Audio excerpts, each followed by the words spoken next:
Coaches, what's going on, guys? What's going on? Getting everybody coming in. The Trench Mob Summer Clinic, presented by Coach and Share. Appreciate everybody for hanging out with us today. We are streaming on YouTube and on Twitter. Decided to do that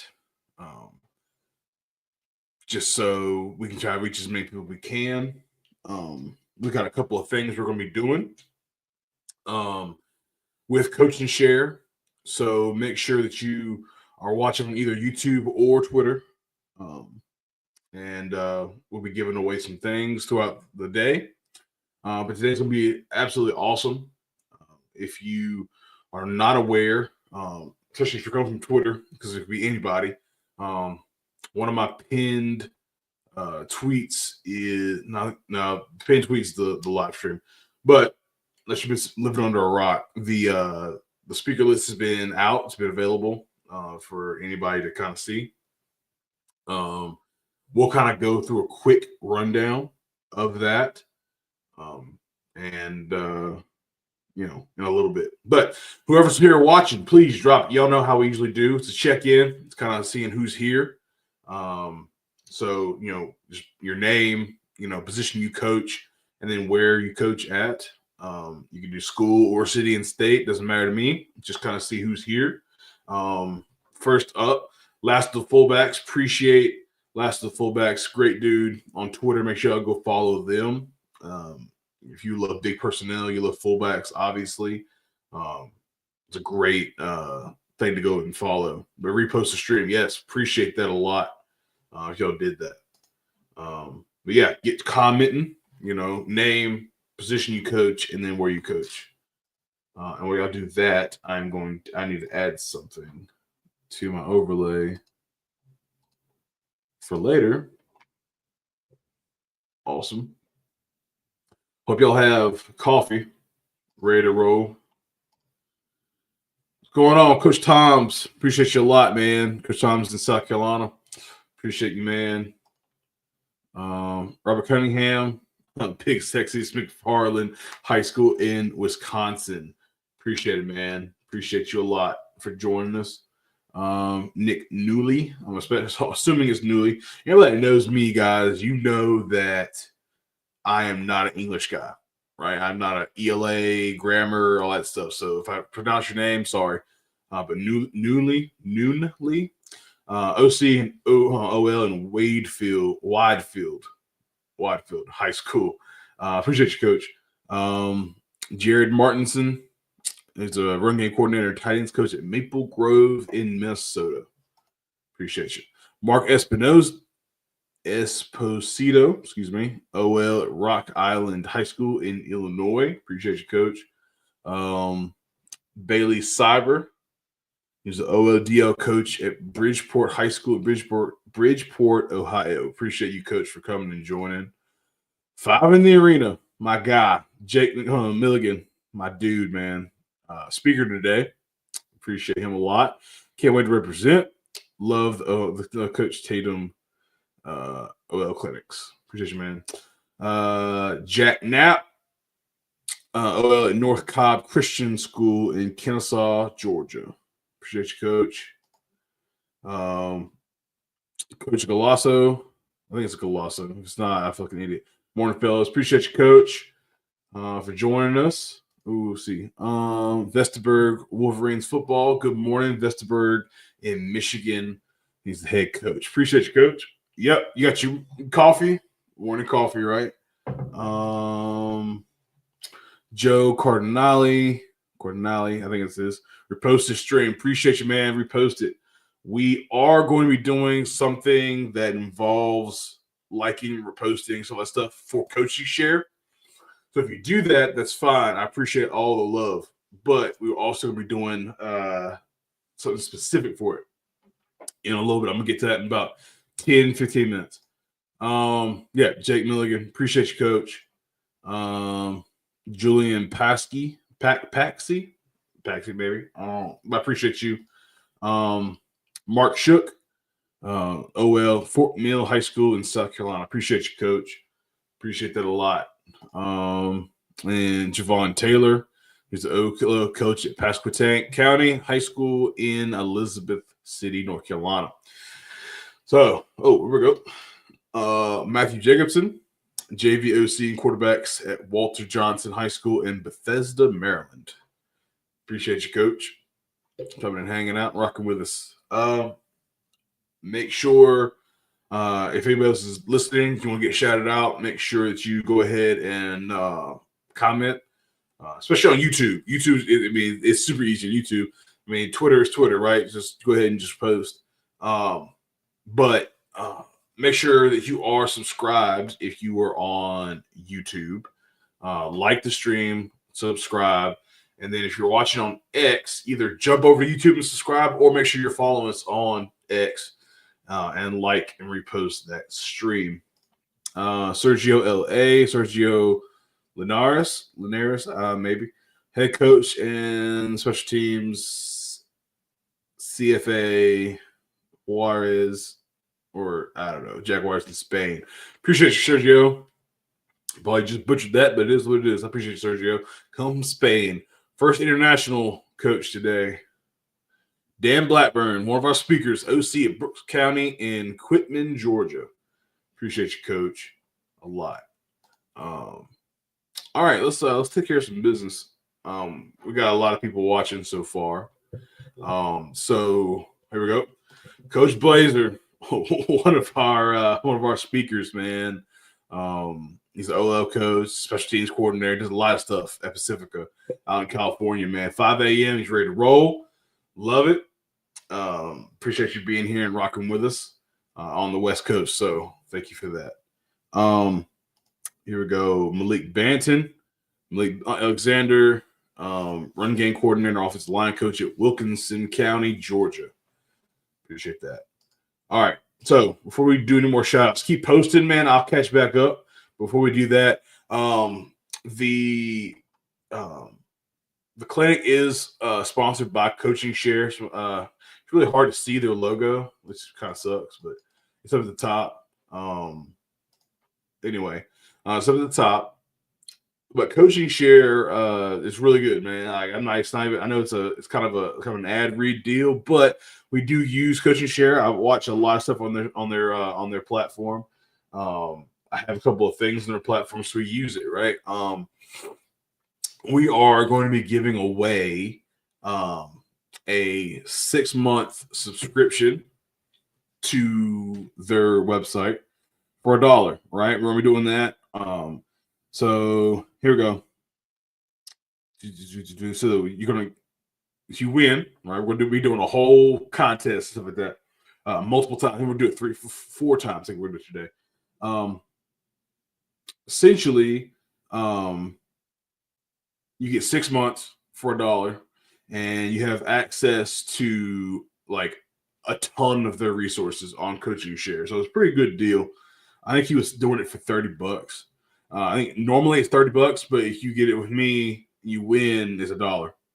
So I did it. I love it. There's multiple clinics on there. I just watched like Coach Caduti talk about wide zone on one of their clinics. So really good stuff. But yeah, it's the 5 products a month for 6 months. So you can order 5 different things off of there each month, and for $1, right, for the whole 6. So it's a pretty good deal, right? That's 30 different things you're getting over the course of 6 months for $1. So we're gonna talk about how you can get entered into that. So I'll go and pull it up. So in order to get entered into that contest where you can win that 6 months for $1, you have to like and repost the live stream, okay, on Twitter. Okay, I know there's some people that are on Facebook and they don't have Twitter. I'm sorry. It's the only way we can really get this done.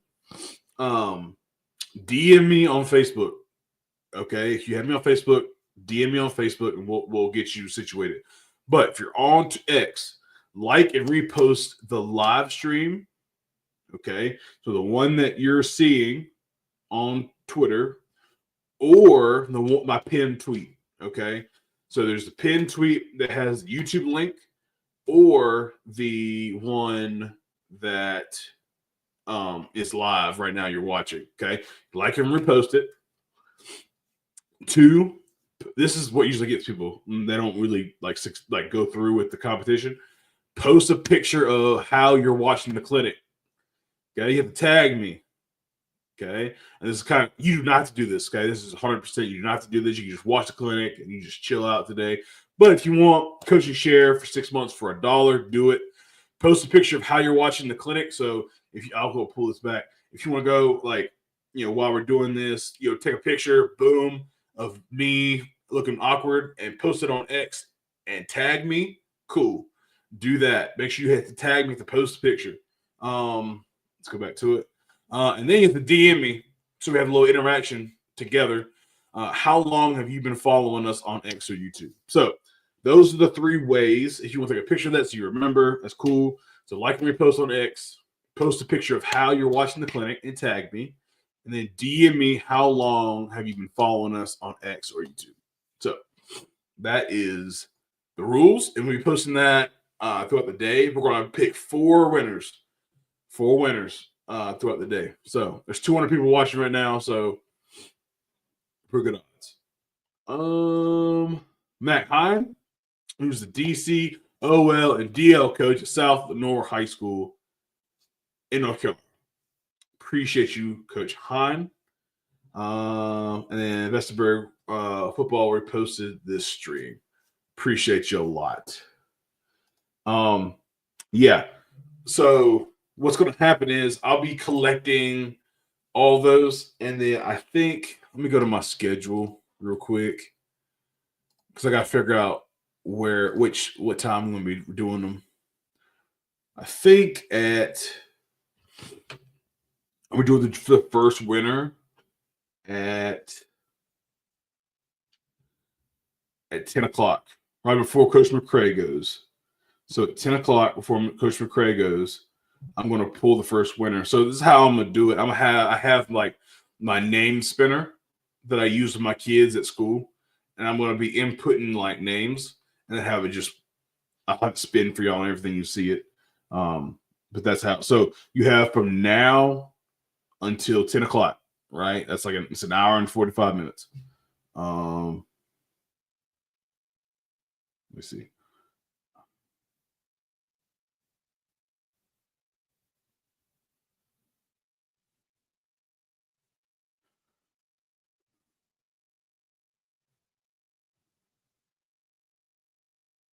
All right, here we go.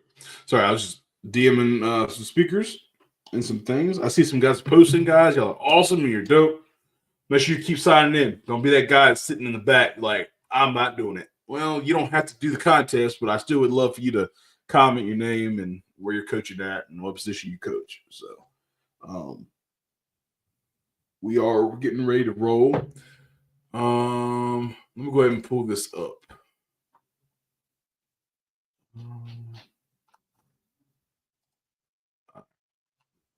Let me go ahead and share this.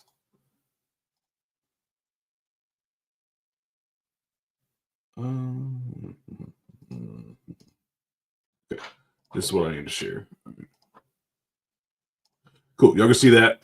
So we'll kind of like step through this. Obviously, right now it's kind of a check-in talking about the contest and coaching share. Next, we're having Coach Rudolph, who is a great guy. Awesome. We talked last night, 30 minutes trying to get him right. He figured it out, how to get his stuff on here because they're using Exos at Charlotte and trying to get it rocking and rolling and on a dry run, and it was absolutely awesome. Getting Coach Rudolph from Charlotte, he's an O-line coach, can talk about fundamental things and thoughts that drive good OL play. So I think that'd be really cool. Let me do this so you kind of see everything. And then my guy, Tarquin Stephenson, who's an O-line coach at Mission Viejo in California. A holistic look at Mission Viejo's weekly install. And then Coach Blackbourn, who already come into the chat and hung out with us. He's offensive coordinator, obviously at Brooks County High School. He's going to talk about GT and Buck rules, the Brooks County way. It's a gap team guy. I love that. And at 10 o'clock, and all these times are Eastern, obviously, you can tell. At 10 o'clock, Brian McCray, OL coach, run game coordinator at Cuthbertson High School, North Carolina. We'll talk about pass protection fundamentals and individual and group drills. Then at 10:30, Coach Rosen, Colby Rosen, who's the O-line and run game coordinator at Spring Hill High School in Texas. We'll talk about inside zone variations. Then at 11 o'clock, Braden Weachter, who's the O-line coach at Bishop McDivitt High School in Pennsylvania, building a physical run game. They just came off a state championship in Pennsylvania, so shout out to them.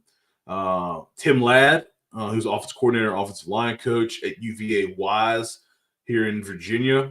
They're going to talk about how to create lateral movement on the DL. I know y'all can read this, but I like going through it. At 12 noon, Ethan Gossage. I hope it's Gossage. I didn't ask him. I'm an idiot. I didn't ask him how to say his name. But if it's not, it is what it is. He's the OL and running coordinator at Lafayette High School in Kentucky. Inside and outside zone fundamentals and drills. I believe he's my first speaker from Kentucky. I'm not 100% sure on that. And my guy, my dog, Eric Moran. I'm sorry, I'm all over the place. Eric Moran, who's a tight end and H-PAC's coach and offensive quality control, Ematip Institute High School in Pennsylvania, building a position room of problem solvers. And then Trey Allen, who's assistant head coach, run game coordinator, and OL. It's kind of like me. I got a lot of titles. At West Mesquite High School in Texas, preparing the OL through spring and summer for the fall, which is what this whole clinic's about, which is awesome. Brandon Labath, who's the OL and run game coordinator. I think is it Bemidji? Bemidji? I've never heard anybody say it. I see it all the time. Bemidji State. If it's not, we'll get it right. In Minnesota, simplifying your gap scheme fundamentals. And one of my other good buddies, Austin Hamilton, co-OC and offensive line coach at Chattahoochee High School in Georgia, finding a way to run the ball no matter the personnel. Eric Tilson, who's head football coach at North Green High School in Tennessee, pull rules and simplifying leverage for gap scheme. And then Cody Collett, coach, does a really good stuff on YouTube. I was on his channel about a month ago, just talking ball. So I'm really glad he's on mine now. Head football coach at Prescott High School in Arizona. Talking about League G, the Badger Way. That's awesome. So Xavier Hoover, who's O-line coach at Sterling College in Kansas, everyday drills and philosophy. And then at 4, Jacob Milligan, who's already checked in with us. He's the O-line coach at Jack Britt High School, North Carolina. OL everyday drills. Never can go wrong with that. All right, and then at 4:30, Kevin Sabo, who's the O-line coach at Aurora University in Illinois. He's talking about the art of the reach block. And then at 5, first forget that. Kevin Sabo's his presentation is recorded. It's the first time I've ever done that. It's really good. So I have the video. So when at 4:30, I'm gonna roll the video for y'all. So y'all can't really interact with him, but his video is there, and all his contact stuff is on there, so you can always hit him up if you need to. At 5, Jake Timmerman, O-line coach at North Forsyth High School in Georgia, pass protections and scheme and fundamentals. And then at 5:30, Kurt Landgren, who's the O-line coach and run game coordinator at Garden City Community College in Kansas, offensive line qualities we look for and how we develop those skills. And then last but not least, Coach Blazer, who's hanging out with us at 5 a.m. on the West Coast, is riding us out. Coach, I can tell you how many people I've had hit me up about this one. But he's the assistant head coach, offensive line coach, run game coordinator, and special teams coordinator. So he's kind of busy on Friday night. But Pacifica Garden Grove High School in California, he's going to talk about offensive line myths and bringing offensive line play into the 21st century to wrap up the clinic. So let us try to get caught back up on people that are hanging out with us. David Nielsen, who's the head coach at Croydon Rangers in Melbourne, Australia. Appreciate you, Coach. All the way from down under. I know it's probably a crazy time for y'all. Y'all ready to go to bed or something. Jamal Lewis, Offensive line is C.E. King High School in Houston, Texas. Coach Rudolph is the GOAT. Always a pleasure to tune in to The Rock. Yes, man. This will be awesome. Coach Ladd, offensive OC and OL at UVA Wise, ready for a good day. Appreciate you for rocking with us, Coach. Really, really do. Good. You pronounce Bemidji right. BSU runs a great team camp that will be in July. That's awesome. That's awesome, man. Fantastic. So I have not checked Twitter.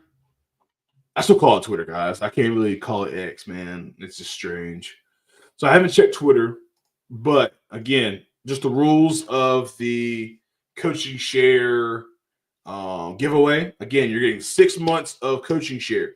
You get 5 individual bundles. It's a bundle. You get 5 individual things every month for 6 months, right? So it's like a $30 value he's doing. No, it's $30 a month. So it'd be 30 times 6, right? So for everybody out there, that's $120.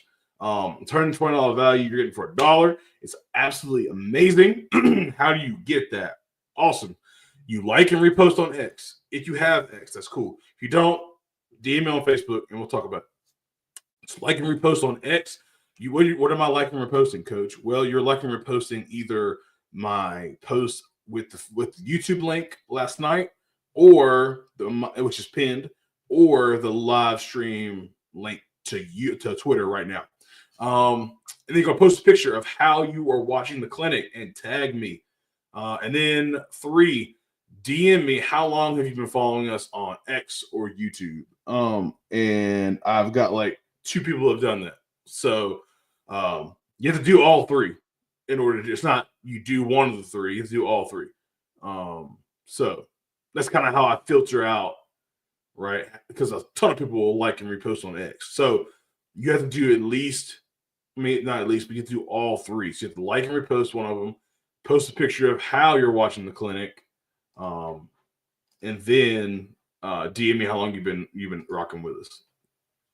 So that's the parameters. If anybody has not a problem, even has a question about it, I'm always available to do that. All right.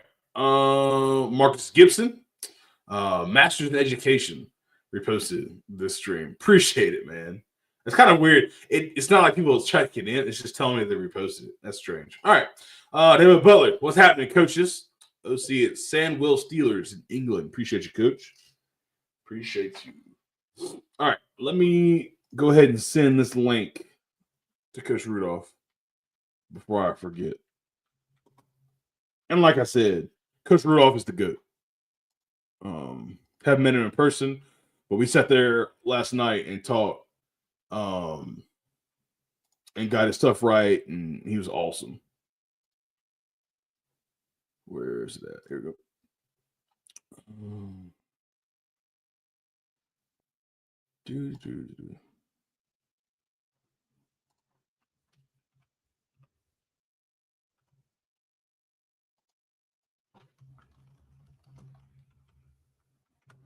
All right.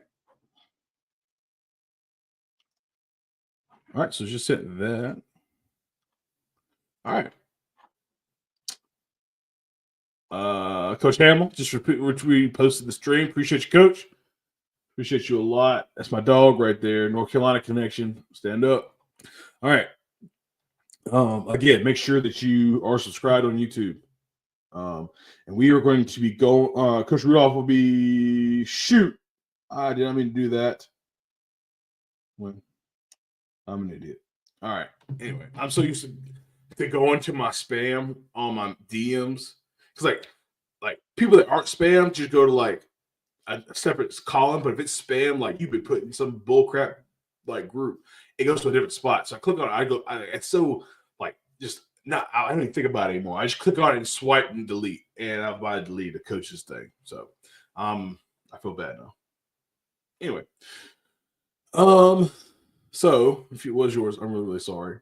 But yeah, we are rocking and rolling. How about we start the clinic off 5 minutes early? Coach, you ready? Just give me a thumbs up. You good to go? All right, you are. Let's go, Coach. Coach Rudolph, man.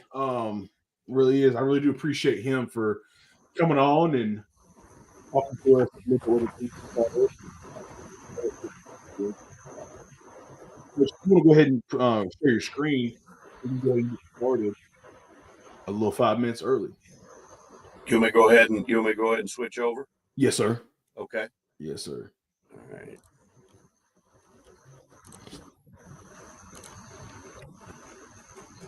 We went through this last night, so hopefully I didn't forget this quick. Oh no, you're good.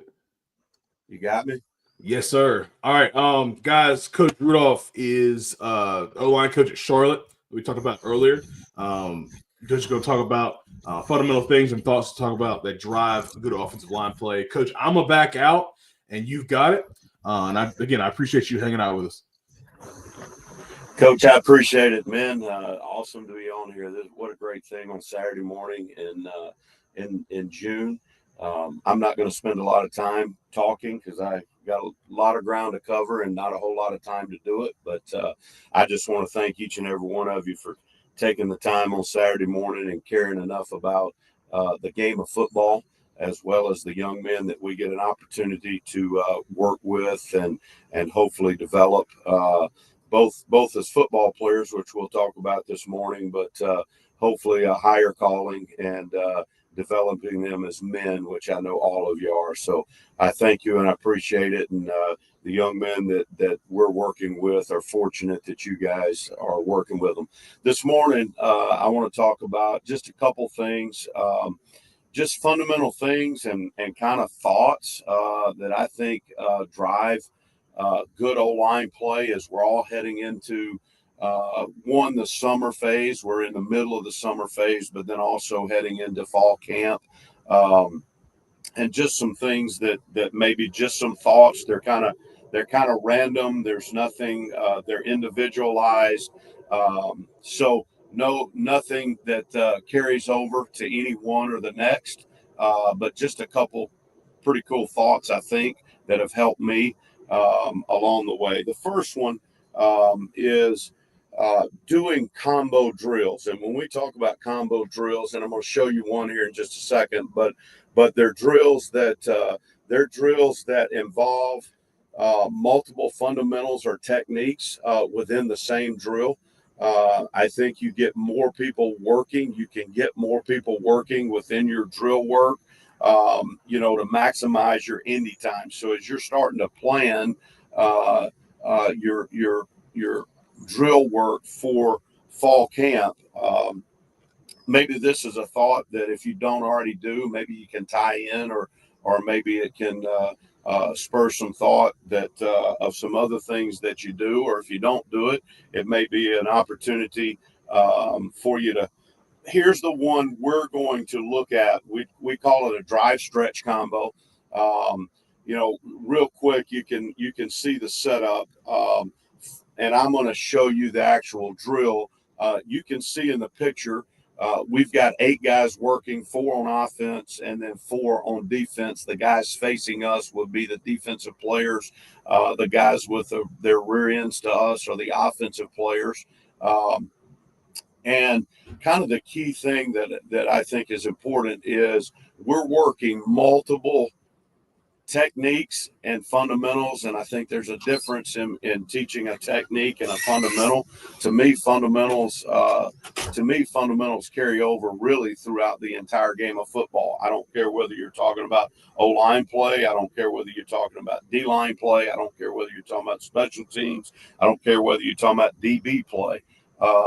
There's certain fundamentals within the game of football that I think carry over to all positions.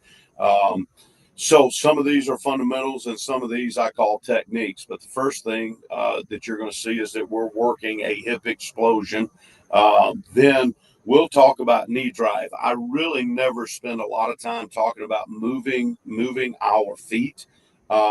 We talk about driving our knees because we want to keep the knees out in front of the toes as much as we possibly can.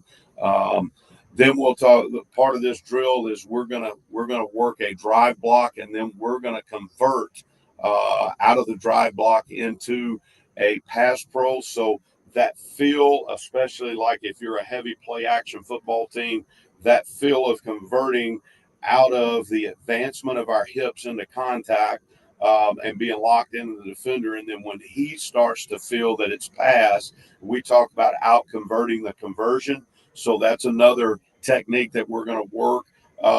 We're also going to work keeping our hips underneath us once we convert, and stretching rush, which I think is very important. And if we get to it at the end of this clinic, I'm going to talk about how we set the pocket and how we try to stretch rush.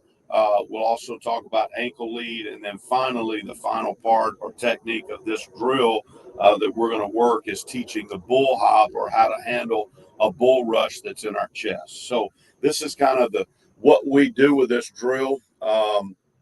And you can see the setup. And guys, just to begin, everybody on this side of the line of scrimmage, let me get on this side of the line of scrimmage, those are right side linemen.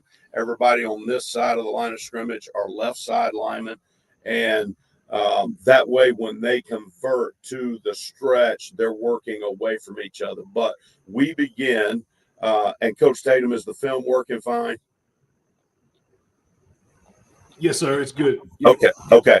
All right. We begin with a hip explosion. I think one of the most undercoached things in the development of football players is the development of them using their hips to generate force and to generate power. So we drill hip explosion in different ways every day. And that is a big part of the development that we use. This is just a way, and you can see we're not in helmets. So this is something this is a drill that you can be using all summer, whether you're in helmets, whether you're padded, whether you're not padded. Okay. But the first thing we're going to do is we're going to explode out of our hips, and then we're going to drive our knees with a wide base. Okay. You can see all of them exploding. Now, one of the big things that I teach what we call aircraft carrier hips. And if you think of a plane coming off of an aircraft carrier, when it leaves the aircraft carrier, and I'm a terrible artist, but when it leaves the aircraft carrier, okay, if you think about it, you see the butt end of that plane, or the tail of the plane. Actually, it looks like it dips below the deck. And the trajectory, okay, is an outward trajectory, not an upward trajectory. We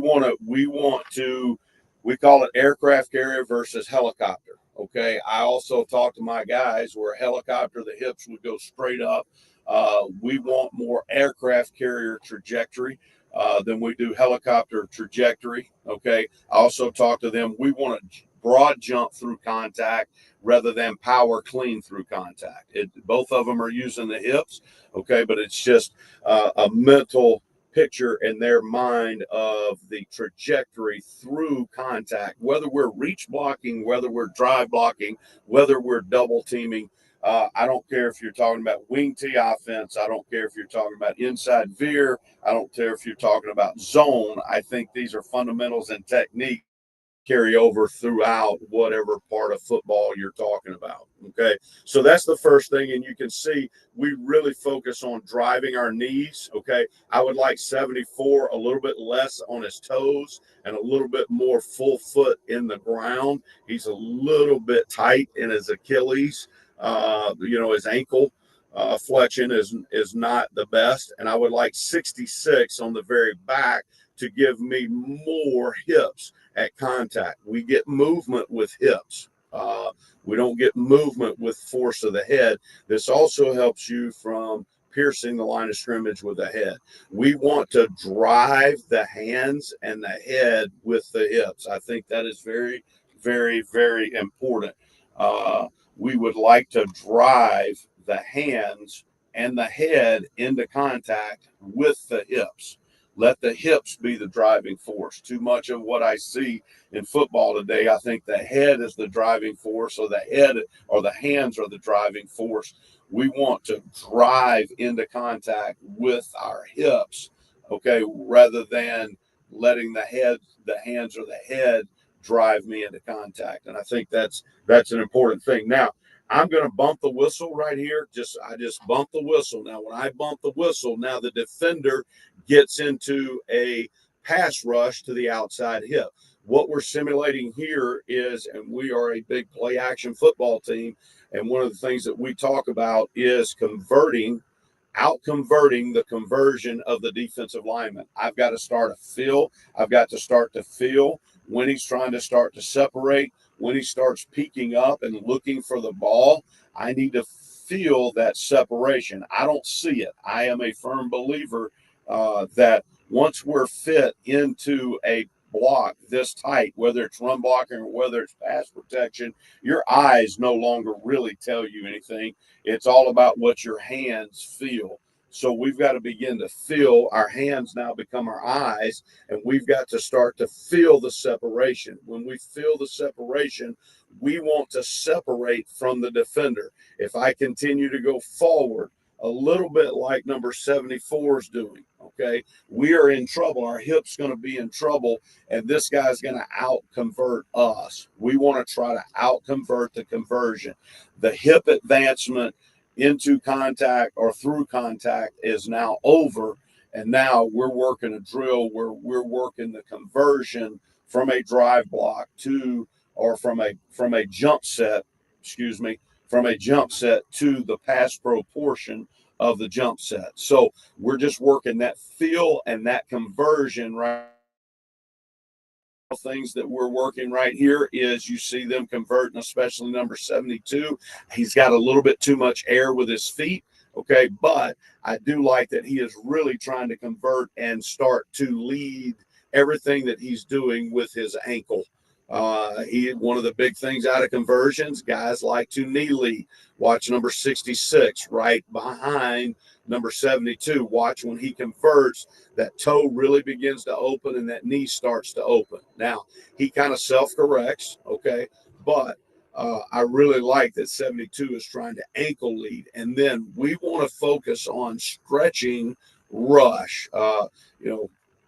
Coach McNally talks about it all the time, but one of the big things we really focus and teach fundamentally is stretching rush. Now, stretching rush for centers and guards are different than stretching rush for tackles, just because of where the quarterback is in relation to those guys' blocks, okay?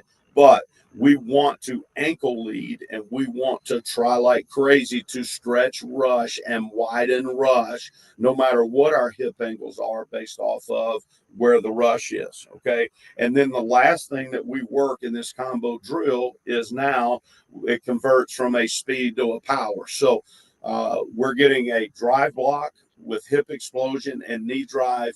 We're getting a jump set conversion from hip advancement to a pass protection. We're getting stretch rush fundamentals where we're working to stretch rush. And then lastly, what we're working is now we get a speed to power look from the defender, where we've got to convert from a stretch now to what we call a bull hop. Okay.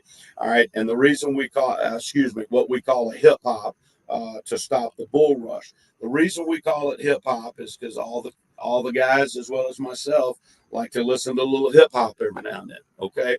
But we want to hop back with our feet, and we want to drive our hips down and forward. And now we want extension, and we want to create a pry bar effect. We are redirecting force. Okay. If you look at this gentleman here, we're redirecting force back through the bull rush. We want to redirect his force upward, okay, and get him out of his push through my chest. Now, if you'll watch the difference in the extension of 72 and that pry bar effect, we call it a pry bar effect, okay, versus him, his hips never go forward. His hips are still back. We've still got bend in our knees. We are not going to be able to stop a bull rush from that body position. And what we're working here is that hop. And you can see number 66 in the very back right here. See the hop, okay? And now the hips go forward, All right. And we want to redirect force. Now, one of the big things that we're working for, I don't like it as chin goes way up in the air. We want to try to keep the chin tucked to the chest. I want to throw the hips forward. I want to throw the chest forward, and I want to throw the chin down as I throw my feet back. So my feet hop back as my hips hop forward. That's why we call it a hip hop. Our hips are going forward. We're driving our hips forward as our feet are hopping back. Okay. So that's just real quickly a combo drill that we work that I think you, as you go through your individual and get prepared for the season, you can find many different fundamentals and many different techniques to combine all into one drill, okay, and get a lot of things work within one drill. We're working 4 or 5 drills within one right here, and it really maximizes our time. And, you know, the more and more the game goes, the more and more we try to get guys off the field quicker. We're not on the field as long. We don't get as much indie. Or, hey, if you're a team that goes 2 ways, if you're in high school where your offensive linemen are both your defensive linemen and you got to split your indie with a D-line coach or a defensive emphasis, I think combining combining fundamental techniques, okay, fundamentals or techniques within the same drill is super, super important. Okay. Now, the next thing I want to jump into is keeping the back half of the body in phase. And again, I don't care whether we're talking about a drive block. I don't care whether we're talking about a reach. I don't care whether we're talking about a cutoff. I don't care whether we're talking about a double team. Okay. I don't care whether we're talking about blocking a linebacker. Right. At some point at contact, okay, we into contact, we want to keep our back half in phase. And I'm going to explain what I mean by that. We spend more time coaching the back half of the body versus the front half. So right here, just in this drill, we're working a combo drill. We call it an uncover combo where our center is comboing. We call it a technique to the front side backer. Our backside guard is working a zone cutoff. We landmark 6 inches past the inside tip. I could talk for hours and hours and hours about the cutoff. The big thing is that the head must mirror the step in all things that you do fundamentally. If your head doesn't mirror the step, you will never achieve landmark that your feet are trying to achieve. Your body is going to follow your head. So a big thing that we talk about is if we take a 4 to 6 inch lateral step, our head must basically work 4 to 6 inches laterally. If it does not, okay, then we are not going to achieve landmark. This foot's going to go this way. This head's going to go this way. And we are now piercing the line of scrimmage. We're also losing power because our body's not going to be in position to generate power. We want to generate, as we teach it, power with our backside foot and our hips. Our hip. We call that stomping the roach. And I think one of the things you'll see when we snap the football here in just a minute, you'll see that their back foot is very violent through the landmark. I give them always 3 landmarks. I give them an eye landmark to make contact with their eyes. And in every block, I give them an outside foot landmark and an inside foot landmark. And we want to be stomping the roach. We want to be violent with that backside foot through the inside foot landmark as we coach it. One of the things that as we get to talking about back half and phase, okay, if you are soft with that backside foot, 2 things are going to happen. You're not going to get anything going vertically, okay? And then you are not going to get that foot in the ground so that you can generate force through the ground, so you're not going to have power. But thirdly, if you do have movement and you have to helmet redirect to any type of movement, then if you are soft with that backside foot, I cannot redirect to handle movement. Now, we can talk forever about movement, but the topic right now is back half and phase. And when we talk about back half and phase, you can see we're mostly talking 58 and 55 right here, the 2 guards. This is 2 guards in a center, and we're working in the inside zone. The center is knee reading.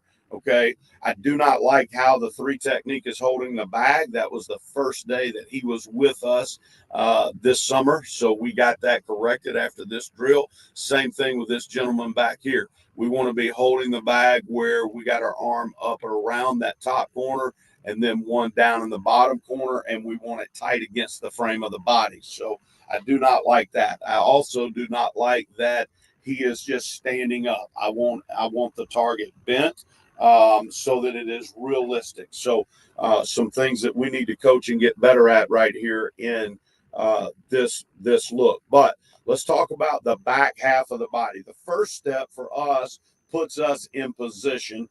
The second step, whether it's a reach, drive, cutoff, it doesn't matter. Whether it's a load deliver in a combination, the back half of the body is what we spend all the time focusing on. Okay.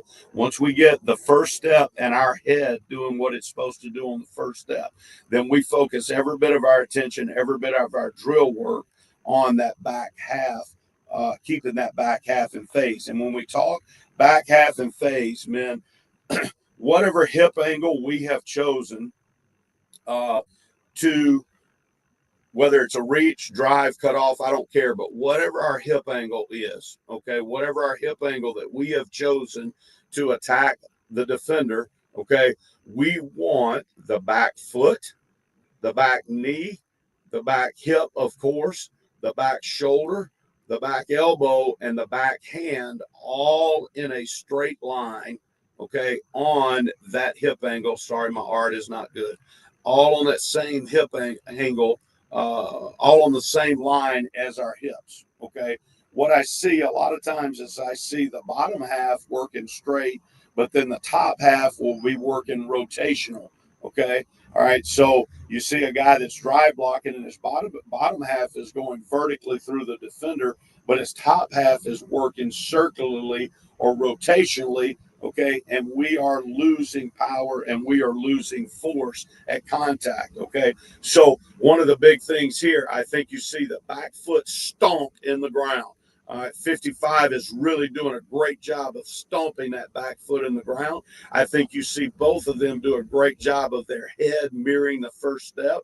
That's just going to put us in position. But now look at the back foot, the back knee, the back hip, the back elbow, and the back hand, how tight that is to their frame. Look at the difference in 58 and 55's back elbow versus 52's elbow. We don't want to see any air in there. Now, he's not blocking a defender. He is in the knee read phase right here. Okay. But if he were drive blocking a shade right here, I would not like where his elbow is right there because he is not in phase with the back half. So as you guys are coaching and teaching your guys, teaching that back half in phase, here's another look at it. Same 2 guys. Now we're actually going left. Okay, so you can see 8, right? But again, the right side of each one of them's body, stomping the ground with that right foot, and then everything on that back half in a straight line on the hip angles that we have chosen. Also want to show you reaches. So here we'll be watching the left tackle and the left guard. We're running wide zone. And we're actually RPOing number 20 here. So we're locking the back side of this, but watch the back half in phase of the left guard and then the left tackle. Okay. And look at the 2 different reach angles they have. Remember, the back half in phase is off of the angle of our hip. So the left tackle's hip angle is drastically different than the left guard's hip angle. Okay. But watch the back foot violence. All right. Watch the knee, the foot, the knee, and the back hand all tuck and working in a straight line. There is nothing circular or rotational going with what they're doing. We actually pull and throw this football, but you can see the back half in phase, no matter what the angle of departure from the line of scrimmage or the angle of our hips are. Okay. Our shoelaces should be pointed in a straight line, just like our in the same angle as our hip. Here, we're watching the right tackle and the right guard. Now, I showed this one because I like the right tackle's backside half. I do not like the right guard's backside half. So as you watch these two, first let's watch the right tackle. He's got a wide 5 technique. We're running wide zone. So I've shown you drive. I've shown you cut off. Now showing you wide zone. But you can see how that elbow's tough. All right. You can see how the back foot is stomping the ground, and we are in phase with the back half of that body, and we are super strong with the back half of the body. Now, the right guard here, okay, he is crossing over. He is not taking his shoelaces on his hip angle at the target with the back foot, okay, and he is working around the reach, so he has no power through contact right there. So just two examples of one with the back half not in phase. The other big thing you see with a lot of guys is that elbow. Now, we're not talking about, I know, hey, there's a catch hand if I don't have help, this, that, and the other. We're not talking about that. We're just talking about, hey, if I do have help, I am putting the back half in phase. I am in a clinic. I'm in a clinic. I can't speak right now. Sorry about that, man. You get 8 minutes, Coach. 8 minutes. Thank you. All right. The third thing I want to talk about is relentless, unconditional effort. And I hear coaches all the time talk about that. Hey, it's effort. And I understand that. I understand the messaging to the football team, to your players when you say that. But I have seen if you make an emphasis of it and you coach it, I have seen teams change. And I think our job as offensive line coaches, we are the foundation of the football program. We are the physical foundation of the football program. We are the effort foundation of the football program. And our job is to raise the water level of both of those things for our entire football team. And hey, I don't care whether you run the ball 80 times a game or throw it 80 times a game. If you show me a football team that has a soft, non-physical offensive line, I'm going to show you a football team that is going to be soft and not physical because you're not going to practice the right way. Okay, same thing. We want to change the game. We want to change how we play, and that's why we call it relentless, unconditional effort. And a lot of you know what a RU is, but a RU is the base or foundation of a lot of Cajun cooking, gumbos, jambalayas, a lot of cooking. Okay, so this is the base and foundation of how we play, and we do coach it. And what is RU? Okay, we talk about three things. When we talk about relentless, unconditional effort, we talk about number one, straining to stay connected. Okay. We want to fight. And I'm going to show you pictures of this, or not. I'm going to show you video of this here in just a second. But we want to strain to stay connected with the defender. And we want to play with a last shove mentality. And I'll show you that on film. The second thing is we want to leave the line of scrimmage with an expectation of the ball's been thrown, or when the running back breaks a run and they disengage with their block, they start jogging, and then they realize the ball's caught, or they realize the running back has broken the run, and then all of a sudden they try to kick it in gear. Well, they usually end up 2 or 3 steps short of getting where they need to be because they did not leave with an expectation of work. So as we grade film, I grade effort on every single play of every practice and of every game, of every scrimmage, of everything. Okay. And the grade effort grade, very, very much. So, and guys know they're going to start or not start based off their grade, and everybody can give effort. Everybody can get +1 or +2s in effort, not -1s or -2s. Okay. And then the third thing that we talk about is we want to see a noticeable change of speed. All right. I want to see a guy sprint. I want to see a change of speed as I'm trying to get to the ball. I don't want to see, quote unquote, the fat man jog. The fat man jog is not effort to us. And I'm going to show you a picture of what we're talking about. We're playing Syracuse right here, the first game of last season, and we pop a wide zone RPO. Okay, and I don't like our center here, right here.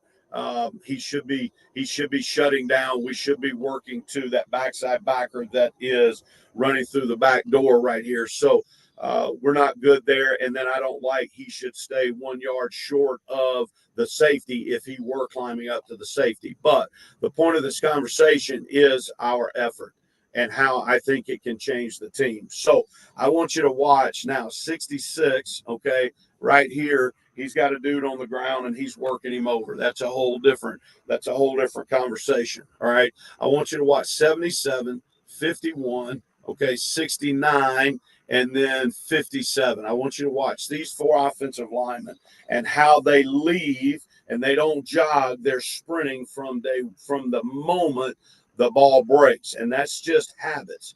And they are outrunning defensive players. They're outrunning receivers. And I say we change the water level, okay, of our football team because that receiver, that tight end coach, when they go in meetings on Sunday or Monday, when they're watching the film, they're sitting there talking about, hey, you got a 300-pound offensive lineman that is outrunning you to the ball, okay? We've got to change how we do things. But this is a picture of what relentless unconditional effort. If our back would have chosen to stick his foot in the ground and try to work back across, we're getting in position to help him break this potentially for a touchdown. And you never know when that one play in a ball game is. And if I don't ask them to do that every down, then we're never going to know when that one play is. So it's an every down thing. It's unconditional. It doesn't matter if your ankle's hurt. It doesn't matter if you got sand in your eye. It does not matter if you got kicked in your manhood. It doesn't matter. The effort is what the effort is, and either it's a plus or it's a minus. And later on, if we get, I don't have time, but we can get into. All right, here I want you to watch 57 and 66. We're running quarterback draw. All right, but we're talking about effort to stay connected. Watch 66 as he's working up to 16 and the effort of he and 57 to stay connected with the defender. 77, same thing. Now, I want to see a noticeable change of speed as he is working to block 93, but the strain to stay connected by those two right there, okay? Now, the physicality that they're both working with, okay, I love it. We're going to be a nasty physical operation, but that strain to stay connected. Here, watch 77 strain to stay connected. Now, our center right here, I wish we would have loosened up a little bit in our footwork. We're going to run inside zone to the right. And he's going to be a hair late getting out. But watch 77, okay, and watch his strain to stay connected. The right tackle, his strain to stay connected, all right, and then finish, okay, with a last shove. Watch 57. What do we finish there? We finish with a last shove, and that is taught in drill work, okay? The last thing I want to kind of talk about, hand carriage, okay? I want to just show this piece right here, okay? When we pass that, we want to set the dish, okay? And Coach Mudd, who where all this came from, but Chris Strasser, who was influenced by Coach Mudd. I've never met Coach Mudd, but it is a big, important thing for us in pass protection. And when we talk about setting the dish, we want to set the saucer underneath the coffee cup. That right there is a pocket, okay? And if you put your quarterback right there, things condense down on him. So we set the line of scrimmage very aggressively and our spot thought process, as well as we work really hard to widen and stretch the pocket. I just want to show you a picture of it, okay, of what this pocket, what we strive to get, because whether we got a 6'3" or 6'4" quarterback or whether we've got a 5'11" quarterback, okay, hey, we're going to recruit the best football player. You guys, if you're high school coaches, you guys have what you got. If you're college coaches, you recruit what you got. And you may take a guy because he's a great athlete that can throw the football, but he's 5'11". So we feel like this type of protection gives much more room to the quarterback because we know that tips and overthrows create interceptions. So we want to minimize the tips of the football by the offensive line. So we work really hard on setting aggressive spots as well as stretching rush, which I think you can see. But this is what we talk about when we talk about setting the dish rather than setting a pocket. All right, Coach. That's your time right there. I know you're trying to stop me. All good, Coach. I really appreciate you a lot. I really do. Coach is a good one. Everybody was saying, hey, you got to have Coach Rudolph on, man. So again, I appreciate you for doing that, and especially with you taking some time away from the facilities and coming to hang out with us. So appreciate you a lot, Coach. Appreciate you. Y'all have a great day. Thank y'all a bunch. I hope y'all grab something out of that. Good luck this season. Yes, sir. Thank you. All right. Coach Stephenson, how you doing, my man? I'm good, Coach. How are you? I'm good, man. Really, really good. You want to go ahead and share your screen, Coach? And while you're doing that, I'm going to make a comment for everybody. Guys, my wife's a lot smarter than I am. So she said, take out the first part on the coaching share deal. So she said, she's like, this makes more sense for people. So make sure you post a picture of watching the clinic and make sure you tag me.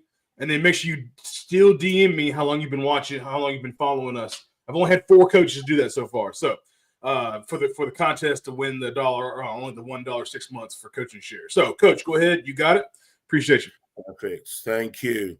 Good morning, coaches. My name is Tarquin Stephenson. I am the offensive line coach out in California and in Mission Viejo. Just want to talk to you. Do something a little different this year. This is obviously the 3rd time we're working with Coach Tatum. And on one of his clinics, he does an awesome job. And please subscribe and keep watching his stuff, man. And I'm always happy to talk. But I thought I'd do something a little different this time.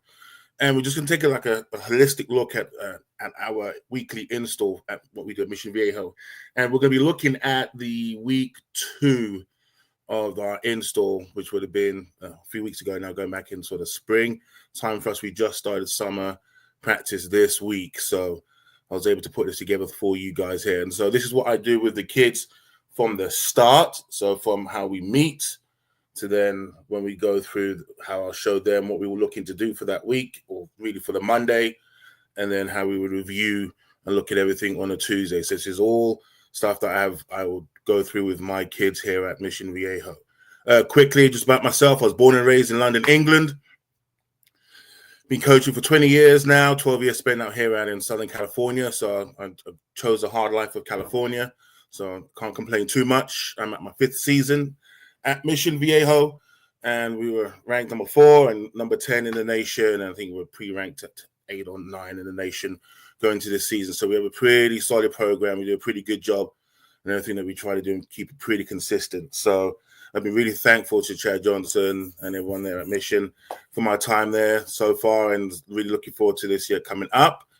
Giving you a quick synopsis or look at what we do in terms of our sort of off-season into season. We start our workouts. We go through 15 practices with our spring game, and we install everything. We take the menu and we go, here we go. Learn it, let's go, and then we can pick and choose from that later on. Summer ball, which we are in right now, is all about refining and strengthening everything that we do. So be a lot more focused. It won't be necessarily breaking down sort of individual per se concepts. We may try and combine as much as we can because of time, and then we get into fall camp. We don't get to wear helmets and pads until we get to fall camp 10 days before any scrimmage or game. So we don't have that luxury that some states do where they can wear at least wear helmets or anything. So everything you'll see here will all be in the practice jerseys and shorts, and then we get into our season. So one of the first things I say, if you ever come into one of my meetings, and anyone and everyone I'm always welcome to, is this is what you'll see to my kids. I'll always tell them to trust the process and pay attention to the detail. That's how we start and finish every meeting. Okay, and I want to have that ingrained in their head. Okay, and that's it. And we know as online coaches, it's all the devil's in the detail, right? All those cliches, and it absolutely is. from foot placement and hand placement and what they need to understand, their leverage, everything. And that's what we really try and focus on when we talk about this with our kids. Okay, I'm going to rattle through this as quickly as possible because obviously there's going to be quite a lot of sort of information that we do. So in our insertion, so in this week, in this part of it, we were working in a week, in any given week in our spring, we would have 2 or 3 practices depending on the week. And so this, we were working on a H counter, a mid zone, a lock zone, our protections, which are 6-man and 5-man. I'll go through all of those. And then one of our play action screens, which we call pit. And then we have our screen, and then we have our protections in play action. So our Seattle and our house, which is our zone, to go through that. So we're working, and we really focus on 10, 11 personnel in that week. We may add in 21 later on. Things are always organic with us, but really we try to keep it to the personnel that we want to focus on. So I will tell the kids, and so this is like I said, this is exactly what I'm showing the kids. This is the technique that we're going to focus on. This is what we want to look at because it's a combination of our counter techniques and our gap scheme and then our zone scheme. So we would have done other elements, long arm stabs, double long arms, so on and so forth, but I may weight it a little bit more towards our gap scheme. And then as you can see at the bottom half here, our shuffle and our scoot is part of our zone scheme technique. So we'll have that element, which I may not have been able to take care of the week before. So, and obviously I don't want to patronize anyone, but this is obviously what I kind of give this sort of little bit of verbiage for our kids in terms of what we try to do for each of those techniques. So our kids, and as we know, are either literal, you can tell them, or they need to be visual. So they'll always have an element here of this is what we look to do, this is what we're aiming points, etc. And then I like to give them some examples. Say, okay, we're working on our scoot right here, just working at lateral, getting vertical. Okay, we're just working on air, just working on our feet right here. And then if we're working on our shuffle, we're more getting that deep shuffle, okay, for us in our mid zone, getting that depth, turning and running. You know, they can keep it pretty vertical. It has to be adjusted based on leverage, but this for now is what we'd work on right here. And then we'd start adding in a bag just to work on that takeover. Kid on the left's kind of sealing in. The kid on the right is obviously kicking out. We are super young as a group. These are all sophomores, about to be juniors right now. And so we're pretty young this year. And so it's pretty exciting. We've got some really good kids coming up too from our freshmen as well. Working at down block. I'm a scoot guy, short scoot, keeping it square and aiming for the V of the neck. I used to be the sort of the listen to the heartbeat, get a head across the body. That was one of those things. And you know, if anyone that does like the hog football chat, I'm always late to the party, but I always one of the questions was, what thing has we changed?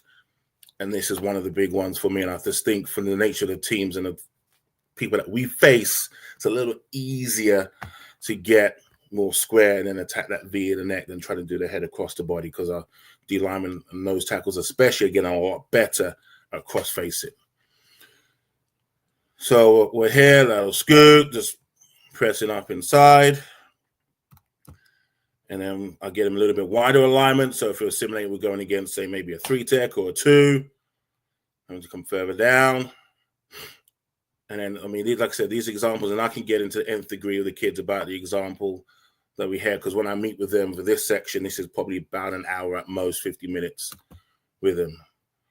And then now we're trying to work going against anyone's trying to look to cross face and just how to be adjusted and start pressing upfield. Okay, now we start looking at our high leg.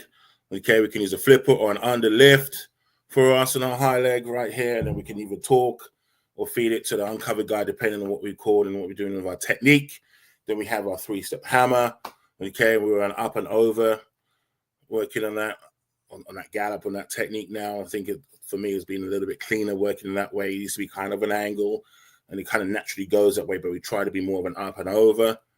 Okay, and hopefully in a couple of examples and clips that we have later on here, you'll be able to see that. So the kids working on high legs. So we've got our freshman on our left here and our sophomore here. They're working obviously on the bag or the flipper. Then we would flip, we would turn the bag. We could work on under, but really we try to work under on more on the body to get that timing right. But we're trying to work just keeping that base, keeping outside hand free, driving those feet. I'd like to keep those feet in the ground. They're getting a little bit too high. And then we're here working on a hammer. So again, from one angle, just working over, throwing that hammer trying to throw that sledgehammer like you're trying to be like the SWAT team breaking through the door. So we'll work on that. Here's from a bit more of a side angle, up and over. Now we can change it with the bag holder. Could be turned as if he's a D lineman, put a bag on his hip, and then simulate taking a step forward and giving him more of a better reflection of it. Okay, and then we're looking obviously our pulls, and everyone should, I know people pretty much similar, pull right, hit right, pull left, hit left, open pulls, tight, gaining some ground, log, press upfield. Okay, and I skip pulls, keeping shoulders over knees, etc. And it's a bit more of an older clip here, but obviously we're working in a bit of our circuit here. Just working a kick out.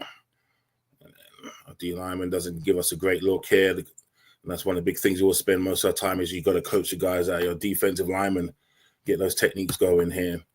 And then we're just working on our skip. And then try and get some movement and try to simulate. Then we'll do different angles.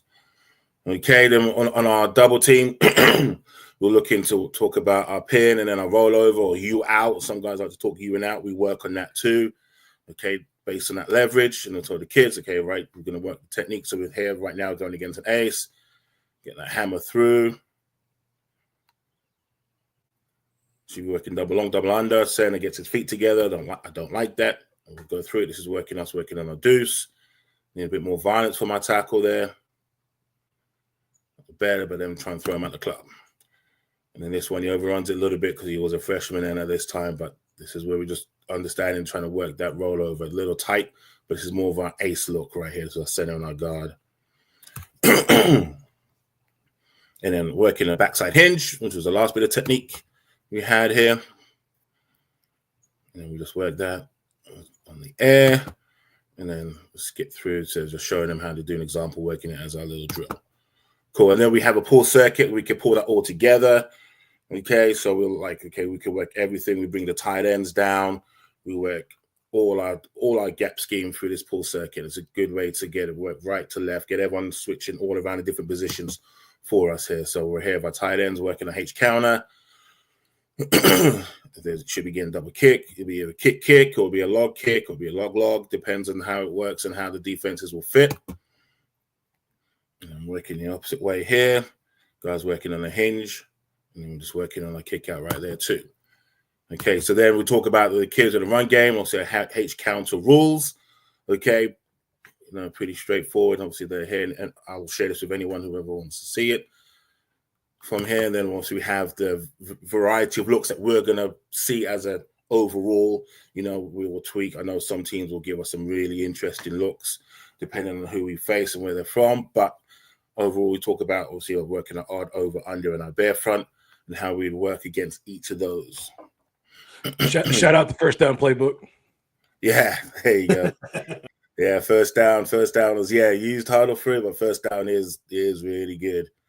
Really useful for it. And especially I look to build I started building the plays with video clips to it too for your video playbook, and that's pretty awesome. And then obviously talking about working on our mid zone and our combos, and then how we would look to do that. And I do a whole load of different things, a lot more detail for our kids in terms of our combos.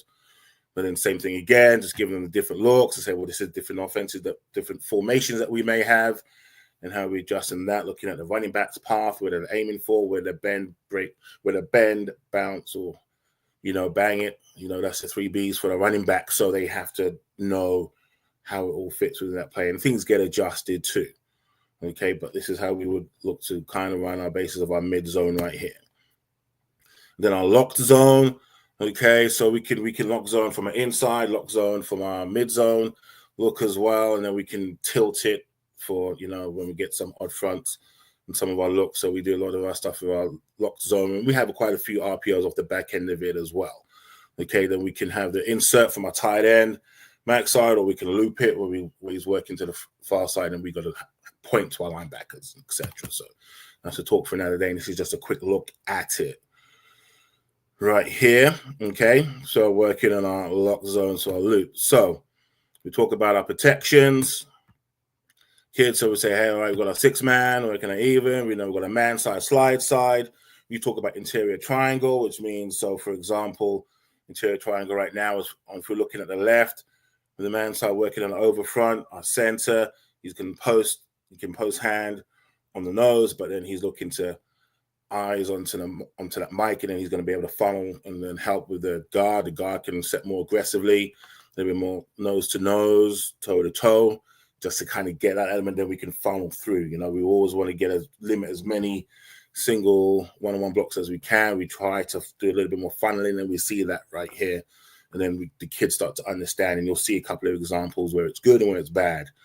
Okay, in terms of our interior triangle and out calls, and this is pretty standard that everyone has. And in our odd, we actually don't slide. We actually end up having our tackles making out calls if they see pressure. If both outside backers are up, we turn into a big on big protection. Running backs are working inside, and we will eat first. If we have no pressure outside and both come inside, we'll take it. Running backs can check out.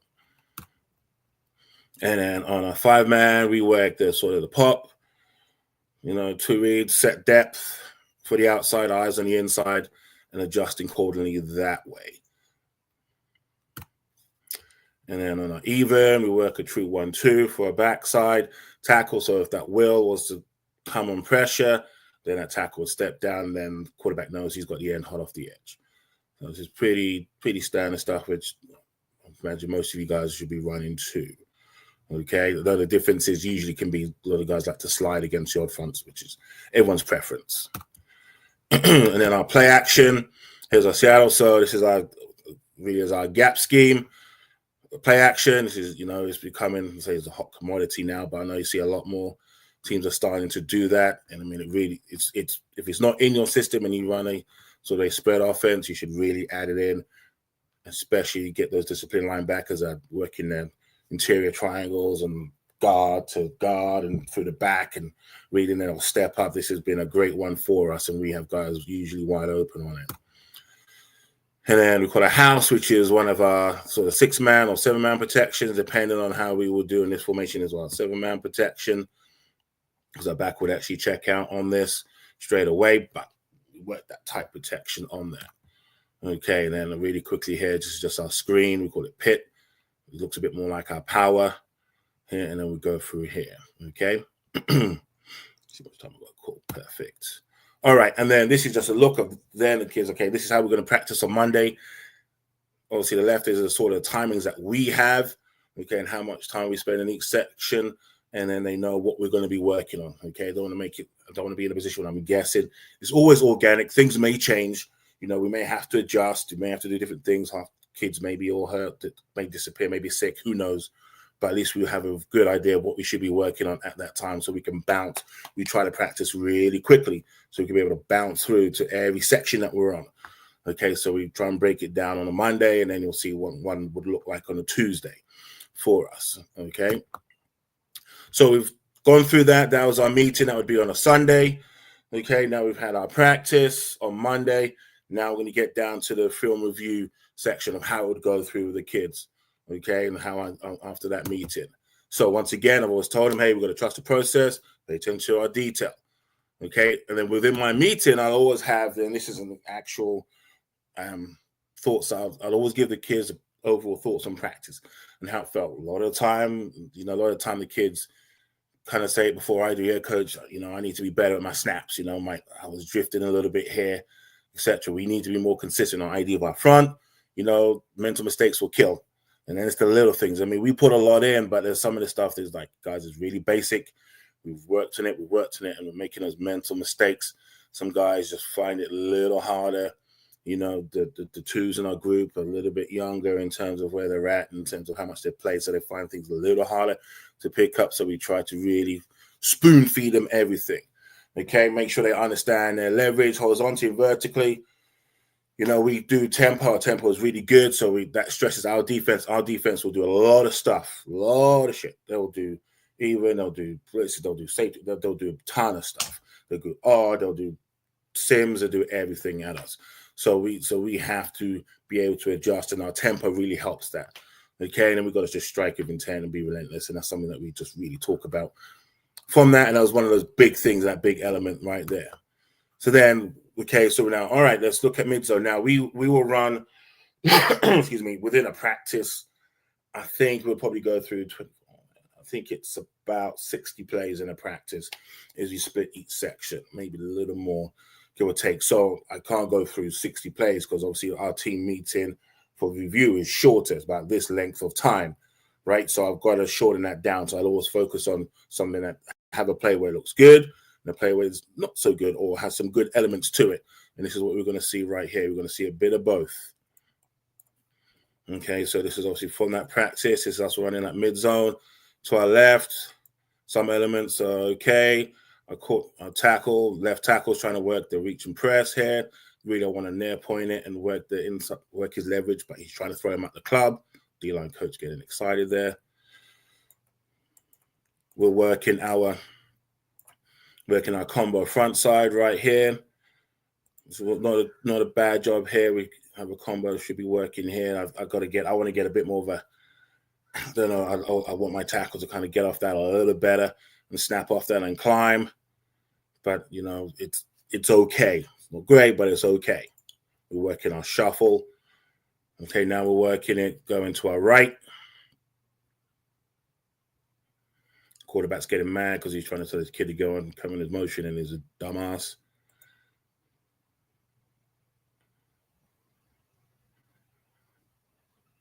We're going to get violent on that. So we try to get, working left to right until the kid's good job in the backside cutoff right here. Working his backside hand. He's just going to stay attached to that, get an elbow in tight.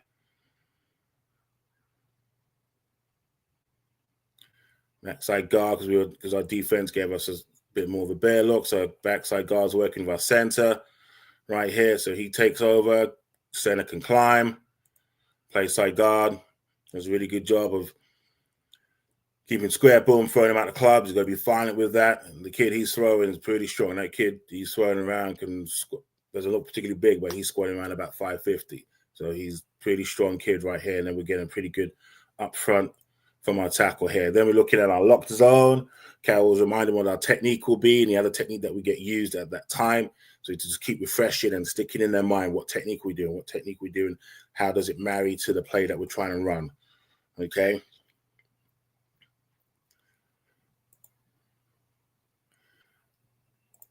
So we're going to get an insert here. So it's where we mess up a little bit between our center and right guard. They're trying to think about working our high leg, and he's here. Well, really and truly, it should be the center working a high leg, and the guard should scoot. So our guard scoots right here to take over, and a center high legs, and he's going to get in better leverage right here. So that's where we talk about understanding the leverage, okay, vertically and horizontally. It's not just necessarily in pass pro.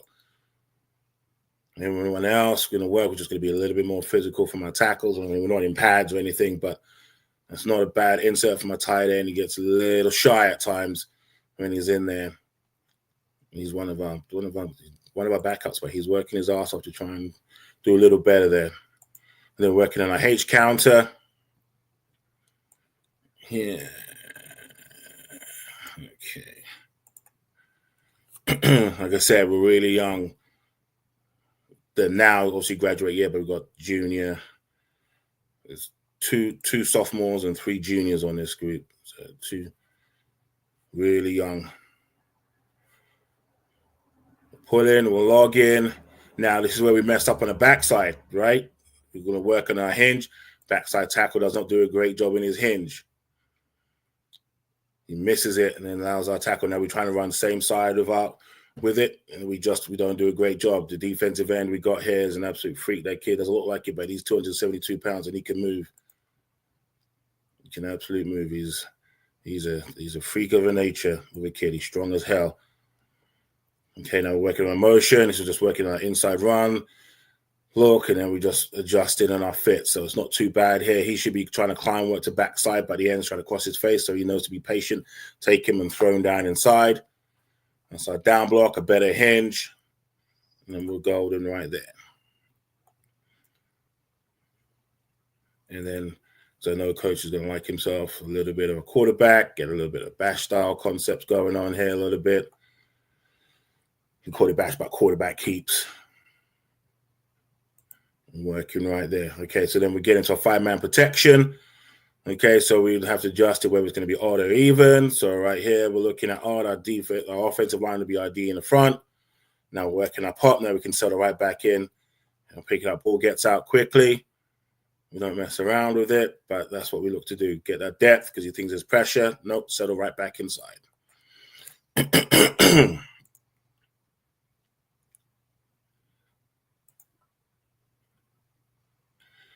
All right, now we're looking at the right side. So I told the kids, all right, so here we go. So we're in our even 5-man. Okay, quarterback probably would have called going to our right here. So now we got ourselves, he's on the interior triangle.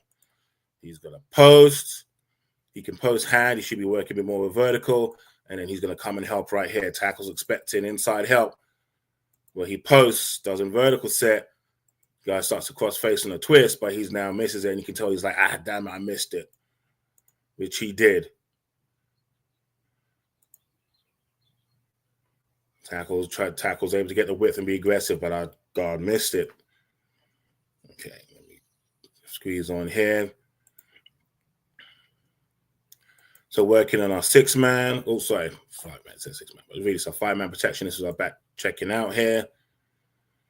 Clean pocket. Quarterback can deliver great balls. Good things happen when you have a clean pocket, right, coaches? So right now we're looking at our center. He's working the interior triangle right here. He's going to post hand, get vertical, set, and away he goes right here. Pick it up. We're good to go. Good things happen. Okay, 6-man protection. We're nearly there, coach. So working a 6-man. Right here, getting an odd structure. This is that defensive end. You watch how quick he moves. Like I said, he's 275 pounds, and he's playing linebacker. The kid can absolutely fly. This kid's about 170 at best if he's lucky. We're working on our 6-man. Now we're getting an out call. We'll insert, fit it up, deliver ball right down the seam. Good things happen, but bless him. He was little nervous at that one when he had to go and pick that one up. Okay, and our play action. Okay, so this is working on that. This is on our Seattle.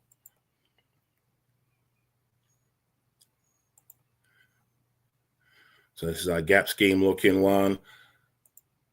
Backside protection here. Settle. Late pressure. Wide open down the field. 3 minutes, coach. Yes, sir. Got about a minute or two. And then this is working in our zone. It should be the last one here, coach. Working on our zone. Clean pocket. Our quarterback is legit. He's good enough to probably play Sundays. Right now, this kid's making a throw from one hash to the other, cross field deep out. He can sling it. Super smart too. And then working on screen, and this is what happens when we just don't make mental mistakes. This should be here, getting out, pulling, down, getting out, down, getting out, working on our trash. This is our second group, and they do not do it, but we still actually get a good-looking play out of it. We tell our kids, okay, so we've got to make sure we understand we've got to get out quicker. And then the last thing that we will show the kids is that, okay, now we've gone through that review, and then this is how we're going to work on Tuesday. We're going to focus on. So we didn't do pull circuit. Now we're going to get a pull circuit in, strike the place, obviously our tempo section and our team sections, and then obviously field goal operation combos, always working on pass rush counters, and then focusing on the screen. So we just keep working the screens as a whole team and as a whole group. And then we go from there. Okay, so that's a real whistle stop, guys, of what we try and do in terms of putting in a week. Like I said, we go from our Zoom meeting with them on a Sunday, because our Monday meeting is just a little too, for my work, I can't get there in time for the Monday meeting. So I'm there for the beginning of practice. So I have to do that as the Zoom from them. And then obviously after the Monday, a Tuesday meeting, which is about this length of time, 30 minutes, we'd go through that review.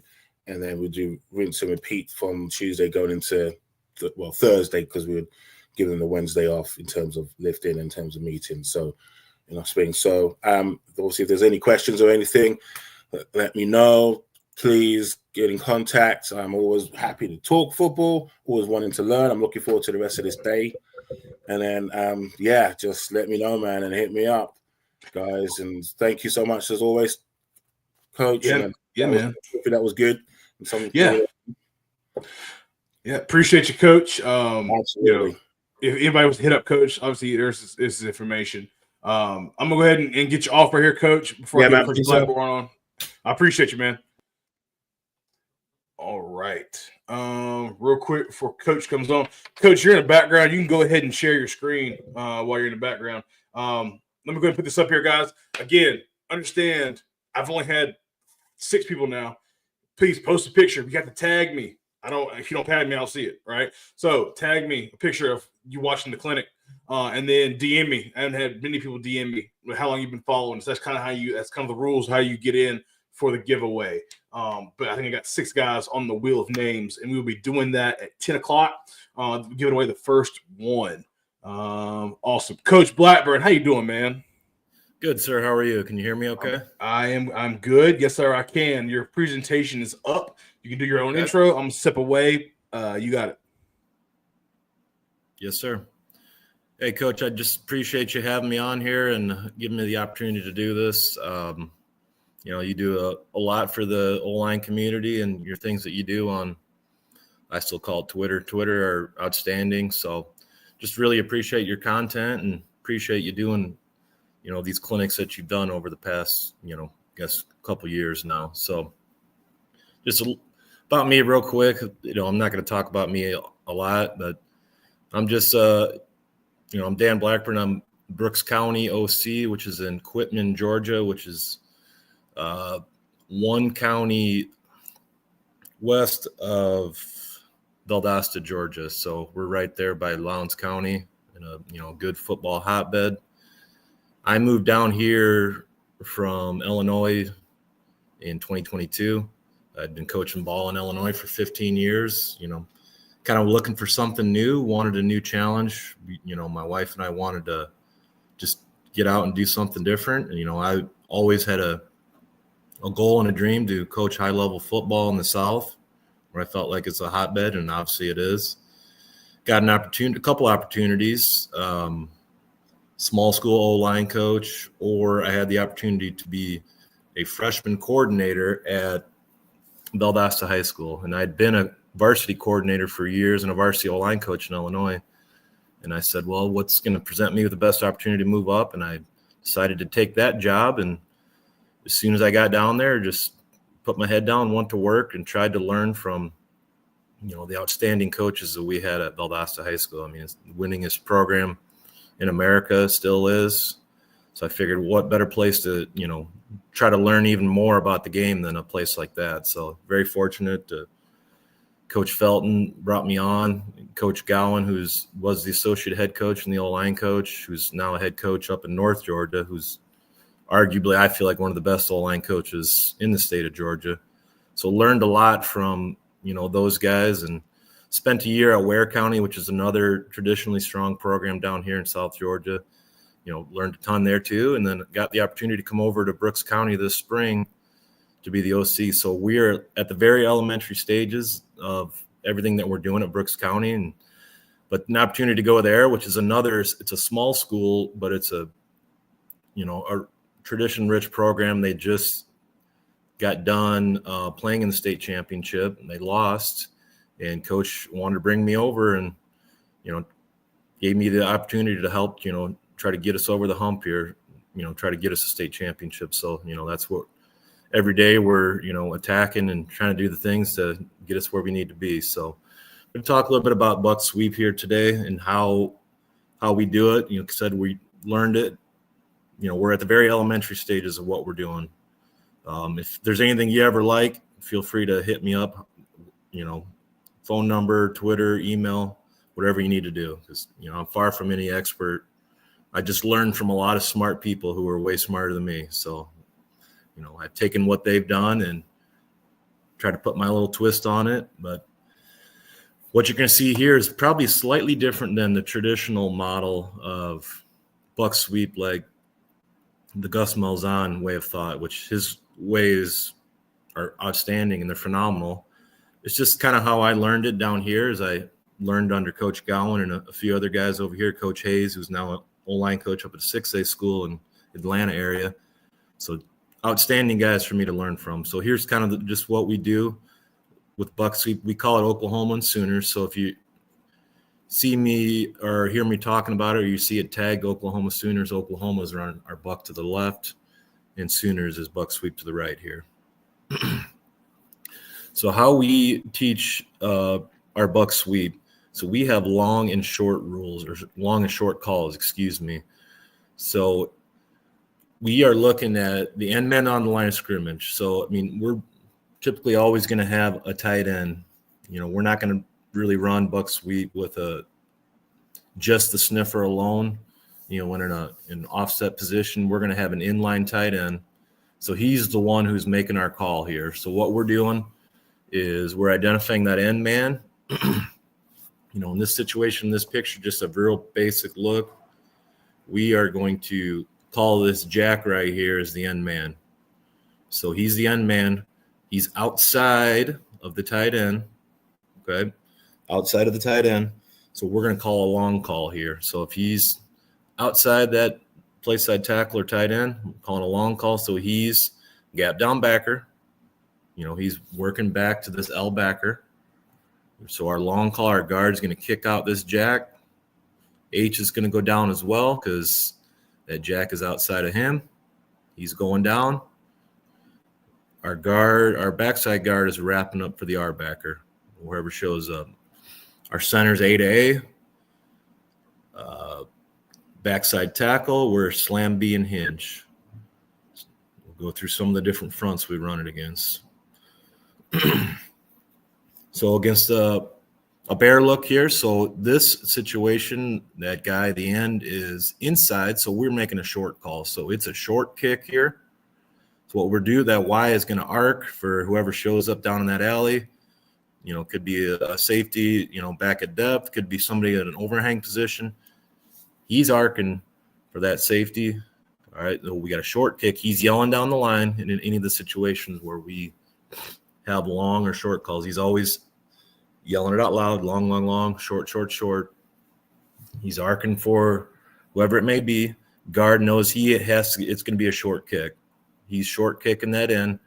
And then once again, center, 8-8 again. Backside guard, we're wrapping for the R. Typically on something like this, you know, we got two receivers backside. We're not getting to the L, so we're usually protecting it with some sort of RPO, some sort of glance, just to try to occupy that L backer who we might not get to. So anytime we're in, you know, good situations like this where we can't necessarily always work back to that L backer, we're going to protect it with some sort of RPO. You get a situation where we get an alignment like this for our backside tackle, he might get a tomahawk call. A tomahawk call is all he's doing is just cutting this guy. So if he's yelling out tomahawk, he's letting everybody else know he's getting a cut there. All right, so we're working against the overfront. Okay, he's head up. Or outside shade, excuse me. He's outside shade here. We're gap down backer. Okay. It's going to be a long call. He's going back. The Y is working back. Any color shows up. You know, if that tackle tries to spike outside, he may, you know, knock it over for his tackle, but he's working back to the L backer. Okay, you see front side guard, long kick. You know, left guard or backside guards wrapping for the R backer. Okay, so try to keep these rules pretty simple. All right, it's worked well. You know, I was at, like I said, the last 2 years, and year one, and we put it in when my first year when I was there in 2021. You know, this was our bread and butter. We averaged, you know, 8.1 yards per carry on buck sweep and Georgia 6A football. So it was a great play for us. You know, this play, you know, essentially won us our big rivalry game. If you ever heard about, you know, the Wintersville Classic, you know, get 12 to 15,000 people there against our rival in town, Lowndes High School. We busted it, you know, a Sooners for 80 yards, and, you know, we ended up winning 13-6 in that game. So, you know, it was a great play for us at Valdosta, and I'm bringing it over to Brooks County. So, like I said, we're working the very elementary stages of it right now. And you'll see some clips I have here after this, after I get done showing you these fronts of us working at the very elementary stages at Brooks when we're just installing it team teach-wise, and then some clips that I have from Valdosta as well. All right, so working an under front. Got the jack walked up. All right, another long call. Wise gap down backer, working with that tackle. Okay. In this situation against the under front, we'll get the center to pull. Doesn't happen a lot. We typically want our guards being the one to pull, but in the situations here, where this guy's uncovered, is pretty close to uncovered here, we'll get center and backside guard to pull. But we're looking for situations where we can get our guards to pull, not necessarily our center. We usually have a center that can, but we're usually looking for both of our guards to pull. So just look against the under front. All right, odd front. Okay. Got another long call. Wise, gap down backer.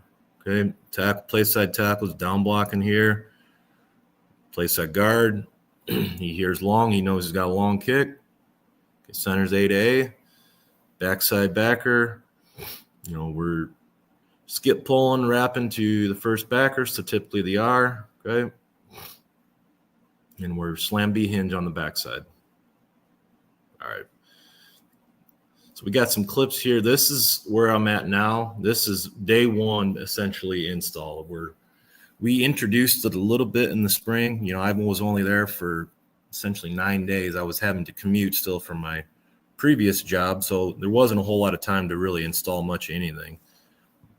We had 9 practice days before we had to get ready for a spring game. Essentially, it turned into 8 because the day before the spring game was a walkthrough. So we introduced it at the very basic level, but this is some clips from the summer where we started essentially reteaching it again. So what you see, I will walk you through it. We're teaching these guys in basically a team teach period. We're just showing a front, real basic look here, no pads on or anything yet.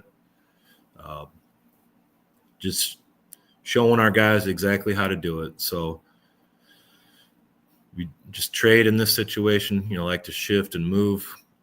Okay, so our Y should be yelling long, long, long. So he's telling our guard, get ready for a long kick. Okay, like I said, this stuff's probably real sloppy because it's essentially day one install. We're teaching everybody, in a team teach period. So long, long, long. He's gap down backers, a Y, kick out, wrap. Slam B hinge on the backside. We're A to A, working back. So some of this stuff may look a little ugly and may be wrong. Like I said, we're just coaching it up. Got some stuff on film and trying to get better at it at this point. So we're just trying to work different formations out, trying to work a little movement. So I like to work, different shifts to get in the looks that we like here. Fast forward here a little bit.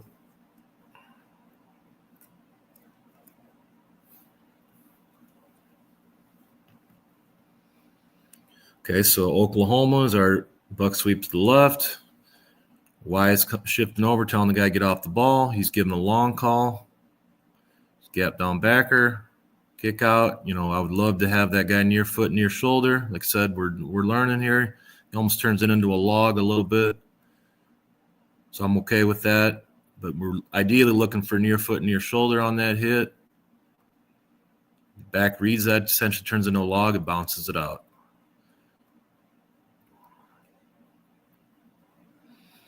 Okay, so same thing. We were literally just repping the same play over and over and over again, as we started. Okay, the situation here, we get guy inside shade of that tight end. So we're yelling short, short, short, short. It's a short kick. We're wrapping. It turns into that log again. We bounce it outside. Just a simple tag we do. Nothing changes up front, so it didn't change for our O-line. We just added a little pop for it, a little red zone play we like to do. So guy gets a short call. He's telling him to arc out like you would in any other short play. I'm standing there. I'm telling him, hey, you got to make it look like you're going out to arc the overhang there, and then you're just slipping down the seam. I'll try to rip through these guys. Try to rip through it quickly, but like I said, if you ever have any questions about any of this, then you can hit me up later. I'll get to some of our other clips of us working at Valdosta, full team here. So we just added we also put in a little bash with it. Get the QB involved a little bit. We got some athletes that we use in the backfield at quarterback, running back. We got blessed to go to Brooks County with guys that are athletes. This guy in the greens, a 4-star corner, receiver, running back, committed to Georgia Tech. Got some guys here that we can work with and do some things with. We're running Sooners here. So inside shade of the tight end, we're short. He yells it out, short kick, bam, it happens quick. We're trying to wrap. Like I said, we're not getting a whole lot from our front side. Some guys that we're trying to introduce and get coached up in all things O-line as we, shifted a new guy to right tackle here. So a lot of learning for a lot of our guys.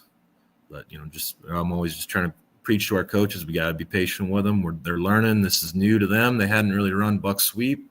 They were a good power team and counter, but I wanted to bring in buck sweep as well because I thought it was something that was very similar, obviously, to other gap schemes, and we could get good at it. So another short call here. He arcs. Okay, short kick. We wrap for the R.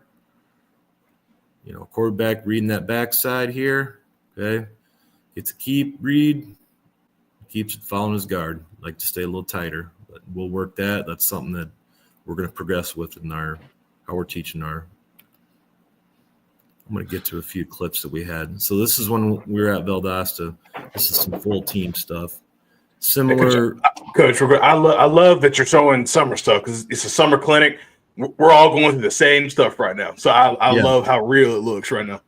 No, you're not going to see any game clips. Like I said, the stuff at Brooks that you just saw literally was our day one install. This stuff right here that you're seeing from Valdosta was early in the summer of year 2. So we had just finished that, year 1 where we had put it in there at Valdosta and, like I said, average 8.1 yards carry. This is year 2 with essentially this group right here up front that all started the previous year. So we brought back the whole offensive line. Coach Gowan and company, like I said, who was a phenomenal ball coach who I learned a lot of this stuff from, taking it from him. But this is all summer stuff from going into year 2 of running buck sweep here with the Cats. So taking a look here, this is all summer. We want some team stuff. No rules against going team. Even if you don't have pads on, you can do it. So you just got to learn how to obviously use your hands a whole lot better. So we're just running a little orbit motion, okay? I'd like the tight end to stay a little bit more square, but he's saying long here. Okay, we're short kick. Let's see how we look here. So slam B hinge, gets it a little bit. So Jeremiah, left guard, does a decent job kicking that out. Buford, our right guard, wrapping up. Continue to go. You don't need to go chasing that guy, but under control out there at second level. Turn into a nice play for us. So we got a little tray formation stacked up. Okay. So we get another long call. We'll read that guy right here. Okay. We'll call him. He's going to call him the end man here because obviously we can't account for that dude with any of these guys out here that are stacked. So he's our long call. We're going to work for him. Like I said, you're going to see good, bad, and ugly with a lot of these clips. I didn't just pull good clips. There's some that are bad as well. So obviously, we get a run through here. Backside, we didn't do a very good job of slam hinging there, closing off the B gap. We get tripped up on the front or on the backside guard there. So like I said, that's the center, excuse me. Gets tossed by the nose guard. So I didn't want to just come in here and showing like all the great clips. I wanted to show how ugly it can be and how we're teaching it. So really, that guy blitzes through the backside. Our tight end, our right tackle, Roosevelt or Rosie, we called him, and Smoke Bennett. We called him Smoke nickname. He wasn't a smoker or anything. Great kid, playing up some D2 ball up in Georgia here. Would love for them to get eyes on the L backer. I know he takes off and fits that window on the backside. And with an athletic quarterback here that we had, this guy in our quarterback in the red jersey, he's up at Georgia now. He's a Georgia moved him to safety, but it was a great athlete, could do a lot of good things for us in the run game. We'd read the stuff on this on the backside. So obviously the guy coming in is accounting for the quarterback, but we're going to use that guy in the read as well. So this is some of our twos in the summer in OTA, I believe. No. Getting some work in here. So this is our two guys. Let's see. So we get a short call here. Okay. Like I said, probably ugly with some of our twos, still learning. Our tight end arcs. Shoot. Got to get that backside guard wrapped around there a little quicker. Not bad. He eventually gets where he needs to go. Gets to that backer that's flowing over top. Running back does a good job cutting back.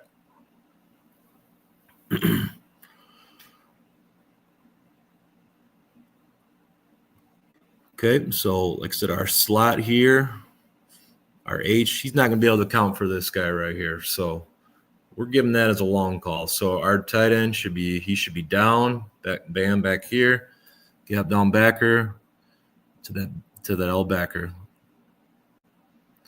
So right here, those guys, it's a pretty good double. We would love for one of those guys to come off that. Hopefully the tight end would be able to scrape off that and pick up that backer. I mean, that guy over pursues slightly, but, it's still a decent play for us. We get 5-6 yards on it, so we can live with that.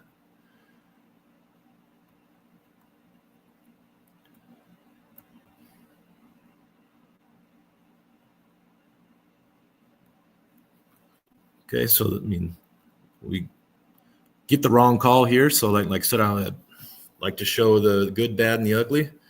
In this situation, that guy's inside shade. We should be arcing right here.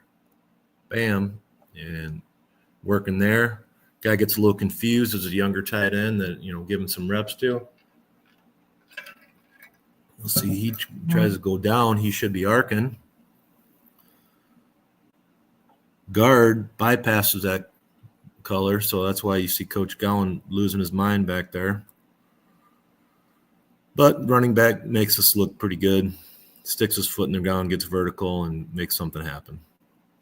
But, as we're trying to teach things the right way, luckily, like I said, defense over pursued, got themselves out of position.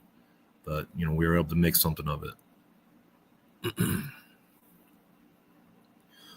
So we were in a little empty formation here, essentially. Bring a guy in motion. Okay.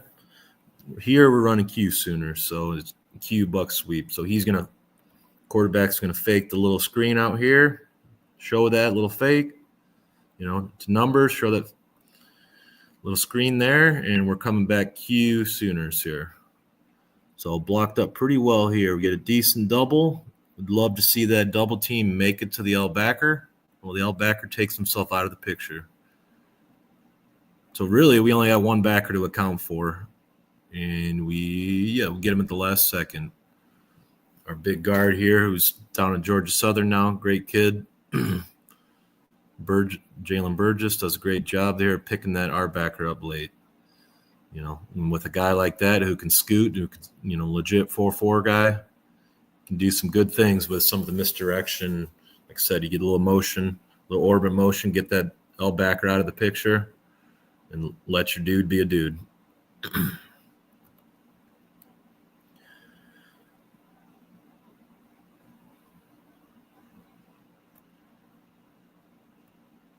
So we're getting a long call here. So that guy that's the overhang there, we're long kicking to him. Here we just add a glance on the backside. Showing the glance. You see the quarterback that lets one rip here.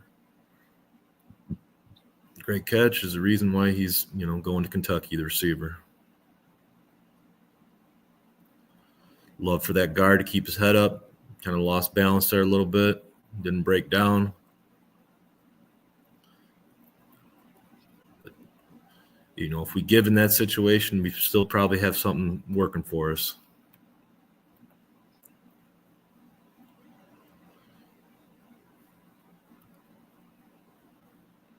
So a little trade left. So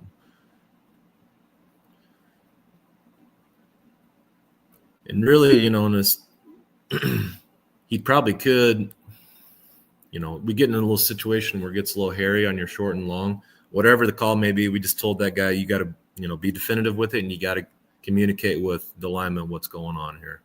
So he arcs it, we short kick it, which is fine. We get a good kick from our guard. Decent wrap there. He probably held him. But back hits it. Like our back to stay a little flatter. We want to get those backers to flow a little bit. Get the back here and then stick his foot and get vertical on it.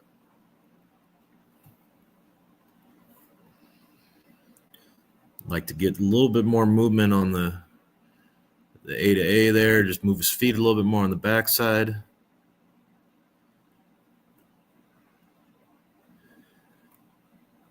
You see that guy's kind of in a 3-ish, not really a 4-eye. A lot of times what we would do is we'd read that guy. So we would make a call here where he would block out, and we would read that guy with our athletic QB. So it could have been a situation where he kept there. He had a little room to squeeze through that, and we trusted him with his athletic ability to pull that. You know, probably a situation where he should have pulled it, to be honest.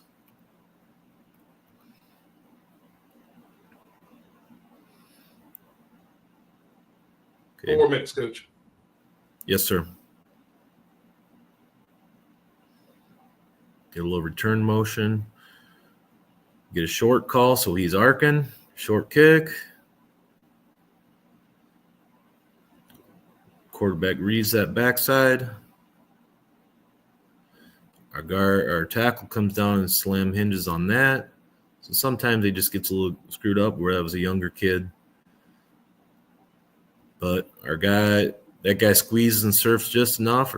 He's athletic enough where he can go make a play. We're okay with that. So we're usually having our backs in sidecar running this, but, you know, we did run it a little bit out of the pistol as well. And obviously it sets up, you know, your boot game and whatnot when you're running it out of pistol and you open up almost like you would, you know, wide zone. We're just telling that other back, he's just arcing for the overhang there. Clean up the alley. Doesn't really do much on the block there, but that's where we're teaching them. Like I said, ugly summer clips. Good double there from our tight end tackle. Decent wrap, breakdown. So not bad there on that front side of building that wall and slamming that thing down. That's what we're always preaching to front side guys, just building that wall. Just like, you know, everyone else is teaching their gap schemes. So we get a little 12 personnel here. We would do it out of what we call dart, you know, a tight end wing set. It wasn't just exclusively 11 personnel. We did out of that. So we're reading this, not reading, but making the call off this guy. So it's down, or excuse me, a long. So we're both going down. We will long kick that overhang who showed up.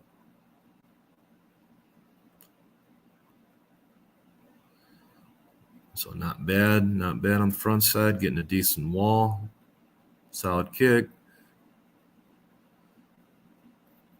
So pretty good job on our wrap.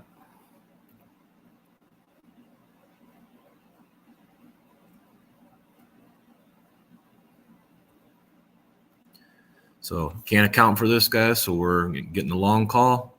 Should be down, working back on our double team, back to that L backer.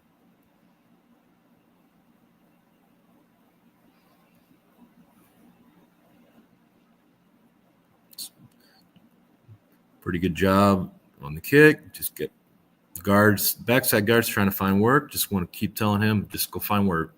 Keep your eyes up. Keep working downfield.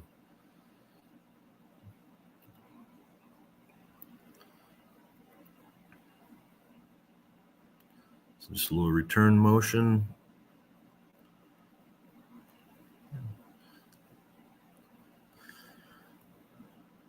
So we're going to get another long call, kick out, wrap. Oop, get a run through here. So our block on the front side, we would love for that guard. I mean, that tackle number 98 here. They both got to they're working their double, got to keep their eyes peeled for this L backer. So he should be the one coming off in that situation. He lets that L backer run through, like I said, one to show the ugly clips as well. Just got to have the eyes up.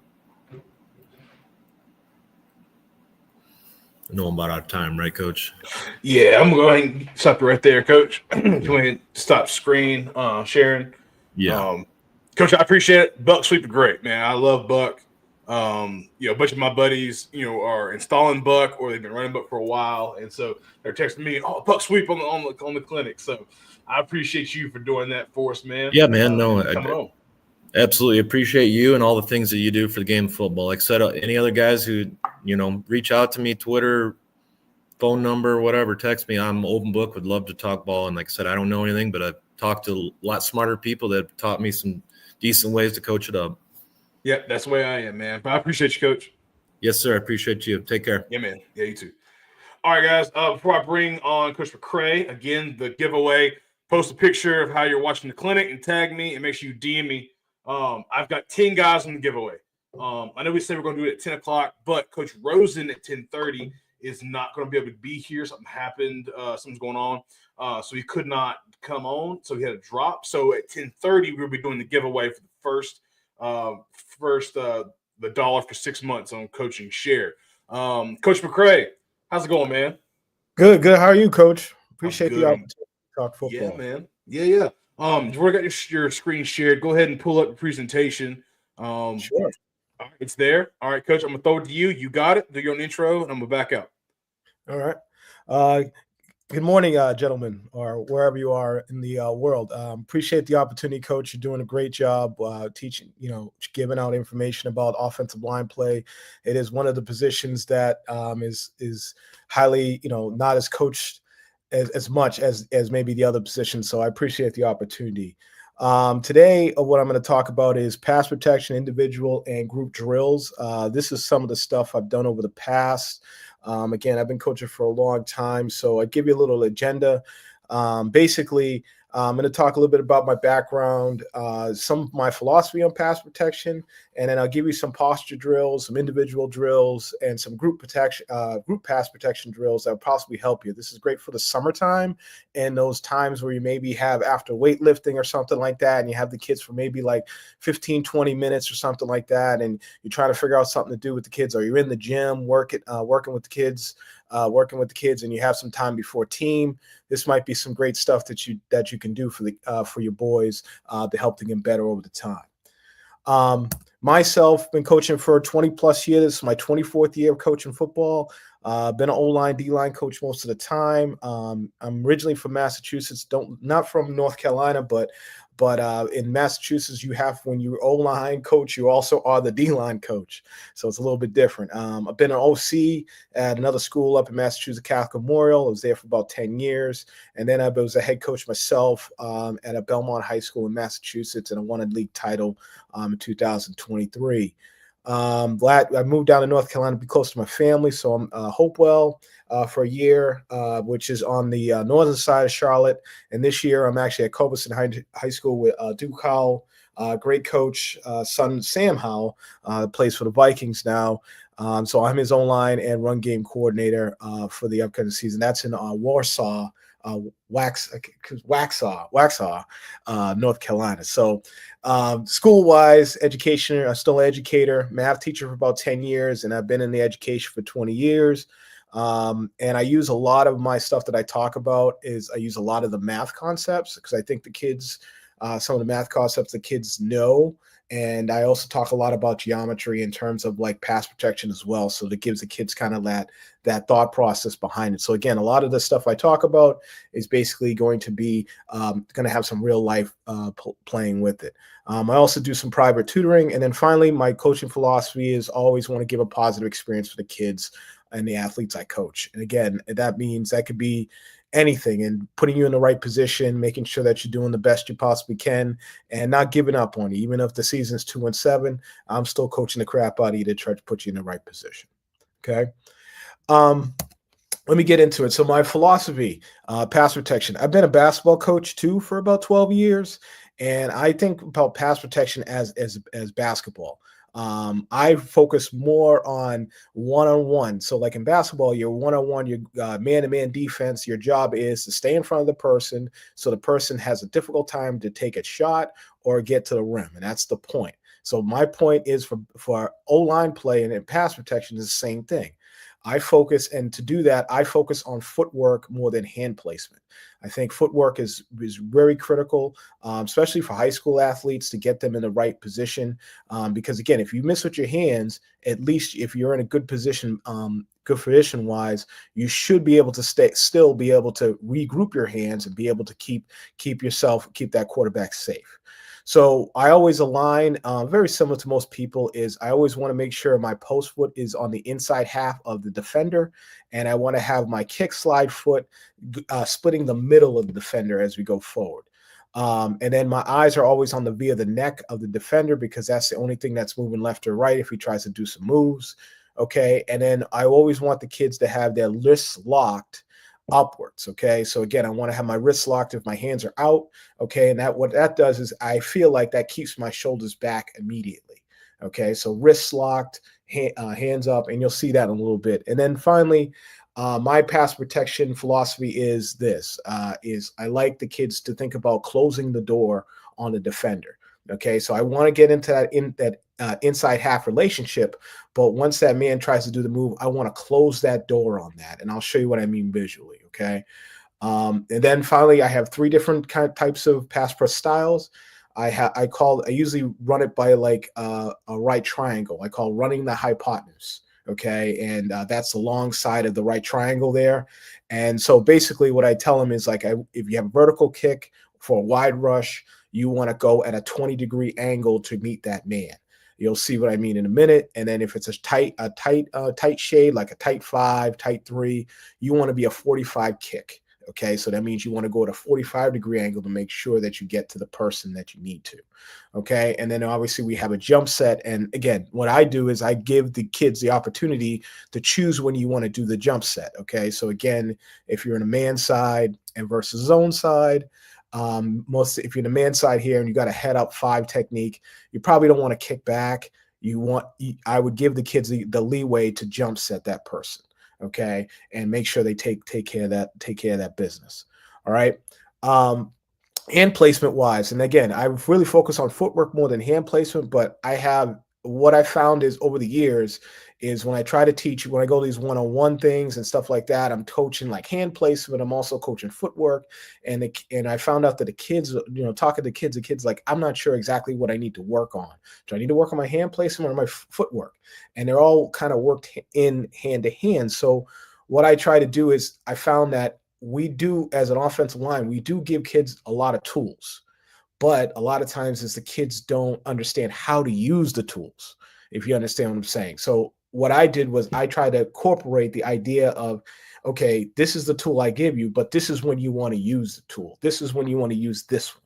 So again, as they get in their stance and they see the alignment of the player and they're doing the pass protection, they know that, okay, if this man is really wide, I want to use this. If this man's really tight, I want to use this. But always thinking about trying to be in that alignment of being in the inside half. Okay. So hand placement wise, if you're a vertical set, I like the kids to only use one hand and I like them to use the outside hand, and that goes around the middle of the defender. If you're a 45 kick, I always try to have them use 2 hands. Okay. And I want to look to glue to the defender. I got that word from the coach. I think it was the coach at Ohio State, talked about alignment and when you get locked up with the man, you want to glue to them.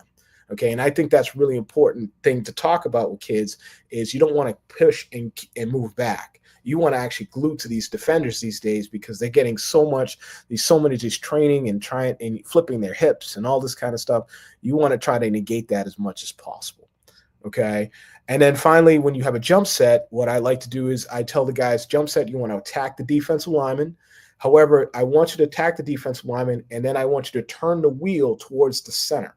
Okay, so again, I attack with my 2 hands. My 2 hands is on the man, and I want to turn that wheel towards the center because what I want is the idea that when you do jump set a person, there's going to be also may be a linebacker coming as well. By turning towards the middle and you're cutting that gap to be smaller, so that running back that's got to take that guy now has a better chance of doing that. It's not just a free run through because you just totally jump set that guy, okay, and keep the wide gap. So again, just trying to, I think the things that kids need to understand so they can know how to use their techniques, and I think that's really important. Okay, so let me just flip and I'll give you a visual of what I'm talking about. Okay, and again, I hope I don't run too long here. Okay, so again, what I have is here's what I'm talking about. Here's the D lineman, and I'm talking about closing the door. So again, I want to take an R here. So I'm thinking about my offensive lineman at this point, and this is his left foot, and this is his right foot. Okay, I want to be down the middle of the man, and I want to make sure my inside is taken care of. So if this D lineman tries to go inside, there's no way he can go inside the door here.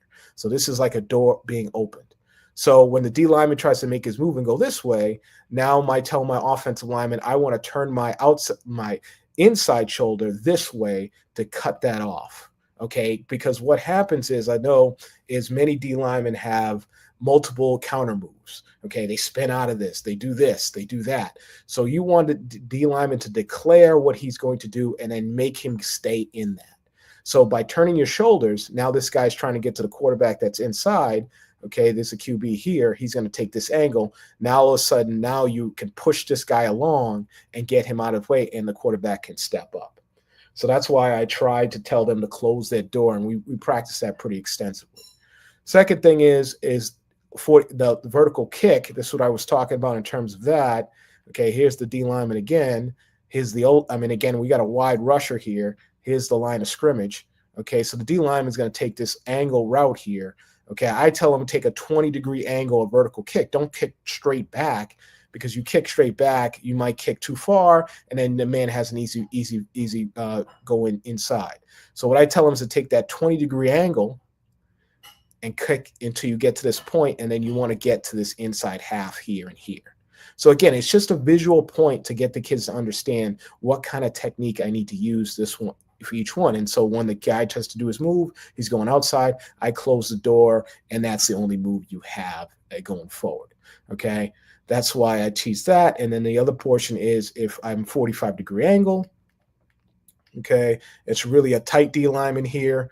Okay, he's coming this way. The O lineman doesn't really have to kick that far, so he's going to get to a point at a 45 degrees, which is half the. So again, here's the right angle. Here's the split of the right angle, right in the middle. So again, I give him that 45 degrees, so he makes that contact and he gets to this point of where he's inside, so he can close the door on the defensive lineman. So one thing, it's great for guards because, again, we have a chance to see, if you go watch those one-on-one tapes with the colleges, a lot of guards just really just go back and try to do a vertical kick, and they let both guys go. By using the inside half, they know that now I don't really have to go far if I'm in a 3 technique. I can really just stay where I'm at and really be able to get after the guy going forward. Okay, so those are the reasons why I do those things. So let me just go into some video so you can see how I practice it.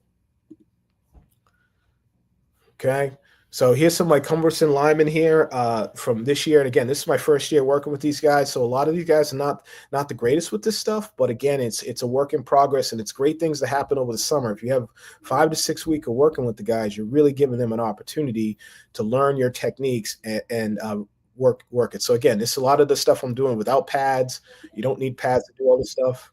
Okay, I just got to work on getting this slow down here. I don't know how to do that, but I'm getting better at it.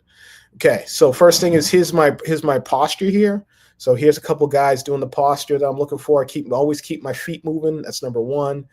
This young man on the right here is a freshman in high school. Look at his hands. I want his wrists a little bit more locked, okay, and pushed out a little bit more so his shoulders go back, but he's in a really good position as he moves his feet. Okay, this is my big freshman, a lot of freshman guys here working the techniques. Now, this is one thing I don't want to do is, again, you can see there's this other coaching involved here because he's moving his hands. I don't really like that too much. I mostly want to keep my hands stable. Okay, here's another one doing the same thing, but then here's one of my big freshmen doing what I'm asking him to do. Okay, and we'll back it up here so you see that. So here's one of my freshmen, my older guys, my senior, 6'4", 320. Okay, he's in a good position here. Okay, and he just want his wrist to be a little bit more locked. Okay, now what I do is the first thing I do, and again, I always like to get out of the stance into the posture. I don't just like go into kick slide. I always want the kids to get out of a stance into the posture they need to by putting the foot down and getting into that and working on your balance.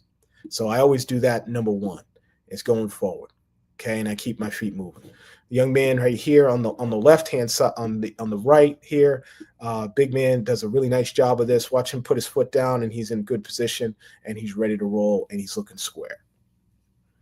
Okay, then I go in from there. I go into my 45 kick at this point. So we do 3 kicks of 45. Now watch the guys as we go 45 here. Boom. Okay, so one thing I always tell these kids. And again, one thing I don't like is I sometimes I see the coaches teaching this mule kick of the outside foot.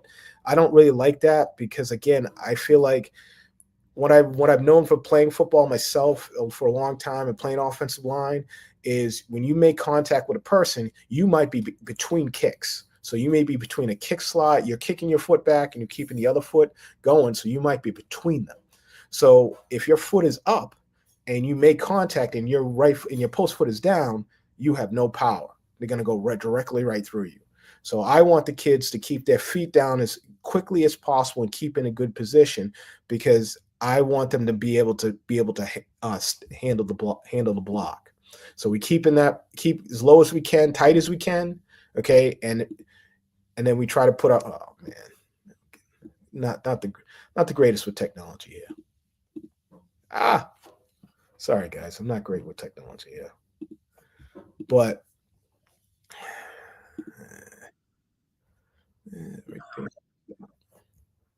cancel it off, and I'm working on playback speed here. Boom. So here's a better look at it here. So again, we move our feet, we're keeping it in a good spot, and then we're right hands up. So one thing I like to do is I teach the kids, I want my hands to lift up. I listen to Coach Rudolph in the first one. He's talking about our kids lifting up and getting their hands. I like that as well, because again, I feel like that's where your power's coming from, is inside your sternum area. That's where you lift from. And then at the end, which you keep your palms up, what I found is by keeping your palms up, hitting with your palms, you're able to grab when you get close to the guy and you get in good position. So when you get your hands on, then I'm going to turn my hands and I want to grip those tight so I can keep glued to the man. Okay, here's vertical kick here. Okay, now we want to vertically kick, so we go at a 20-degree angle here, and then we're going to pop with our outside hand. So one thing, if you look at the person on the second to the left, the big man, see how his hand is a little bit outside of his body? I don't like that. I want his hands to be straight ahead, because again, if you're outside of your body, the guy's going to try to do his move on you. Okay, he's going to be able to get the edge on you. So if your hand is straight ahead, now all of a sudden when you try to flip your hips and do your move to the outside, because we're trying to close the door on you, you're gonna get to that. You're only gonna get part of my body when you get to the move, and that's what we want. We want to slow you down, and then we keep our feet moving. Good. So again, that would be our posture, and that's how we practice most of the time. Is we're working on our posture, putting ourselves in a good position as we go forward. Not the greatest with this tech. All right. Then from here, okay, let's go. So now we're in alignment stuff. So again, I practice a lot with alignment. I don't really even have them make a lot of contact. I want to make sure that you're in a good position at all times. So again, we always focusing on alignment. Okay, so what I do is, again, you've probably seen these in IG, but I've been doing this for about 10 years now. Is I used to get $8 PVC, $3 PVC pipes. I get 5 of them. And I go to Home Depot and I get ones that are just probably about like 6 inches in length, or you can cut them to that. And I put them around their backs. And what it does is it keeps your shoulders back and it puts you in a good position. And then, like I said, we just focus on trying to get our foot down our kick foot down the middle and our other foot on the outside. So, we just work with different angles. Oh, didn't want to do that. Okay, here he goes again. So we kick to the inside half, and then we keep our feet moving. Okay, couple coaching points on this, and this is how, and this is what I tell them. If you're really tight to the man, so we want to have a separation between men, between both of you and the person, because that's where your hand's going to be. If you're really tight, that means you didn't kick with enough depth. Okay, because that means usually like he's gonna take your shoulder and go right by you. So again, that you just have to work on kicking to more depth so you're in a good position. Okay, and then once we get to that, then we start progressing. So again, now we go into a situation here of this guy is tight. So now the kids have a frame of reference. Now this guy is tight, so I don't want to use my one hand to get on this man, because that's going to push me back a little bit and keep my inside open. So now I want to use my two-hand technique, and I want to close the gap between them and stay on like glue. Boom. And then we stay on like glue. Okay. I like the big man here, what he does on this, and I really like this a lot. He stays in good position. He's kicking. He's getting to the point. When he makes it, boom, he starts stepping forward. A lot of my young guys have a tendency to go backwards when they do that. Boom. And now, so we do is now we see a wide rush. Now we work on the one hand technique.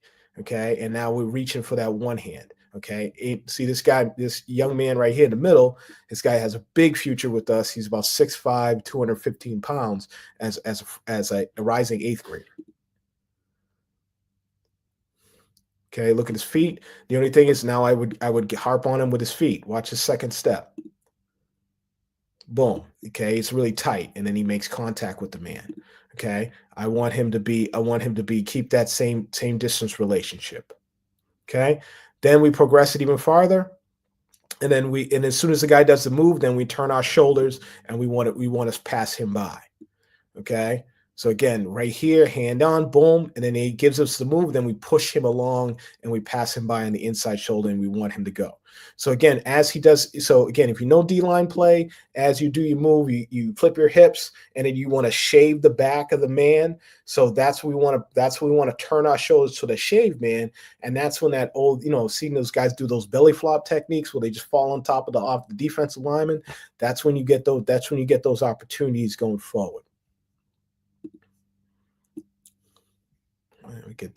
I'm running out of time here. So again, and then what we do from there is we start to incorporate both of them together. So now right here, we're working on our power slide into a kick slide. You can call this like a two-man game.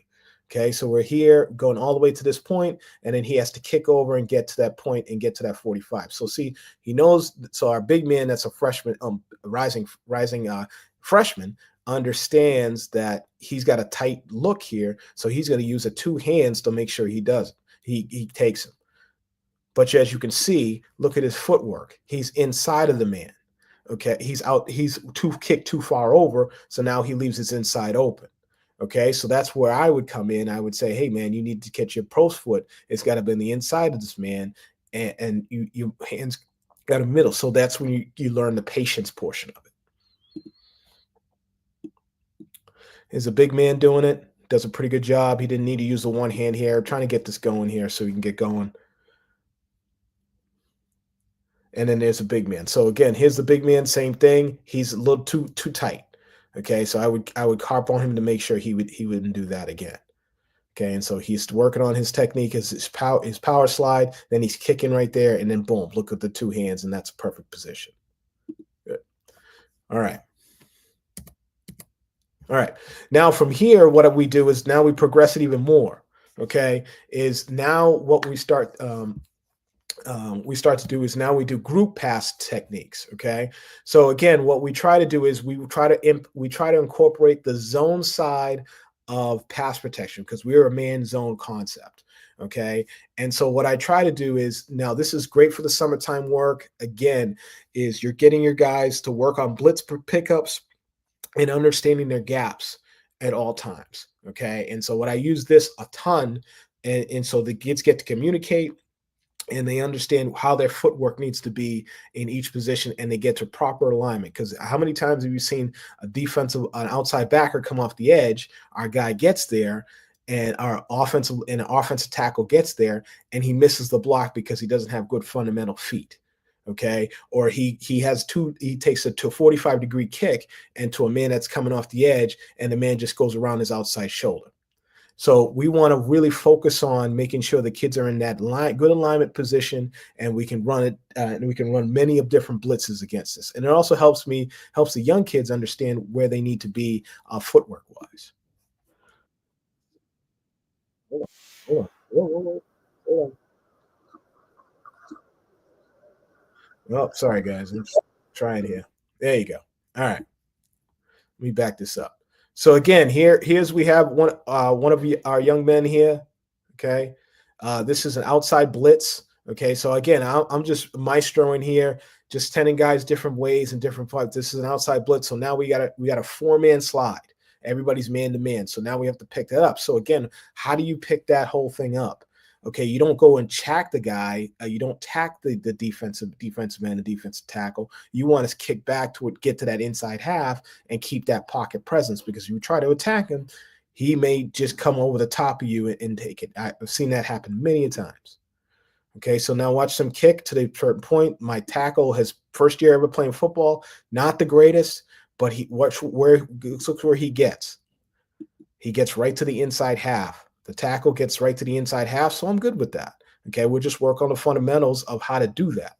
Okay, looking at this man right here, okay, look at the guard. He's in a decent position, but again, he's tilted a little bit. Okay, we want to be square as much as possible, facing the opposite way, facing towards the soccer goalpost.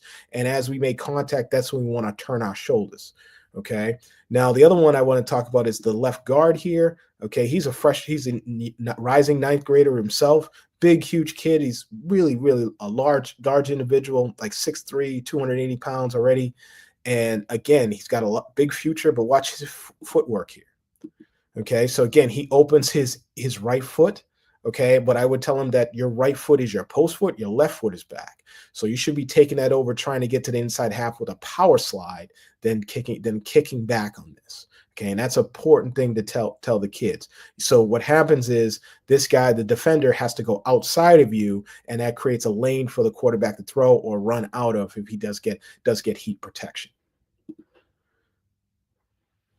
And then everybody should keep their feet moving. So it's work progress. Here it is again. Again, we're working our zone side technique. Okay, we switch the blitzes up. Now we have a slant and we have here, so everybody just knows where they need to go at that point. Okay, and we're just going to keep fooling around with it. Now we just have a straight up blitz. Okay, and as you go forward here. Boom, and everybody knows what they need to take. Okay, so again, it's a great way to get your guys working. Seeing blitzes. I mean, again, how many times you've seen blitzes and you get a chance? It's very hard to get to practice in it during the season, because you have probably like 10, 15 minutes of everyday drills.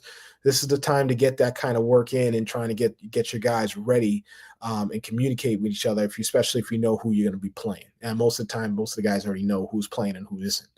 Okay, so. And then lastly is if you're looking for things to do and you're looking for fun pass protection drills to give kids a different opportunity to learn, but also you want to work technique, but you don't want to overkill them. And it's been a long dragging summer. I've come up with a bunch of different, couple of them that I've taken from some people and I made up myself that help with that kind of engagement. Okay, I call this the conga line, the power slide conga line here. I'll usually have 2 groups of this. And I have about 5 to 6 guys, and I put them in teams, and then we conga line all the way down, and we work on our sets. So again, we work on our power slide sets. So we just working down each one, and this is a race to the end. So the person, and he gets back in the line, next guy goes. Okay, and we work all the way down the field and all the way back. So we work the right side and we work the left side. Okay, and we just keep working it. Okay, it gets really fun for the kids. The kids really like it because, you put some push-ups on it or something like that just to have fun. Okay, and again, you coach and then what you do is you bring it back and you coach up what you need to coach up. There's the last one. I got this from Charles Bentley, I think OLP. Okay, he talks a lot. He does the home run drill. My kids love this drill. High school kids love this drill where you get to bang the crap out of somebody with an agility bag and try to beat them up. But what's happening here is you're swinging his bag to this man that's in a right foot, left foot post, right-handed stance in a kick slide. And what he's doing is he's working on his hand placement when the man comes in contact with him. Okay. And so what the point of this is to not make sure he doesn't overreach.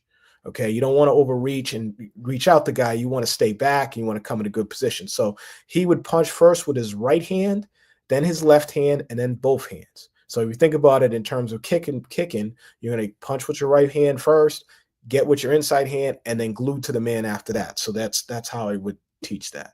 So kids love this drill. They get to beat each other up. Boom. And he's reaching forward, and I don't want him to do that. You're always going to line up on the side you're kicking, and you kind of go from there. Reaching a little bit too much, but again, it's a lot of fun and the kids love it. You can go for like 30 seconds and they just love cricking the crap out of each other and trying to swing it as fast as they can. You got the baseball guys out there trying to hit home runs. All right. All right. So, Coach, like I said, I appreciate you the opportunity to talk about this stuff. Again, I don't know everything about pass protection like some of the college coaches, but just want to give you some of the feedback that I've done over the years and how I can help possibly make you help your team as you go forward and hopefully help your offensive line, help your team win some games as you go forward. If you have any questions or anything like that, hit me up on IG or Twitter. I put a lot of stuff I do on for practices like drills and things like that online because I just want to help people as much as possible because a lot of the coaches help me as well. So hit me up anytime you need and I'm definitely here to talk ball. Yeah, Coach, I appreciate you for doing that. Coach is really good at, putting out stuff and like you said, and drills and guys, it's the summertime. We're always, trying to, get drills and just things that are going to help us in the games and pass pro. I think, obviously there's drills for run game and all that stuff. But I think pass pro is definitely, it's not as harped on. So I think it's really good to get that stuff in, Coach. But I really appreciate you and for coming on and helping us out. And you're a North Carolina coach, right? So you might not be from here originally, but you coach North Carolina. So a lot of love for you. Man, Appreciate doing that. I'm waving my hand around, having fun. Yeah, man. All right, Coach. Thank you. Appreciate the opportunity. Man. Yes, sir. Appreciate you. All right, guys. First thing we're going to do, I'm going to go ahead and make sure I catch up on a lot of these shout outs real quick. Coach Foley, appreciate you, Coach, from Shoreham Wading River High School in New York. Again, Coach Rosen had some things going on, so he couldn't come on for this 30 minutes. So you're going to be hanging out with me, catching up, and we're going to do a giveaway in a minute. So Coach Steve Show. Coach Steve, appreciate you, offensive coordinator at Aston Trail High School in Illinois. Before I get to the rest of those, let me go ahead and put this back up here. Guys, we have 12 guys entered into the giveaway. Now, I think there might be a little confusion. We're not doing the like and the retweet for the stream anymore. So if you've done that, you think you're good. Technically, you're not. Please make sure that you take a picture of the stream or you or whatever, post it on X, tag me in it. I'll like it. I will DM you that you are good, or DM me personally on X. At Coach Tatum 90, to say, hey, Coach, I've been following you for blank. I really appreciate whatever people usually say. So make sure you do one of those two things. Guys, I just want to get guys in here. We got 12 guys so far. Just trying to keep the longevity of the stream, flowing on X. Guys can see it. So do that. Post a picture of you watching the stream, however it is. Tag me, and then DM me how long you've been following us on X or YouTube and our journey here, trying to help coaches get better. I really do appreciate that. So let's get back to these shout outs. Let's see. Where are we at? All right, Coach Crawford. In Connecticut, I appreciate you a lot, Coach, for doing that. Here we go, Coach Mitch Johnson, my dog. That's my dude right there. One of my best friends in coaching. Appreciate him for joining. Coach Rook. He reposted the stream. Greg Wellman. He's the OL and run game coordinator at Algona, Iowa. Appreciate you, Coach. And then Carter Brogdon, tight ends and H-backs coach at Brooks County. So Coach he's coaching down there at Brooks County as well. Coach Gamble reposted the stream. My dog, another one of my really good friends, Austin Trotter, head coach at Pine Lake Prep in Mooresville. Looking forward to another great day of talks. Appreciate him. He sent me a picture of him eating breakfast and at some place, and the biscuits look really, really good. So appreciate you, Coach. Samuel Astley, what's good, Coach Tatum? What's up, man? Coach at however you say that for the Crocodiles in Finland. Appreciate you, Coach. International coach is showing love. Coach McQueen, OL coach and run game coordinator at Freeport High School in Long Island, New York. Coach, I think it's McHugh. Ryan McHugh is the OC and OL at Hinsdale Central in Illinois. Shy Danley, who's the OL coach at Heritage High School in Virginia. And then Randolph Warren, who's the head coach at High Point High School in Maryland. Frank Reinhardt, youth coach at Liberty Bell Patriots in Philadelphia. Appreciate you, Coach. Dave Easton, who's the head JV coach at South Jeff High School in New York. Ryan Connington, who's a varsity OL at Stafford High School in Virginia. Coach Holmes reposted the stream. Appreciate it.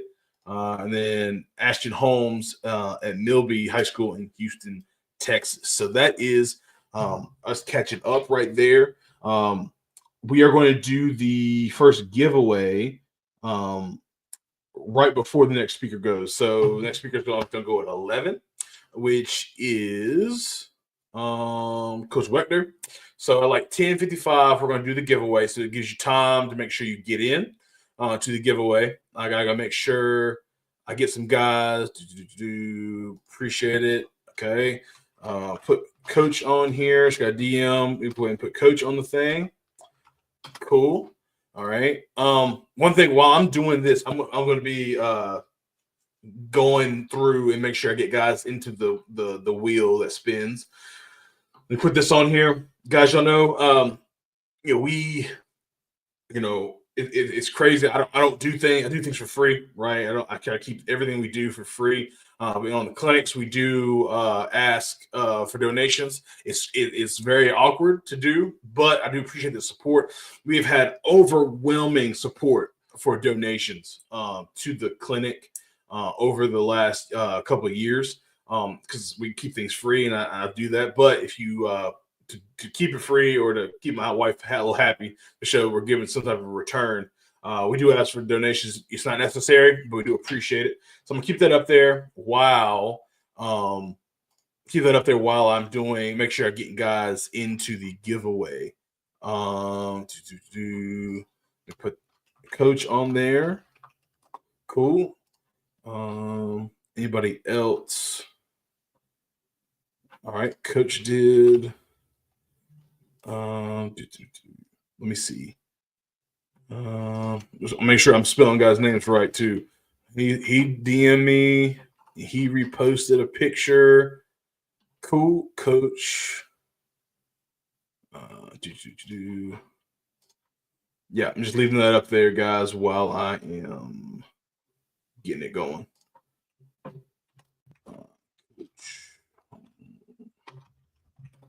Perfect. We're up to 16, guys. Boom. Got you. Cool.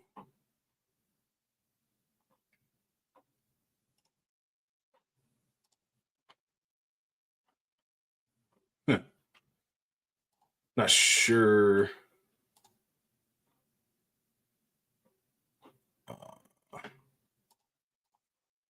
Getting a little spam here, guys. It's kind of funny. Anyway.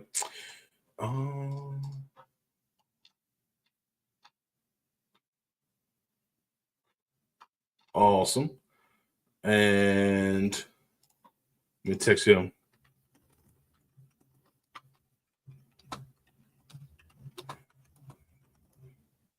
Boom. Let me do that. Here we go. Awesome. Got some guys checking in for us real quick. Coach Trotter said Biscuit Head Nashville look really, really good. Alonzo Barber, who's O-line coach in Conroe, Texas, for doing that. And then Jared Golightly, he's the assistant head coach, head offensive line coach, run game coordinator at Ferris High School in Ferris, Texas. Thank you, Coach Tatum, for all that you do for the offensive line community. Appreciate it, Coach. Again, there's the donations for there. If you would like to, again, it's not necessary, but I appreciate anything that y'all do. Awesome. I got Coach right here. Just tagged me, so I'm gonna go ahead and put him on the giveaway. Perfect. We put his name on the thing. Boom. He's on there. We are now at 17 guys, 17 coaches for doing that. Just got another one. Here we go. Boom. Just got another one. Awesome. Again, we're going to do the giveaway at 10:55. 10:55.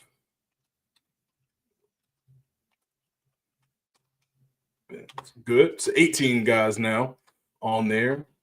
I'm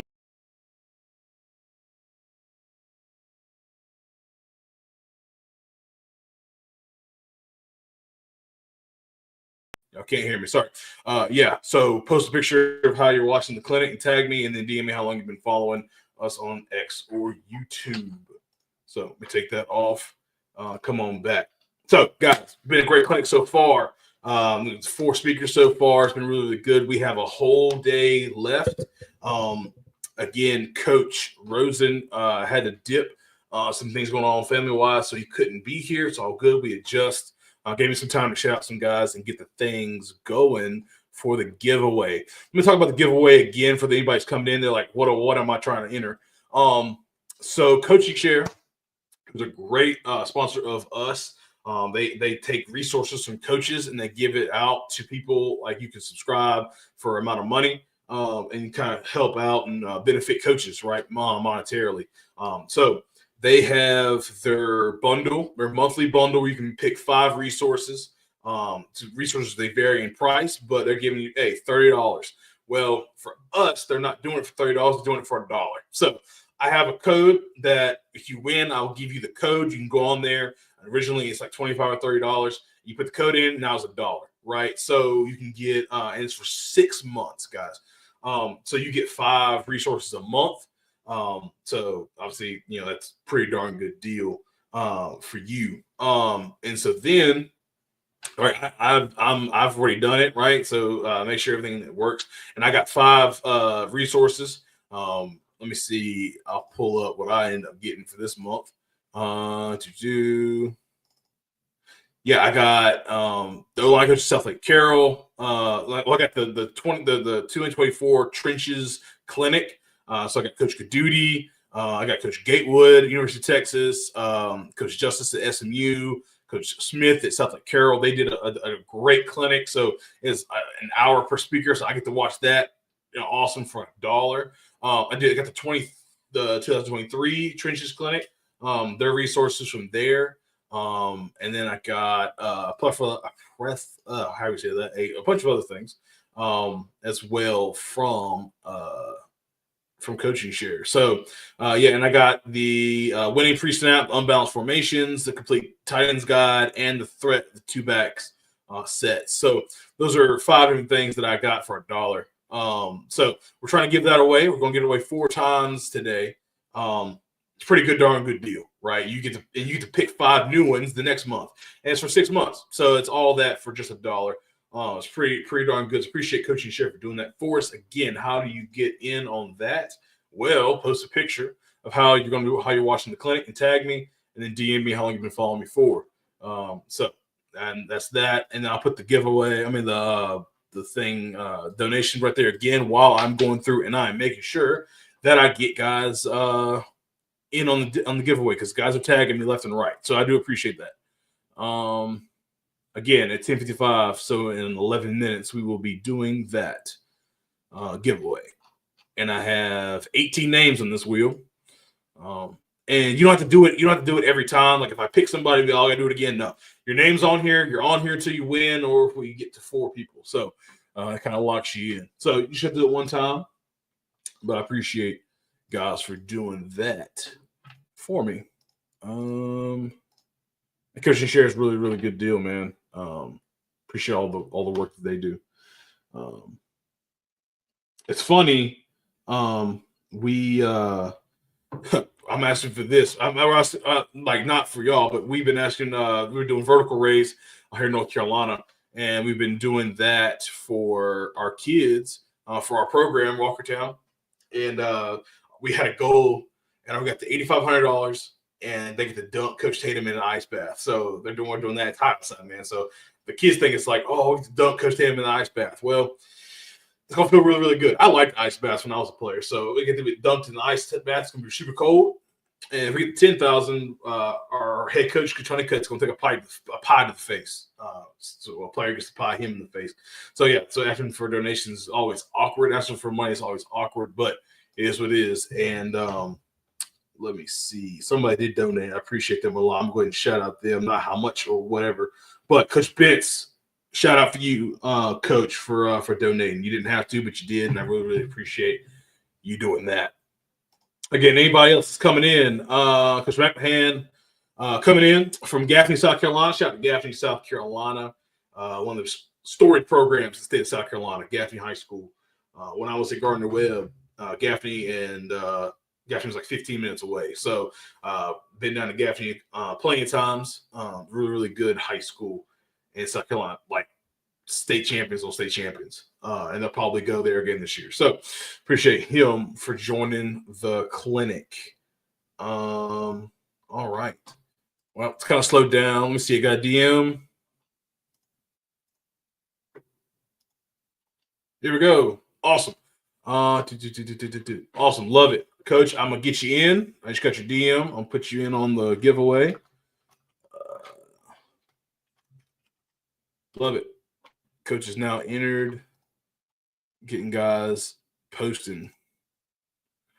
Again, 9 minutes, and we're going to do the drawing. So it's kind of just chill. If anybody's got anything they want to talk about for the next 9 minutes, appreciate that. Before we get Coach Weachter on, I'm going to go ahead and make sure I get his invite together so I don't miss it. It's a lot of moving parts, guys, when you do the clinic. So there it is.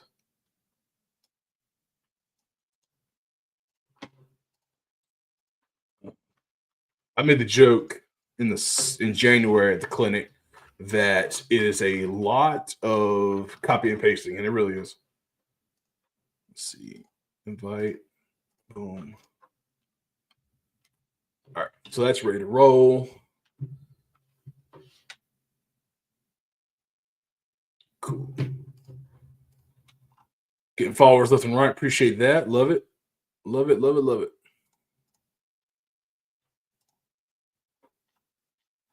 All right. If anybody's in the process of doing that, make sure you go ahead and post, guys. Again, there's the rules, how we're doing it. Post a picture, how you're watching the clinic, and how long you've been watching us on YouTube and X.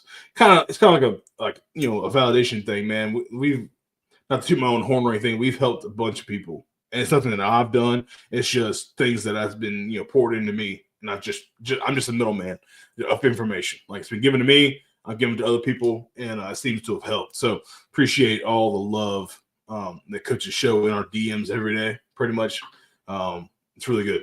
Appreciate that a lot. Let me take that off. Cool. All right. 7 minutes. Well, we can go now. I mean, unless I get some people jumping in, we can go now. I don't have anybody posting. You can go ahead and do a spin. Comment if you want to go ahead and do the spin or not. Let me see.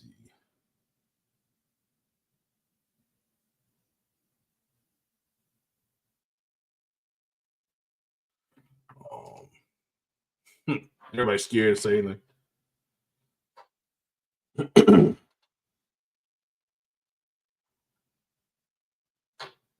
Again, don't just like the stream.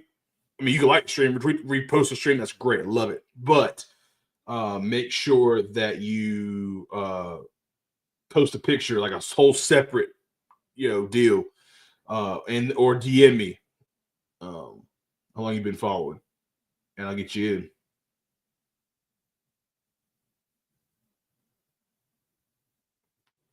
in. Spin. Gotcha. Okay, 1050 will spin. Again, 19 names, and I'm just going to go through real quick. I'm going to share the screen, and if you think that you have done what you're supposed to do to get in, but you don't see your name, DM me on Twitter, like how long you've been seeing me, and I'll put you on there. So there we go. Coach Hine, Coach Gibson, Coach Cunningham, Coach Noonley, Coach Easton, Coach Shook, Coach Reinhardt, Coach Ashley, Coach Ramsey, Coach Elrod, Coach Harston, Coach McQueen, Coach Malone, Coach Trotter, Coach Lee, Coach Holmes, Coach McHugh, Coach Bent, and Coach McFadden. So those are the guys that are in for the giveaway. I'm going to take like a few seconds for anybody that's like, hey, just DM me real quick. Like, hey, Coach, I've been following you for blank, and post a picture, and I'll get you in there for the giveaway. Guys are like, no more. I just want to give everybody an opportunity. We are doing this more. Just got you, Coach. Boom. Love it. I'm going to put you on there. Let's see. Going to put Coach's name on here real quick. We are doing more giveaways. So this is the last time you're going to be able to win. So for the rest of the day, we'll be doing 4. We'll be 3 after this. And we'll be making sure that we get guys in there. So you don't get your thing in on time. We will get you in there. Awesome. Let me get Coach on there. Boom, 21. All right, let's go ahead and spin. Screw it. Who's going to get the first code? And Coach, I will make sure that I get you on there. And it is Coach Harston. Appreciate you, big dog. You're the first winner for the $1 6 months. So everybody's clapping it up for Coach Harston. Coach, I will be DMing you the details, and you can get your your 1 month. Your 6 months for $1. All that information. We'll get you hooked up with the coaching share, guys. You can go on there and then just let me know what you end up getting. That'd be awesome. So Coach Harston, appreciate you, big dog. So I'm gonna remove your names. Now we're down to 20 guys, and that'll keep growing as we keep going. Let me go ahead and stop sharing and bring it back to me. And let me go ahead and send the invite to Coach Weachter, and we'll get back to the clinic and doing that. And again, Coach Bentz, I really do appreciate you, big dog, for donating. That was huge. You didn't have to. Coach saying congrats, Coach Harston. It's absolutely awesome for that. Cool. All right. So while we wait on Coach, I'm going to put that up again. My wife texted me and said, well, if you're just waiting, might as well do this. When the boss lady says to do it, I guess we're doing it. So that's for the support. You don't have to, but we are super appreciative of it. Let me see. Cool. Yeah, guys, locking in with us. I love it. Absolutely love it.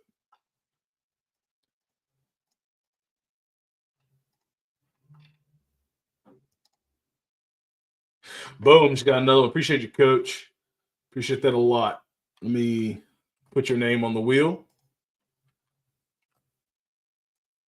All right, so now you're on the wheel for the next giveaway. A little bit of clinic news. At 12:30, Coach Moran he woke up feeling like sick as a dog. Hopefully he's watching. Coach, we can make your day a little better while you're sick. But 12:30, Coach Moran had a drop. So I think that's the next time we're going to do the next drawing is at 12:30 Eastern Standard Time. that is the next time we'll be doing that. Let me see. Let me go ahead and take this off. Bring this up. And then Coach said, "You are a smart man." Hey, man, I try to be. Try to listen to the wife, man. But Coach is joining. He just stepped away, so I'll just keep blabbing. We can get Coach on here. Let me pull this down. It looks stupid. I'm seeing that. Also, I don't know if you can see, but I have my Trench Mob shirt. Had these made for my guys.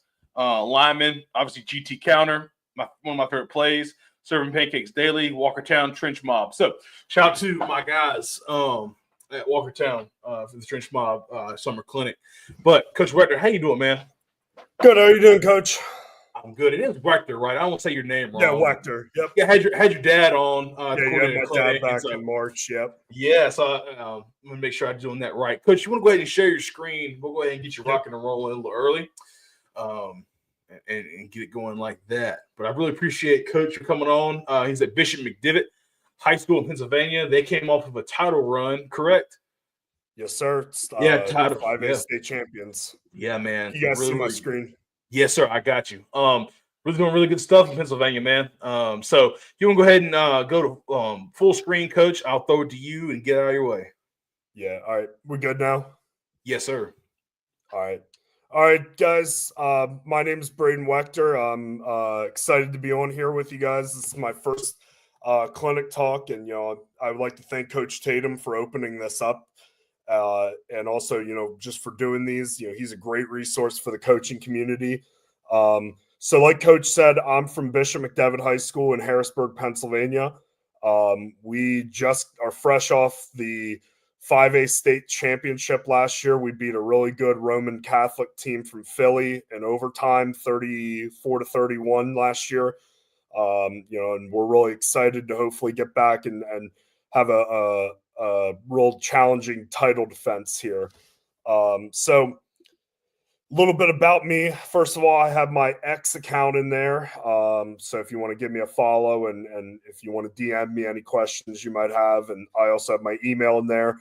I also, in addition to coaching, I've now started doing training in the off season with young linemen. So I'm, growing that business as well. So if anybody in the area has some linemen that they'd like me to work with, please give me a shout. So about me, I played my football at Bishop McDivitt. My dad, Jeff Weachter, has been the coach since 1998. So I played for him from 2012 to 2015. After that, I went on to play Division II football as a center at East Stroudsburg and Millersville Universities. So then 2020, COVID hit.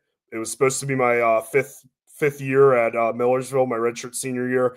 The season got canceled, unfortunately. So I started coaching, being an assistant under my dad, and I've been coaching at McDivitt ever since. And we've had one heck of a run since then. We've been to 3 state championships. We've won 2 of them in 2022, and this past year we won 4 district titles, and we're looking to continue growing to that trophy case. And I've had an absolute blast, not only just winning games, but getting to develop and share what I learned playing and get to continue growing young linemen. So just sharing some of our rushing numbers the last 4 years, you can see there on screen. We're a team who obviously everybody associates us with our athletes. We do love to throw the ball. Past 4 years, we had Stone Saunders, who's one of the best quarterbacks in the country. He's going to be playing at the University of Kentucky this fall. We've also had a host of Division I receivers, but as those of you guys in the Northeast know, it gets cold in playoff time. And a lot of that passing you may see early in the season, especially as teams start playing you more conservatively on defense, a lot more too high safeties, you're going to be challenged to run the ball. And if you can't run, you can't win come November and December here in Pennsylvania. And I'm really proud of our guys, the challenge we took last year and how well we ran the ball down the stretch of the year, especially come playoff time. So our run game philosophy, we have a motto in our offense, and my dad always says, simplicity disguises complexity. So we have a very advanced offense. It is like running a college offense, but we try to make it as simple for our kids as possible and keep them from overthinking things. We have a run game that's honestly pretty simple. And, we're primarily a gap scheme team. Our bread and butters are power and ISO. We will line up at the fullback and run those old school plays. We've been running them since my dad got here. Going to run them until he walks out of the door. And off of those, we'll run counter, different GH, GT, CT counters. We like duo. We like different trap variations. And then we've also adapted the outside zone scheme. We like stretch, toss, jet sweep, and pin pull. So our idea is, get our guys moving off the ball, get them going after the defenders, and get the defenders feeling uncomfortable. We have a motto at McDevitt called bully ball. And, this was from a guy who coached me, was my O-line coach at McDevitt. He's since passed away, Coach Lamar Banks, and he used to always preach bully ball. And bully ball is when you come off the ball and you impose your will. You try to make that defender want to stop playing. We want to have low hats. We want to get after people, and we want to give our running backs and our receivers room to run when they get the ball in their hands, because we got some great athletes. All right, my coaching philosophy, I believe that every drill should be game-like. I'm going to go through my different drills, different everyday drills. I didn't have enough time to put every single one of them on, but I'm going to put some of my favorite ones on here and go through them. I'm going to show you some clips, and I'm going to show you guys how they translate to the game, because I believe every drill you run should be simulating the game. If you can't point out how your drills are being ran into the game, then you need to find new drills. Practice should be harder than the game, okay? You want to make your guys work and demand excellence. The harder practice is going to be, the easier the game is, all right? And I truly believe that. When we go a lot of good on good sessions with our defense, and we have some great defenders, some really good D linemen, good linebackers, and I think it really brings out the best of our guys, getting to compete with them. And then, when we play some other teams, it's like they're going up against the best in practice. It makes it so much easier. And I always believe, I was an undersized lineman. I was about 5'11".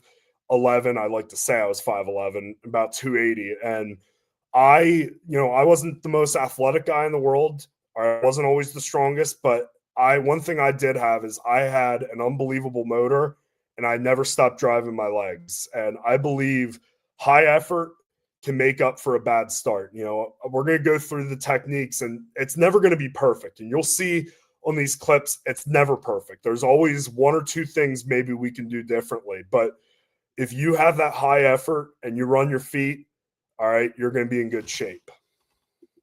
All right, so the first thing I got here is dry blocks. So we want to marry our feet, our hands, and our hips, okay? We want to have tight hands, and I always emphasize having a lift. We want to have our thumbs up, okay? That's going to get our hands into the armpits and give us the control, give us the inside leverage. You're not going to control anybody doing this, getting extended and putting your hands out like that. Get underneath, hands up, and lift. And then the hips want to drive with the hands, okay? As I punch, my hips should be coming with me.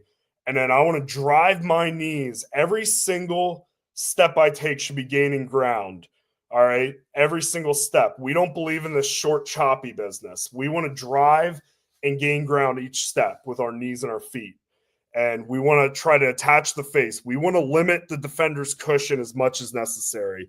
So, separation is the enemy of a dry block, of really any run block. All right. So going through some drills. So this is one I just started doing. By the way, guys, I finally got these medicine balls. The training facility, Spooky Nook Sports, where I train linemen at, they had some balls they were getting rid of, and they were nice enough to let me take them. And these things have been a great resource. I think they really help with teaching a lift, emphasizing a lift, and emphasizing tight hands with your guys. So this one right here is just working on dropping the hips and lifting and timing up a punch. So we're going to have our guys in 2-point stances. We got two guys with the med balls, okay? They're just going to drop the med ball and kind of like a punch, okay? I want them hands up against the body, so not out. All right, these guys do a pretty good job of that. They don't cheat the drill. The hands are up, but they're against the body, and they're going to time up the punch. So they drop the ball, and then look, you're going to see they drop as they time it up and catch the ball. They're dropping their hips and lifting. So guy on the right, he's one of our tight ends. He does a pretty good job. Look how low he gets. Guy on the left, I would like to see a little bit more of a drop. All right, look how much lower he is compared to him. So we'd like to see a little bit more bend there out of him. All right, we'll show another one here. All right, so this is one of my taller guys. He's like 6'4" tackle. All right, so this is a good drill for him, getting him. Now he cheats a little bit because he has his hands up and out. I mean, he looks like a hungry dog waiting for some scraps from the dinner table. So keep those hands in. All right, but not bad hip drive. All right, then we come off the knee. So this is going to really preach the importance of driving your knees forward, being explosive, not popping up. So right here, we're pushing off that front leg. We're going to drive our knee. Okay, so right there, you see, look at those guys. Look at their knees going forward. Look at all that momentum. Okay, that's where you're the most physical in. You're not physical when your legs have a super wide base and you're just chopping the ground. You're physical when your knees are pointed at the person you're trying to move and you're trying to step on their toes. And this is pretty good. Getting underneath. Good drive. Let's watch the next two guys. All right. Good. All right. I'd like to see a better hand placement from the guy on the right. He's a little bit too out here. I'd like to see him underneath. Guy on the left, I'd like to see maybe a little bit less of a waist bend, but not bad on the lift. All right. And then after that, we'll graduate to coming out of the stance and driving. So my guy on the right gets a head start here. So we're going to talk over. Let's look at his first step. I'd like to see him maybe gain a little bit more ground, but I do look at his knees pointed at the defender. Okay, he's getting ready to drive him. Look at that second step, gaining ground. So even though it wasn't a great first step, he drove his knees and he was able to make up for it. Now, I do not like his hand position. I don't like how high he is with it. I'd like to see him, instead of being up here, I'd like to see him get lower, get towards the bottom of the ball. All right, my guy on the left, so he got a late start. He's our left guard. He started for us as a sophomore, and he kind of reminds me of myself. Not the biggest guy in the world, but has an unbelievable motor and plays with great leverage. So watch him do this. All right, coming up, boom, look at that. Getting underneath, look at him lift up, and then each step he's running and driving his knees. I can't wait. He's going to be a beast this year. And he's gotten a lot more athletic in the offseason training. All right, so right here, next two guys taking their sweet old time to get ready. So we have them up. All right. So let's talk over first guy. All right. It's kind of hard to tell, but I do look at his knees driving into the guy. I'd like to see him maybe drop his hat a little lower, get a little more bends low, but not terrible. My guy on the left, all right, it kind of starts off poor. We drop step, okay? And then look at that drop step, what that creates. Look at all that separation. Look at that extension. That's no good. We want to step and attack. So you step and attack, and look at the difference, okay? Look at that cushion getting broke right here. All right, look at all that cushion in between them. Plenty of room for this guy now to grab and shed off of him, all right? And then it kind of stays that way. So not a great rep right there. All right, and then let's watch next two. So this is our starting center and our starting tight end going. All right. I'd like to see a better first step from our center. He's kind of too lateral. I would like to see less of a base and more of a drive. Okay. Now we want a little bit of a base, but we want to really emphasize the knee drive. All right. Let's look at our tight end on the other side.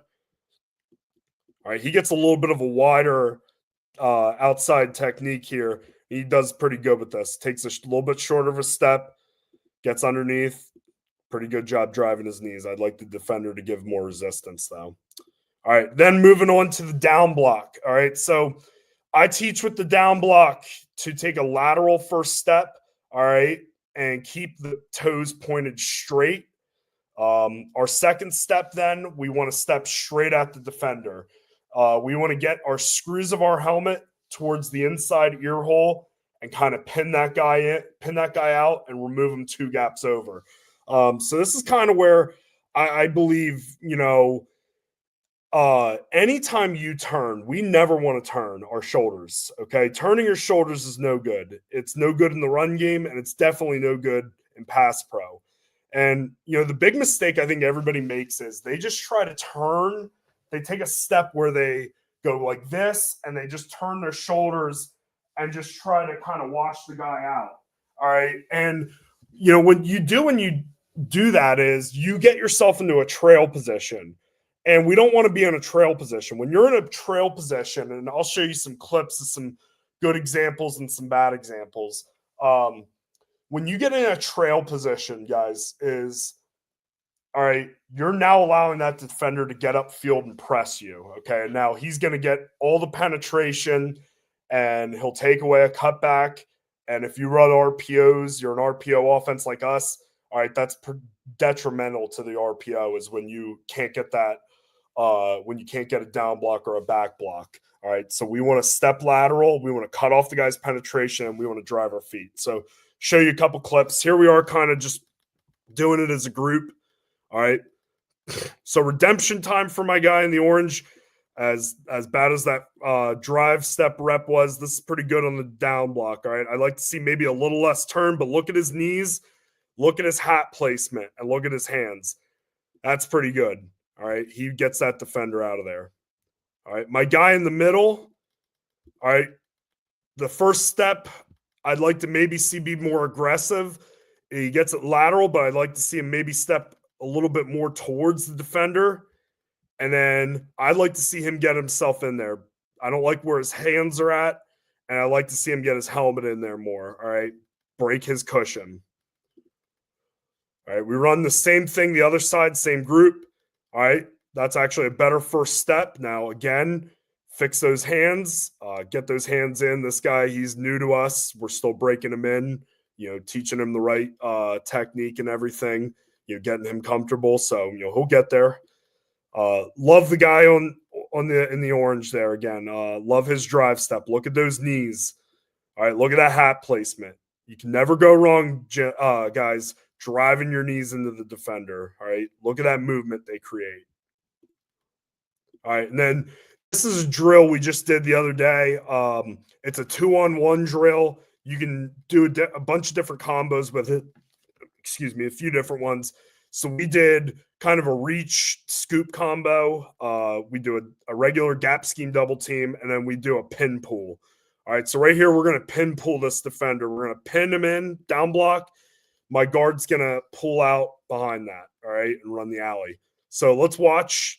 All right, good lateral first step. I also like it's still attacking. Look at that knee going into the guy. Look at that second leg. Look at that knee going into the guy.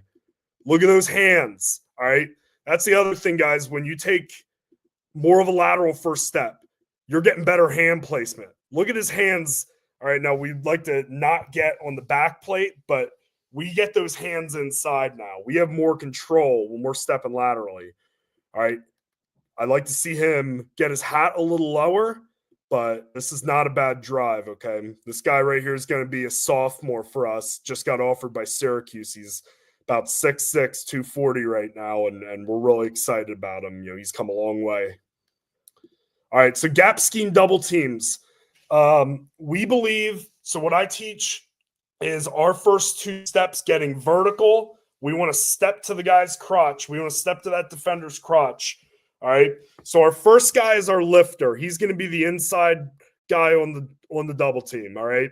And we do identify our double teams as Trey, Deuce, and Ace down the line. I know a lot of other people do that, but I'm not going to really get too much into scheme specifics. I'm kind of just going to focus on fundamentals here. So we want to step vertically with our first guy. He's going to step with his play side foot, and he's going to step to the crotch, and he's going to attack the inside number. So we teach block half the man on the double team. So if I'm the inside guy and I'm blocking 65, I'm responsible for the 5. And my tackle is responsible for the 6, okay? So the second guy's our knocker. He's going to take a nice little vertical gallop step to the crotch and get hip to hip with the first guy. Our aiming point for that guy is the outside number, and we want to get lead with the shoulder, okay? You're going to see some good examples of our guys getting that shoulder into him and giving him a good knock. We want to throw him into the linebacker's lap. All right. Now, obviously, for us, if it's a power or a counter type play, our double team's going to maybe vary a little bit if we're taking it all the way back to the backside linebacker, as opposed to duo where we have a frontside linebacker and we're more of a vertical, throw them in there. But we do a great job getting our hips together and throwing them back. So I'm going to show you guys some drill tape. All right. So this right here is guard tackle combo. We have a 3 technique on the guard in the black shirt here. All right, so let's look at these first 2 steps. All right, look at those guys. Look how they're getting vertical. Look at both toes are pointed to this defender's midsection, right down the stripe of his helmet. All right, look at the hips getting together now, okay? Look at all that cushion getting broken. This guy, so right now we have this guy's about 260. This guy's probably about 270 or about 280. So right there, that's 500 and whatever pounds blocking, an undersized D lineman who's like 200 pounds. All right. He's got no chance if we get our hips together. All right. And then we just run our feet through, and it doesn't matter. I don't really love how the tackle is buried his outside hand in there. I like to keep, ideally, in a perfect world, like to keep that arm free so we can come off. All right. But I don't think it really much matters here. We got so much movement that if there's a linebacker standing here, he's going to be in his lap. All right. There's nowhere for him to go. And we'll show you some game clips of us driving a down defender into a linebacker and giving him no place to go. All right. This is a winter workout. We're doing it. I really highly recommend, if you guys don't already, I know most of you probably do, if you do an individual workout, we do ours on a Saturday in the winter and the spring with our linemen. We bring them in, work them out for about an hour and a half, doing 45 minutes offense, 45 minutes defense. It's just great work.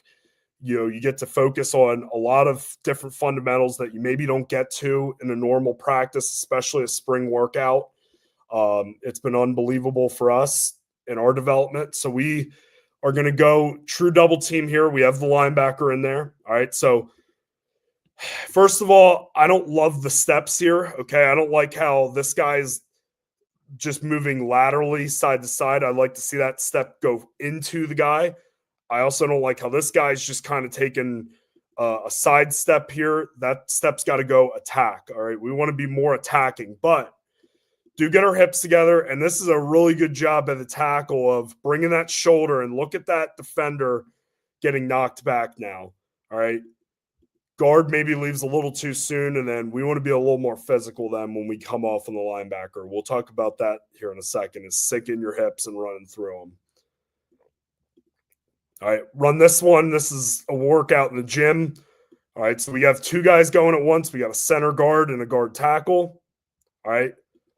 So right here, love the 2 on the right, loving their hips getting together. I like first 2 steps, attacking the defender, getting vertical. Boom. All right. That's about 600 pounds right there. And that's blocking a 250-pound defender. So that's you get those hips together, look at them, throw them right into the linebacker. All right. The guys on the left, again, my tackle, he's since now graduated with us. He's going to play defensive end in college at Eastern University. But he did a great job on his double teams with his shoulder. Was so physical. Not the biggest guy in the world, but again, made up for it with his motor. All right, we have – actually, I think I just mixed it up here a little bit. I sent one guy to the other side. All right, not great by our guard here. He's chasing the linebacker. Don't do that. All right, stay on that double team longer. I know this guy kind of lines up more in the gap than he does on the guy, but – You want to stay on that longer. All right. And this is why I tell our guys, don't bury your hand, okay? He's kind of late coming off on the linebacker because he buries the hand. And this, sorry. This is more, again, this is right here is more of a duo look, so we're getting more vertical than we are lateral. I'd like to see him stay on that block a little longer, okay? Stay on that block and run him into the linebacker, but not bad. All right. Going to move on to blocking the second level. So this could be whether we're coming off on a double team, all right, we're just working a path on a zone, or we're pulling. So I'm not going to get too much into specifics on pulls because this is more about point of attack, but we want to have a good path in our pull. That, I believe, really sets us up for a good physical block. So when we deep pull, we teach a skip pull. We want to be real tight off the double team. We want to take our hand. It should be literally able to scrape the side hip of the tackle when he comes down when we're going through that path. We want to attack the second level defender, and we want to dip our hips and lift underneath his pads and run through them. And then short pulls, we want to lead step. We don't want to drop. And we want to attack inside ear hole of that defender and be a train. It's all one movement. I'm going to show you some clips. We had a guard a few years ago who's now James Madison, who I think was as good as any high school kid as I've ever seen of kicking people out, just running through people's inside ear holes. All right, so here we're just doing a little drill in the practice field. We have the med balls. All right, so I think this helps us get a good lift. You see both guys running through, lifting, boom. All right. All right, here we go. This is a winter workout. Okay. Let's watch this step. All right, that's pretty good. Attack first step. Look at that momentum he has going. And then look at him. I love the hat position now. Inside ear hole. Pretty good. It's not bad by the guard either. And a good dip. And I like him settling his hips down and running through the defender. All right, so this, we actually give him a pin pull look. All right, so we do a little bit of a drop step and get around that pin block. All right. Now I'd like to see him be tighter off this and go get the guy's inside ear hole. He kind of rounds it off. All right.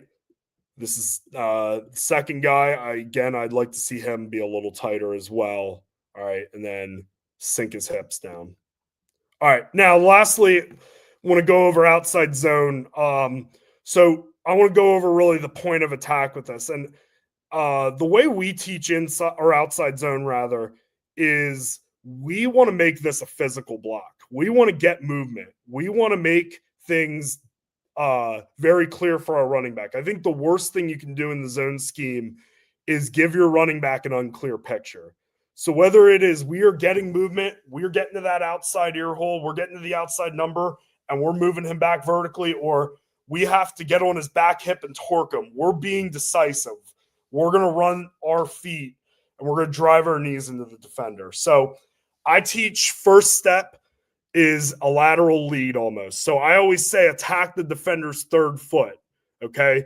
Some people like to do a drop step. I'm not a big fan of that because I think when you drop, all right, you're setting yourself up for a trail position, okay? And then your second step, then a lot of people make the mistake. They overlap, and then when you do that, then your body's getting turned and you're not getting movement when your body's turned. You're just kind of hooking them. We don't want to just hook guys. We want to get movement.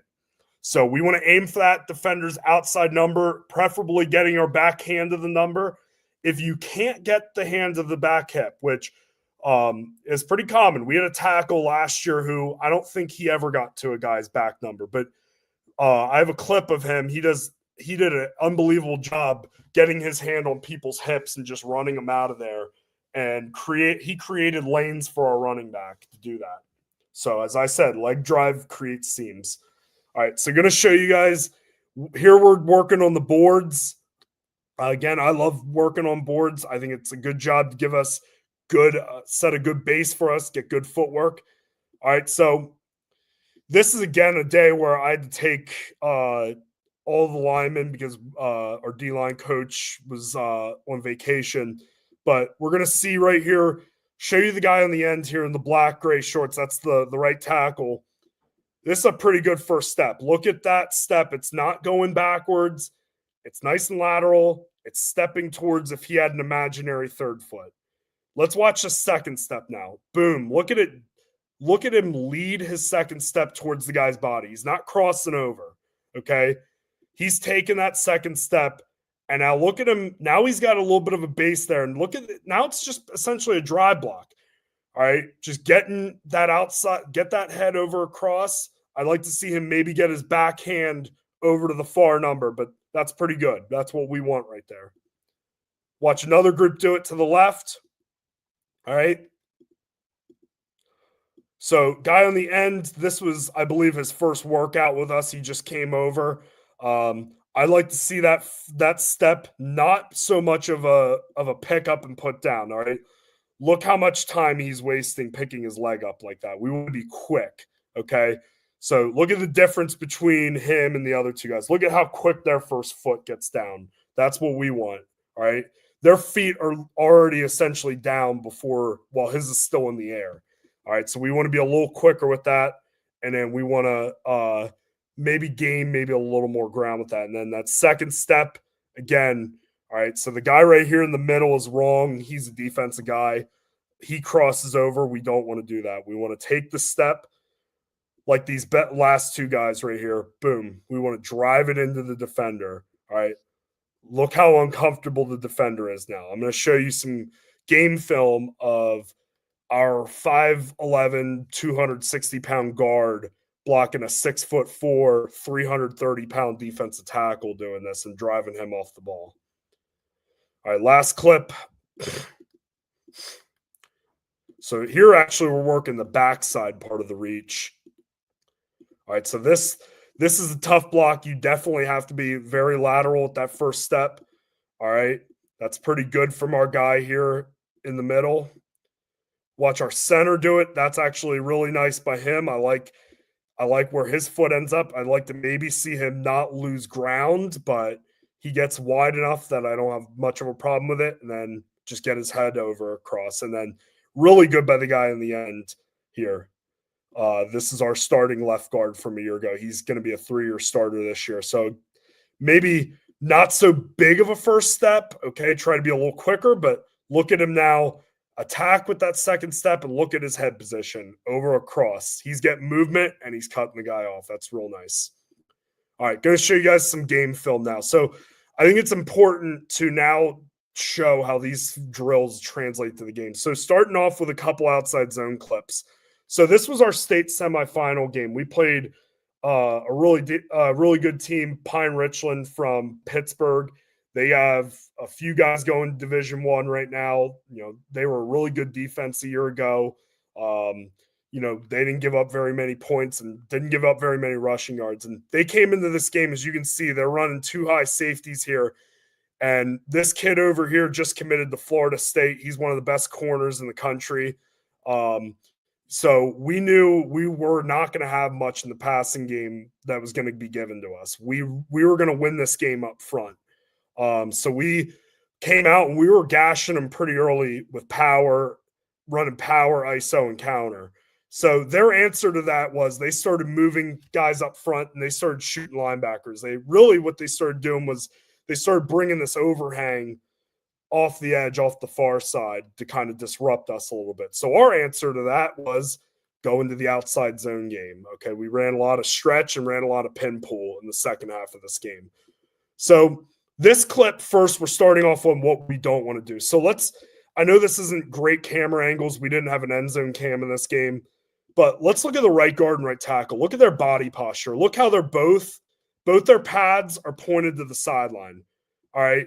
They're not going to get much movement doing that. Or actually, I pointed to the tight end, but this is guard, this is tackle. Both pointed to the sideline. So already setting themselves up in a bad position.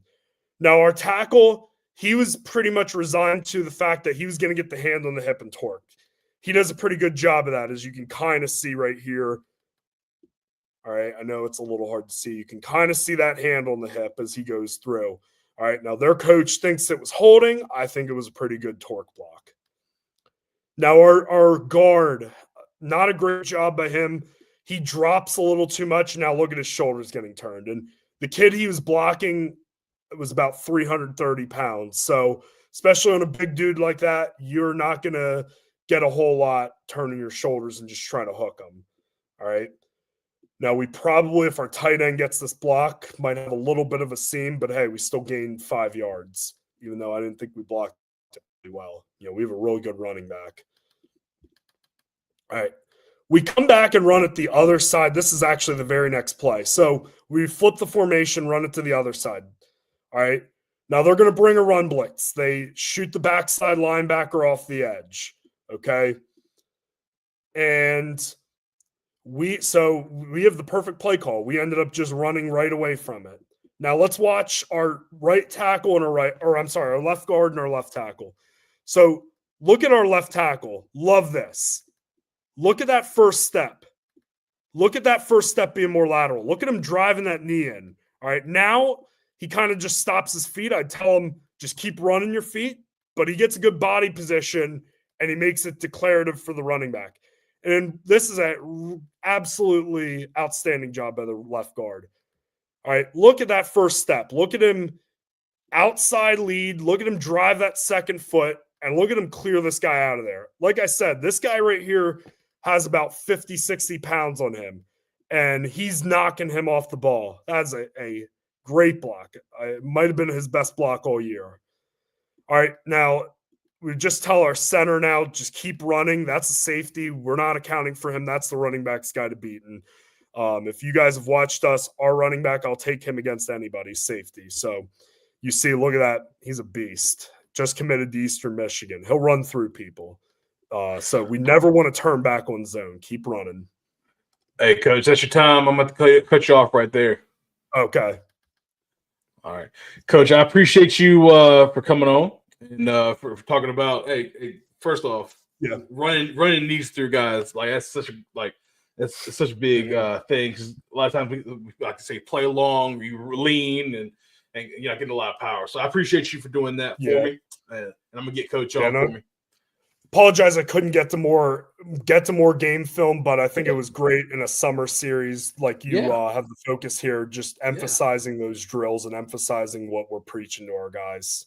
Yeah, man, can't go wrong with showing drills. So yeah, Coach, I appreciate you a lot.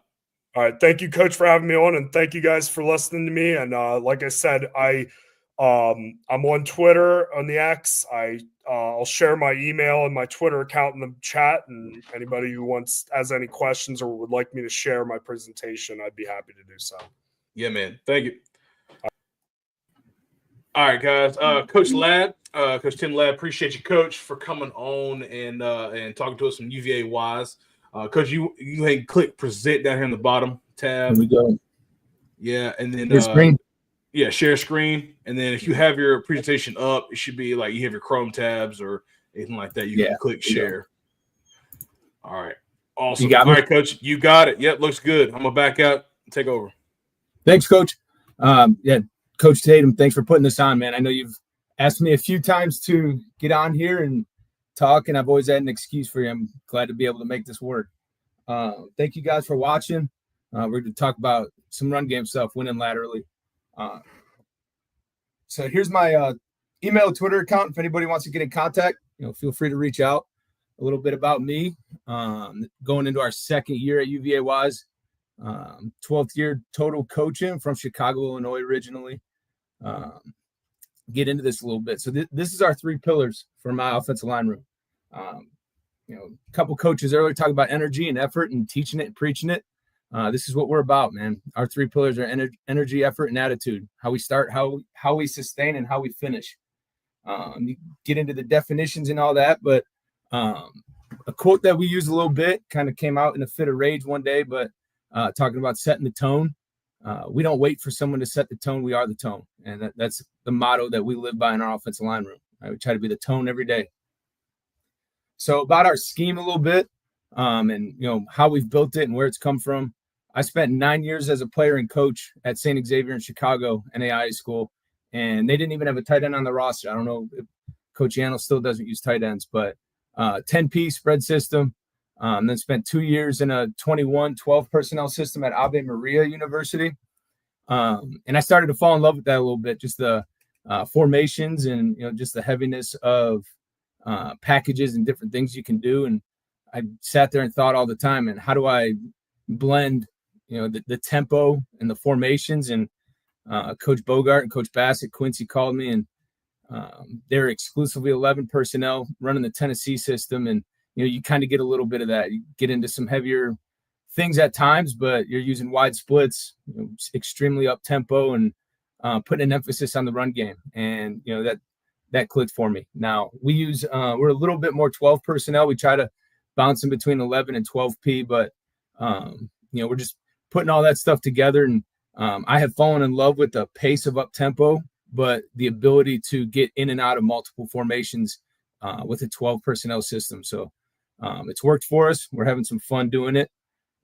We are predominantly a vertical run team. We're going to attack the line of scrimmage. We'll get into that. We're very heavy gap scheme. We'll dabble in a little bit of outside run, but we're trying to attack the line of scrimmage right now. So why do I choose a vertical run game? Right. We have those wide, Tennessee wide receiver splits. They stretch the defense. The quicker the running back gets downhill, the quicker the running back's going to get into the end zone.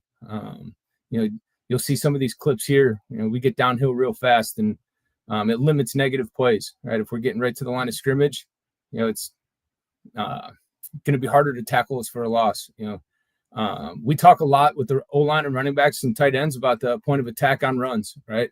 Get everybody on the same page. We know where we want this every single run. We know where we want it to hit, and it's easy to get everyone on the same page. And, we play so fast. I try not to make my guys think much, right? We use the same footwork for the majority of our calls, right? We don't talk a ton about down block, back block. We talk a lot about the type of block, which we'll get into in a minute here. And then I'm a sucker for the third level RPO. Right, the downhill run action that brings fitters down and not lateral. Right, we want to get those safeties attacking the box downhill so we can get behind them and get to the end zone a little bit quicker. I know that for an O-line clinic, right, and an O-line guy, it's kind of crazy to want to throw the ball behind the safeties instead of running it, but that's who we are. So what am I talking about winning laterally?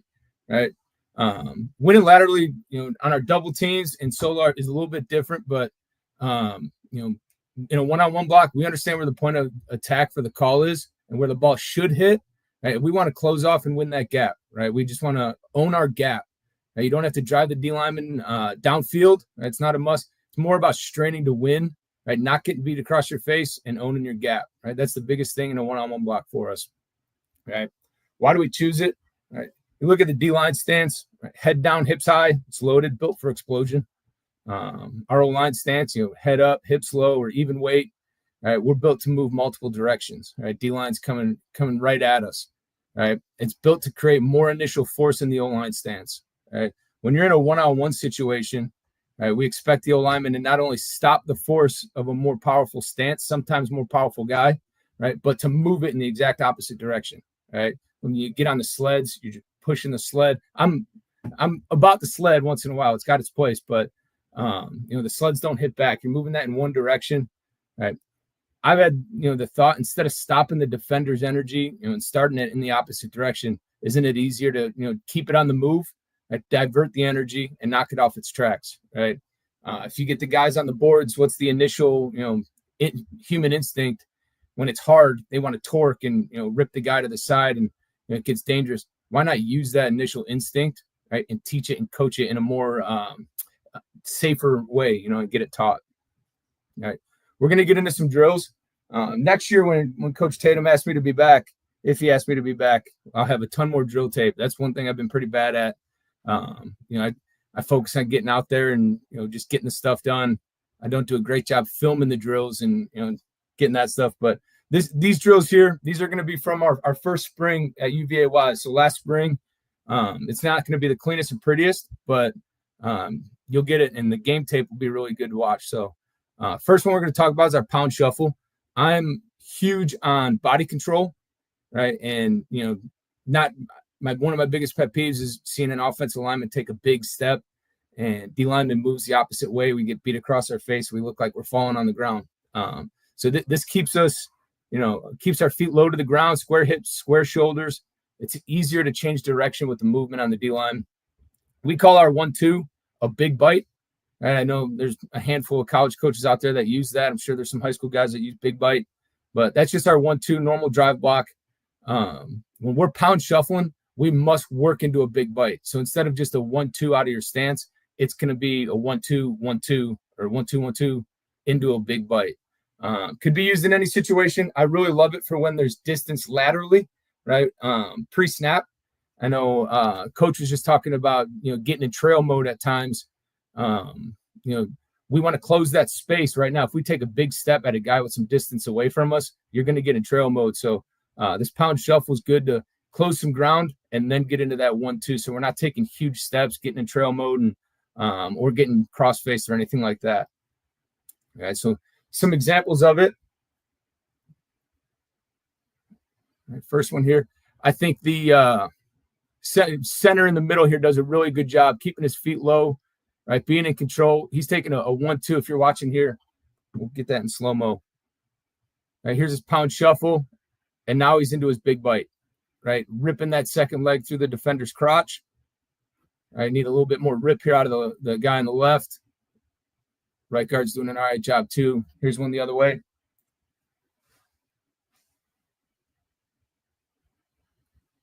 All right, we get a new guy in here. He's doing an all right job. And remember, this is the first spring these guys are doing it, so they're learning something new. They did a pretty good job with it last year. Just going to continue to improve with these guys, but we're just covering some ground, closing some space. Right, I'd like to see a little bit more dip from this guy here, right, getting his hips through. But he does a good job getting that back leg through into the big bite. Again, I know coach, a lot of coaches talking about tight elbows, right? That's something that we emphasize greatly, right? Tight elbows, tight hands, right? Upward strike, all that stuff. Brace step. This is a one-on-one block here for the most part. It could be used in some double teams, but it's a 4-inch step into the inside gap. Right, and it can be a variation could be used, like stepping into the outside gap and things. But the second step's at the crotch of the defender. Try to get the gap hand to the belly or chest plate, right? And the offhand is going to be kind of your insurance. It's going to be used as a weapon. You can catch with it if he crosses face, club with it. You got some really good examples of this on the game tape. But then we're going to drive the inside number, right? Kind of working into a progression. When I first started teaching it, it's easier for these guys to use the flipper. Right, getting that forearm into the chest. Right, it's not always easy to strike with your hand for a lot of guys. We've already worked into the progression where we'll keep this flat side, this number side. We'll keep that on the belly and have the handle facing out so we can really strike that handle and grab it.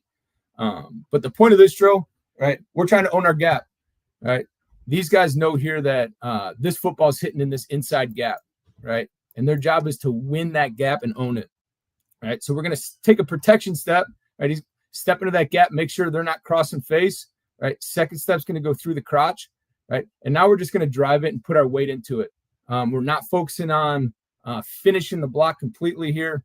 Right, this is more so just getting the feel of it. The first step of the progression here, right, and fighting that pressure with pressure, right, and playing into that a little bit. The left tackle here, 73, he does a really good job with it.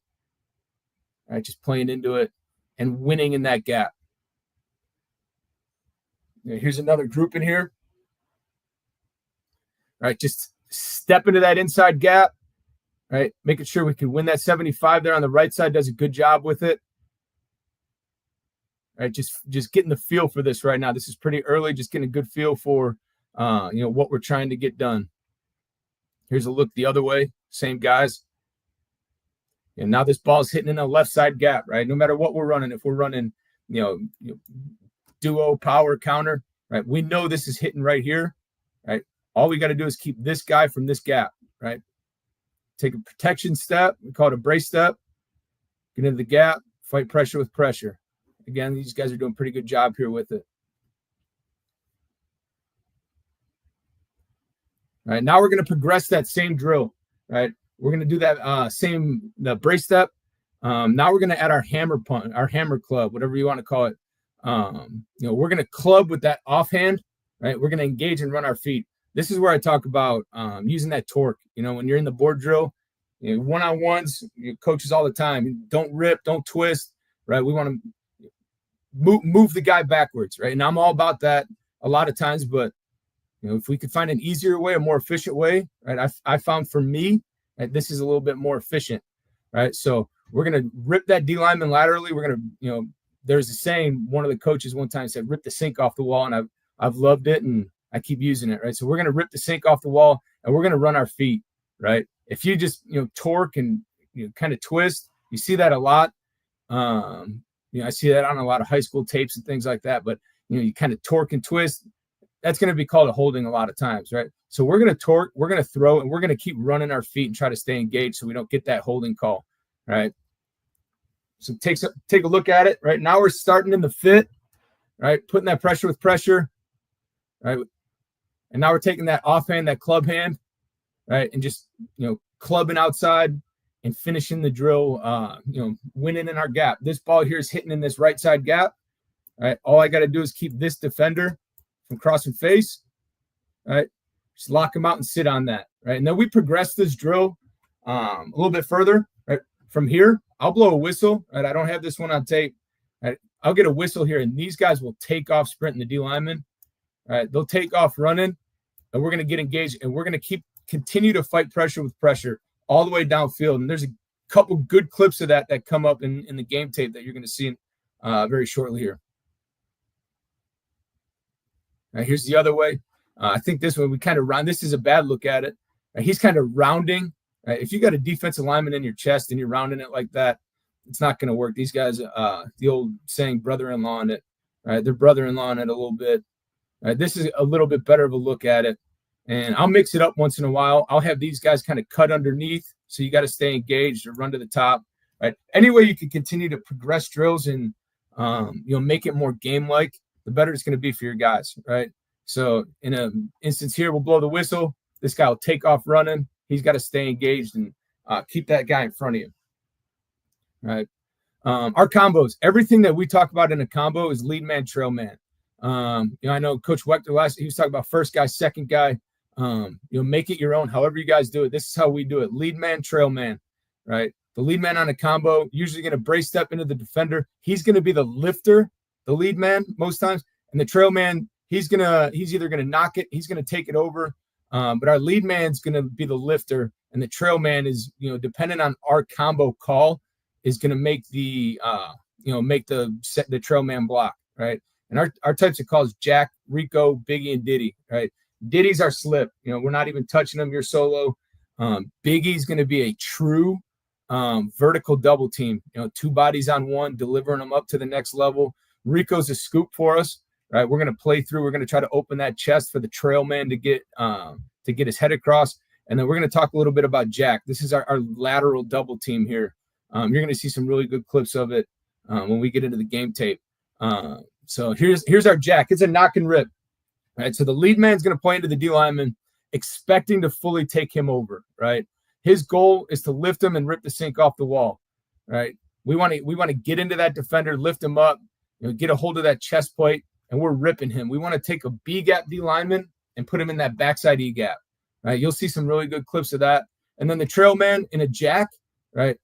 His job is just to assist the lead man with moving the D lineman before he's climbing to the second level, right? That's our plan A, right? We'll always have a plan B. We might have to just take it vertical if there's a slant or anything, but plan A, lead man's lifting and ripping. Trail man, he's going to knock it across, right? I call it a pound shuffle. Some guys might gallop, right?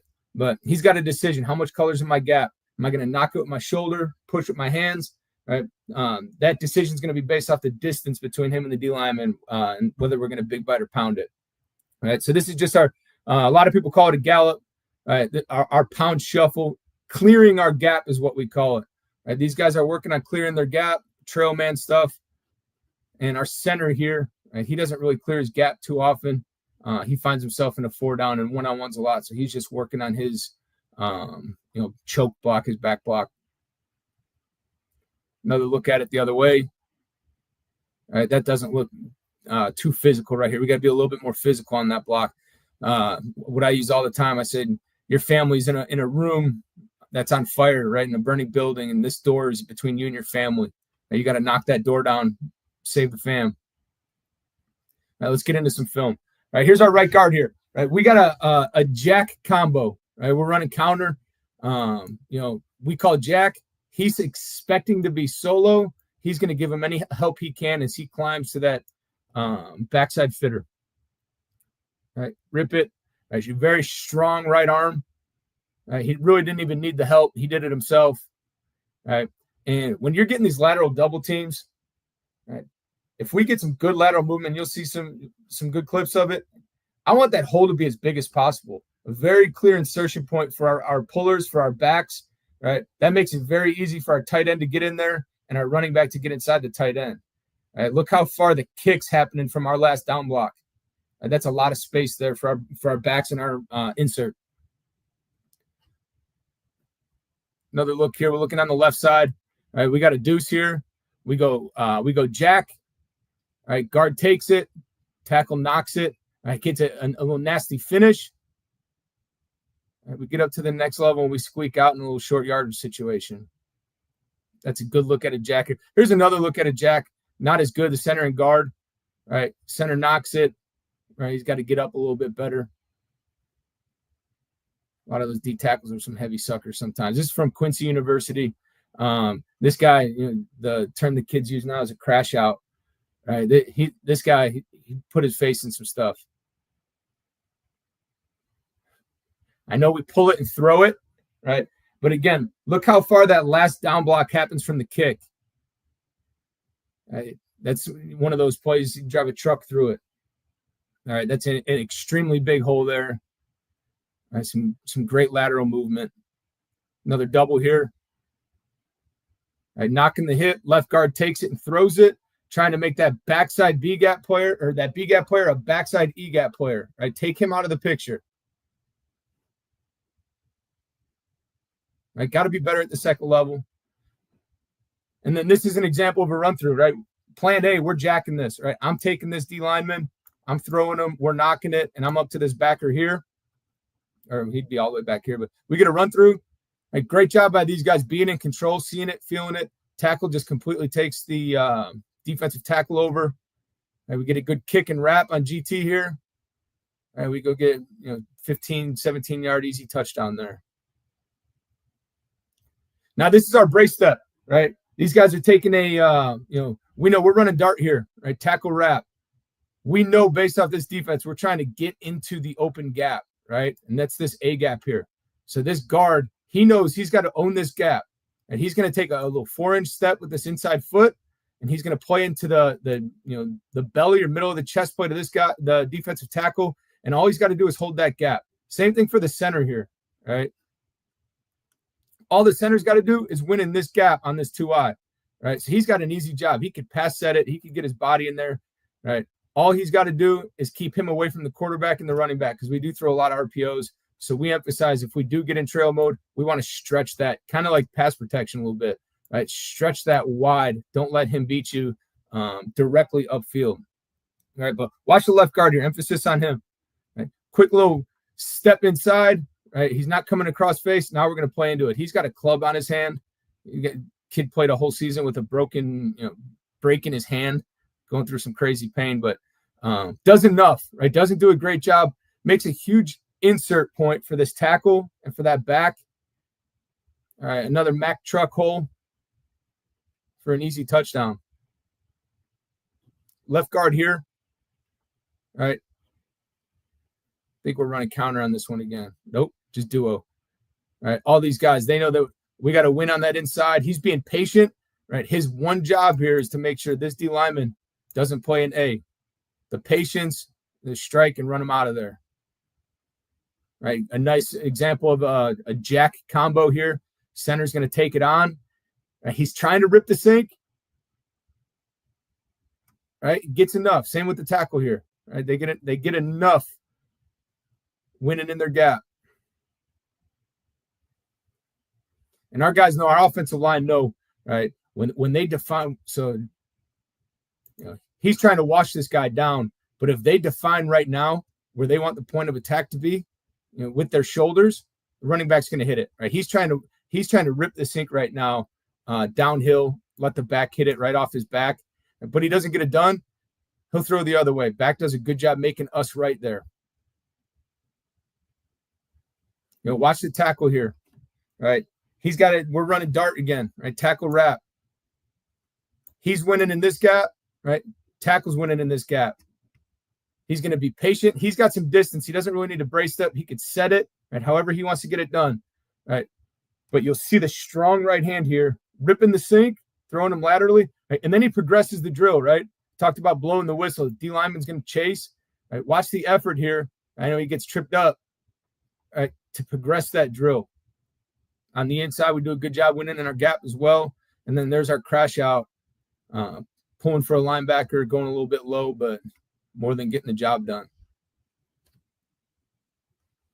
Now we're talking about using the defense's momentum and leverage against them, right? D-lines, they want to pinch, slant, move. Great. I love it. I absolutely love it because we're going to use your momentum against you. You're making our life easy. I don't have to drive you far, right? This defensive end here is going to want to play in the B gap. Our right tackle, he's just going to take that defender, use his leverage against him, and keep that object in motion, right? Makes it very simple, wins in his gap, makes a very clear insert point. Guard does a good job adjusting for the linebacker. Tackle should be a little bit better up for the safety, but an explosive run either way. Again, same thing, right? This defensive end, he wants to play in the B gap right now, a little gap exchange, right? Great. Talk about making a B gap player, a backside E gap player. We're going to pound shuffle, right? Be nice and patient. Rip the sink. All right, now that B gap player, he's outside of two other backside defensive linemen there. And tight end does a great job on the jack there, getting up to the linebacker. Another explosive run. Tackle here on the backside, just ripping the sink, right? We don't get the kick by the tight end here, right? That's okay. Right? We're reading a blitzer here off the edge. Look at the distance between the last down block, right, and that ad fitter that we're reading. Right? It makes it very difficult for this guy to make a play on both when we're getting all this wash here, right, and have that threat with the quarterback to run. Right, does a good job pulling that guy. Right here, I know it's a game of numbers. 1, 2, 3, 4, 5, 6. There's probably seven, maybe 8 guys on the defense in this third of the field. Right. So if we break this run, right, there's not a lot of guys out here that you're going to have to outrun. Right, just getting a big wash there. Who are we looking at here? All right side here. We got a couple minutes. Right tackle's patient. Right, they want to slant pinch. Great. Uses leverage against them. Again, do a pretty good job getting up to the linebacker. We're getting to the safeties very quick in our vertical run game. We had a short yardage situation here. All right, we get a jack from the tight end and tackle. I think this was a 3rd and 1. Right, doesn't get a ton of movement. This is what I talk about, straining to win. Right, he's straining to own his gap here. Right, does just enough, move the sticks. Right, you talk about pace. Watch our quarterback here, understanding the tempo. Right, let's go. We get a first down. We're moving the sticks. We're going. Same thing, left side here. We're running power now. Right, you saw a lot of duo, a little bit of counter. Now we got a little power action. We get a little bit of penetration, and a little bit of penetration is okay. Right, we got to try to keep them away from the quarterback because we do run RPOs, but get a little bit of penetration. But we're making that gap huge. Right, the last down block, the kick, right, that's a big hole for our guard and running back to get through. We're on the safety right now. Got to make a little bit better move. I'm pretty quick and shifty. I would have took it this way. This is a nice one. This was a 3rd down and 1 in a 4-minute situation. We're pinned back. We actually had this ball for 10 minutes to close the game out. One of the most incredible things I've ever seen on these guys right here. Week 2, right, 10-minute drive to close the game out in a 4-minute drill. We had the ball, nice downhill run right now. We just you see our guys just owning their gap, right? These guys don't do a great job at the tight end spot here, right?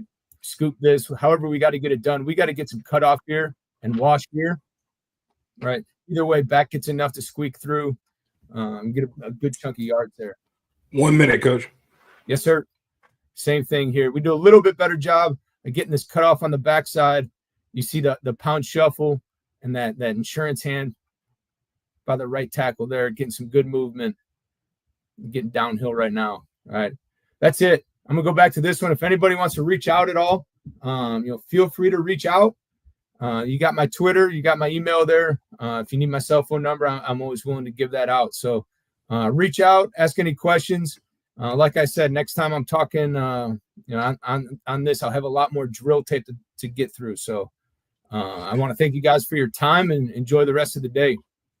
Appreciate you, Coach. Yes, sir. Yeah, for sure. We can talk about, if you want to come on in January, I'd love to have you. Yeah, I hope I can make it work. Yeah. All right, Coach. Let's see. Guys, make sure all the YouTube things, if you want to like, comment, subscribe. We're still doing the giveaway. We have 3 more. We'll be doing the next one next session. So we already have 23 guys on there.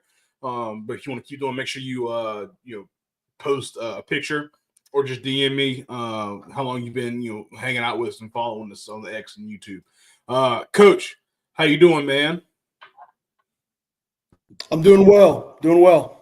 Awesome. And you're how do you say your last name? Gossage. Gossage. Gossage. Yes, Okay. sir. I normally go by Coach G just because I find it annoying when guys try to butcher my name. So I just tell them, just call me Coach G. But anything works. So I'm with you, man. Hey, you're from Kentucky, so yes, sir. Hey, man, I love it. If you want to go ahead and present, Coach, Yes, and sir. bring up your presentation. Yes, sir. Y'all got it?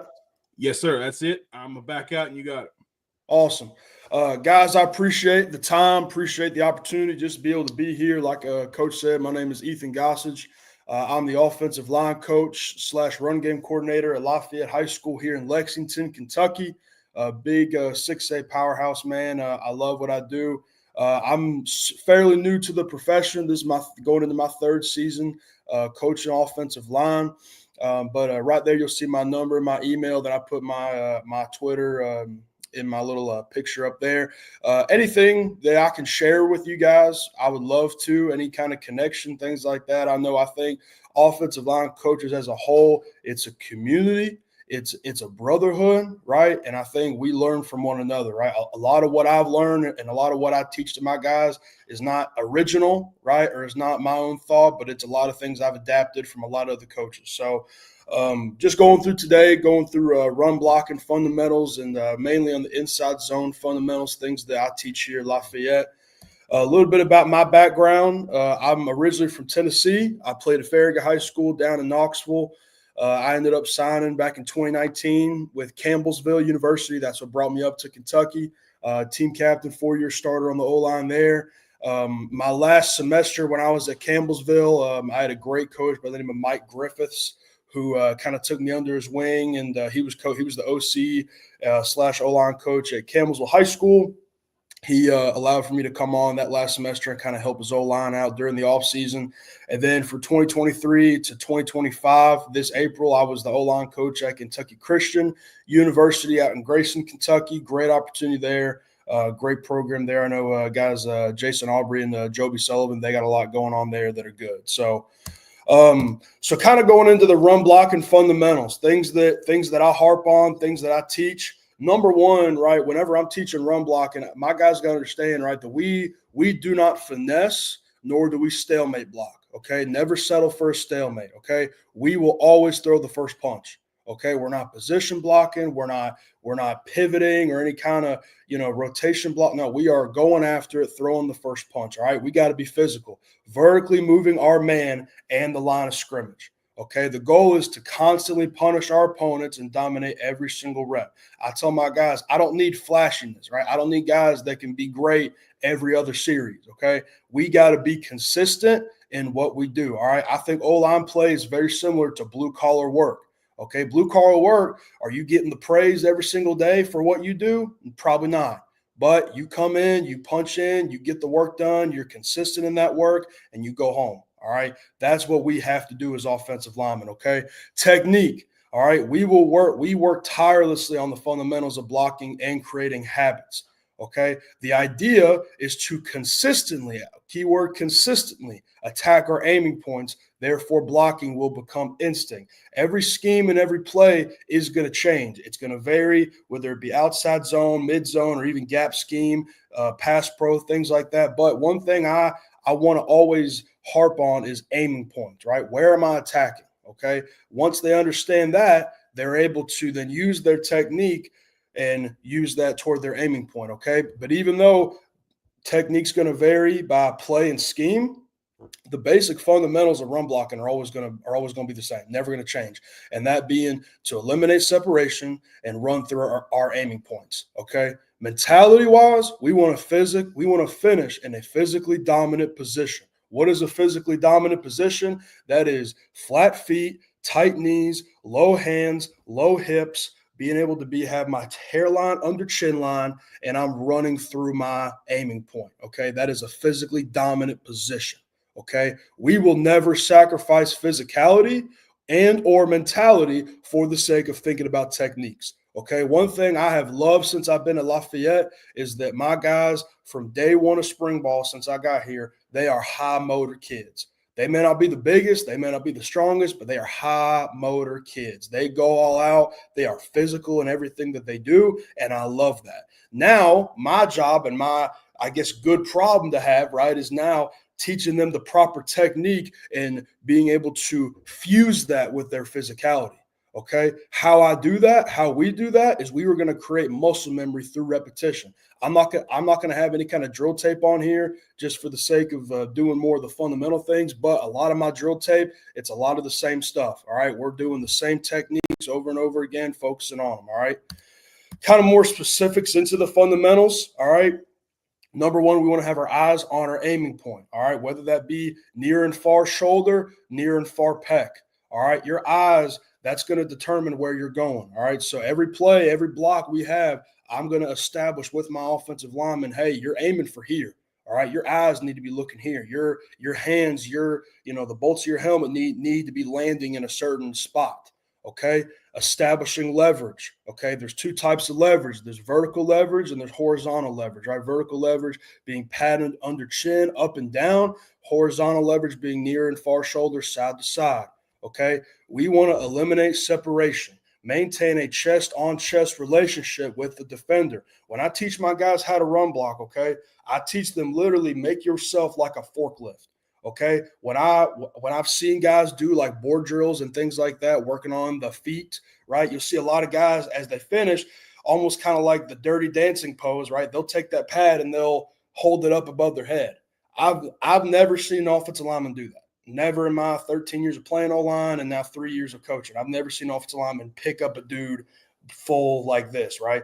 We are stronger in our hips than we are in our arms and our shoulders. So I want to teach my guys, hey, you want to keep everything in tight.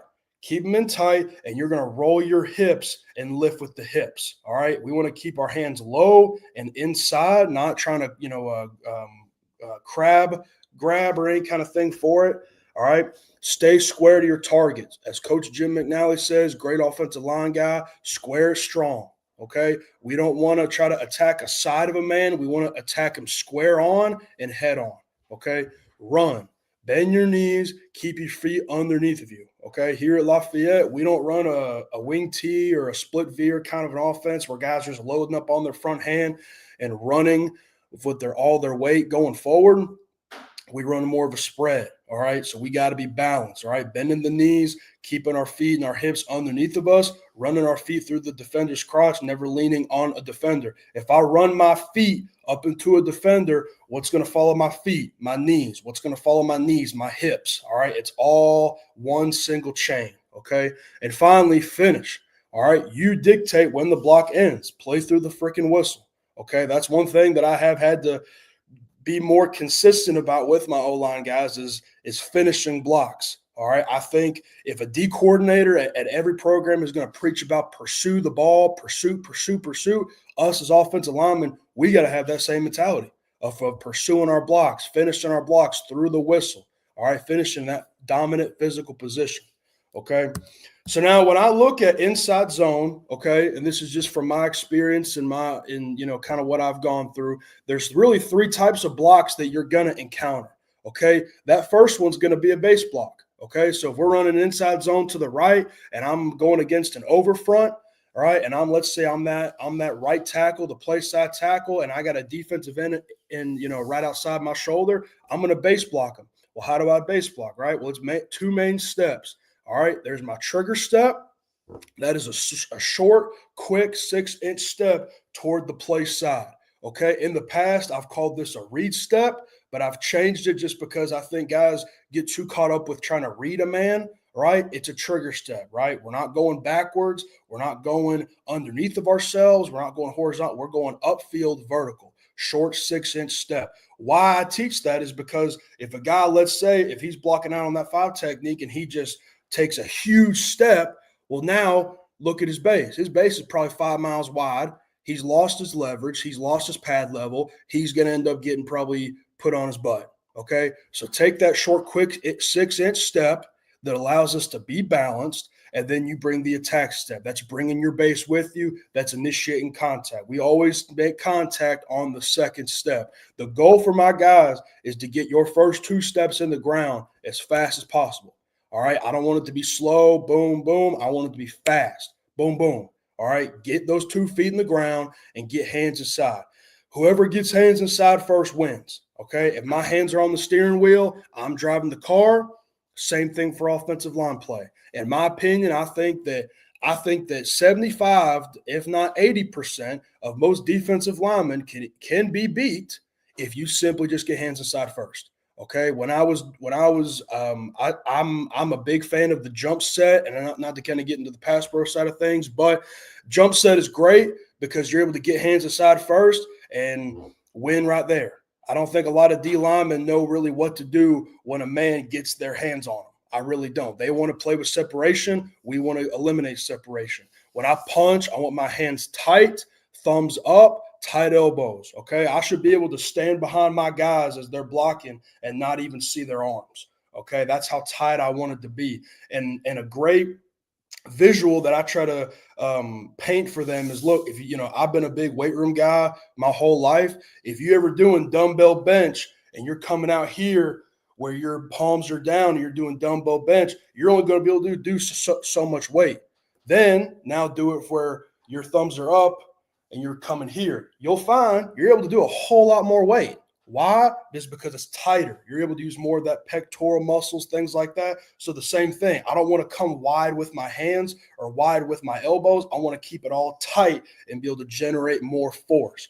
I want a foot fire pushing off the insides of my cleats. Okay, I don't want to be on the balls of my feet when I'm driving. I want to use all of the pegs that I have on my cleats, driving through, pressing off the insides back into my heel. Foot fire, that fast feet. I don't want to be taking long strides, fast feet. Okay, roll the hips, lift, being strong with the inside hand. All right, naturally, if I'm base blocking the guy on inside zone, I'm probably going to be working him out. So I want to be stronger with that inside hand, trying to lift and make sure he's not going to cross my face. And as I'm working to block him and I'm running my feet, I want to lift him like a forklift and roll my hips, trying to lift him. That's how you see those awesome pancake blocks that I know we want all of our guys to be able to do consistently. They do those blocks by rolling the hips and lifting, getting those D linemen on their toes. Okay, my head should not come up until I roll my hips toward the end of the block. So when I take my first 2-3 steps, my pad level shouldn't change. All right, when I do this, I'll get in the chute and I'll have my boards about halfway in the chute to where when they take those first 2-3 steps, they have to stay low. As they make contact and they're beginning to drive and use the foot fire, then I want them to work the lift, keeping the tight. All right, right here, this is Fordham University playing Wagner, watching the left guard and the left tackle here. You're going to see 42. He's going to walk out to like a wide 9 technique right here, and this 5 tech that they're going to go attack. So they're going to take trigger step, tight elbows, tight hands, making contact on the second step. I love the pad level here by the guard. And as he makes contact, he's working the lift. He's working the drive. All right, this tackle here, I can understand why he's being a bit hesitant just because this guy's a stand-up. He may bail. He may not come, right? So he's checking on that DN to make sure that that guard's going to get him. But once he recognizes it, he's punching low to high, running his feet, right? And you can even see here, right, 42, what does he try to do? He tries to work a rip. Well, he's not able to. Why? Because that tackle's keeping him in tight. He's not allowing any kind of separation to happen. All right, when you eliminate separation, guys don't know what to do. I promise you, it is a consistent thing. It's always going to work. All right, finishing through the freaking play. I love it. All right, now getting on the vertical combos. Okay, vertical combos. There's 2 types of guys that are always going to be in it. Right, there's the play side guy and the backside guy. Okay, the play side offensive lineman of the combo, he is the lifter. Okay, his job is to stand up that defender that we're double teaming. Okay, he's going to always step toward his play side, taking his trigger step, and then he's going to take that attack step towards the defender's crotch as fast as possible. Okay, in a perfect world where we're in an inside zone to the right and I'm the right guard and we got a 1 tech in between me and the center, I should really only have to take 2 steps, trigger step, attack step, and boom, I'm there. All right, but it may vary. But the goal is to get your near foot, your near knee to his crotch as fast as possible. And I'm attacking the near number of the defender. I'm not attacking his shoulder. I'm attacking his number. Okay? Keep your shoulders square and attack the near half, striking low to high. We want to try to stand him up. Eyes on the linebacker from pre-snap all the way to the end of the play to the whistle.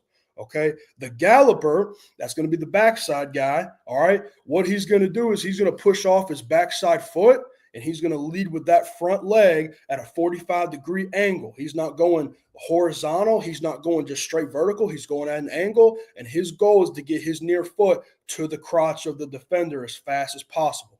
Okay, again, he's gonna attack that near number, that near half of the defender, and stay square. Once he gets to his point where he's got that near number, I'm telling him, hey, don't keep pressing in, get vertical. All right, I love the flipper technique where we're making 4 points of contact, shoulder, elbow, forearm, and knee. I tell my guys, kick him in the freaking nuts. All right, lead with that front leg, be the driver of this double team, and get movement, okay? The lifter is not going to be the guy that's going to move the D lineman, okay? The galloper is the guy that's moving this combo. So that galloper has to come in with a battering ram of kind of force with that flipper, making contact and getting vertical, okay? Eyes on the linebacker from pre-snap to whistle. We want to always communicate using our verbiage, okay?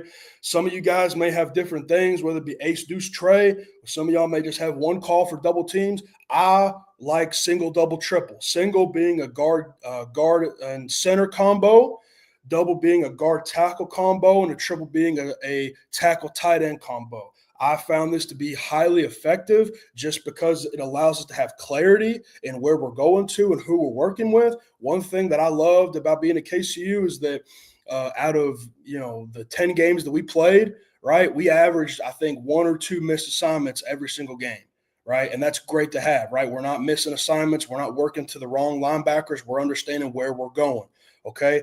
I want to always keep a high leg, all right? I want to use my back leg to drive. Okay, I'm not a big fan of teaching guys to get, hip to hip and harping on that too much, just because I think what that does is that teaches guys to push against each other, right? I know some of y'all may do the drill, and I've even done the drill where you put a pad in between their hips and you have them kind of work against each other.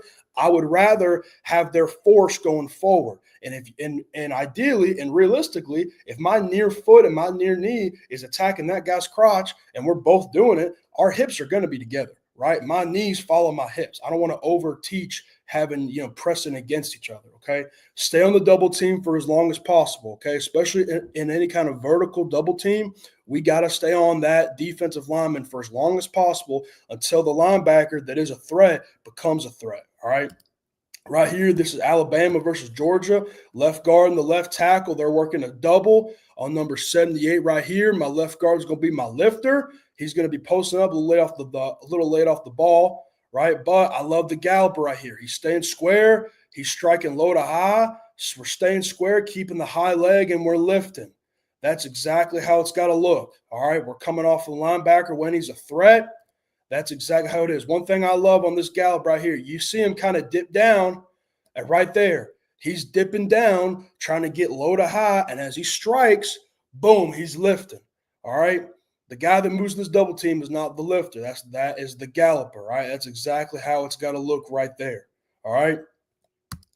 Finally, the third block that you'll have, and this should really mainly be for the backside tackle. If he's not covered on his play side gap, he's going to be working up to the second level.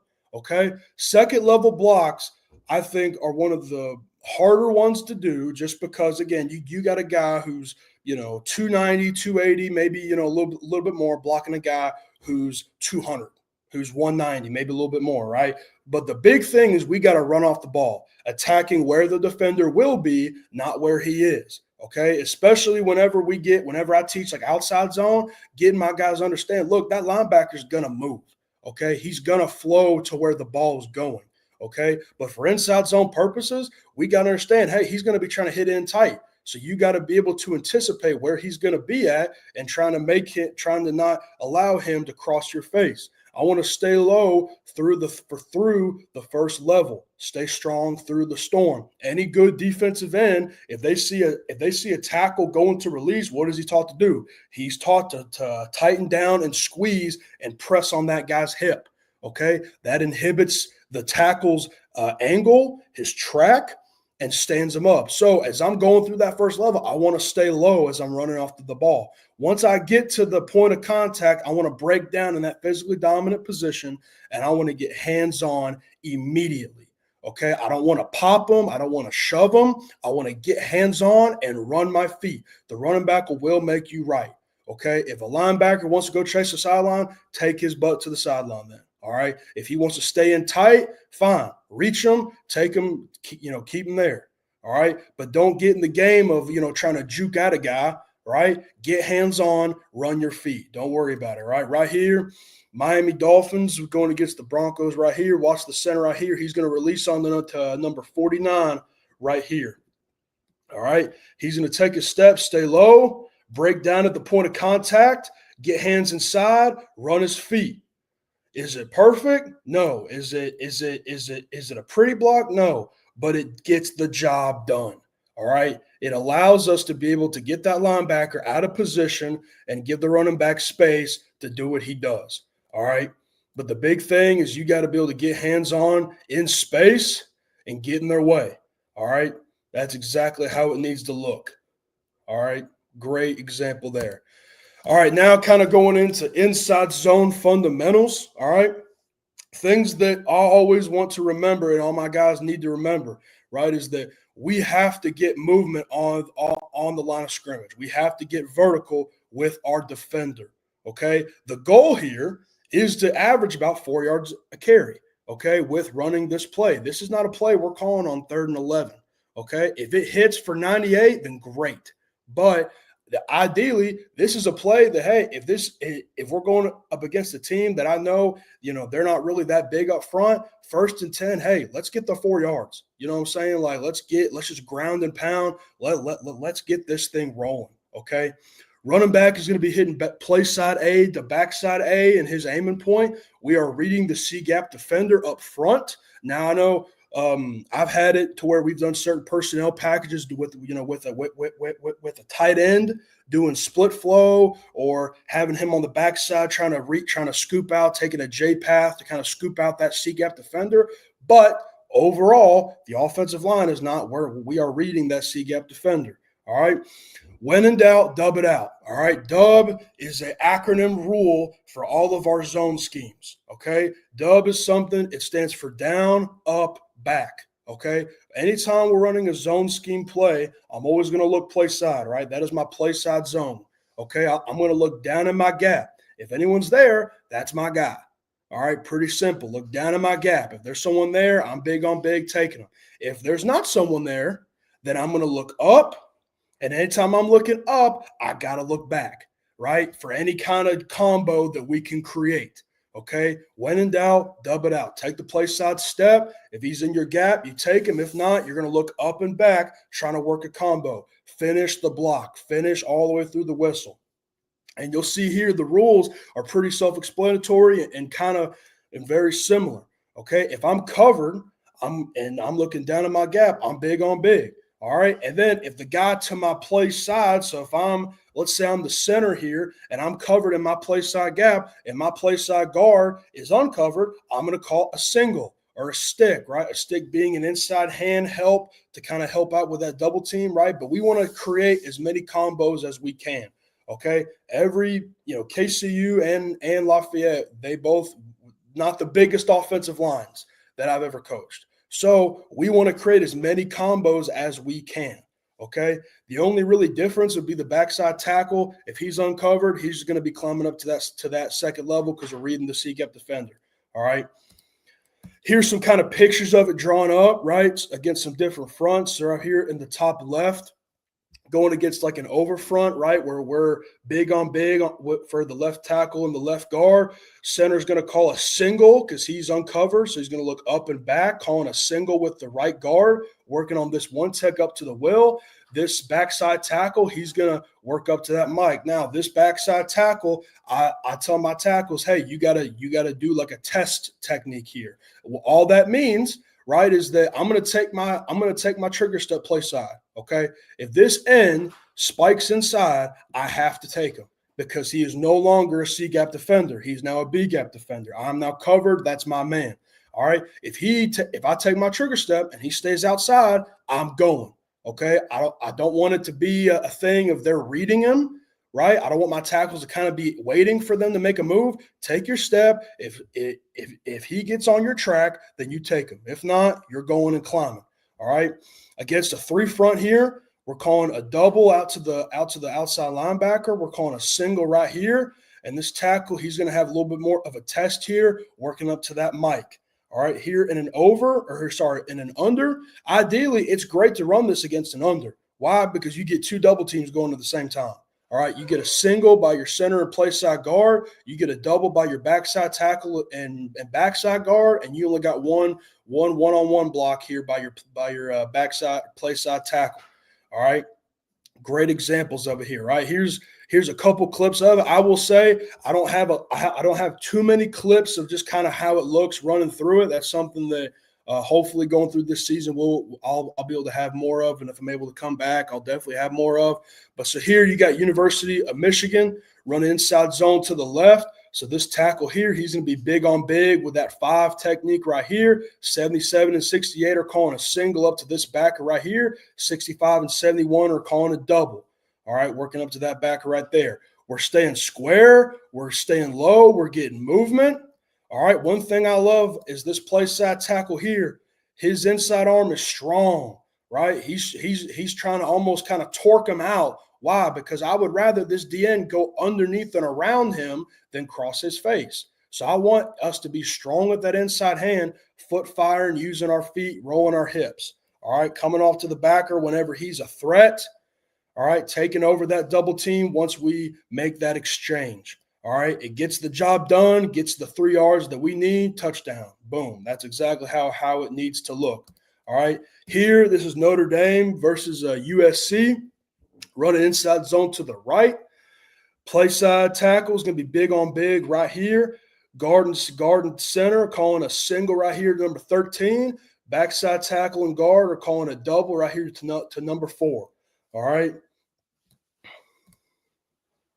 One thing I love here, all right, this guard right here, he's going to take his trigger step, all right? If this DN or this 3 technique, if he decides that he wants to go out toward the tackle, I don't want him to chase him, okay? Once he recognizes that he goes out, is he going to turn back in? No, he's going to stay square and climb, All right, let that tackle do his job and take it over. All right, this center here, a good teaching point here. You'll see his kind of aiming point, right? He's hitting the back of the guard. Okay, I'm not a huge fan of that, especially with inside zone, because look what happens, right? He presses 50 off of him. You could call that a hold, maybe not, right? But we're not. It's not great. So, but whenever I'm making contact, that's why I tell them you gotta hit the number. We want to hit the man. We don't want to we don't want to hit against each other and working against each other. All right. But still coming off whenever he's a threat, break it down at the point of contact. This play side tackle here takes his trigger step, hands inside, strong with the inside hand. His feet kind of die and gets tripped up. But hey, it gets the job done, allows the running back to get a hole and get the yardage that we need. All right. 1 minute, Coach. Yes, sir. Thank you. So, and ideally, guys, like again, this is not a huge a play that we're going to call when we need a huge gain. But again, it gets the job done. It allows for us to get the yardage that we need. But overall, we got to get vertical. We got to get on somebody. All right. That's kind of it for me and everything for it. Like I said, my Twitter's up in my name right there by my picture. I'd love to connect with any guy here just because, again, I think that this whole profession is all about learning, right? Nothing, like I said, nothing I have is original. Nothing I have is something that I've made myself. It's things that I've adapted and kind of taken from other coaches, all right? But I always want to look for opportunities and things where I can connect, things where I can learn and grow. I'm only 24. This is my third year going into this profession. So I'm going to be that sponge that's soaking up everything I can find because I know that that's what's going to make me better. All right. So, and Coach Tatum, I do appreciate the time and the opportunity to be able to be here and kind of share my piece of things. Any questions, anything I can kind of help answer, I'll stop sharing. Anything I can kind of help answer for anything. Yeah, guys. Yeah, hit up Coach on Twitter. If you got any questions, you want elaboration on anything, be sure to do that. Coach, I appreciate it. Yes, sir. And definitely be in contact with you. All right.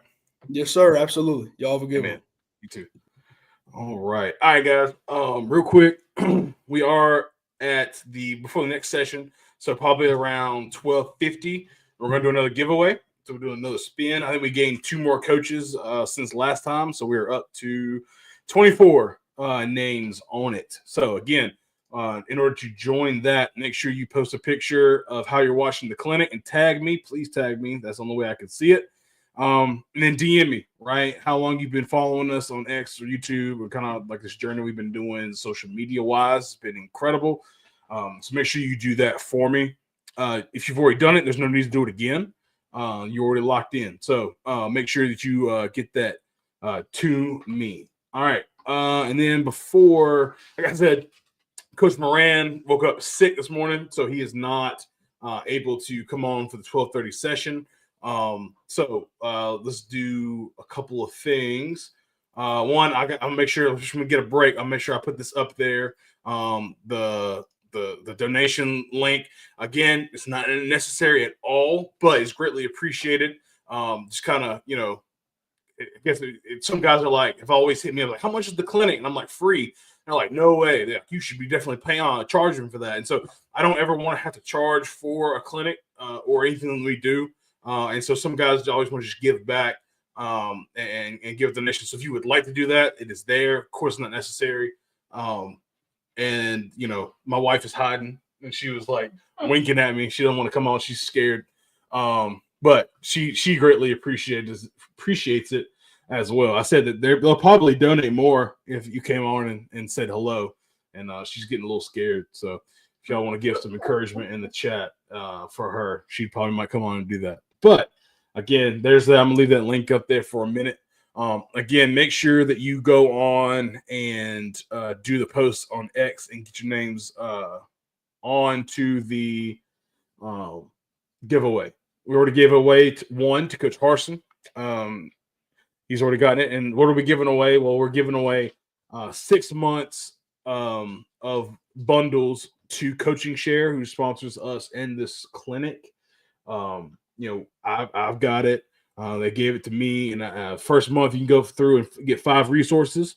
I got 3 of the O-line coaches and clinics that have happened, and I think it's in Texas. I got like an unbalanced formation one.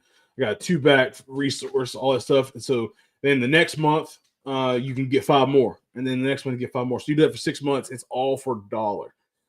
It's like $25 or $30 a month. You're getting like 6 months for $1. So it's pretty big stuff. So make sure that you go ahead and take a picture and show us how you're watching the clinic. It could be you, it could be a computer or whatever it is. I'll take the donation off now and bring my ugly face back on. So if you want to take a picture and then tag me on Twitter as my dogs are acting a fool behind me. I don't know if y'all can hear them or not, but yeah, that's kind of how we're doing things right now for the take up the time. Let me see. Anybody else? Nobody else has tagged me. Okay. And no one's DM'd me. So it is what it is. Cool. All right. Let's see. Anybody have shout outs before? Here we go. Coach Struck, Eric Struck, who's the head coach at OC at Jefferson High School in South Dakota. Coach Weekland, my dude, he reposted the stream for me. I love that. Coach Harson, who won the giveaway earlier, he said, love what Coach G is talking about. Every block starts with attitude, pass, or run block. Love it. Love it, guys. And then Coach Jason Hester said, love this. Great info. It's really good, man. Really, really good. We got 46 people watching live on YouTube. And Twitter's always strange. It doesn't show how many people are currently watching. It only shows how many people have watched. So we've had 2,200 people watch on Twitter, which is awesome. And that's because y'all are sharing stuff out and tagging me and stuff, so which is really, really good. Let's see, real quick. Sorry, guys. We have a kid that's at North Carolina Central doing that camp. Hopefully, trying to get an offer. So my coaches are sending me stuff.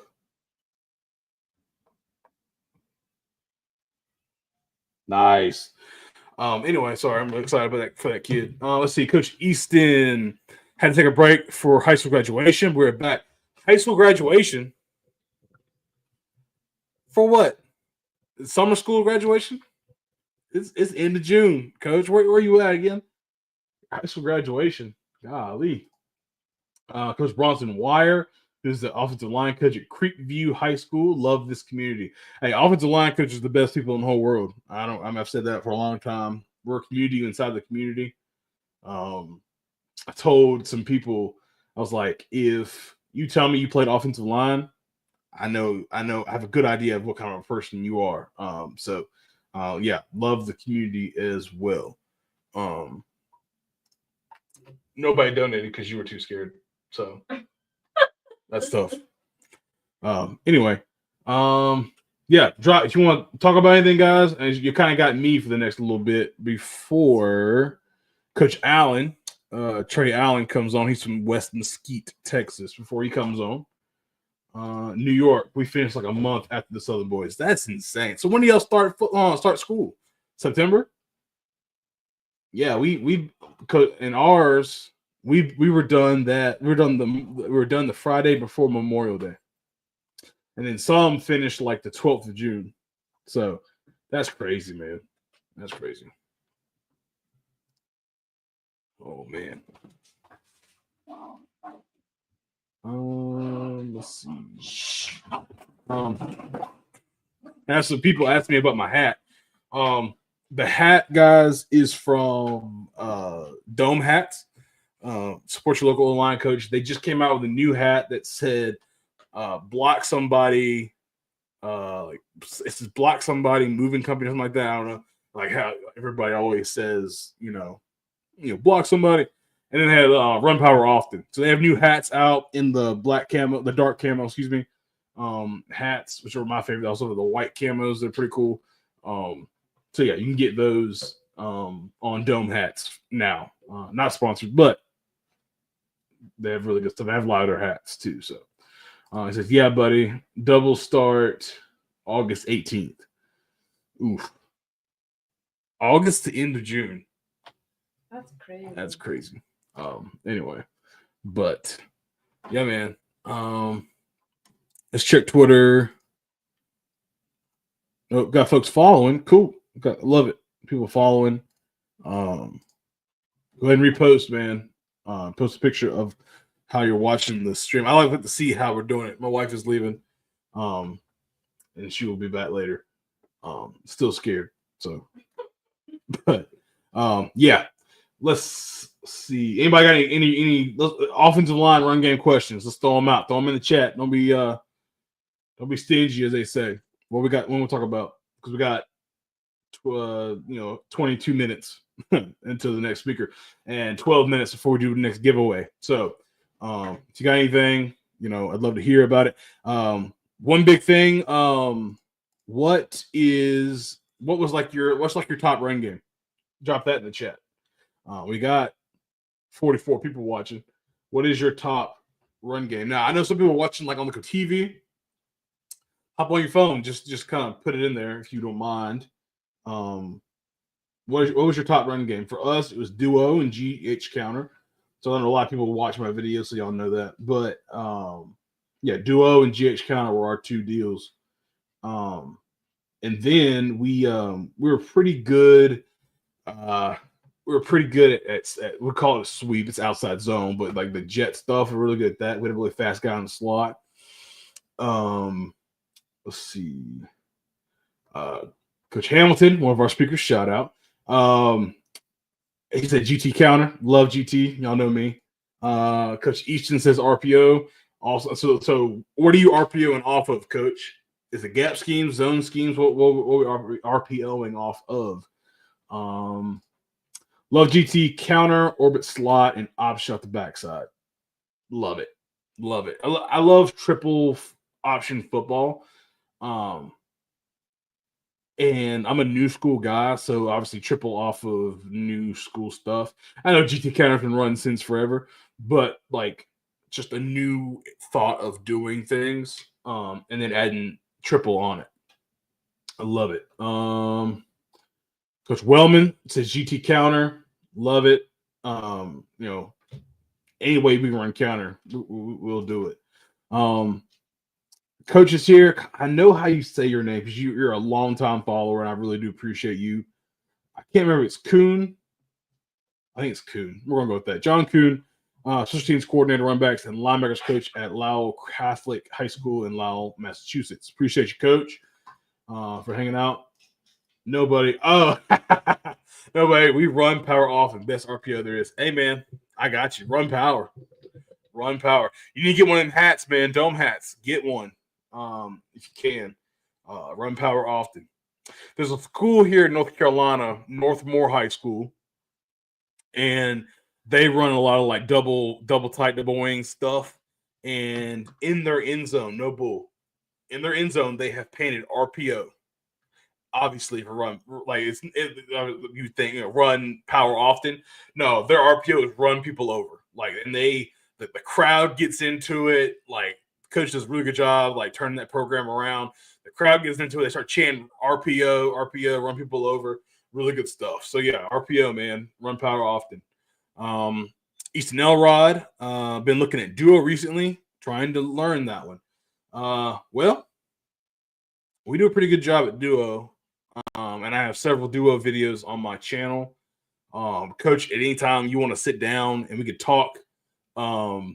We can talk duo. I'd love to walk through it, man. It's our day one install. It's our best play last year. I'd love to get through it. Okay. Pronounce it like it starts with a Q. So Kuhn. Kuhn? That's what I guess. Kuhn. Walter Johnson. Coach Walter Johnson, OL coach at Keener Discovery High School, New Orleans, Louisiana. Nolans, Louisiana. Good old NOLA. Okay. What is your honest or unpopular opinion on a 5-man sled? Is it a staple in your daily dose of alignment development? Any negatives? So for me, okay, I like the 5-man sled. I know there's a lot of people that don't. I know Coach talked about how it doesn't block bad. I mean, it's not realistic. Like, it's not going against you, right? So I'll give you a look. But for me, I like to have something stable that my guy can get reps on. Now, I don't use it for the end-all, be-all. I use it a lot for technique, like focusing on us, right? And a progression thing. So I'll start slow, right? Making sure we got all our fundamentals with stance and start and steps and hand position, and everything, because it's not going to move, right? So they can kind of get their aiming down, right? Kind of like, Mel Gibson, the Patriot, aim small, miss small. So that's not going to move. So we're going to aim small, miss small, and we're going to end up progressing to guys with bags, guys with pads on. So I use it also as a conditioning thing. They can work on we're all stepping and we're driving. We're going to work on hip height and shoulder and pad height and all that stuff, and we're going to be rolling through this bag. And I use that as conditioning, right? So, but it is not I get on the sled and we hit it all Indy. Like, no, I don't think that's not it, right? That's not what you need to be doing, in my opinion.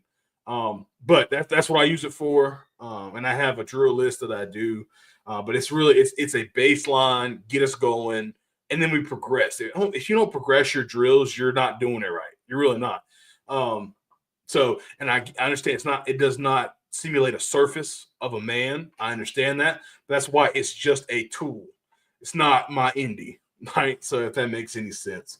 But yeah, I like a 5-man sled. I don't have a Crowther. Some people are blessed to have a Crowther. I don't have one, right? I am, saving up for a Crowther. Shout out to anybody that donates. A lot of that money goes towards getting a Crowther.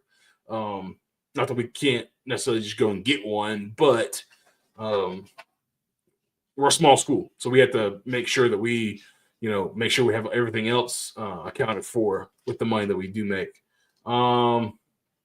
He's back. Coach Blackburn's back, Brooks County. Because we had one of your coaches on. He wasn't on, but he was in the chat. Appreciate you doing that. I want some duo time with you, Coach. You got it. You got it. Anytime we can get that going. When you duo, do you think it's possible at a sidecar? Do you think it's more suited for pistol and behind the quarterback? We were sidecar. We were same side duo. Yeah, we do sidecar, man. Yeah.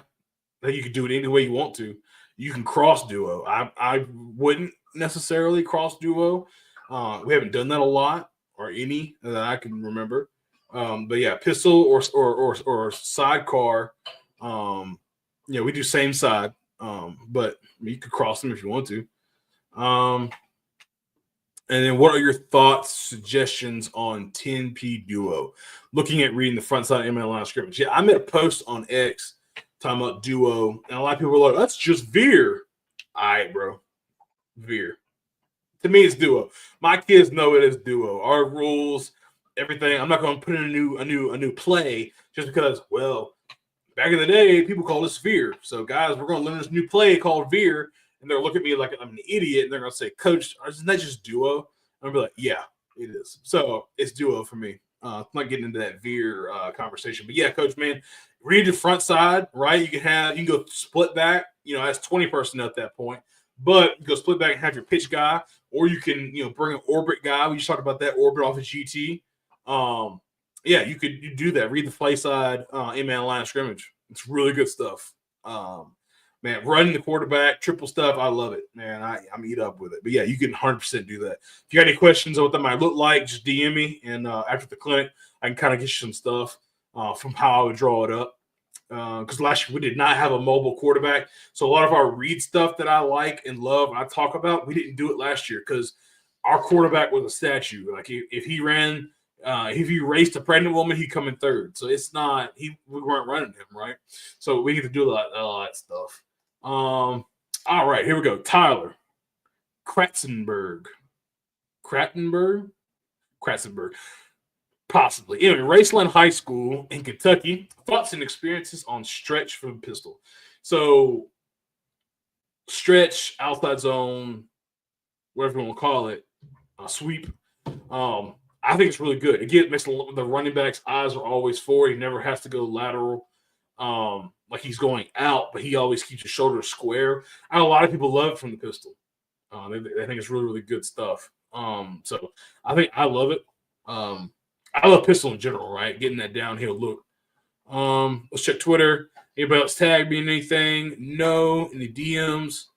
No. All right, guys. Let's give away some stuff. I'm gonna go ahead and share my screen.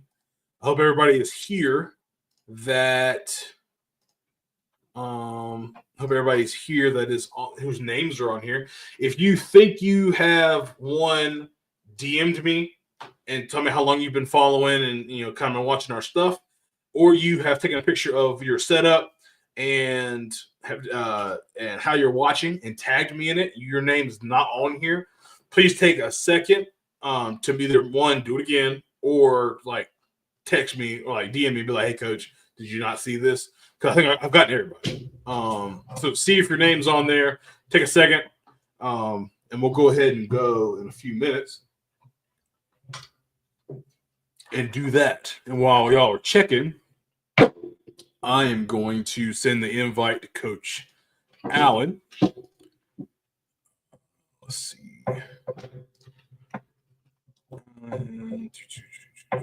There it is. Boom. All right. Invite is sent. All right. Stop. My dog is acting a fool. She puts her bones underneath my desk and she can't get them. She just claws at them. All right, here we go. Let's spin. Good luck to everybody.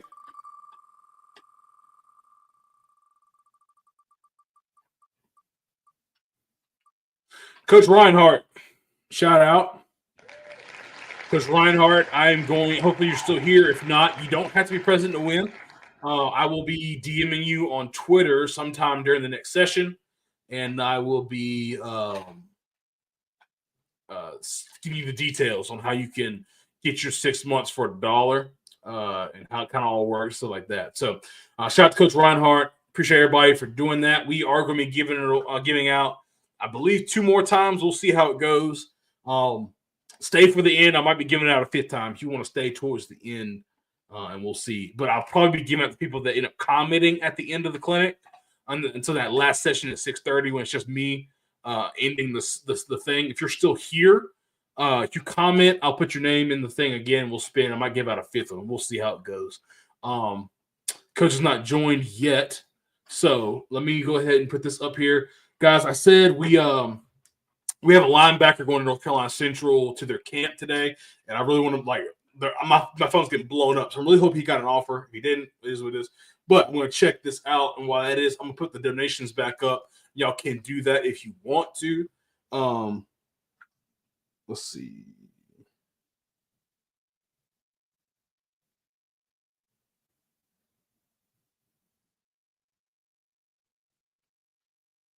We'll leave that up there until Coach joins. He'll be on. His session starts in 9 minutes. We'll see however long it takes him to get up here.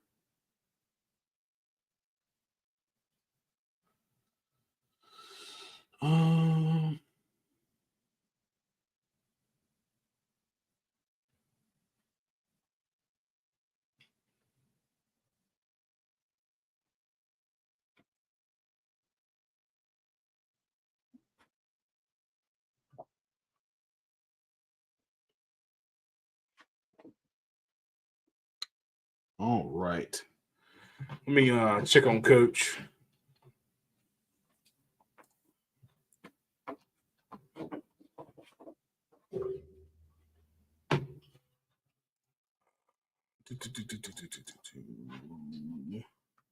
If you want to help Coach Tatum buy a Crowther, you can also do that.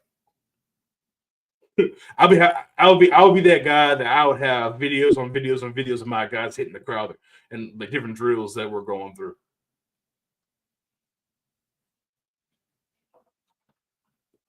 But we're a small program. Like we've got like 700 kids in the school, some 750, whatever it is, and that stuff. Oh shoot! All right, so I got to email him. I don't know if he's on here, Coach. I'm sending you an email right now. Boom.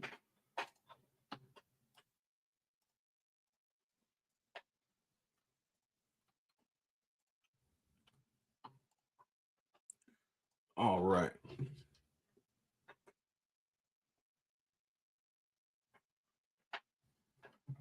He still got some time, so it's all good.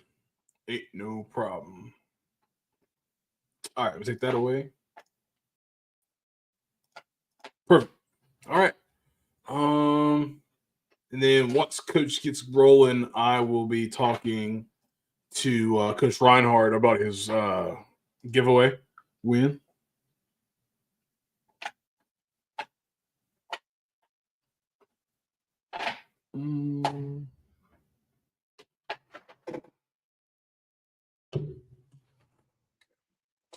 There he is. Coach, how you doing? Doing well. What's up, Coach? Not much. I forget who guys I have to emails, who guys I have to DM, and so I went to my DMs and I didn't see where we had been texting, so I didn't see on DM where you were like, email me. So I sent it to you. I was like, you texted me. I was like, crap. So yeah, so we're good. You're 5 minutes early. If you want to go ahead and rock, Coach, we're good. Get your extra 5 minutes on your talk. Do you want to go ahead and present your share your screen? All right. Let's see. I like that shirt, man. Appreciate it. All right. Appreciate it. Yeah, man. Did you bring it up? Because I don't have it. It's not here yet.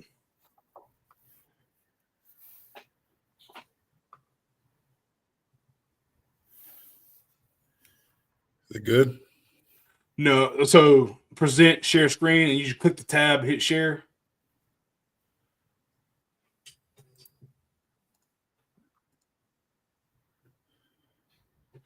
Is yours on Huddle? Yes, sir. I got it. Here we go. There we go.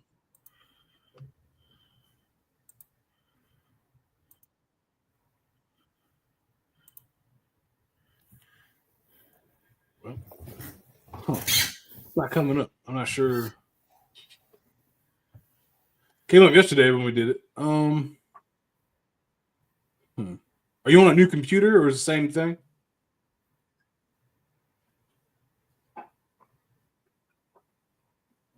The same thing. Okay. Let me see. It's saying it's shared. Yeah, my tab's not coming up. Like I get to go click and show it on the screen. It's not coming up. Try to go out, like stop sharing, and then instead of doing the tab, do all the way to the right where it says entire screen. Click on it and then hit share, and we'll see if that works.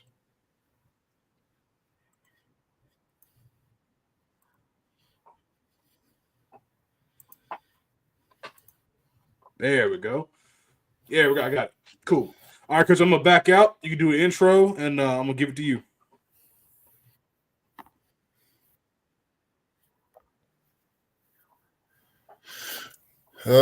Good afternoon, everybody. I guess over there on the East Coast, they're probably the time change.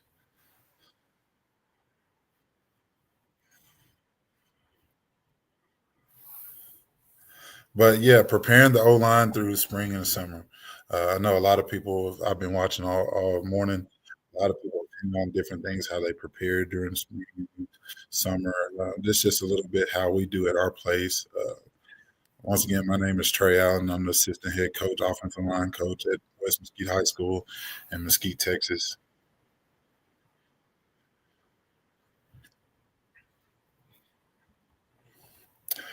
A little bit more about me. I was privy to be the number 1 recruit in 2007. Out of the state of Texas, offensive lineman. I was the top O-line in the nation. I ended up going to Texas. So which gives me a little bit more credibility with our kids when they see the different Dave Campbell's super teams come out and the top 10 all-time recruits and commits from at Texas. They hold a little bit of what I do and what I say in our building. A little bit hold a little bit more true, and take a little bit more heed to everything that I say.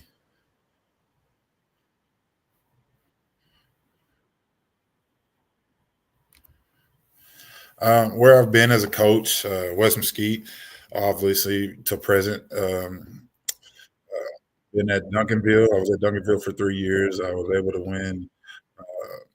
Went to the state championship 3 years. Won 2 of those. I was part of the South Oak Cliff regime. Prior to that, I was in Corpus Christi Miller as the assistant head coach, offensive line coach, an offensive coordinator. Was part of the group to help turn that program around and give it a little bit of a powerhouse down here in Texas. Prior to that, I was in San Antonio at San Antonio Southside, where I was actually coaching the other side of the ball as a defensive line coach, and then privy to that, I was the head coach at a charter school at East Austin College Prep for 2 years.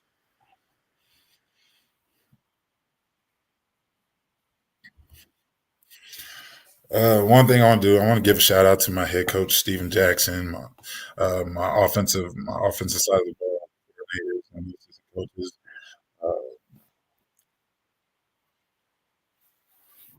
We were.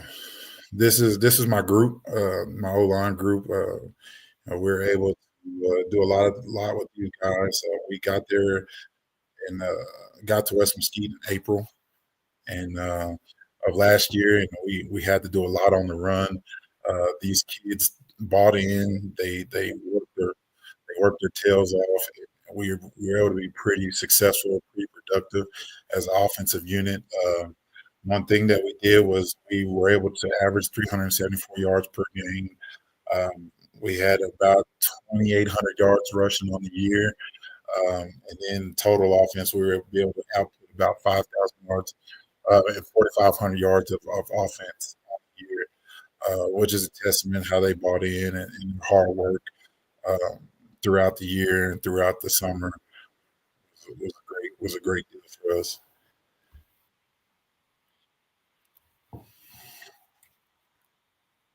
So after the season, once everything slows down and you're not running around with your hair on fire anymore, you're able to sit back and evaluate. One of the things we have is an evaluation form that we give our kids, and it talks about the academics, it talks about game and practice performance, it talks about their character, and I'm able to evaluate their football IQ. And then I'm able to formulate a plan with strength and conditioning and technique within our program for our guys. So when I evaluate, our evaluation form, it's a form that we get. It's the blank one on the left, and one our players out on the right. I try to help our teachers out in the building as much as I can of reading and writing across the curriculum, and I try to help them perfect their writing before they go into the building. But a lot of times it's a little bit of a chicken scratch. But we work on a point system, and they evaluate themselves as far as their attitude, their emotional discipline, their accountability, their conduct in the building, things like that. So they'll fill one out on their end, and then I'll fill one out, and once we have our player or end of the season next week, we'll talk about the different things that they need to get better on, the things that they need to fix, the things that they do well. And the point system, our coach, Coach Jackson, leads on an elite player. To be an elite player, you're going to score between 31, 40 points to be an elite player. Average, you're going to be between about 24 and 28, and then average and below average.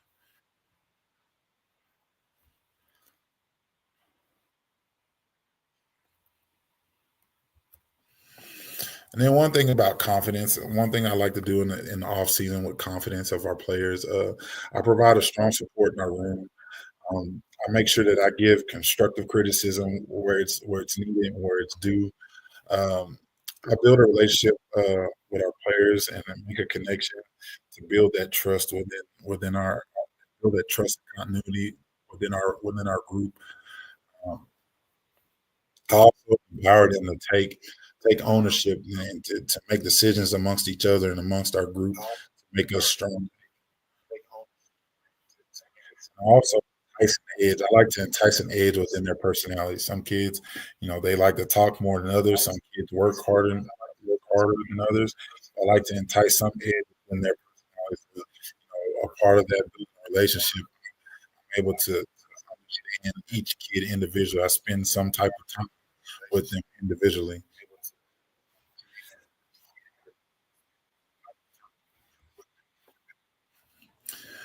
And then I like to dive into the education of the game, work on their football IQ,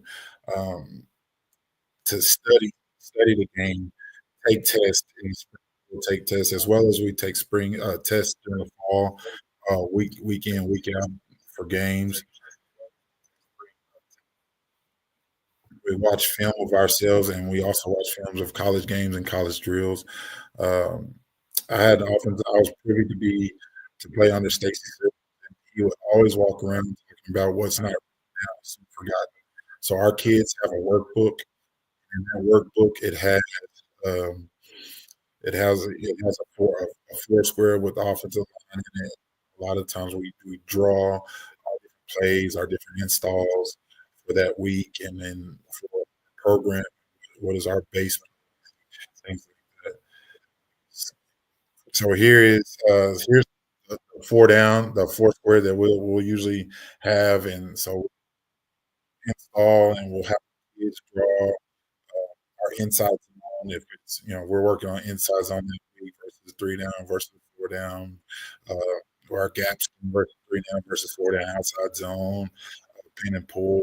So our kids will have this the sheet on the left, and it'll be blank, and they'll have to draw in the play. And, they'll have a binder full of these blank papers, and they'll draw in the play. And then, within the film session, I'll say, hey, this week I want you to draw zone. We're going to work on zone and 3 down. And they'll, flip to a new page, and they'll draw zone 3 down. Versus all the blitzes that we'll get from our defense, or all the blitzes that we'll see that week, that twist in the stunt, etc.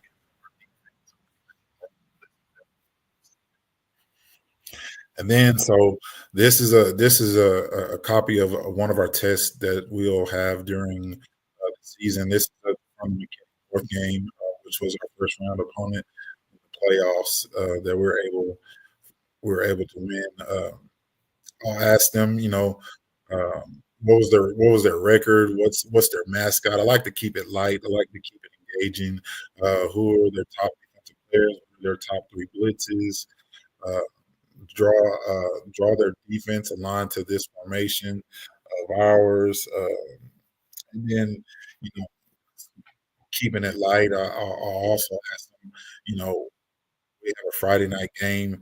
Who usually there's a college game on that Thursday night. I want them to tell me who played and what was the score. And a lot of times I ask them, what explosive play changed the game. Something to keep them engaged and keep them thinking about football.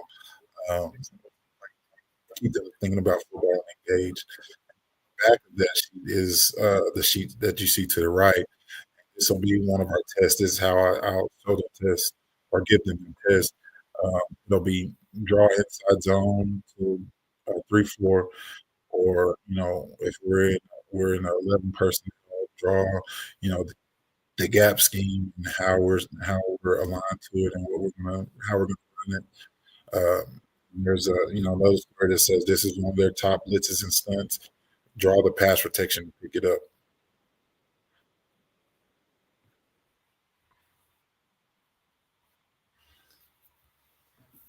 And then, like I said, we take the time. We'll go back and analyze ourselves. We'll go back and look at a 4 down front. We'll look at 4 down front one day. We'll just run through about all the 300 something clips of 4 down front, or we'll go through and look at all the clips of a 3-4 defense, or we'll look at all of our outside zone clips, or our inside zone clips, or our power clips, or our pin and pull clips, or buck sweep clips. And that's the type of stuff that we'll study throughout the off season to perfect for the fall.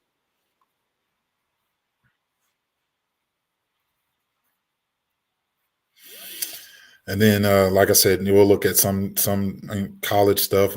Privy to have access to some college stuff. Just teach our kids that we don't have to reinvent the wheel. The wheel isn't being reinvented. All we have to do is refine our technique, and it's the same thing that the people above us do. So if you are ready for that, when you step up to the next level, you'll be that much more successful.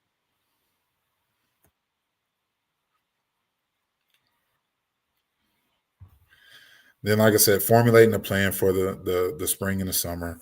I'm the strength and conditioning coordinator at our place, so I'm able to create the programs that we do with lift and run. Strength and conditioning. Everybody's gonna want to be bigger, faster, stronger. Okay. At our place, we work on a 6 to 7 week periodization training cycle.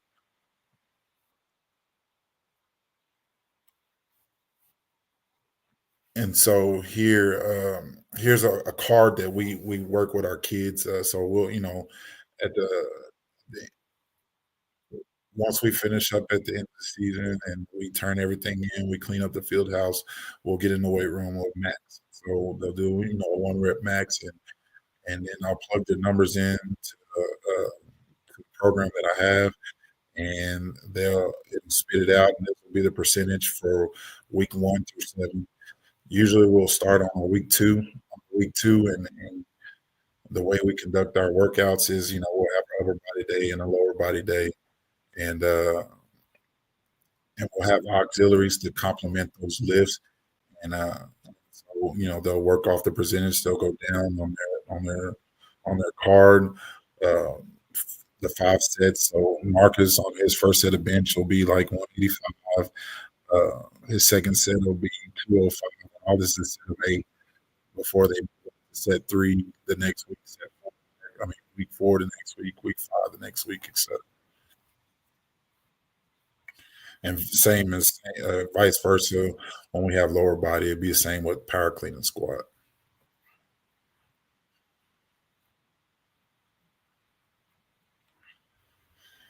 And then techniques, drill and hammer in the technique that we want to make. We want to come to light within our play. Bo Davis came to us from Alabama after we played the national championship. He became and be our defensive line coach at Texas. Then he left, went back to Alabama, and came back to Texas. They were having Sark had his coaching clinic, and Bo presented, and he said, drill the technique that you want to see. I know one of the coaches earlier was talking about, he doesn't do drills that, he doesn't,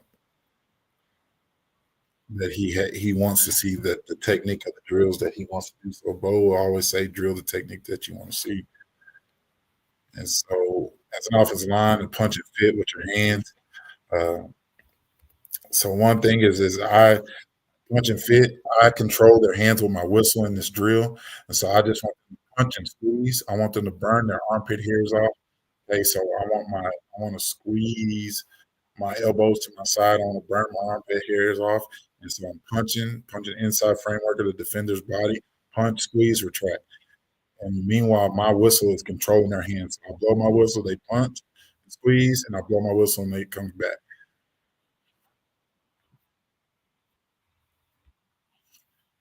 And here's another clip of it. My kid on the right, he's a little high. He needs to bend more. He needs to be a knee bender, not a waist bender.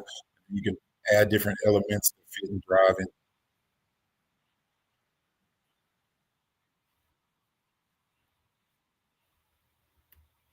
And then another one is med ball mirrors. So this is what I got from one of my college offensive line coaches, and it's something that's part of my fundamental makeup, and I'm going to forever do this drill.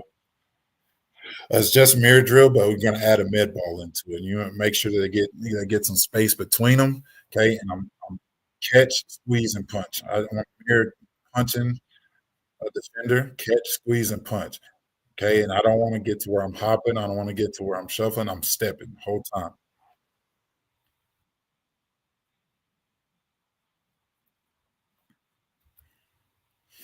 Here's some of our tackles.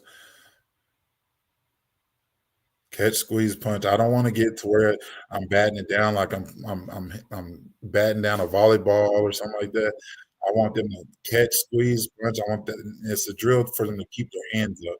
I don't want to drop my hands, because if I drop my hands, I'm giving up my chest, so the defender can control the block or control the block with their hand in my chest if I'm dropping my hands. So this is keeping my hands up, being violent with my hands, having good hands, punching.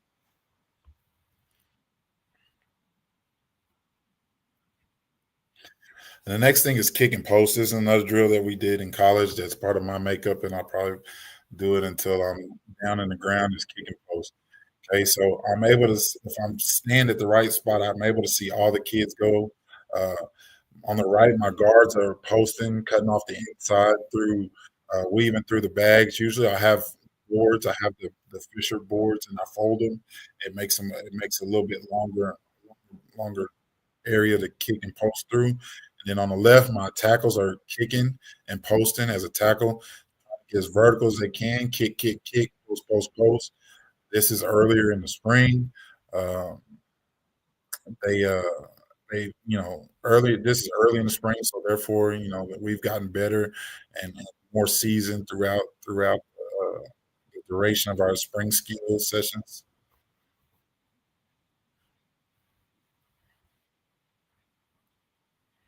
So kick, post, post, post. And then the tackles will kick down left, and they'll kick down. They'll go down and back, kicking left. They'll go down and back, kicking right. And now our guards are flipped around from posting down and back to now they're kicking. So one of my biggest things is telling my guards and centers, I got to keep the width of the pocket, and my tackles keep the depth of the pocket.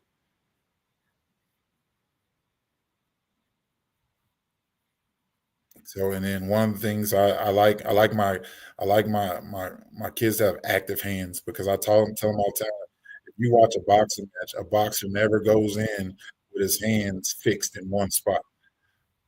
His hands are always moving for that jab. Okay. So I'll let them kick through the bags. You reset your feet, and I'm kicking left, kicking right, kicking left.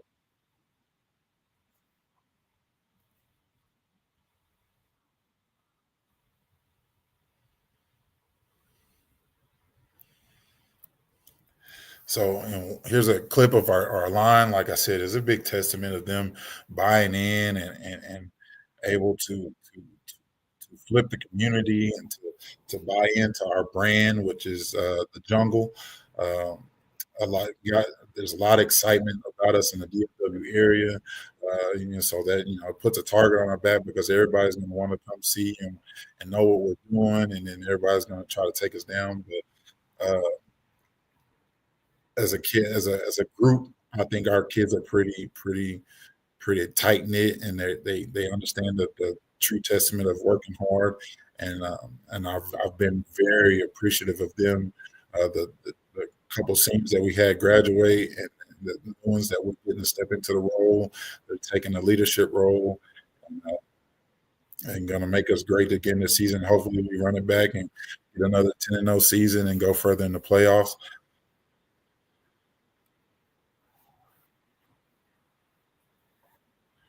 And so once again, I'm Coach Trey Allen. Okay, here's my email, here's my number, here's my X.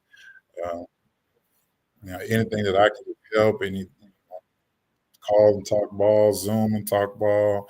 If I have any resources that I can give, or I can pass on, feel free to reach out. Open door policy. With my kids and with everybody around me. And so, and I want to just thank Coach Tatum. I've been following Coach Tatum for a while now, and just the things that he's been able to make in our O-line community. This platform is awesome. So I appreciate you, Coach.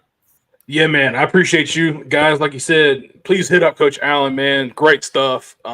We just watching through, man, just doing a lot of similar things. It's really validating for me. That's awesome, man.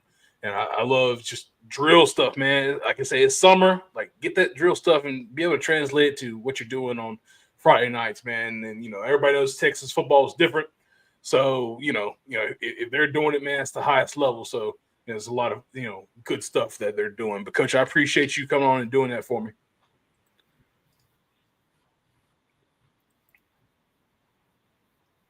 Yes, sir. Appreciate you. Yeah, man.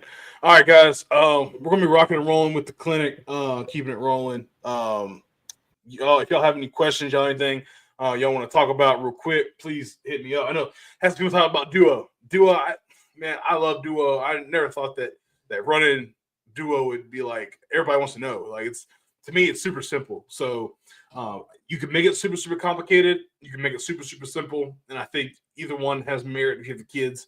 But it's really, really good stuff that we do. But counter is the play that everybody should be running. Anyway, what are the pros and cons of guards and tackles lining up on the ball versus guards and tackles lined up on the hip line of the center? So for me, it's just like depth of your guys. The way that I grew up in coaching, everybody I've ever talked to or anything like that, we're always like, get them as far back as you can, right? And that gives us just space to the D lineman. Because, they want to get on, they want to, like Coach was talking about, keep your hands up, keep them out of your chest. If they can get on you now and control you, like, it's tough. So I want to create some space. One, now I might have to, especially if we're trying to reach guys or, we're trying to make sure, like, if they're stuck and twisted, we want them to be away from us. So then we can start getting into our stance, posture, steps, and all those things, and we can protect our gaps. And then we can actually know what they're going to do. They declare where they are. Boom. Now I can tee off on them dudes. If they're right up on me and they make a move, now I don't have as much space to decipher and figure out and then roll off the ball. So I try to get my guys' line back far back as possible. We go – the way we do that, I know it's like helmets on hips, but early on, guys, y'all know referees. I'm no fan of referees just like y'all aren't. But, they do their job. But, early on in the season, they're especially last year, they're going to harp on, like, move up, right, too far back. But we want the referees to tell us that.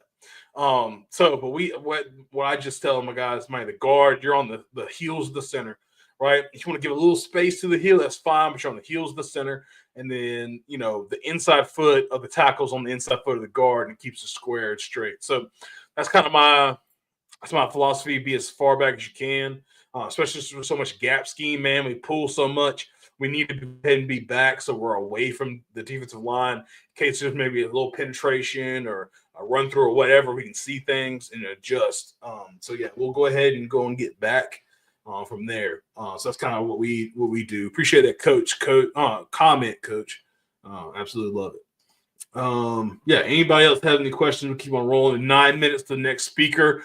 Coach Labath from Bemidji State is going to be talking about simplifying gap scheme fundamentals. And let me go ahead. I'll go ahead and send that to him. He can go ahead and get rolling early if he wants to. I don't know if he's rocking with us right now or not. All right. So I'll wait for Coach. Appreciate everybody. Hope everybody had an incredible season last year. And if you didn't, Coach, keep your head up. Right, 1 year does not define you as a coach or your kids or your program. I just want to make sure I said that because I have buddies and friends that didn't have the greatest of records, but it was not indicative of them as people or coaches. Things just happen, right? And so you keep building it up, keep making your place the best, and you can keep it rocking and rolling. But Coach Labath, how you doing, man? Doing well. How are you guys doing? We're good. We got some time. Last speaker finished up early, so if you want to go ahead and rock and roll, get you an extra 8 minutes on your presentation, we can go ahead and get to it.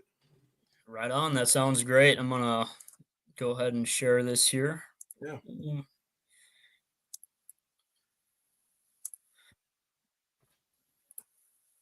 All right. I see it, Coach. You're good. Full screen looks good. I'm gonna back out, and you got it.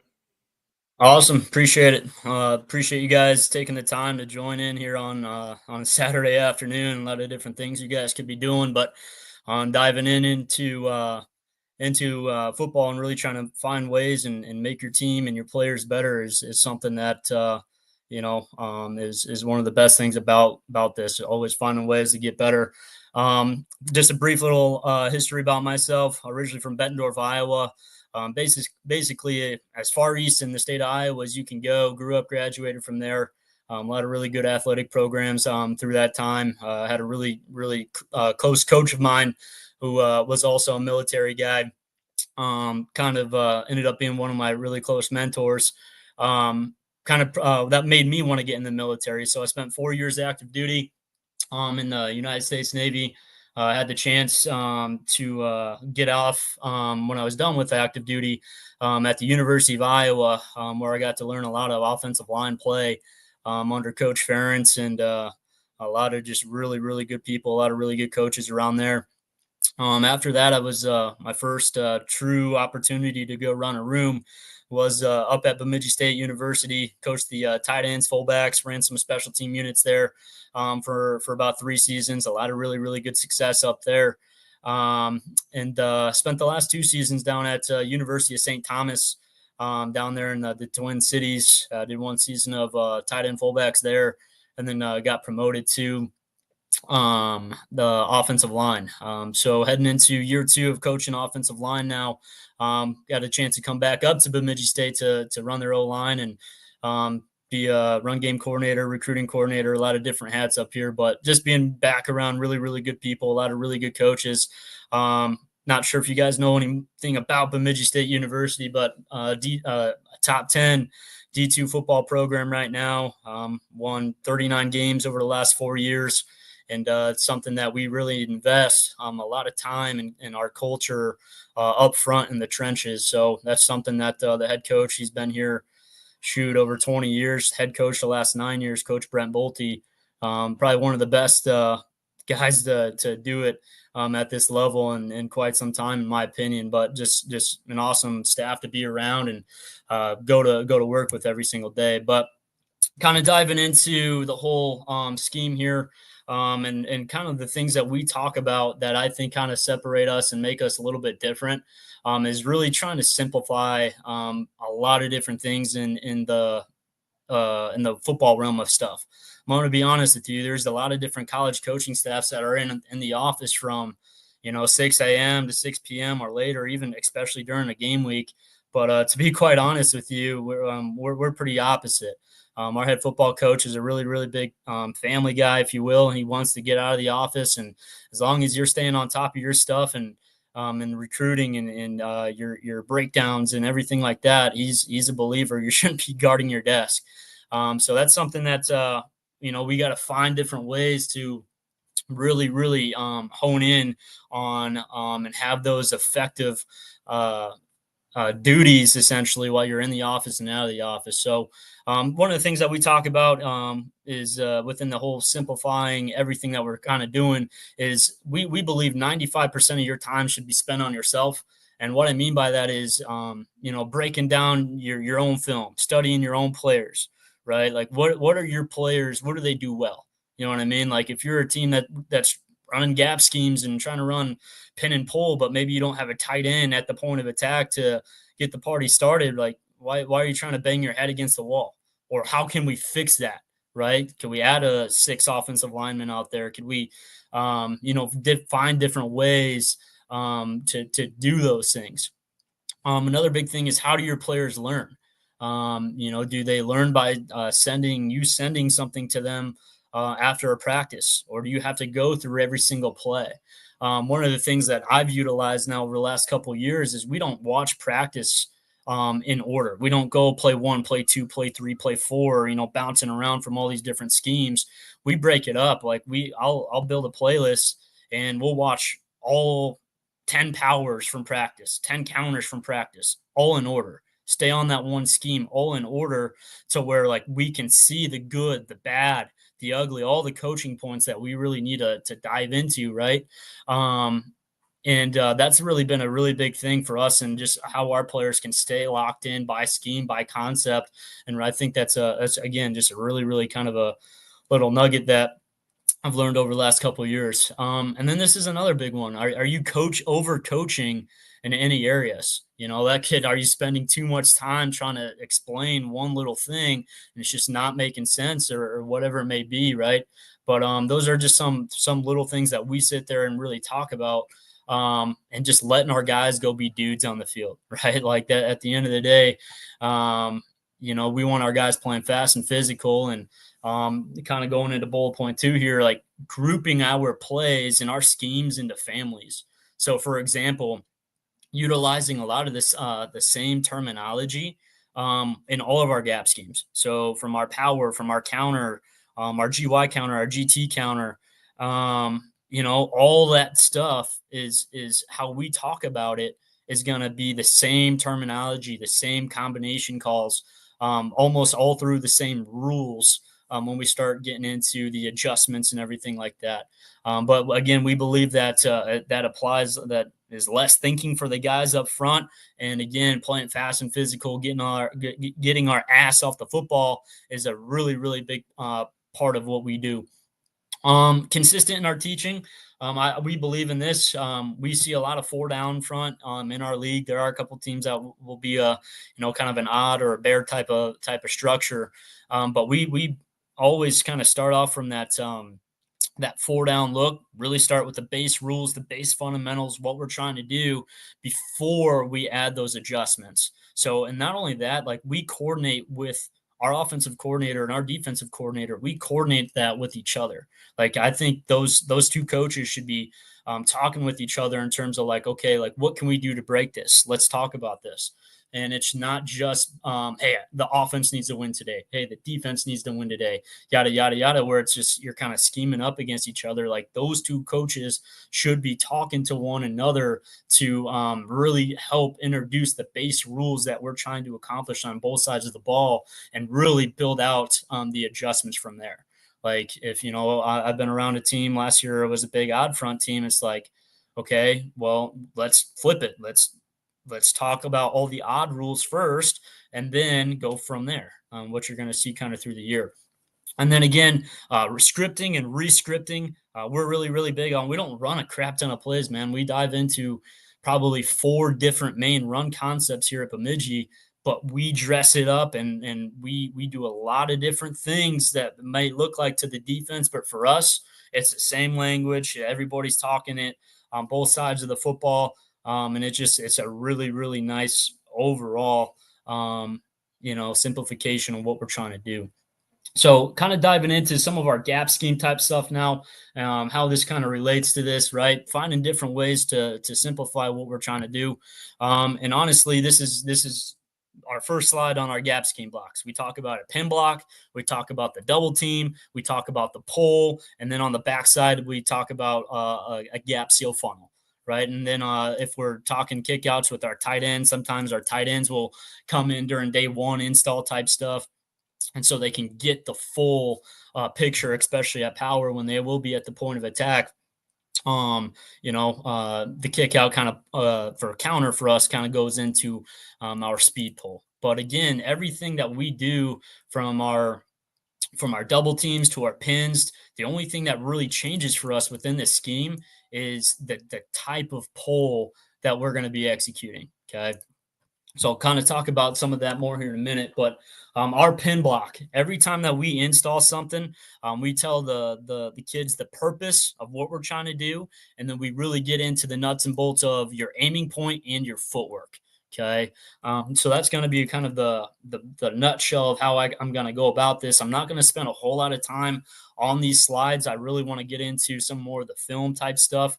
Okay. But the number one thing that we talk about with our aiming point, okay, for our pin block is we want our face mask right into the near V of the neck of the defender. Okay. I'll talk about that here in a minute. But again, we want to stay really, really nice and square to our target. Okay.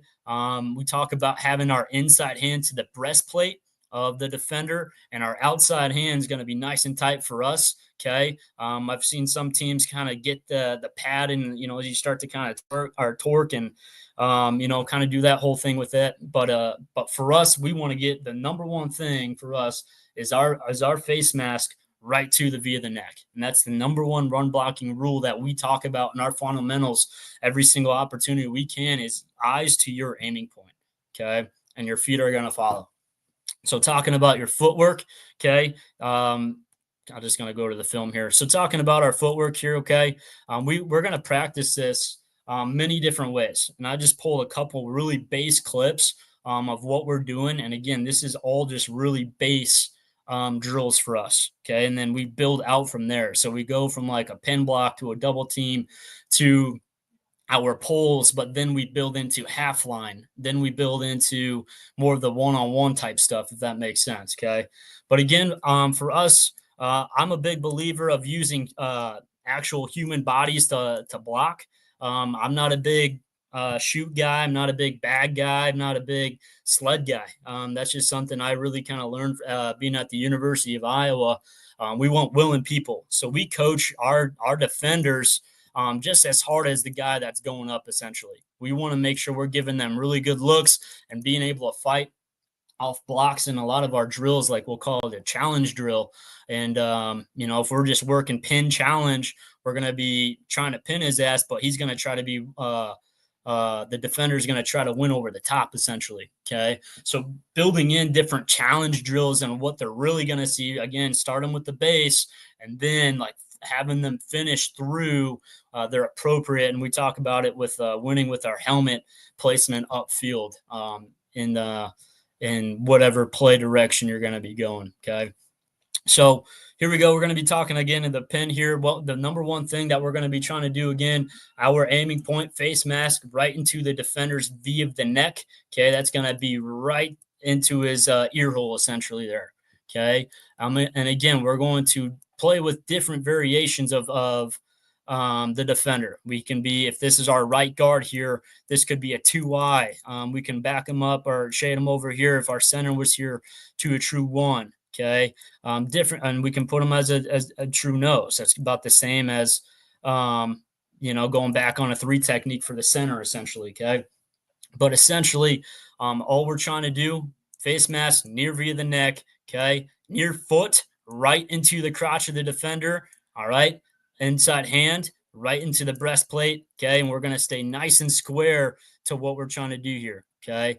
I like to utilize different field variations. So utilizing lines on our field for a lot of our different drills for landmarks, because again, I want them to be either to gain ground or if we're staying lateral on our blocks or whatever it could do. That's what we're trying to do. Okay. So here's a pin block. Great first step, face mask in the near via the neck. Okay. The number one thing that we got to tell our guys what we need to do, we need to bring our backside knee through the block. All right. Bringing our backside knee through a block and running off the football is exactly what we want to do. Okay. Kind of the same idea. We get in pods and we practice this for about 5 minutes a day. And you can do some of this stuff pre-practice as well. All right. So again, utilizing that line here. All right. Taking a great first step. Face mask right in that near via the neck. Okay. Good first step right into the crotch of the defender. Nice and tight elbow to the breastplate. Now, again, bring that backside knee through. Okay. To pin his ass. Okay. And then the drill off of this now, okay, is he's going to be trying to fight over the top of this block. All right. And then now that's going to teach the defender here to strain through play side vertically, okay, to win really good helmet placement. Okay. That's what we're trying to do on our pins. Okay. All right. Talking about our double teams. Okay. The double team within the block. I think this is what's made us really, really good at our double teams over the years here at Bemidji, and really at our last school at St. Thomas too. We talk about our double team as a post player and a driver. Okay, and a driver. I'm not a big gallop guy on our double teams, and I'll kind of hit that here in a little bit on why. But I'm a true believer in running off the football with our drive player to dent the defense. We want to collapse the defense and build the wall and stay on this double team from level 1 to level 2 as fast as long as possible. Okay. But again, we want movement at the point of attack. All right. So if we're running power to the right here, okay, we got our right guard and our right tackle here, and we got a 3 technique on the right guard. Okay, the inside player, that's our post player. Okay, he's going to utilize what we call a stake technique. Okay, the stake technique. All right, he's going to pick up his foot, inside foot, up and down very quick, just in case we get anything going back through his inside gap. Okay, if that D line were to slant to his ass back into that A gap, okay, he has the ability to slam the door, stepping off his outside foot now. Okay, but again, up and down. Okay, the next idea is he wants to get his near pad, his near elbow, his near shoulder, okay, into the sternum, right through the midline of that defender. Okay, now with our right tackle. All right, his number one deal here, he wants to run off the football, take a great first step and driving out from that outside foot, stepping right into the crotch of that defender, okay, utilizing almost a 2-hand punch.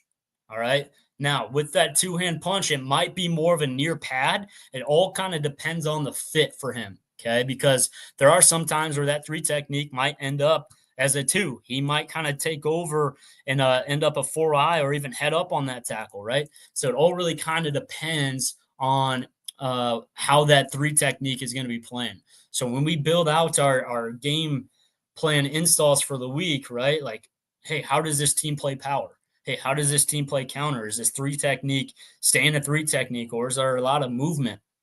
Okay. In our conference, there is a lot of movement. All right. So that is a reason why I don't love the Gallup technique for our team, because we see a lot of movement. And when we get into a Gallup technique, that really, really messes up the timing for the tackle. Okay. So that's just something that we've kind of battled before with it. Now, and how we combat that is we run off the football. We call it an angle drive, angle gap drive.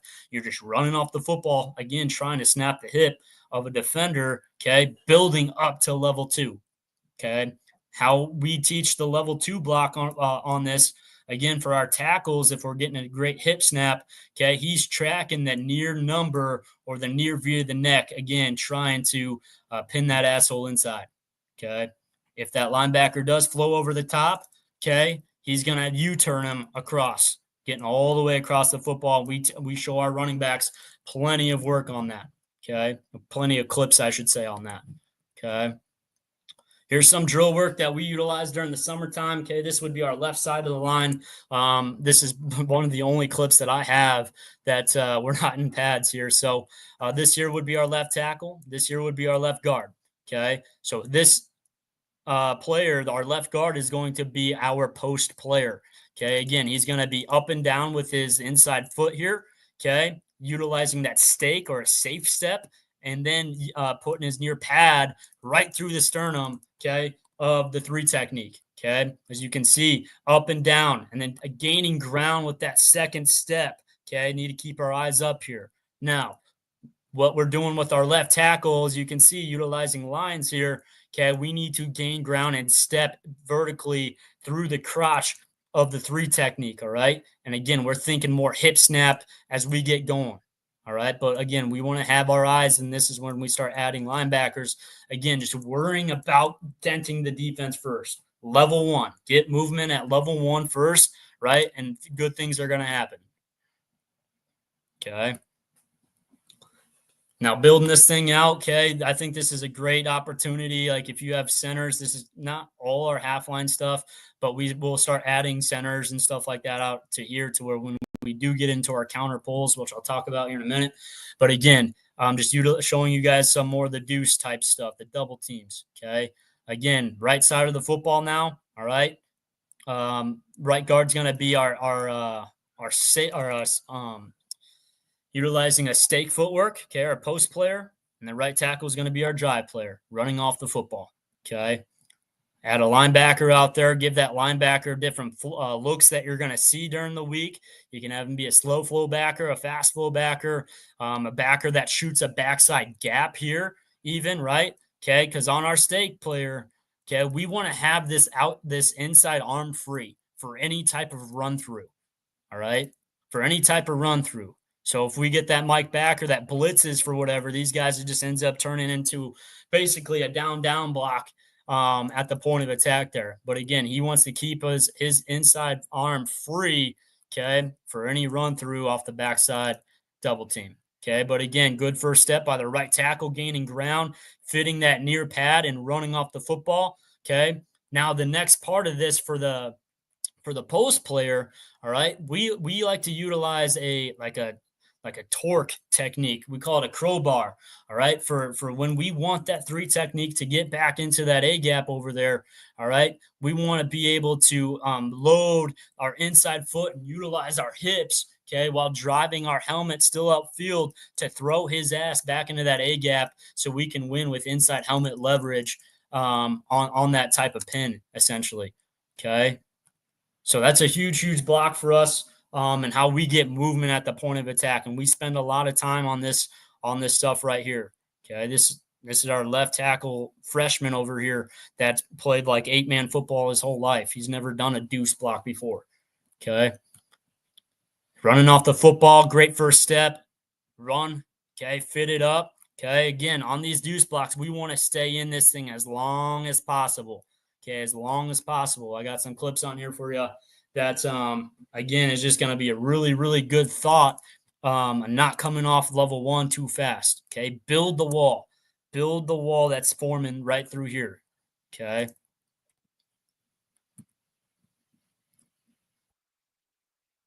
Give your guys different techniques, okay? Here at the point of attack, we see a lot of 2, just head up 2 techniques in our conference, okay? Give them a 1 technique. Right? If we get a 1 technique on the inside, we call that an open gap deuce. Okay. Essentially turns into a pin block by the guard. But for whatever reason, if that 1 does slant over, all right, that tackle is still running off the football and building that wall as fast as possible. He gets a near hip to him. It just really turns into where the 2 technique is right now, but he'll bang that hip too. But again, staying in and staying on those things as long as possible. Here's a good little pin block here. We'll pin with our centers. We'll pull with our centers in these drills, making sure they get work just about any time that we can. But that's a great step right here by our center. And again, on our pin block, face mask to the near via the neck, inside hand to that breastplate, right? Now we can start working over the top. 5 minutes, coach. 5? Yes, sir. No, it should be 15. My bad. Yep, you're good. Okay. Now, getting into some of our pulls, all right? We are a big believer of the squared pull on our power scheme, okay? And then on our counter scheme is what we call a speed pull, okay? This is kind of the only main 2 differences, or the main difference, I should say, in our gap schemes, okay? So with our square pull, we practice them both together, though. We kind of got a nice little setup with the drill that we do.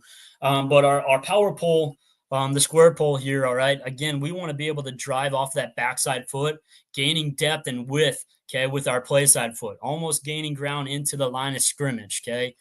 This is something that's not a hop. It's not a skip, all right? We want to be able to stay nice and square, okay, almost again, like just kind of going along with it. All right. And everybody's kind of got their own footwork and a little bit of tempo to this deal. But again, we're not looking for hop. As long as we can stay really square with this block, it's a huge winning edge for us. Okay. The aiming point and kind of how we teach this deal, though, is we got to identify whether we're getting a box or a spill defender there at the point of attack. Okay. For the tight end. And that should be known by step 3. And we teach our guys, hey, it's going to be a really big spill team this week, or a really big box team this week. Okay. Kind of all kind of depends. But if he does see any color at any point, okay, he will take the gap, and what we call it, when in doubt, swab the gap. Okay. Getting vertical, nose to the inside number of the first defender, right off the tackle, the double team's ass. Okay. And really accelerating through that. All right. And then the speed pull for us, for our guards or a center, okay, he's going to be now utilizing, again, driving off that same outside foot, but he is working down the line and gaining ground into the line of scrimmage, okay? Scraping paint off that double team, trying to kick out the end man of line of scrimmage inside out, Okay. And again, we do see a shit ton of spill defenders in this league. We will always try to pull for a kick out. But there are some really, really good defensive ends in this league. And if we do get a spiller, okay, and we want to just add his ass into the wall. And I'll kind of point out a couple of those little techniques that along the way here. But this year is a nice little pull drill that for our guards and our centers, we can work power and our counter pulls all kind of at once. So lining up, this would be our right guard over here and our left guard over here. Our right guard is going to be pulling down the line with the speed pull, trying to kick out the end man line of scrimmage. And then our power puller is going to be in a square pull, working around that guy, okay, and then into the point of attack over here. So we're kind of working both power and counter pulls. This is more of a pre-practice type thing for us because by the time we actually get into what we're trying to do, we're doing more of the half line type stuff. So again, trying to find ways to steal time, and our kind of pre-practice drill work rotates a little bit each and every day. But again, with our counter puller here with our right guard coming down the line, right? We want to gain ground into the line, which he ends up doing here, okay, and working inside out. And again, you want to give these guys different looks. So, hey, the first rep might be a kick out. Second rep might be a spill player. Okay. But again, those are the things that we want to be able to do on that type of block. Okay. On our power pulls, on the square pull over here with our left guard. Okay. Again, driving off that outside foot, our eyes are going to be looking right down the line of scrimmage to identify that spill or box player. Okay. As soon as that happens, all right, I got a box player. Okay. I know we got a clean kick out with the tight end. I'm taking that gap. Okay. And I'm going for that inside number of the first defender right off that tackle. Okay. And again, we're just training some of our eyes. We're just getting a feel down really a lot of the time for the footwork here in this drill before we get into our pods. Okay. Add your centers out in here. Okay. We pull our centers on counter as well with the backside 3 technique. Okay. We just have we exchange responsibilities. We have our backside guard pin. We'll pull our center. Okay. Gives it a different type of look, a different type of feel. So again, we get our center pulling, our speed pull on counter, and we got a nice drive pull, our square pull for our power. Okay.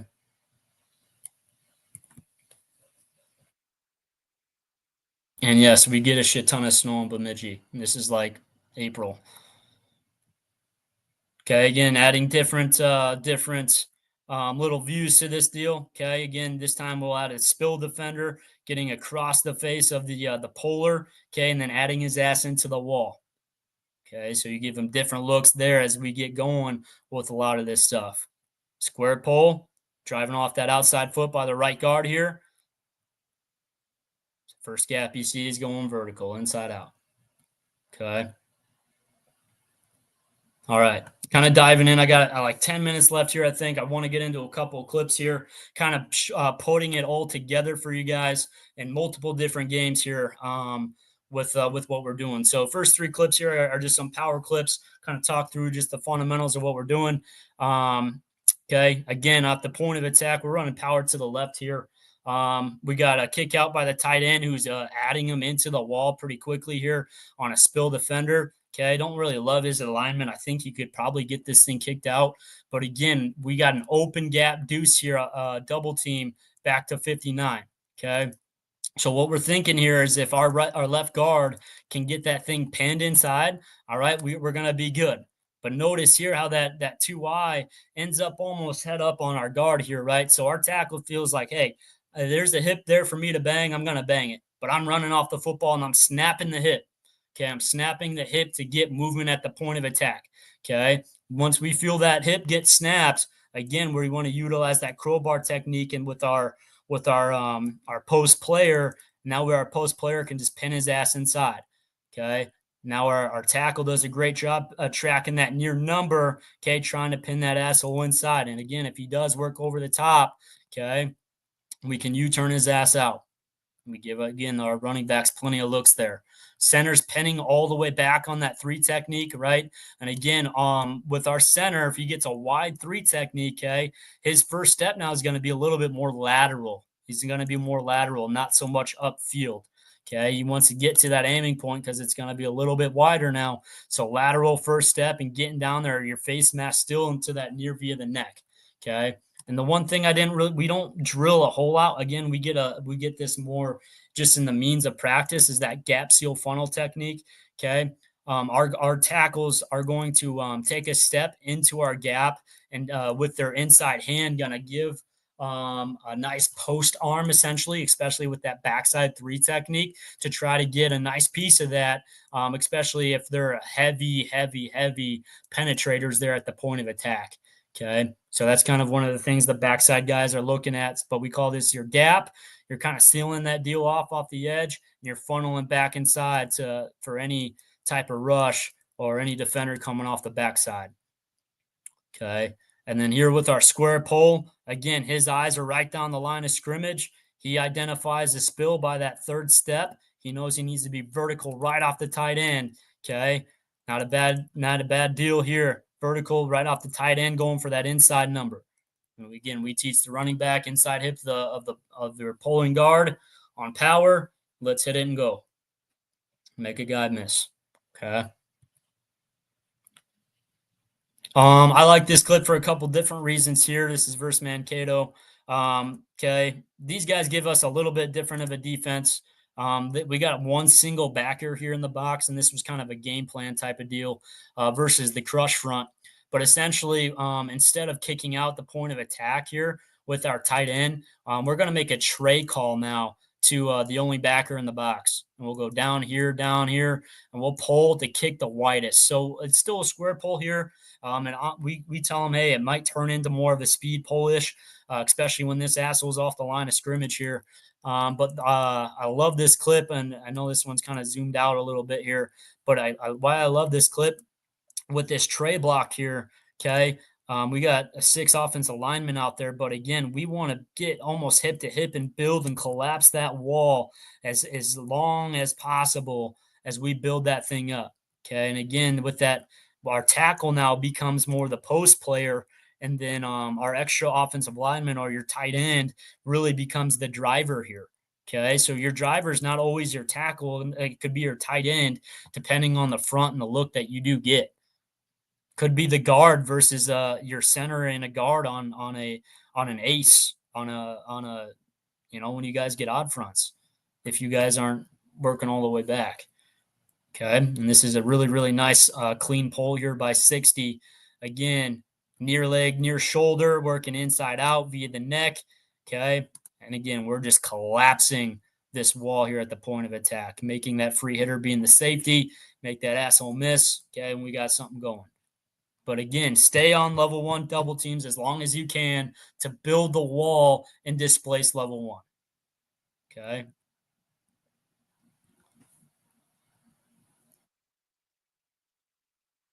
This was a last year clip. I wasn't here for this last year clip, but I really like this one.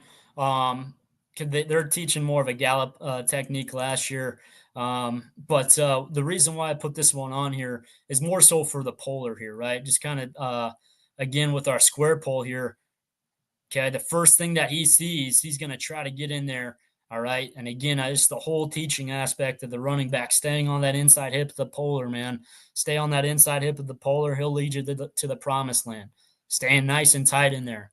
Okay. And again, here with the gallop technique, man, we got to be so damn good on getting movement here. Like he gets a nice little pop here right there at the point of attack, but he doesn't really move anywhere. You know what I mean? Like run off the football and snap the hip and stay in that block. Like build that as long as you can. And when that backer, that only backer in the box kind of hangs back there like that, he does a nice job just kind of hanging in there on the left tackle does, being able to add on to the wall. But that's just a really good clip in terms of the pull and staying square at the point of attack. Okay, couple counter clips really quick here. I know my time is wrapping up, but again, just believing in running off the football. Okay, we're running a counter to the right here. If you guys do got a lot of 6 techniques and everything like that, and you don't feel comfortable with your tight end winning here at the point of attack, arc them to the force defender. And that kind of plays a little game here as well. He gets influenced by this, and a lot of times, like, he's just not when that happens, like, it allows us to get a nice clean kick out here. So we're going to be sending our deuce back all the way back here to the true Mike backer. Okay, we're going to pin with our center. Our guard's now going to pull the kick. We're forcing, call that a force block for our +1. Okay, and now the tight end is going to be for what we would call the ID. Exactly how we would do this right here. Okay, gap seal funnel off the backside there. But I love this combination. Post player, drive player, run off the football. Okay, with that, stay nice and tight with that. Build the wall. Okay, but here's a really, really good clip. I love the displacement of level 1. Okay, but our eyes, right? That Mike backer, that -1 starts going back and tries to backdoor us here. That's so important why we got to keep that outside, or really that inside arm by the right guard free now, because we can continue to build that. But realistically, okay, that right guard needs to come off on that block there. He ain't making that tackle, I don't think, anyway. But again, that's just something that we, after that, we didn't miss that up on the rest of spring. Okay. 1 minute, coach. Love it. Counter. Going to the left here, we get a nice deuce.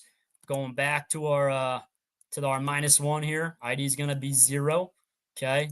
True 11 personnel counter. Post player, drive player, get movement at the point of attack. We get a nice speed pull by our right guard. Again, working inside out. Okay. We tell these guys you should be able to light a match right off the tackle's ass with what we're trying to do. Okay. Show you guys one more clip of this, just what we're trying to do here. Again, on our deuce, this here was our spring game. D2, you get a spring game. We went down to the Twin Cities, Blake Concordia, St. Paul. But again, we got a running counter scheme over here to our right.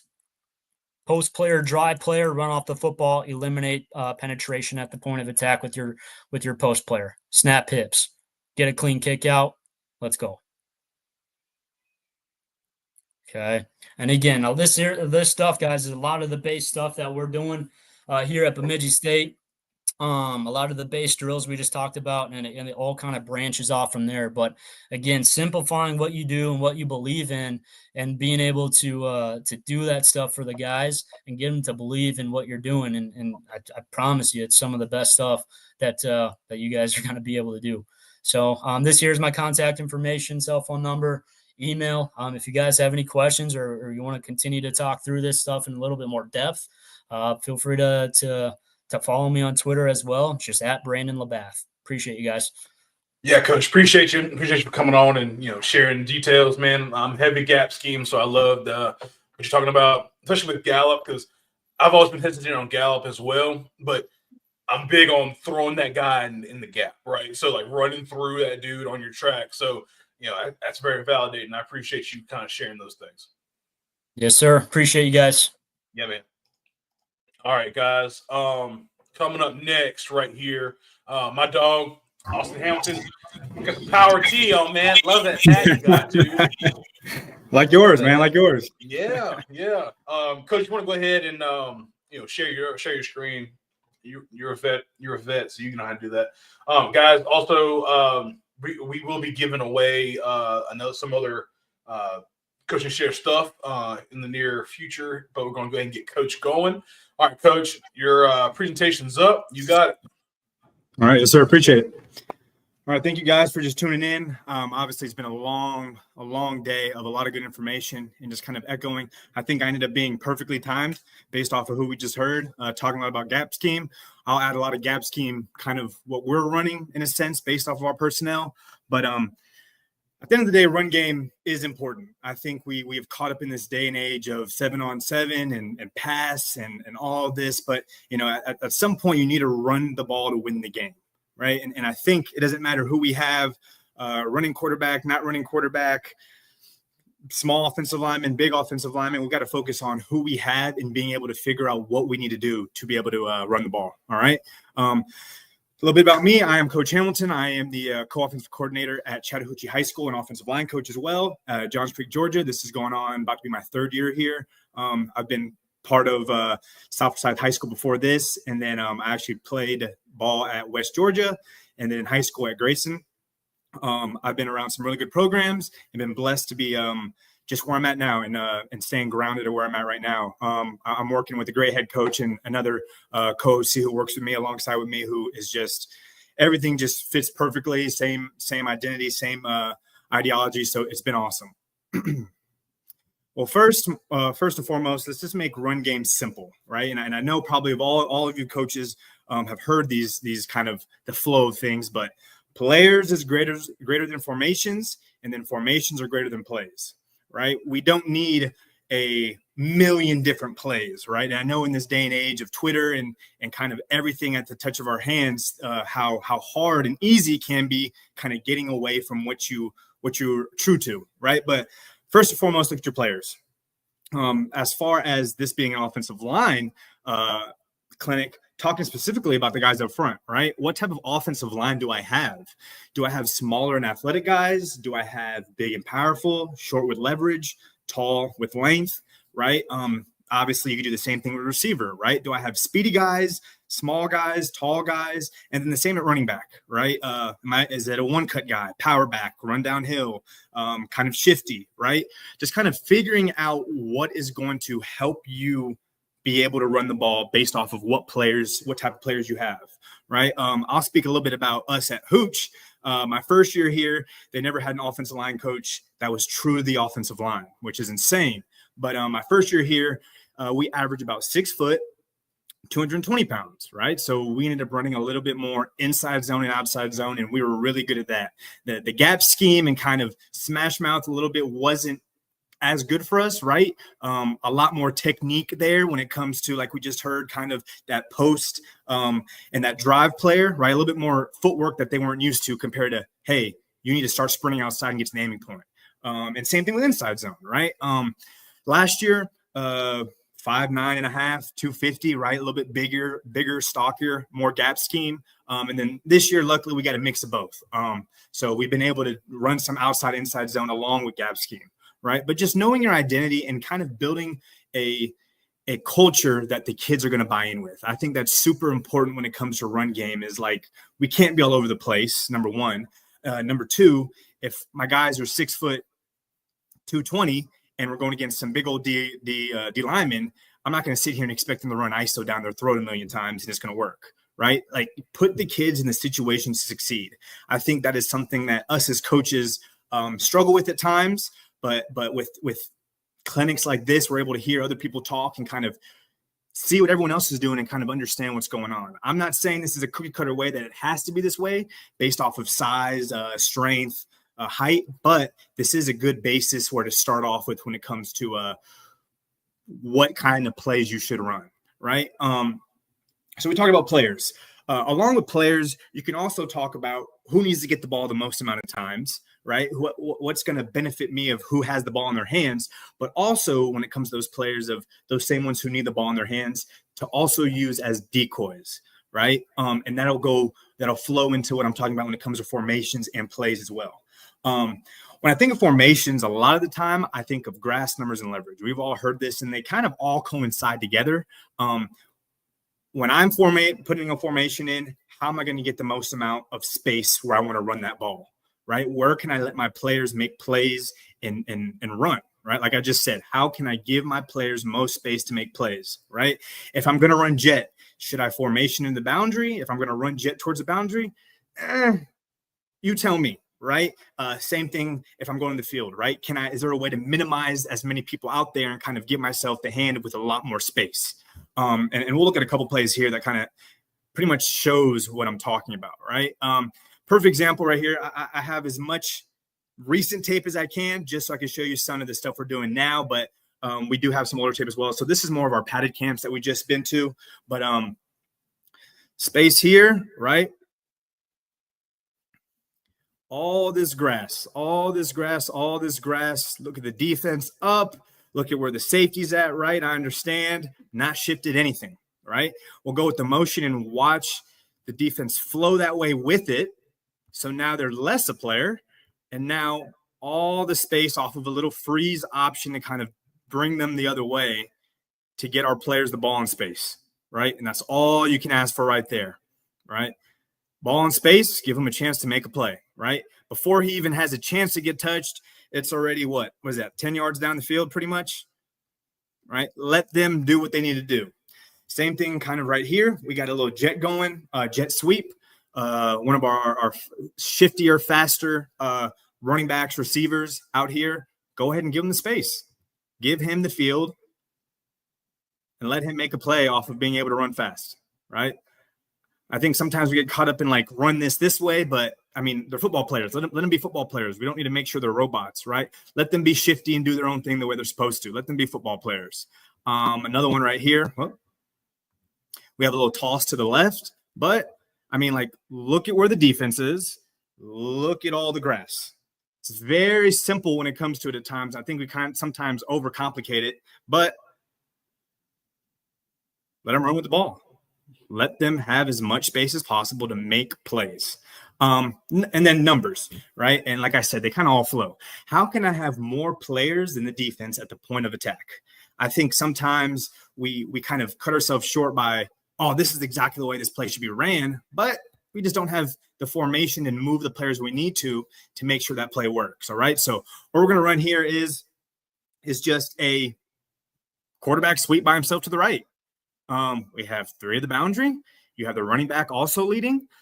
You have our number 1 receiver who, no matter what, they were going to bracket because of how good he was. So this is where you use those players as decoys, and you also use the numbers and the grass to your leverage, right? So now we have what? 1, 2, 3, 4 people at the point of attack of this outside run to 1, 2, 3, 4, 5, and he's running the ball. So 6 technically altogether. Right? Decent game, right? Decent game because you have more players than they do. I think it's as simple as that. It's like basketball and grass. You want to make sure you can get your players, more players over there before they do. Another example here is just some split zone. Obviously, we got 5, 6, 7, 8, right? Technically, quarterbacks in here, 5, 6, 7, 8. You got 4, 5, 6. All right. And this is the thing. No matter how big, how small, how whatever, more players is going to usually benefit you than less players. Right. So did they do the greatest job up front? Did they get some penetration? Yeah. But we have more players, so they overflowed and the split zone was there for a huge gain.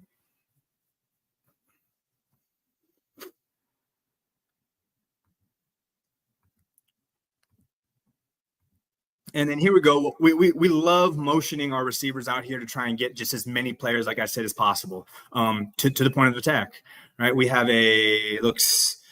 Trey Wright dead for us, meaning that now he's on the ball and he's off, so he can motion.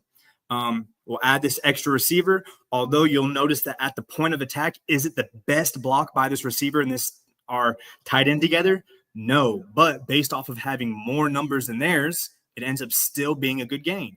We'll have 1, 2, 3, 4 to 1, 2, 3, 4. So we have what we want. Running backs there. So now we have that 5th guy.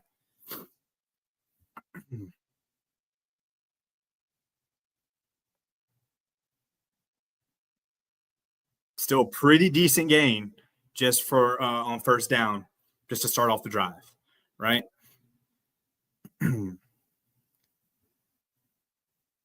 Same thing here, right? This is we kind of added the quarterback in the run game here, but jump motion, right? You see it.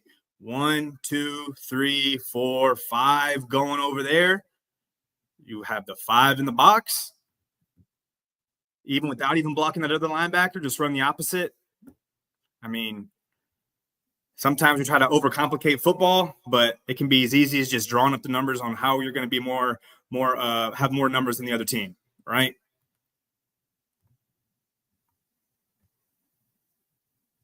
Very nice, very nice.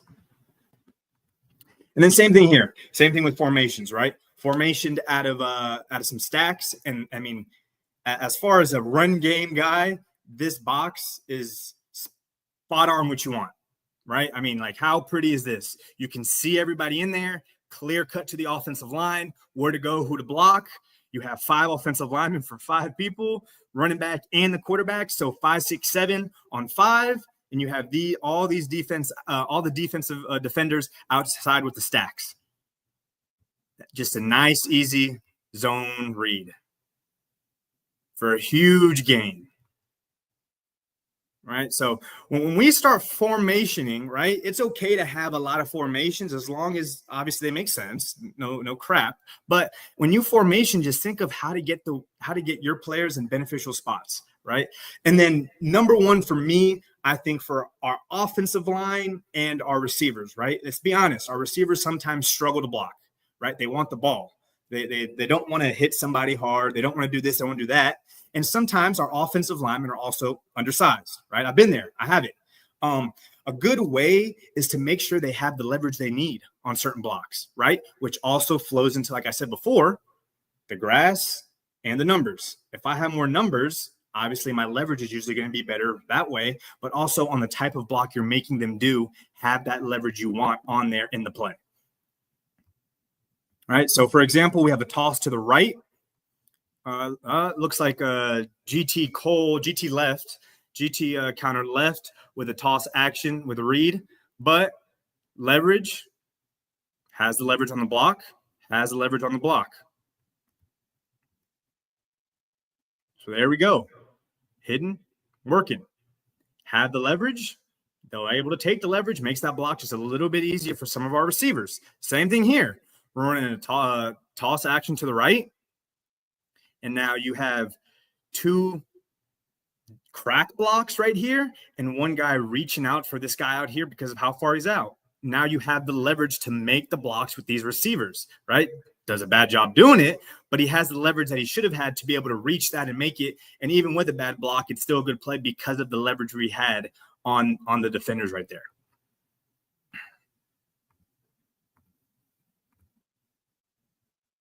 Same thing here. Here's our pin and pull to the left, right? We have a Y and our H right here, and we're running with the quarterback. But, like, look at the leverage that we have to make this guy, to block this guy, to even be able to get their linebacker if they did.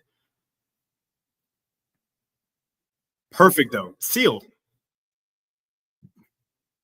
Bad kick to get him in there, but still 10-yard gain just about. Because of formationing the leverage that you want on the defenders. All right. And then as far as plays, right? So we've talked about our players, we talked about our formations, and now we're talking about plays. How can I show the defense my core run plays differently? Right. We've heard this a million times. You don't need more plays, you need more ways. Right. So some of the stuff that we think about offensively as coaches of how to run. How we want to run the ball is manipulate how the defense sees the backfield, right? Empty, pistol, sidecar, even the way we hand it off, toss, draw, bash, pitch, sweep. I mean, a million different ways. Does the quarterback reverse the opposite way for this one?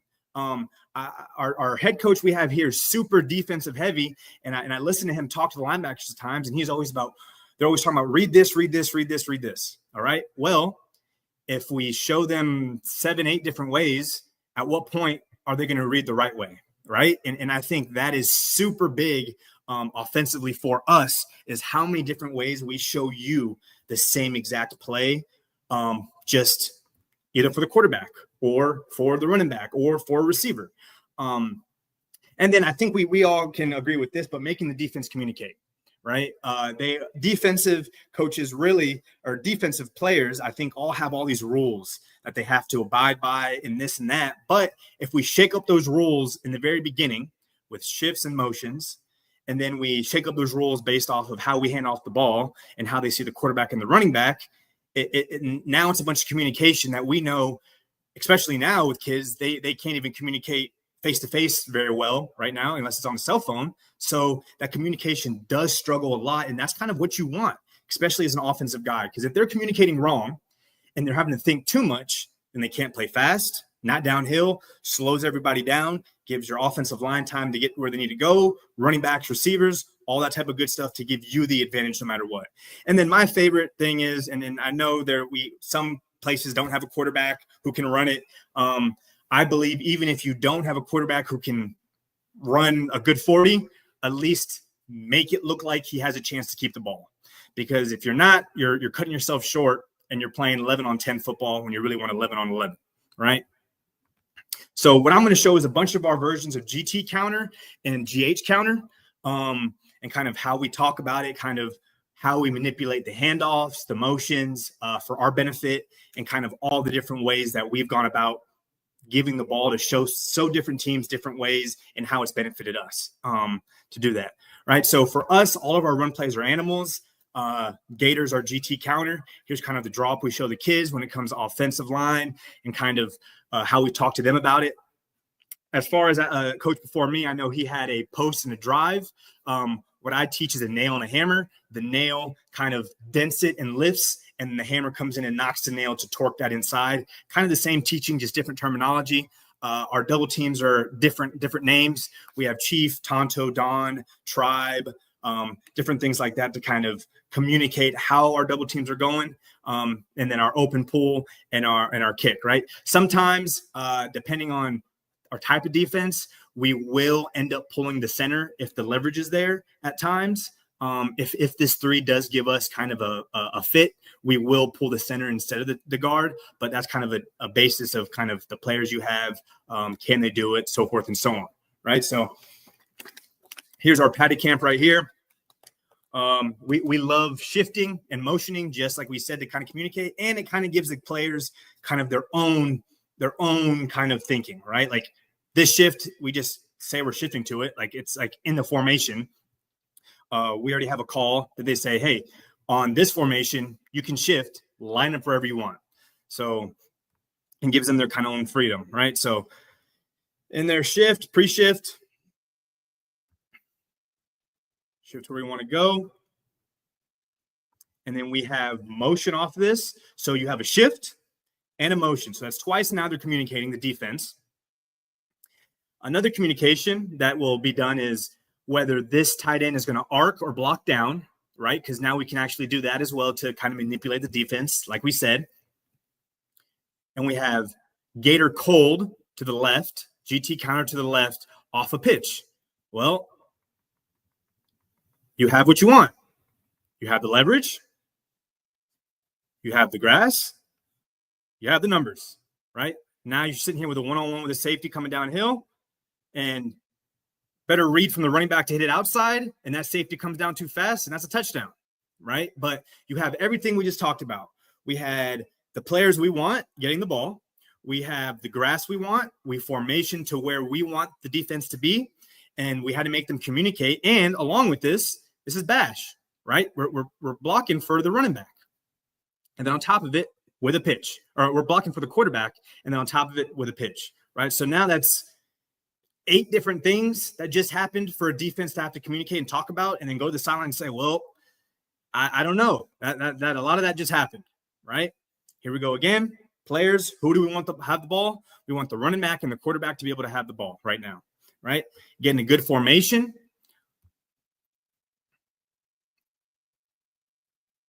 Gator hot, Gator to the right. Arc everybody. And look at the flow of everybody going that way because of all of this right here, right?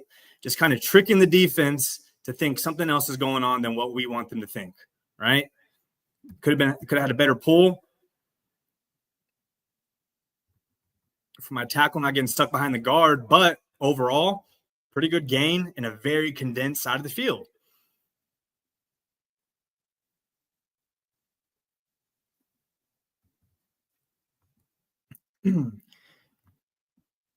Here we go. Now, out of this formation, what we decided to do here was our running back was having trouble. He was getting downhill way too fast. This is our first year here. Offensive line were kind of slow and kind of didn't realize who to block yet. So we struggled with our running back getting right behind the offensive line way too fast. So what we did was, let's give the defense a different look. Let's run it out of a draw kind of handoff, right? So here we go. We have Gator cold. We have our GT counter to the left off of a draw action, right? Quarterback could have still pulled it and ran if he wanted to based off the read. But watch how it slowed down the defense because of confusion, because of how long it took to hand off the ball. And now behind the sticks, but still a huge gain from where we were. I got another clip of this too. Same thing here. Draw, make our triple option kind of in a sense we do here. Our draw, quarterback could have kept with a Y bubble. And now look, defense clueless on who has the ball, where it's going. Running back has it. Huge gain. So we've had a draw handoff, pitch handoff, normal handoff at a pistol. Let's see what else we can get. This is an outer space. Here we go. Now, normal sweep. Out of bash, though. So watch the defense. 52, who is about to blitz, backs up, sees the running back, and flows. So now, regardless if my offense, if my tackle was a mauler, smaller, big, huge, whatever, just because the handoff, that block made easy. Didn't you have to touch him, right? And gets him out of the way, right? So now you have, what is that? Now we're at 4 different ways that we just handed off the ball on the same play. Another sweep, bash, perfect. That's nice right there.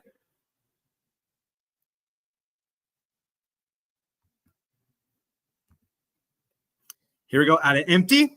Out of empty now. Now we're out of empty and do a sweep to make it look more like a jet.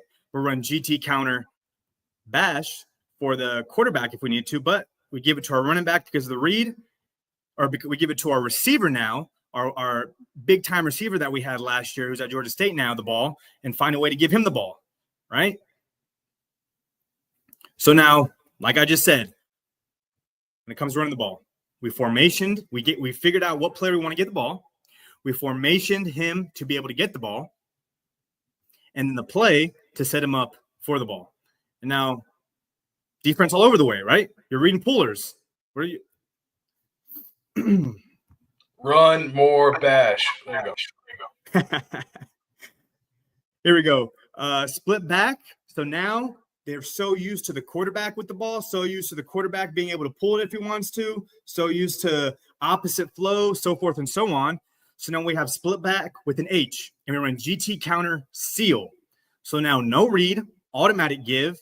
The H is going to come in and kick the end out and just seal him while our people pull. Perfect. Touchdown. So used to everything going one way and the other. Now they're all confused. Touchdown. So now that's, like I said, six now. Now I think that's 6 ways of how we just ran it. Here we have a option off of it now. We have a arc. So now you have this H arcing around. Number 1 receiver, big time guy, our running back. Gator cold. And then an option off of it. So now you have 3 people who you want to touch the ball, all with a chance to make a play.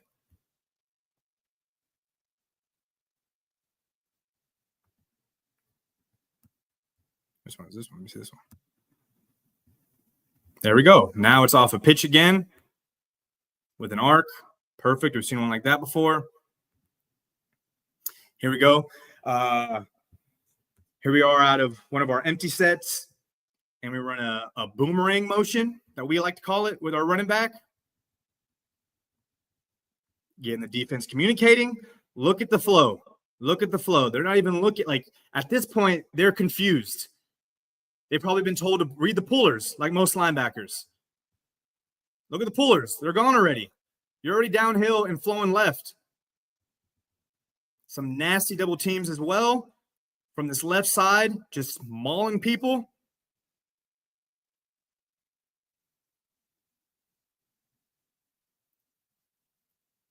Perfect, perfect, perfect. I think this really helps offenses, honestly, to run the ball just based off of what you have, right? I mean, for example, we have our number 1 receiver right now is at quarterback this season, right? So Is he going to be able to throw the ball perfect down the field? No, but let's manipulate the way no matter what so we can run the ball and give him the ball and keep the ball in his hands, right? Our GH or GY counter, just depending on who we have back next there, we call gorilla.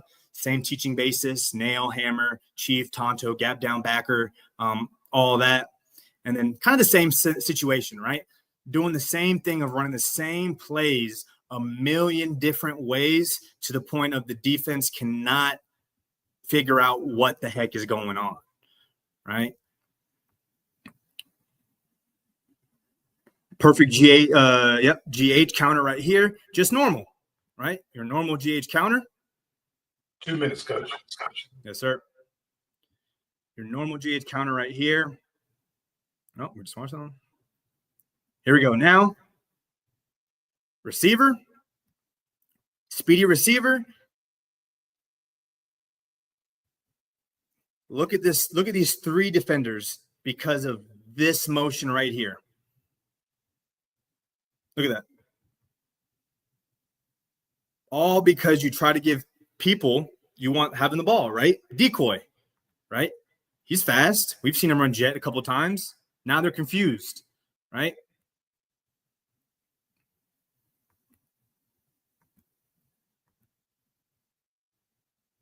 Oh, that's a really good one right here. All right. Here's another one of kind of showing a way to influence what you want done and manipulate the defense based off of the backfield, right?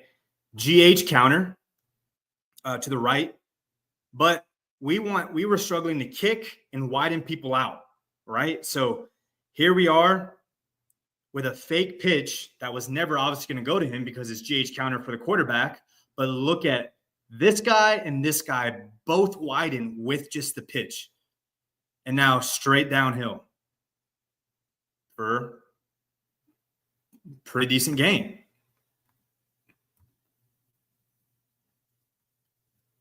Right? Same thing here, kind of motioning to kind of decoy, right? Number 1 receiver, a huge big time guy that we know we want to get the ball. They know we want to get him the ball. Same sense. Moved over. He took that step that way just enough to open up the hole we want. I think my time is up. Yes, sir. I will leave with 2 things that I think are important more than anything that I know as coaches we get kind of stuck in a sense sometimes is I know we love to run we love to run, but add RPOs to help the run, number 1. And then number 2, if it isn't broke, don't fix it. I think sometimes we kind of get stuck of wanting to change up the play or run something different. Run the same thing over and over and over again until they can stop it, right? But here's my information right here. My Twitter or my X, my email. Let me know if you guys need anything. Always here. I appreciate Coach Tatum for what he does in this in the offensive line world, and then obviously our friendship that's been growing over the years. But I appreciate everything. Yeah, man. Appreciate you. All right, guys. Coach Tilson is here. Coach, hope you're doing all right. All right. All right. I can see your PowerPoint looks good. Still no camera, but we'll be all right. Nobody wants to see my ugly mug anyway. Yes, Coach. This camera's having some bugs, but it is what it is. We can see your presentation, Coach. I'll throw it to you. You got it. All right.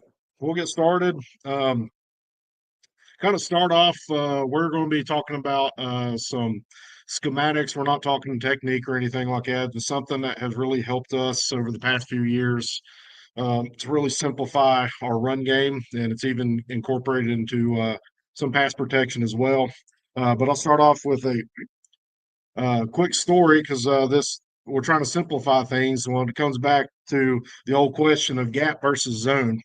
Well, I played in a zone offense that had some gap scheme components all the way through college. And then my sophomore year of college, our coaches came back from his clinic and they talked about this new play they got from the University of Virginia at the time, pin and pull. And they sold it like crazy. And it ended up becoming our identity within our run game. And we believed in it so much that we called it about anywhere at any time. My senior year, we averaged 9.8 yards per carry. Now, we also had an All-American running back, which helped matters. We thought we were real good front until I go back and watch film now. That kid was pretty daggone good. But we had a play one year where we're on a 2-minute drive. We got put behind the sticks in the last drive of the game, and we're down by less than a touchdown. It was 4th and 9, and we're in 10 personnel, and we did everything on risk coaches. And we huddled. They got the play from the sideline and ran the play in. Well, a quarterback reads the play off the risk coach, and he comes out and he says, "All right, guys, we're going to be in blue tight 29 Virginia." And that was our pin and pull play. Well, our O-line gets all excited because we're like, "Hey, coach believes in us. He believes we can run our pin and pull play to get us first down to go win this ball game." So we go out. Little did we know that our quarterback had read the wrong line on the risk coach. We were in 10 personnel, which is the wrong personnel. We were in the wrong formation for the personnel, and we were in obviously the wrong play. Well, we ended up converting. We got 9.2 yards on that play and ended up converting on that 4th down, and we go down and win the ball game later on. Well, that has embedded in me since then, almost 20 years ago now. And those rules have been embedded in my head, which goes down to our pull rules. So ever since then, for me, gap has always been a big component, even though zone works for a lot of people, gap works for a lot of people. But we have defined of gap is a lot easier for us. We're able to simplify it a lot more and able to teach certain things to be able to do that. And those rules with the pull rules end up helping us to do that. So when we were coming up with, so keep that in the back of your head of the pull rules with pin and pull later on. When I first took this job here at North Green, we ran a lot of gap scheme. Well, we come down to some issues up front. Our first issue was the center's down block versus the 3 technique.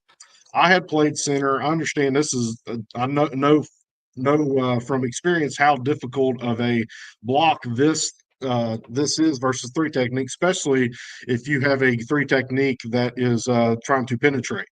So this is a difficult block to begin with. So we had an issue with this. We were getting beat quite a bit with that penetration. Hey, Coach, So real quick. like, Sorry to okay, interrupt you. Can we make? It's not cycling through your slides. Can you exit out of? There we go. Okay, we're on issue 1 now because it wasn't going through. Okay. Let's see. Well, maybe I may have to show it like this then. Okay, that's fine. Just do that. Yep. So issue so the back block, and know how hard that is with the back block in the center. So our solution came in, we just made a switch call with the pulling guard. So this is what it looked like here. Anytime we got an under front with the back block, the 3 technique, we just made a switch and we just wrapped our center. So we got the same levers. We still got the same pullers. We just base blocked on the back side. So it was a simple call for us. So just an example of this, just a couple notes. We were 10 personnel.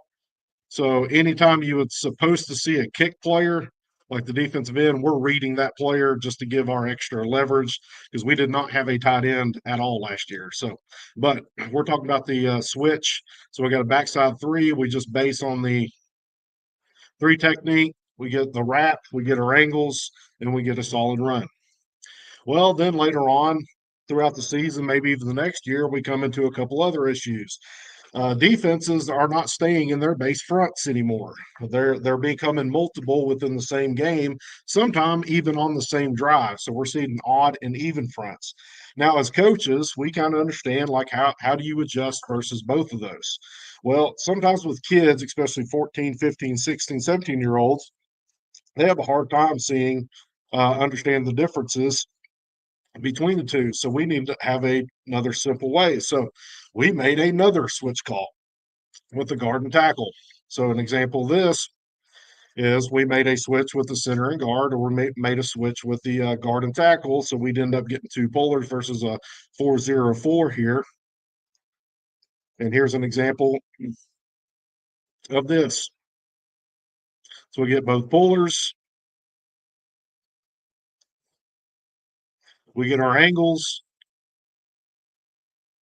We get a wrap. We get a hat on a hat. And it gives us a chance to have a good play, even though we don't have great leverage. And then the last issue is we were very small and we were very young. We tried to install too many plays. We had too many calls, and there's just way too much for our players to memorize, so we couldn't effectively go out. There's a quote that stayed with me throughout my coaching career is that every coach knows more than what they can teach. So it's about what can your kids understand. They did not understand what we were trying to do up front. So we tried to find a way to make things simple. And our solution was pull rules. So what is pull rules? So essentially, about every single one of our run plays, you can go down the line and go through pull rules. So if you have a man backside, so if the play goes to the right, your backside's to the left here, you have inside wall, which we define as gap down backer. If you have no man backside, you pull. So, for example, the easiest play to describe this is our pin and pull. So if we have a tight end, he goes through his rules. If he has man inside, he has inside wall. He has a man there, he blocks down. Right tackle, he looks to his inside man, and we define it as if they're head up or inside. So if he's head up on the guard, that is still considered inside. He'll inside wall that. The right guard has nobody, so he pulls and he kicks in this case. The center has a man backside. He now has inside wall. The left guard has nobody backside, so he wraps. And then the left tackle has a man backside, so he goes what we call, I know it's technically outside, but it is inside according to the play design. Now, what that ended up helping is, for example, if this backer here walked up, then now his rule indicates, okay, there's a man backside, I need an inside wall. So it's kind of a built-in system where we're able to handle problem as they come up.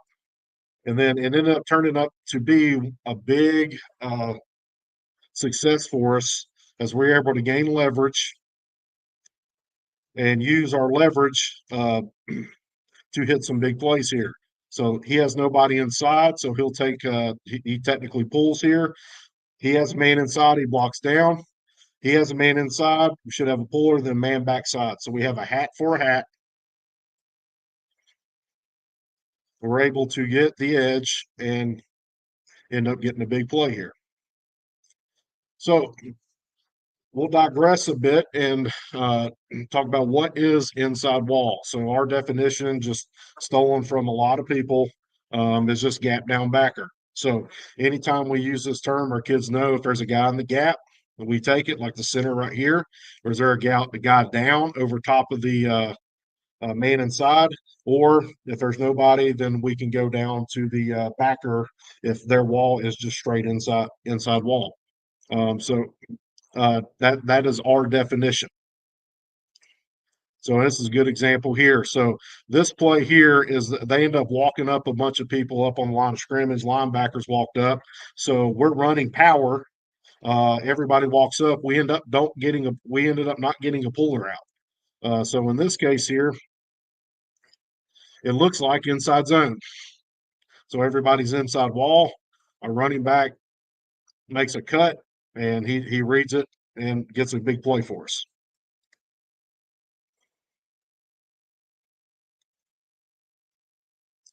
Another example here, we're running power again. We're in 12 personnel here. We got an inside wall, and they do a good job of just stepping down to their gap.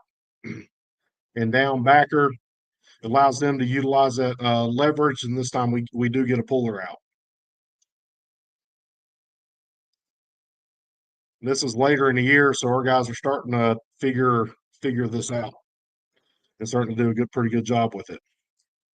Another couple definition is our pulls. So to have some variances with our gap scheme and pull rules, we do have different pulls. So first one is a kick. That is any pull that is blocking a line of scrimmage defender, and we're trying to kick them outside. So if they hear the word kick, they're blocking a down lineman or somebody on the line of scrimmage, whoever that is.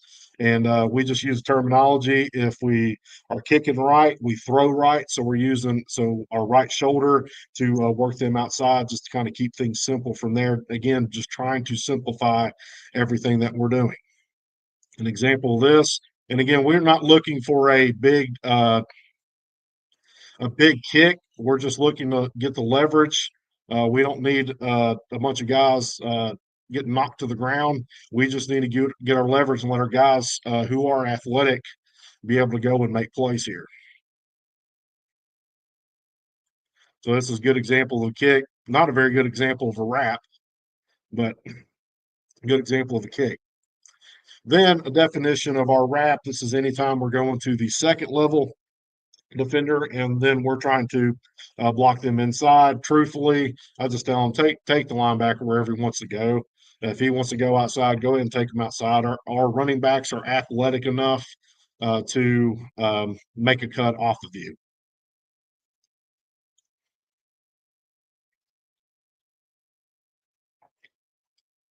So here we get a wrap.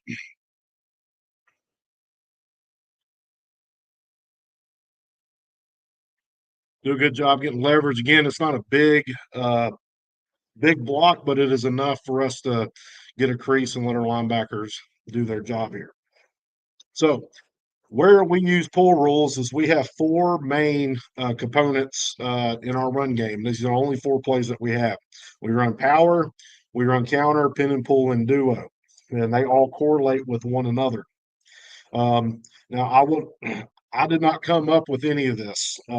My entire career, I have learned from really good coaches, and I've stolen a lot of stuff. I don't think there's very many new ideas in the game of football. It's all been tried and tested, and I think a lot of people do a real good job of using their different skill sets to combine a bunch of stuff. And this is just where this come from. A lot of things a lot of people taught me and how to get these correlated with one another where they're able to be concise and easy for kids to understand.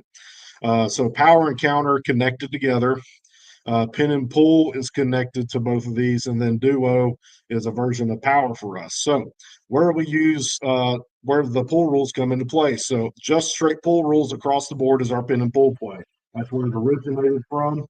And those rules that have been embedded in me since 20 years ago in college, the rules that we use there. Then it came into where else can we use these rules? Well, we can use them on power. We can use it on counter. So we made a combination of, okay, let's use our inside wall that we normally do on our power play and our counter plays. Let's just add pull rules. So that's what we ended up starting doing. So that's where pin and pull, power, and counter came into play.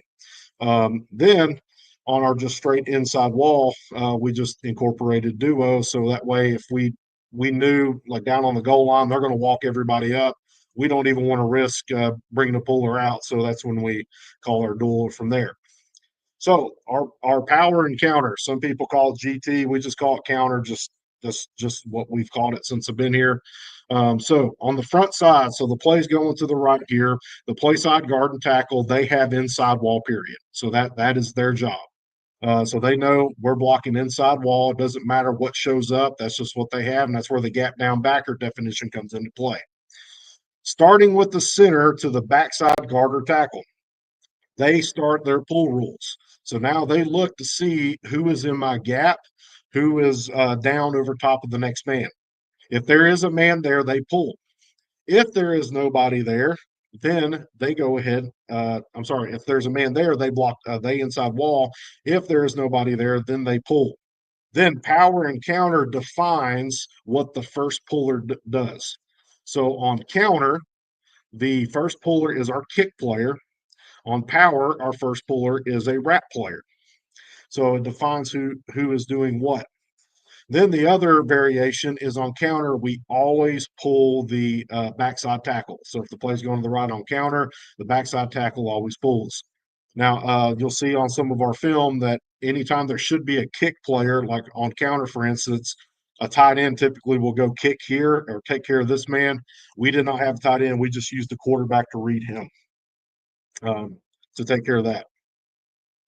Then on pin and pull, we just do pull rules across the board. I like to have a three-man surface to run a pin and pull. So if you have a tight end, this is where this comes in real handy. So they have inside wall, and then from the right tackle on, everybody across the board, they use pull rules. And the definition here is just like on counter. And this is where it's a lot of the same as type philosophy where you're essentially doing the same thing that you would on any other play. We're just window dressing it with either back alignment or where the play's hitting. But up front, it's essentially all the same thing. So on pin and pull, difference between this power, this counter here, and pin and pull is typically a front side player is your guy doing the kick instead of a backside player. Then everybody else is working their pull rules here. So where it becomes real good for us is we even had this happen multiple times is you get a guy hurt and then you got to bring in a younger guy who hasn't had a whole lot of reps and they don't quite remember what the play is. So all of a sudden they're like, I don't know what to do here. So like this play here, we're running power. So he's supposed to have inside wall, but he forgets what he's supposed to do. As long as he knows pull rules, okay, I don't have a guy backside, I can pull. Well, it's not ideal for what we're wanting, but at least we have it covered. Same thing with this tackle here. If he doesn't remember what to do, am I supposed to pull or am I supposed to do pull rules? Well, if you're ever pulling, you always go through pull rules. So he looks and see a man down over top of the guard. Okay, I've got to block down anyway. So it protects us if kids forget. As long as they know there's an R in the word or an L in the word, tells them what direction the play's going to, then they know, okay, if there's a guy down, I've got to block inside wall. So it protects us from giving up any real big plays. So it's been kind of playing defensively on offense to help us prevent defenses getting big plays, and it gets us a hat on the hat and allows our big time playmakers in the backfield to go make those plays. And it works about 90% of the time. It's we're not looking for things that work 100% of the time, but it's worked for us about 90% of the time and helps us to get away from lost yardage. It helps us continually trying to get towards the sticks, and it's been real effective for us. And then on counter, our variation was our backside tackle always pulls on counter, and then whoever the first puller is our kick player. So again, front side always has the inside wall. Our definition is gap down backer. So they work nobody gap. There's a nobody down. He works down to the backer. What if he goes to the play side backer? Again, we're still fine. Now we're asking a backside linebacker to go make the play on the front side. So again, a lot of it's to protect us, allow for the most optimal scenario where we're not giving up big plays here. And just for reference, all these plays are written up to the right, just for simplicity. And then our pin and pull, everybody across the board goes to pull rules. So they look for a man down. If there's a man inside, they block down. If there's no man backside, then they pull. Again, we did not have a tight end last year, so a big way that we did it is we want a three-man surface, so we just went tackle over, which gave us our three-man surface, and then it allowed us to be able to work our rules.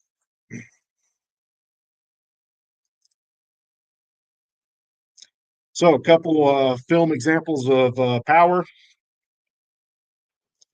Again, with this, we're looking to get leverage to the front side here. We're trying to get our inside wall players. We're trying to utilize that leverage. So remember the left tackle and left guard, they have inside wall period. Then starting with the center, they have pull rules.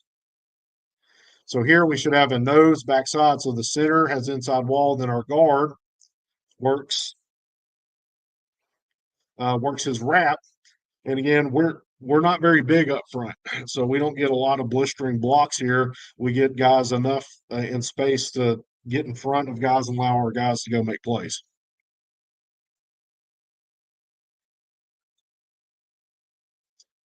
Same thing going power. So now the right side has inside wall. Now we are running power here, and this is early in the year. So our guard, he doesn't quite remember what he's supposed to do here. And that was one of those scenarios we had an injury, had to move a tight end to guard. So he knows he's supposed to pull because of pull rules, but he didn't remember he's supposed to wrap. So he ends up kicking the defensive end here.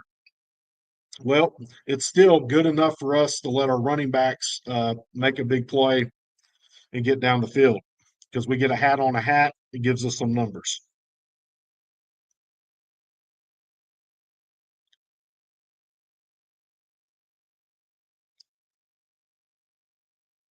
All right, play's coming to the right here. So we have inside wall. This time our center should be pulling. Nope, our guard is still pulling here.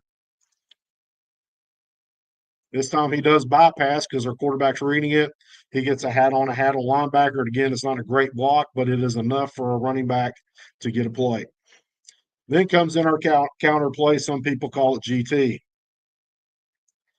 Now, the reason we call it counter is because we run same side power. So our back is offset to the side we're running power. So here we're working the same steps as power, except counter's coming back away from the running back.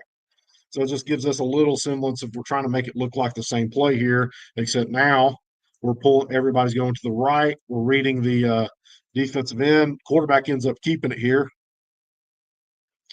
So we should have inside wall with the right guard, right tackle. Center should be blocking back with inside wall.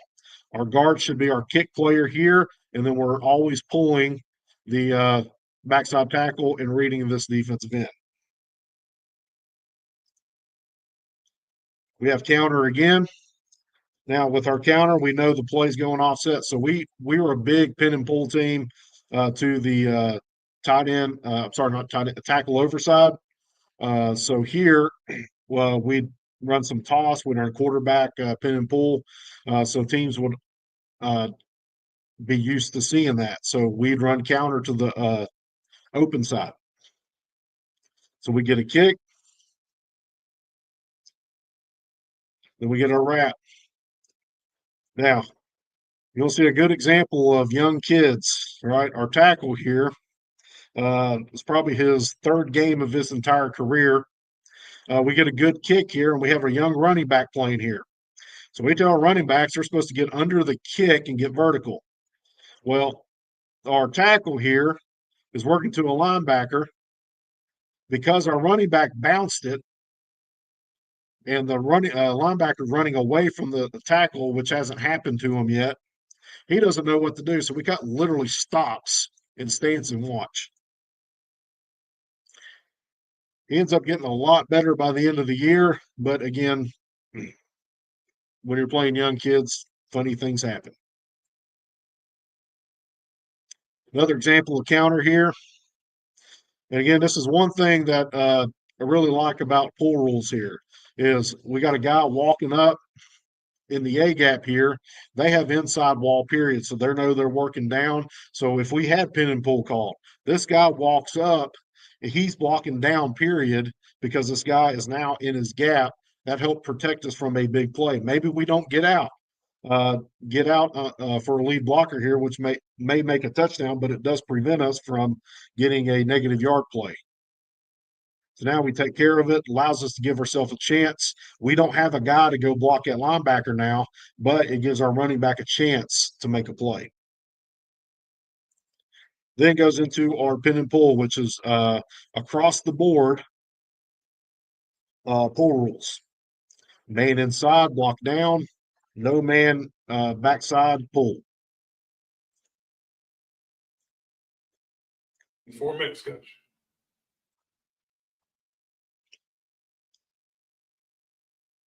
We get a good inside wall here. We get a good kick. We typically try to ask our running backs to read the butt of this block. So he should be cutting us in, but he outruns them and gets a big play.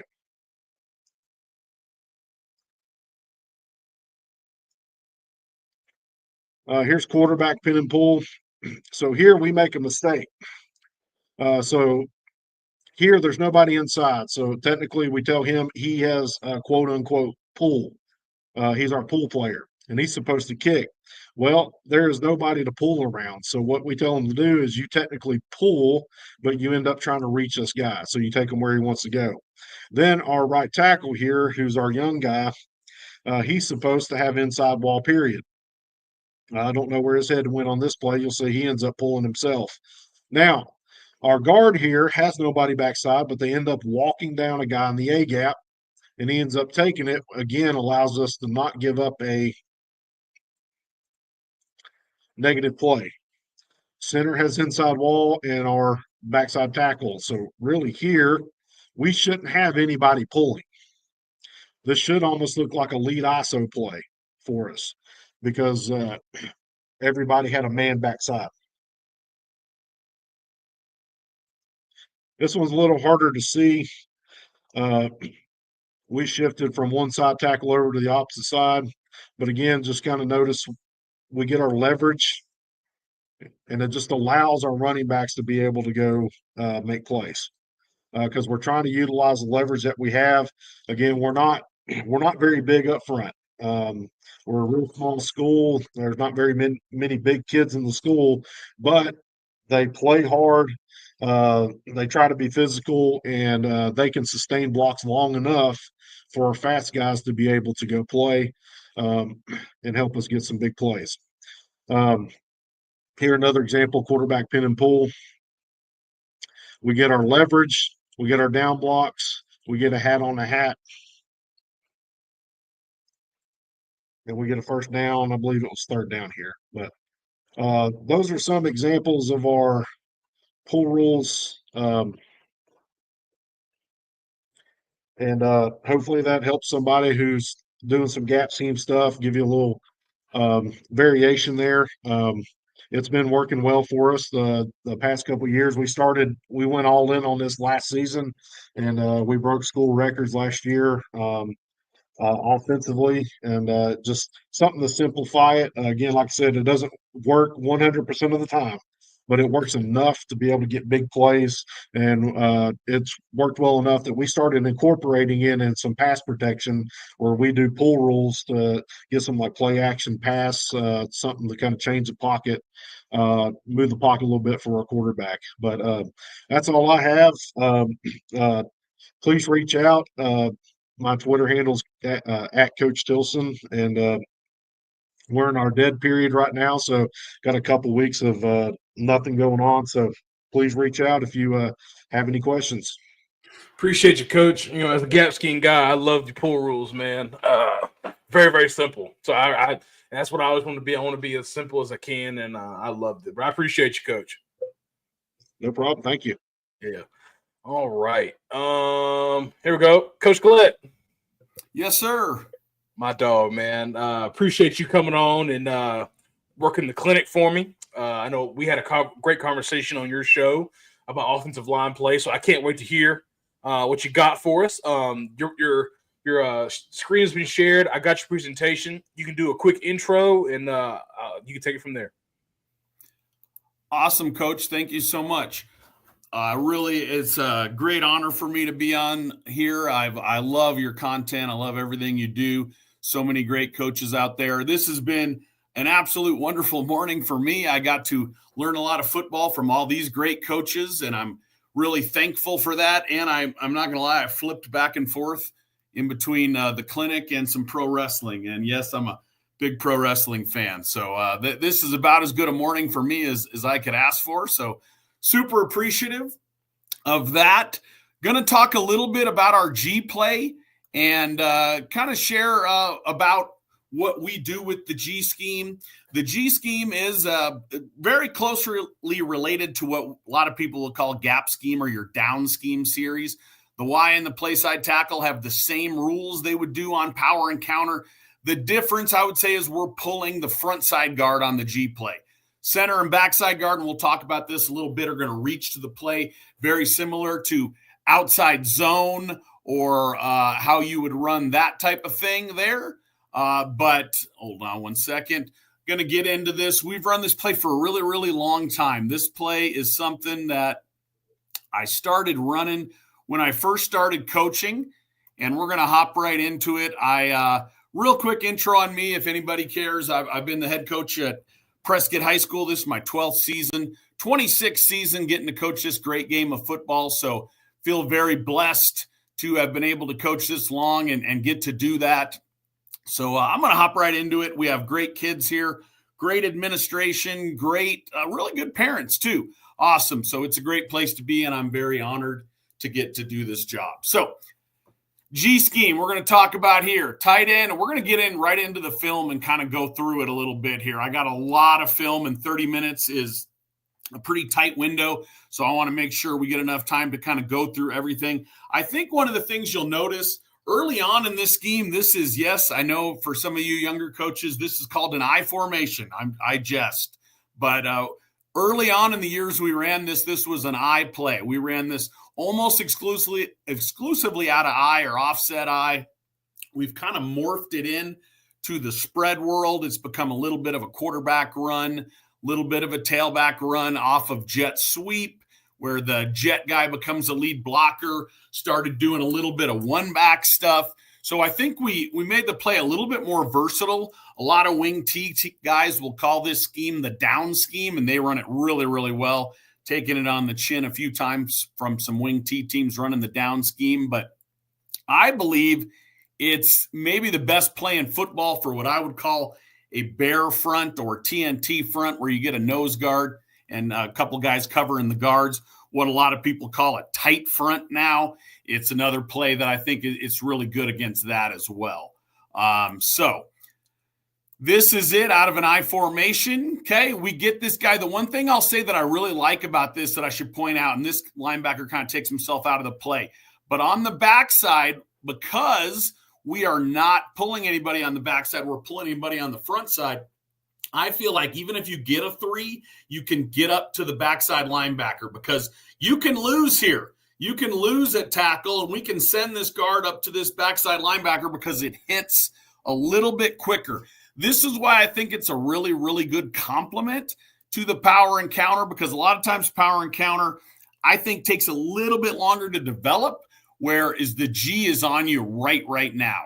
Okay, we're going to get good down blocks here. The one thing I'll say about this, instead of going to what we call the biscuit on power or counter, which is our term to talk about the backside linebacker, we're going to go to the fish, which is what we call the front side linebacker on our G scheme here. Get a good kick, good lead up from the fullback, and there we go. Pretty good football play. Moving on here. A lot of different ways to dress it up. The other thing I think you'll see here is we run this play to unfriendly boxes. And again, for the first part of this presentation, you're going to see a ton of it against in the I formation, in 2-back stuff. Then we'll get into a little bit of the quarterback stuff and the other stuff. And I'll show you how we practice it and kind of our belief and how we practice it and how we get a little bit of double dip in there in terms of how we practice it with our outside zone. Because like I said, the backside is very similar to how we would block outside zone. Great cut, runs it up into the end zone there for a touchdown. All right, this is a really good football team in Arizona Desert Edge High School. They've had, and you can kind of tell a little bit here from their defensive front. They got some good defenders here. This is a school in Arizona that I believe this year has 12 or 13 Division I kids with offers on the team. So this is a team, again, you don't have to win all these battles. You have to get close to a stalemate. You can even lose on the backside. This is a little bit of a wrinkle we have run in the past a bit, where we'll block, instead of blocking outside zone, we'd block the center back and we'd try to fold the guard. This is a 7 technique. So following our rules, the tight end, he's in the C gap. So he's going to block him right down. Tackle's going to be right down. We end up kicking this Sam backer. This is an even split or 4-2, what we call SW, which means the Sam's going to walk up here. Either way, really quick hitting play against a really, really good football team. Good kick. Fullback ends up finding it, and we're out the gate there. All right, good football play. Again, this is it against what I would call an old school bear or Buddy Ryan type front. This is actually, I would call bear what a lot of people call TNT, where you got the guards and the center covered. This is the old Buddy Ryan 4-6, where they got this guy walked up on the tight end. Another play that I think is a great football play against this look. What I think you'll notice here is on the backside, we get the guard up to the backside backer. I don't know if you can always do that. Sometimes you lose a guy on this when you're pulling a guy from the backside, but when you're pulling him from the front side, I feel like it's something you're able to do here. Really good block by the tight end, good kick, and we end up there in decent shape here. Again, got that guard up, got a little piece of that backside linebacker. So these are unfriendly boxes. These are not exactly great boxes. The other thing I really like about the G play is I think it naturally kicks pretty well. And we'll talk about some things with how we do that in a second here. But again, we get a good down block. Tight end here, or excuse me, the fullback here doesn't do a great job. We should end up here with the guard nice and tight to this, and then the fullback probably outside of this, and it almost becomes pin and pull-esque. You almost kind of hit this on the edge a little bit more, but good successful football play there. Here it is again. Make sure I go to it. Another one here. I don't know. That's kind of repeating for some reason.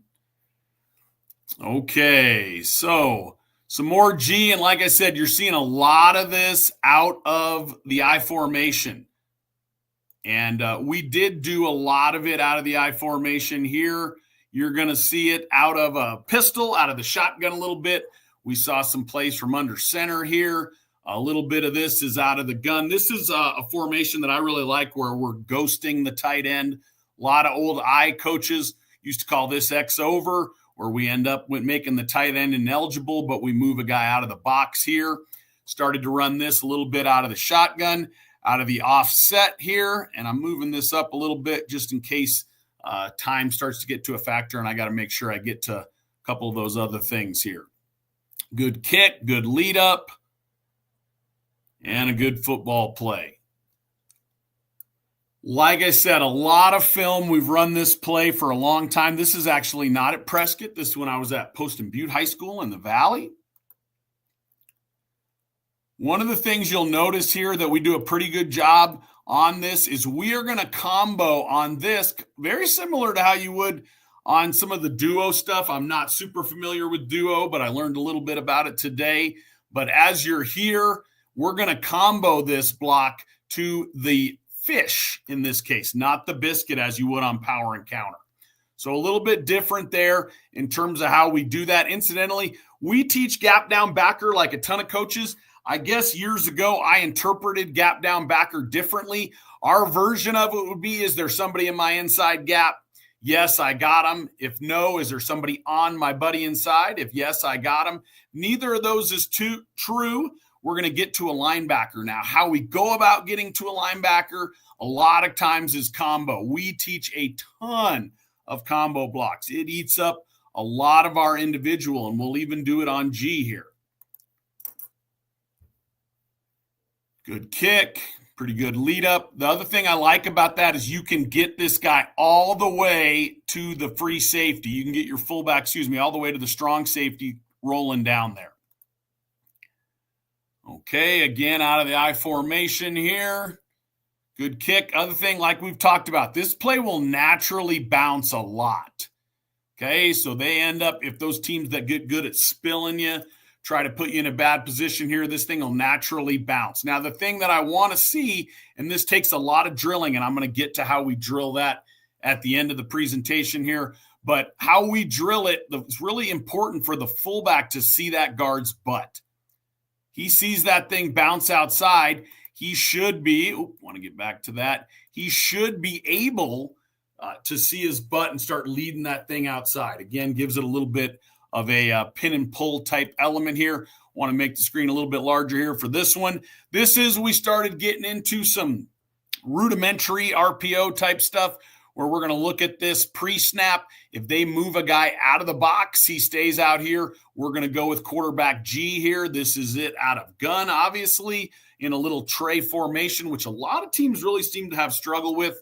particularly those 3-3 teams you'll see struggle a little bit with that. This is not that type of defense, obviously, but he stays out there. Again, a couple of these, we've had a 7 techniques. You'll see that tight end end up blocking down. Guard ends up leading it up, fullback out there, and we're taking this thing outside. All right.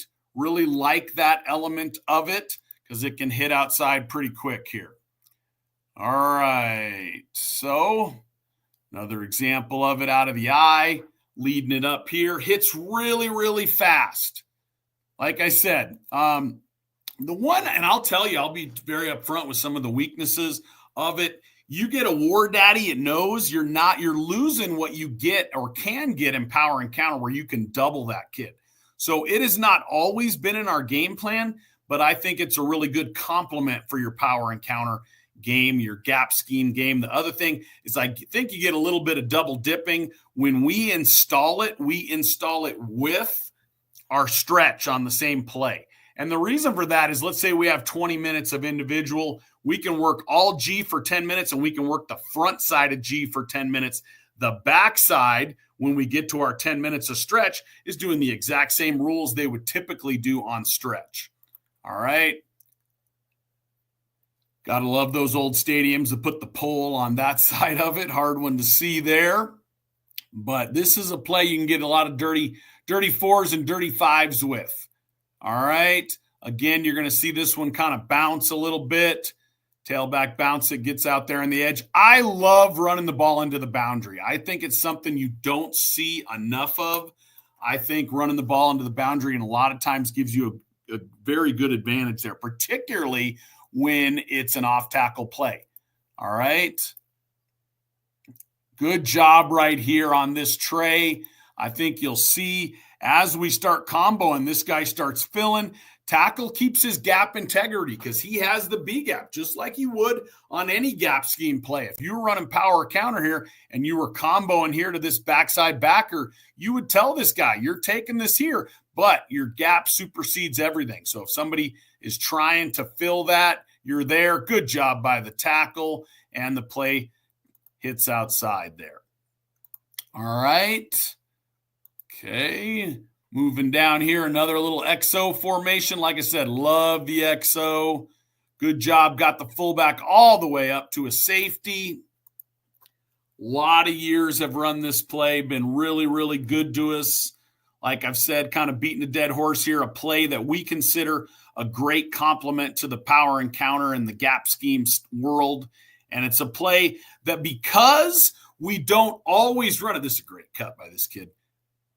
Ode to my longtime high school coach, Mike Clark, talking about cutting the weak arm. Cut the weak arm, always. That's a great job by him running into the end zone there. But I love this football play. And like I said, you're going to see, I think, the evolution of it a little bit here because we ran so much of it out of two-back. And then I think, and all this credit goes to Joe Kirsting, who was our offensive coordinator starting in 2019. But he added some really cool elements to the play. Longtime junior college coach, national championship winning coach at Glendale Community College. He added some wrinkles to it that were just, I wasn't as creative as he was, that got us doing it out of the gun, got us doing it in a spread type world where we ended up running the quarterback. We actually were able to run it out of empty off of jet motion. And he added an element where it didn't always have to be to the tight end side. We would get in a kind of balance formation, which I'm excited to show you here. But like I said, I want to make sure I get to all this stuff, all these. And this is we started to run it a little bit off of dressing it up, off of fly motion here. I love jet motion. So good job on the snap point here. Can distract those eyes. Good cut by the running back there. And he hits it upfield. Started doing a little bit of that with jet. Started getting a little bit creative with it here.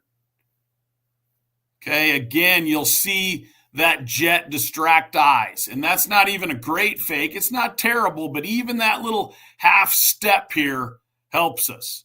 Keeps those guys accounted for on the backside, which I think is really, really important. Another XO formation. Guard's doing a good job kicking with that left shoulder. Plays going left. pull left, kick left. Okay, now we run it to the jet motion side. In this case, we're really trying to influence this edge player.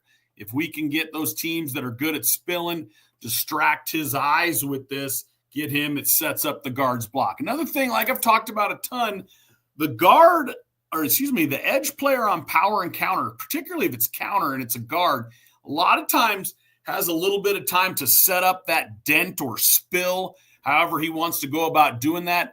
I think when it's the front side guard, it gets on you really quickly, and it's difficult to do that. So that is one of the elements of the play that I've really liked here. Again, it'll bounce really easily, kind of bounces out there, gets into the end zone. Good play against blitz. Teams don't blitz us quite as much anymore on this, particularly if they're blitzing from the backside. You see a ton of teams that want to take away power or take away counter by blitzing the backside backer. They see that guard. They know that guard's pulling. They get a situation where they're going to bring that guy. Well, the G play really eliminates that on the backside. A lot of teams, that's kind of their answer to it, and it's another reason I think it complements it so well.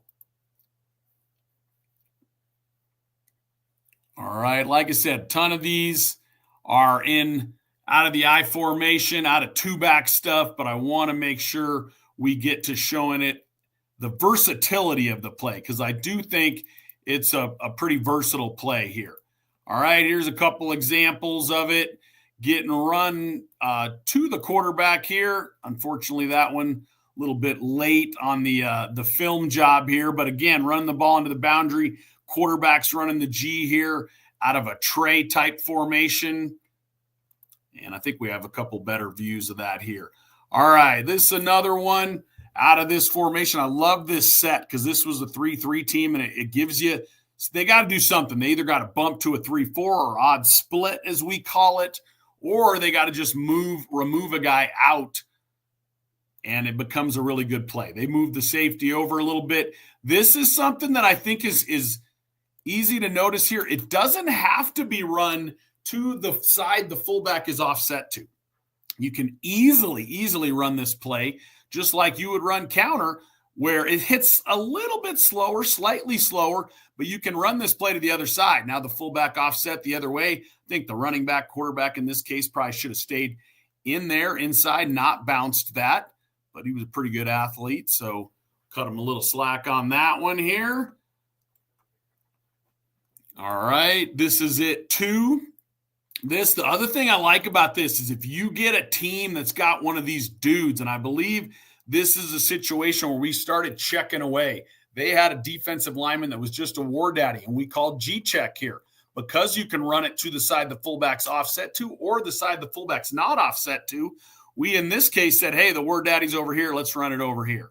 And we were able to hit that pretty quick on this side. Again, it's nice and fast. Good job by the running back scooting out of there. That was when we did not have turf. It's a long time ago. But against a big rival game, that was a big win there. Again, setting it up with some jet motion here. And it being run to the quarterback in that case. Okay. Versatile football play. Love it. Like I've said, love it because I think it hits very quickly. All right. And again, a lot of times you'll get these high school running backs, they want to naturally bounce it. And if you got a kid with a little bit of wheels out there, this thing will hit on the edge really easily. A lot of times it looks a little bit like pin and pull. All right, I want to get through a couple of these. This one I want to show real fast. Oh, nope, this is a kick out, so this is still a little bit different there. Good cut, getting it upfield there. But how we teach it there, if we get a 7 technique, that guard's pulling tight to the tight end's block. He's going to end up leading out, and the fullback should be reading that guard's butt. All right, let's get to a few. Like I said, we've run this for a lot of years. There's a lot of clips of it. So I want to make sure we show some of the other things, lots of different ways to dress it up here. But I think I'm about at the 9-minute mark here, so I want to make sure I get to some of this other stuff here. This is a formation we ran it out of, and this isn't a spectacular gain or anything, but we have two fullbacks here. We have one arc in the alley to try to influence here, and we ran this play where we could also give the ball on the jet sweep, and then the quarterback was pulling it and running it inside here. But so we actually have two running backs in the backfield here. Unfortunately, that was a sophomore. He ended up kicking the end, but we were trying to influence him and get him outside there on this. All right. Like I said, want to keep moving.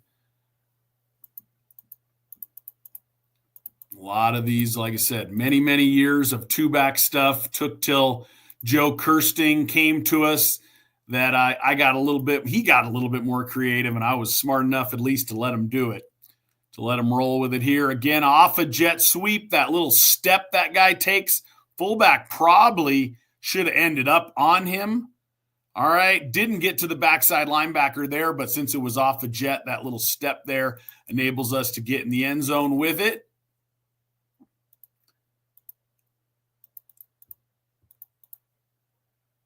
All right, let's see this one. Pretty good play here out of this look. Again, we run it out of. I love this two tight end look because you'll see a lot of teams have struggled with that. Good job by the running back there. Good cut. That kid was pretty special. Good football player. All right, I'm going to move down here because, like I said, I want to make sure I get to everything here. And I am going to show this when we started running it a little bit differently. This is out of a one-back formation. So instead of that fullback leading, we have a slot receiver out here, and it moved a guy. Like I said, a lot of 3-3 teams struggle with this. In this case, they didn't end up kind of bouncing into what would be an odd split. They end up in that odd stack still, but we're going to end up comboing here. Guard is tight off this. This guy now, instead of being a fullback in the backfield and this guy be in the box, he's cutting him off here. Guard is tight off of this and ends up cutting off this Sam, I believe I remember correctly. This was in a big playoff win against our rivals a few years ago to get to the state quarterfinals. But started being a little bit more creative with how we did it. Started running it out of one-back stuff, which I thought was a cool adjustment for us to be able to do. All right, and I'm going to go to the next one here because this is how we started to run it, and I love this. And again, I can take absolutely no credit for this. This is another play we'd start to run G-check too. And when you get this balanced formation, a ton of times the defense has to balance up. And what I like about that is now you can check it to the 3 technique. Becomes an easy down block or the 2 technique. You get this guy climbing right here to the fish. You get a kick out. You should get a lead up. This is the thing I like about this play. You can run it to both sides on this. We would faux if it was the fullback, so it's really short motion. The other thing is it makes it so the defense has a lot of trouble adjusting. So I think you'll see how quick this hits. Because the snap count should be ready, go blue. Really, he should have taken just 2 steps, make it difficult to adjust, to roll a safety down or anything like that. Great kick out. He doesn't end up, the fullback, because he's outside of the fit, doesn't end up getting all the way to that guy, all the way out to that alley player there because of how it hits here. All right, we'll see if we got. I want to show this end zone copy of it real quick because I think you'll see just how fast the play hits with this short motion from the fullback. Quick, boom, kick, lead up, and we're good to go there. Awesome stuff. Started getting, like I said, this was our preferred way to run it. We'd run it. Now we got, again, and that you can see how quick that is, how quick this thing hits. Hip yo, and we're running it a G over here to the left. So now the fullback's the short motion. We get a down block here. This kid ended up walking on in Arizona State, was a war daddy, kind of took it to us a little bit here, but we end up still, he down blocks him. We end up with the tailback picking his way through and getting an 8-9-yard gain. But again, you can see, ready, go blue, just how quick that is. Makes it difficult for the defense to make any adjustment, and we have the ability to run it to both sides really fast, which is an element of it I like. Get a few more of these. This is an instantly what we call shoot the bear. That's our 4-minute offense. That's why we're taking a bit of time here. Good cut, good football play. Like I said, gets on them very, very quickly. I want to make sure I show it out of empty, and there's a couple of the other looks because I'm getting real short on time here, so I want to make sure I get to that. This is an example of it being run, and this kid has to be a pretty good athlete, running it off of the jet motion here. Ball gets snapped here. Okay, he ends up leading up, and we're going here. So we started to get a little bit more creative out of it, running it off of this jet. Ended up being really, really good for us. Want to show it a couple different ways. All right, this is it out of empty here. Okay, love the quarterback run game. And this is a really good example. This guy lines up inside. Tight end down blocks him really, really well here. Okay, the guard sees this down block. He's tight off the tight end's butt. He should end up on this linebacker scraping over the top. And the fullback, which in this case is a slot receiver, should end up right here. They almost run this perfect. He ends up there just a little bit late. And that motion guy has to be a really good athlete because, like I said, it's not a really easy play to be able to run. All right, going to show this one real quick, then get into how we practice it. Again, out of empty here. I love this look. Okay, good cut. Good play by this kid. He ended up actually walking on at USC. He was a 4.5 GPA kid and ended up getting to dress for their bowl game last year. I'm not sure with the 105 limit if he'll get to remain on the team this year. But I want to make sure that I show really, really quick because I know I'm short on time here. I want to make sure that I can show how we drill this play because, like I said, and hopefully this loads here, how we drill it. I think if you see the play run, but you don't know how it gets drilled, I don't think that really does anybody any good here. So I put it in here real quick, and this is the way we will drill it. So when we talk to our guys about getting lined up for G drill, they know we're going to have G drill to the right. We got two centers working and G drill to the left. The thing I said I like about this is now when we put it in with stretch on that day, we can run it. So we're working all 10 minutes of the front side of G because we feel like stretch. The back side of G is the exact same block and a stretch. So we get 10 and 10 there. I think it's a really nice way to steal a little bit of time.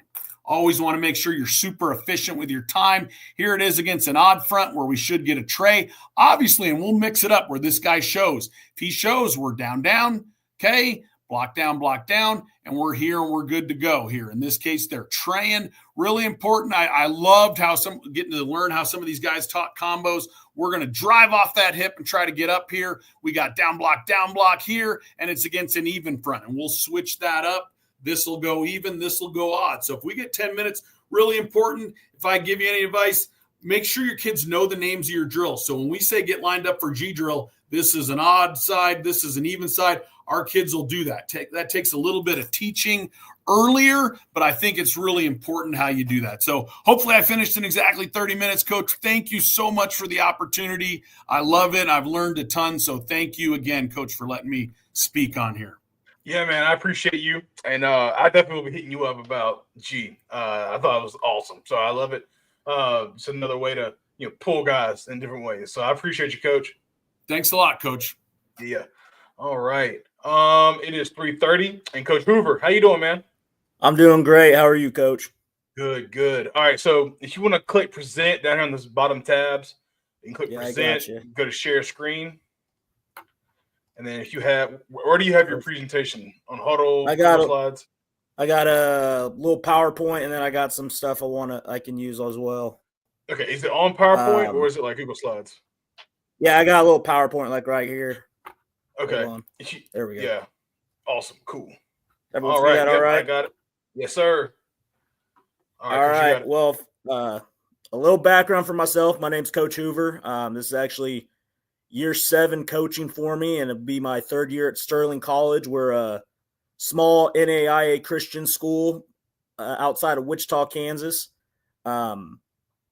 Started off as a volunteer quality control at my alma mater at my local high school, and through some years of hard work and God's blessing, I'm blessed to be where I am today. So the first thing I'm going to touch on a little bit is developing that philosophy for your offensive line.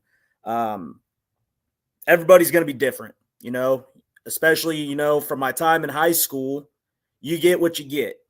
So you always have, whether it's a scheme or your philosophy, you need to build and install in kids, whether it's from that young age, if you're lucky enough to have your middle school and your youth football program be run the exact same, or even at that college level, you're getting people from multiple backgrounds. Like ourselves, we run somewhat of some up-tempo, some spread, some under center pro offense.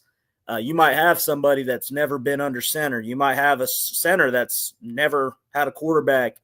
So developing that culture, especially now, is a big part. So this is the offensive line manual I typically give out to our recruits. I gave this out last year.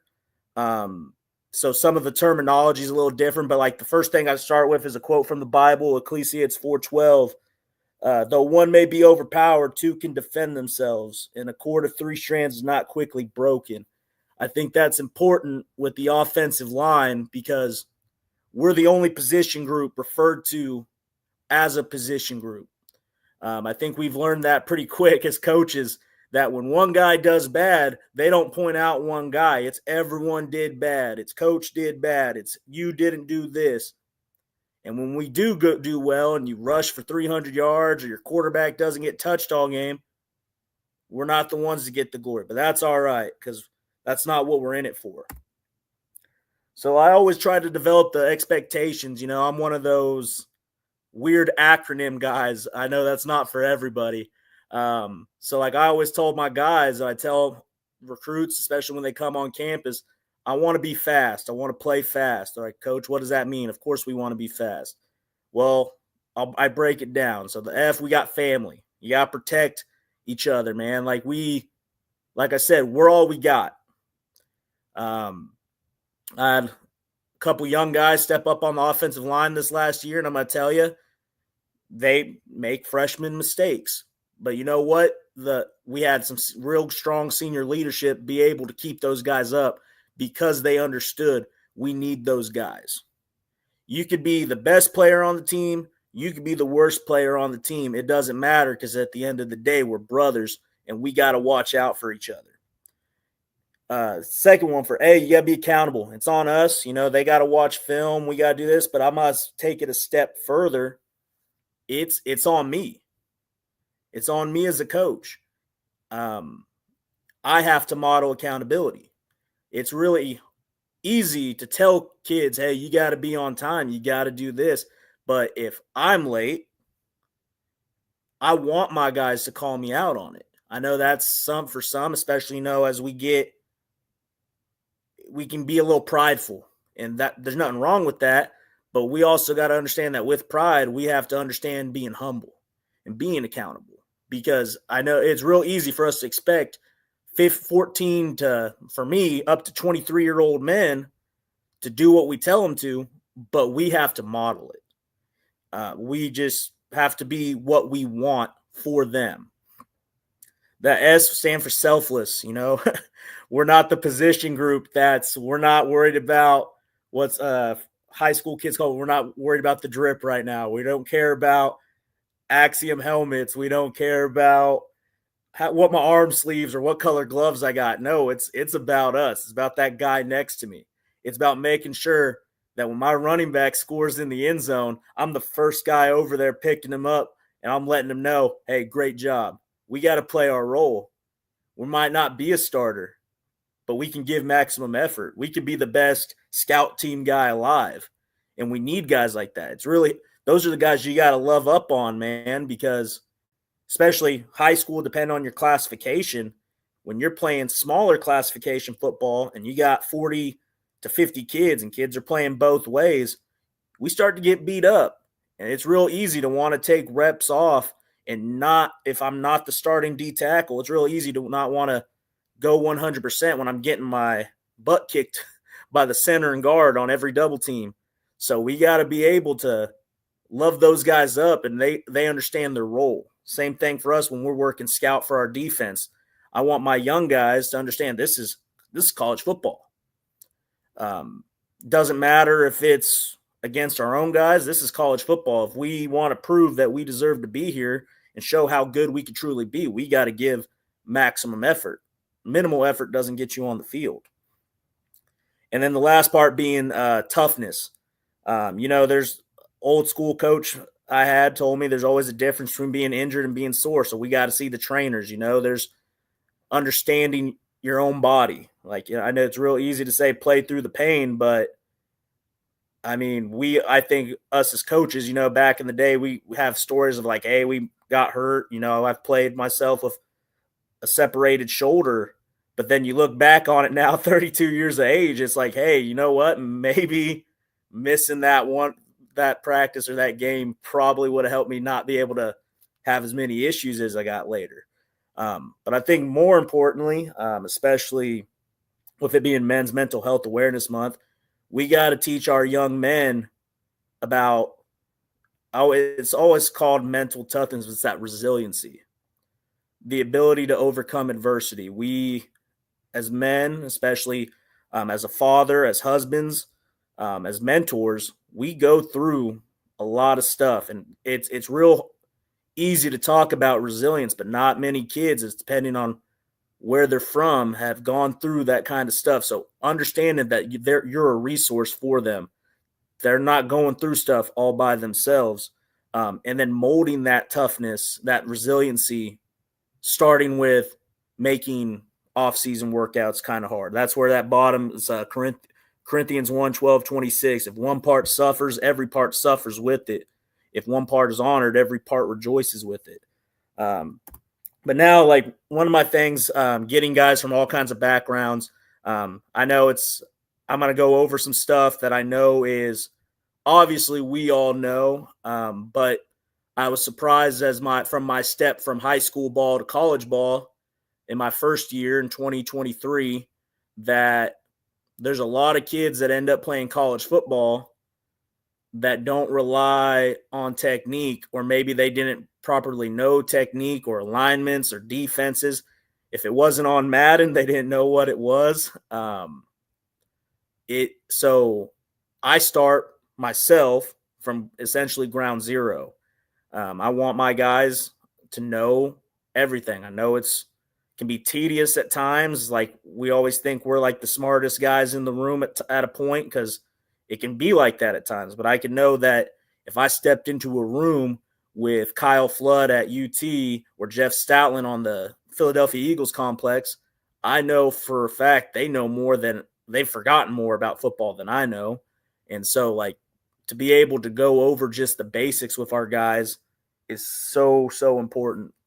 So I start off with them going over defensive alignment and gaps. I know the question I always get is, Coach, why is the inside of the tight end a 7, head up is 6, and outside is 9? And my exact response is, well, I'm sorry, defensive coaches are a little weird.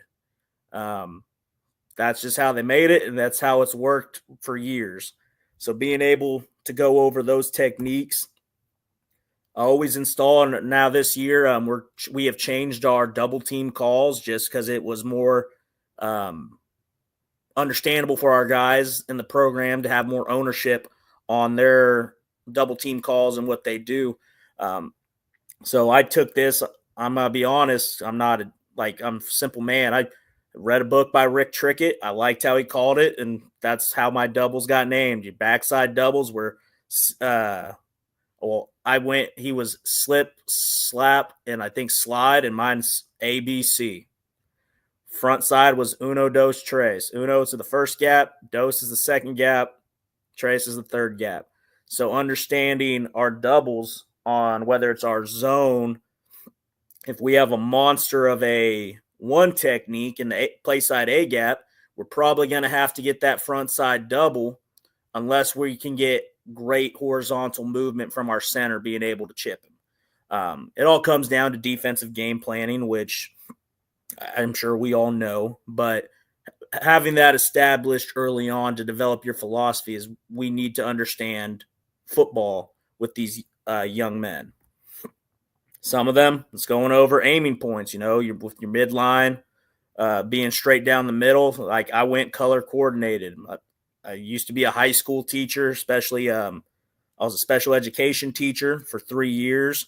I was truly blessed to do so. But in doing so, I learned that when you think something doesn't need to be explained, just because you understand it doesn't mean someone else does. So you have to make it as simple as possible so that everyone understands and there's no miscommunication, no lack of clarity.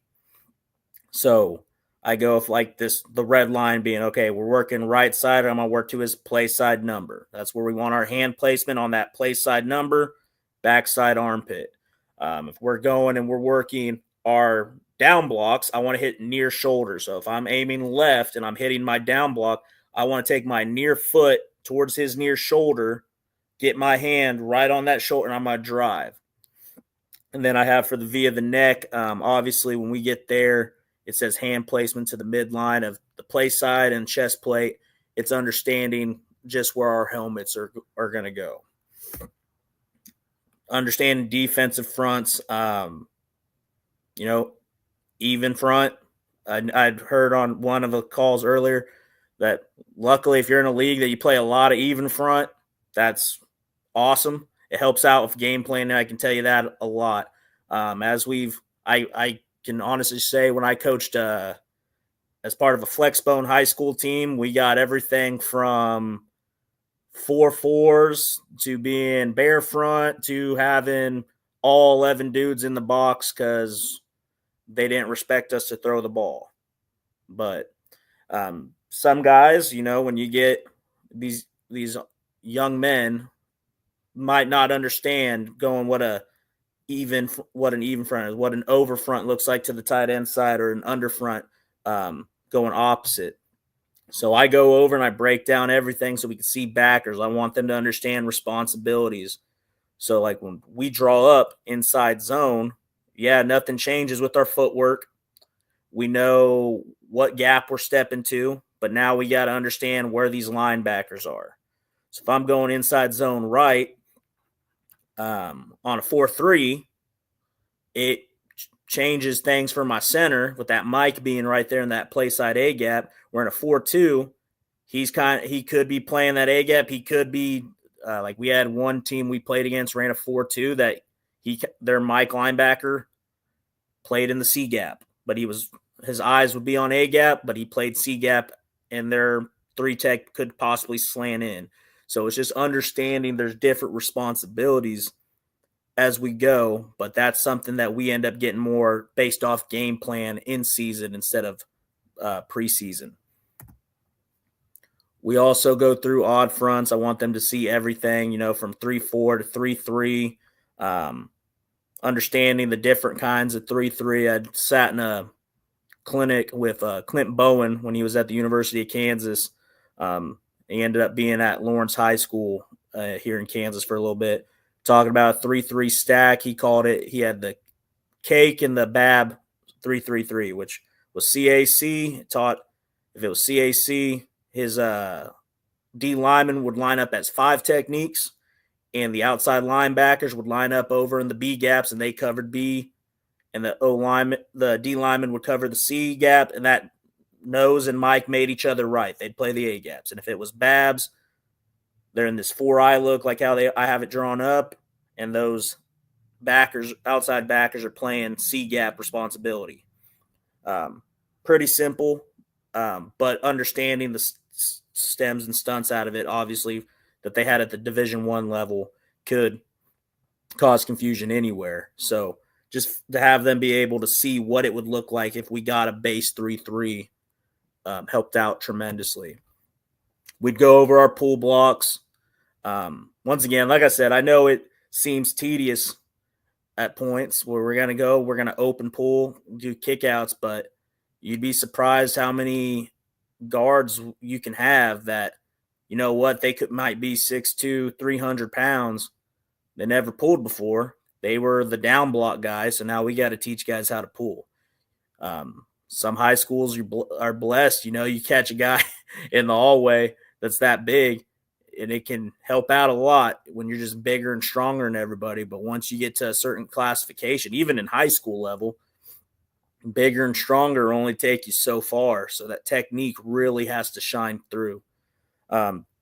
Skip pool, we work our skip pools daily. I know, especially with our guards, we working on some power. Our tackles working on some when we run counter with we run guard tackle counter, as well as we'll have some that's center and tackle counter as well. But our tackles will work that as well so that they can stay square with their shoulders parallel to the line of scrimmage and see that where their target is going. Pass pro, we got to understand once again, like myself, I played in a flex bone team, coached for a flex bone team in high school. We didn't really throw the ball. As a matter of fact, when I was ready to graduate, I think my quarterback threw the ball all of 20 times in the 3 years I was on the team. So being able to understand pass pro is a massive thing that I worked on as a coach. So being able to see it, like I know like I said, we change our calls in this example. I have our center identify the mic. We'd make a half slide call. We call it what would have been called Lisa at the time, where they would go center, guard, tackle to those three. And then our backside would go, our guard would lock onto that defensive tackle, tackles on an island with the DN, and our running back normally had some sort of chip protection that he would stay in for that backer. If the backer didn't blitz, he'd run off a hot release.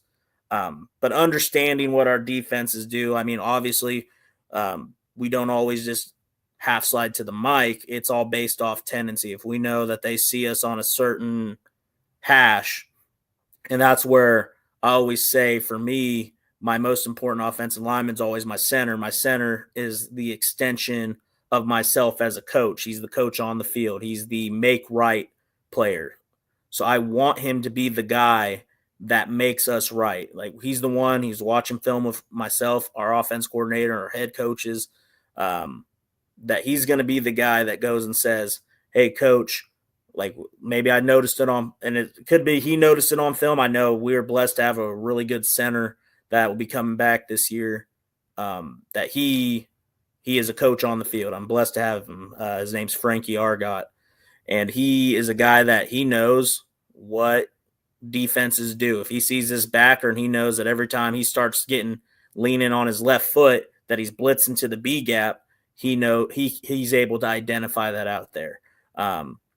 Obviously, that's not everyone has that, so that it all varies based off what you have. Like, if you're very senior heavy, you're normally on your offensive line, you probably have a lot more trust in the offensive line as a whole. But if you have some young guys playing next to older guys, is normally they're deferring to those older guys to have that expertise on the field. So being able to make those checks as needed on the field, like if I know, hey, we always call this play and it's slide left or half slide left.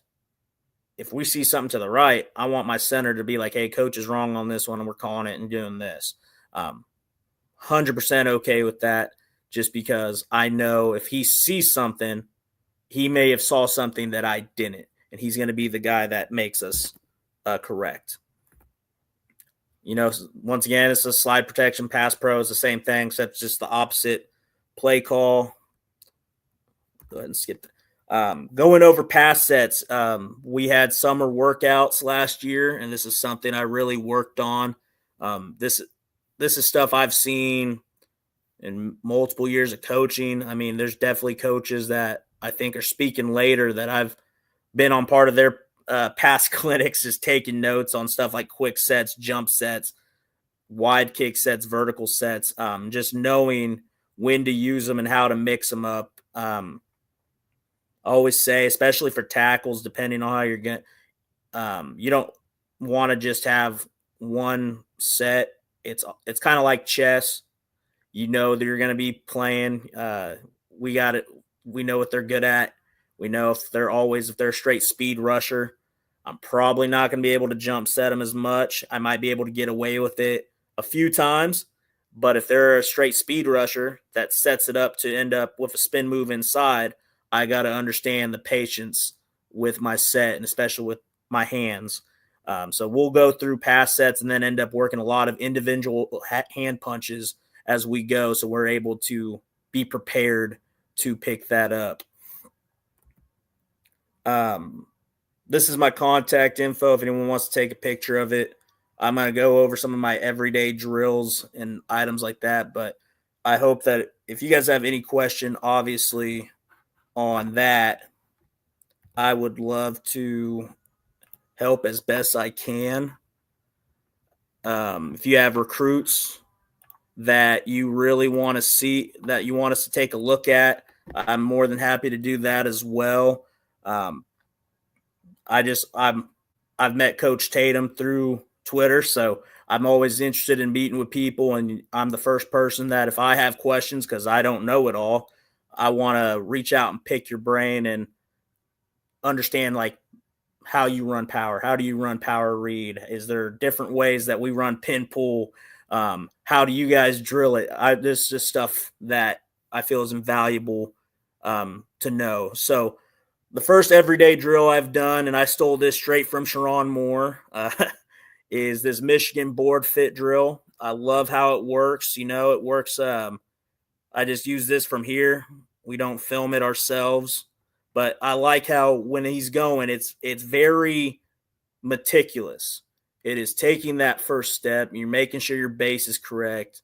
And then that second whistle, the hands fire out, and then they're going to drive. And we do that every day in pre-practice. We'll work our inside zone step. We'll work outside zone steps with that. We work our down blocks. We want to work every single block like that just because if you can do it slow, you can do it fast.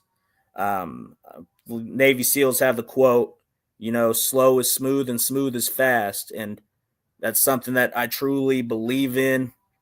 As we've done this, it's helped us as we've gotten into game time tremendously because we were able to see how our fits go, where our hands go, and then you can find out where the miscommunication is immediately.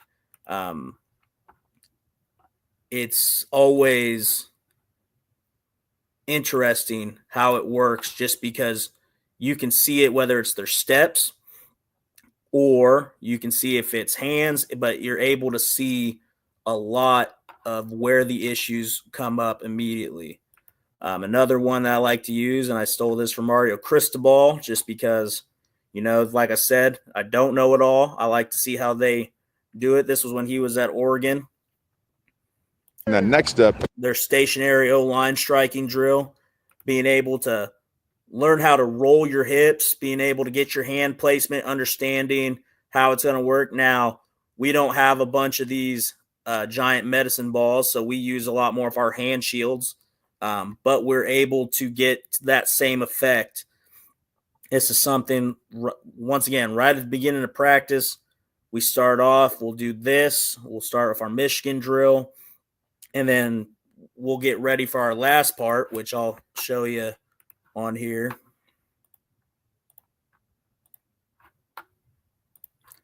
This is my favorite one, is I like to run this two-man mirror drill as we're going and picking up stunts because we run into a lot of twists, especially in our conference, the KCAC. We get a lot of slants. We got a lot of defensive linemen that are little, that are definitely very good high motor guys, but some of them are small. They're smaller. Maybe that's why they didn't get that D2 offer.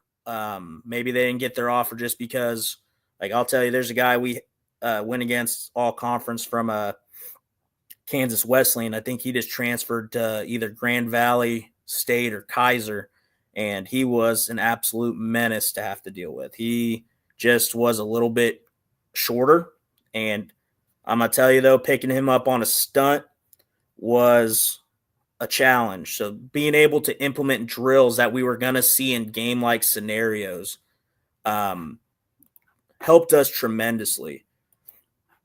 I think the big thing is that I always like to instill is if you're going to pick your drills, whatever you're going to see, you want to make sure your drills fit what you do. There's a purpose behind it. I was very guilty of this early in my career. as a young coach that you see something on Twitter, you see something on YouTube, you're, oh yeah, I want to do that. But why? We have to understand the why behind everything. So like those are 3 drills I like because I know it's technique we got to work. I know it's something we're going to see every day, and it's something of importance.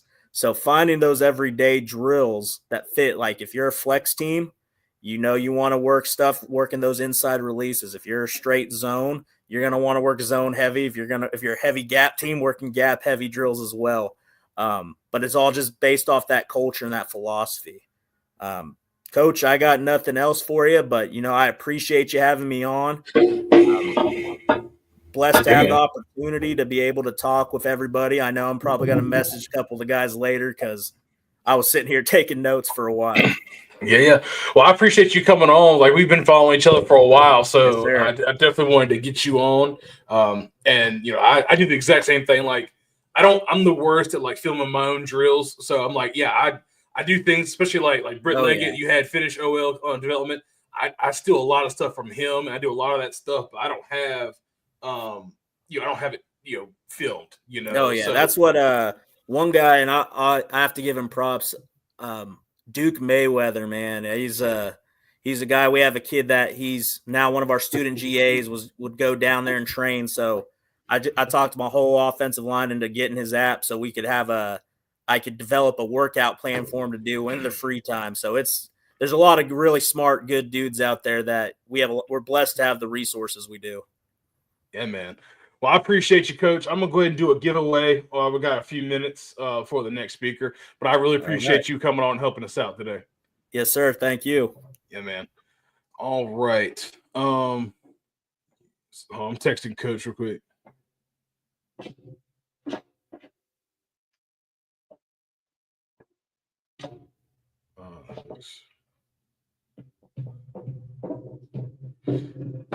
Sorry, my dog, she has this bone, guys. I'm telling you, she will literally put it underneath, like if there's I have a bar underneath my computer on my desk, and she'll put it right there and just like grind it and there, go over there. And yeah, it makes a lot of noise. Anyway, let me see what Jacob says real quick. We are gonna do a giveaway in the next few. So hopefully whoever is still here, let me know who is still here. It says 37 are live on YouTube. And then whoever's watching on Twitter is here as well. If you're still here, please drop in the chat. I want to see who is still here and who's been here all day. Let's see.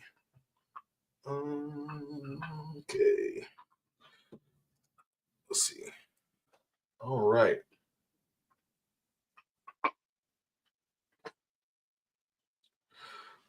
Let's see. Coach Swamp, appreciate you, big dog. Still here. Love it.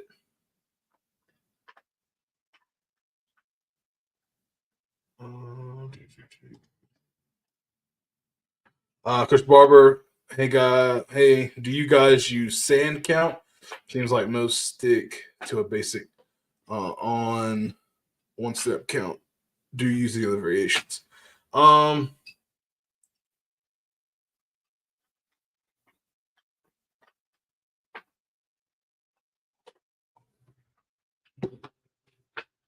Anyway, snap count. I was like, okay, yeah. No, we're one basic count.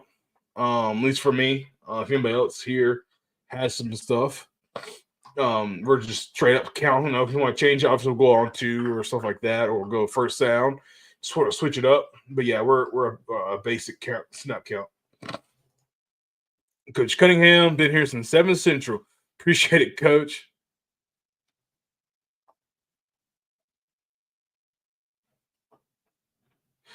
All right.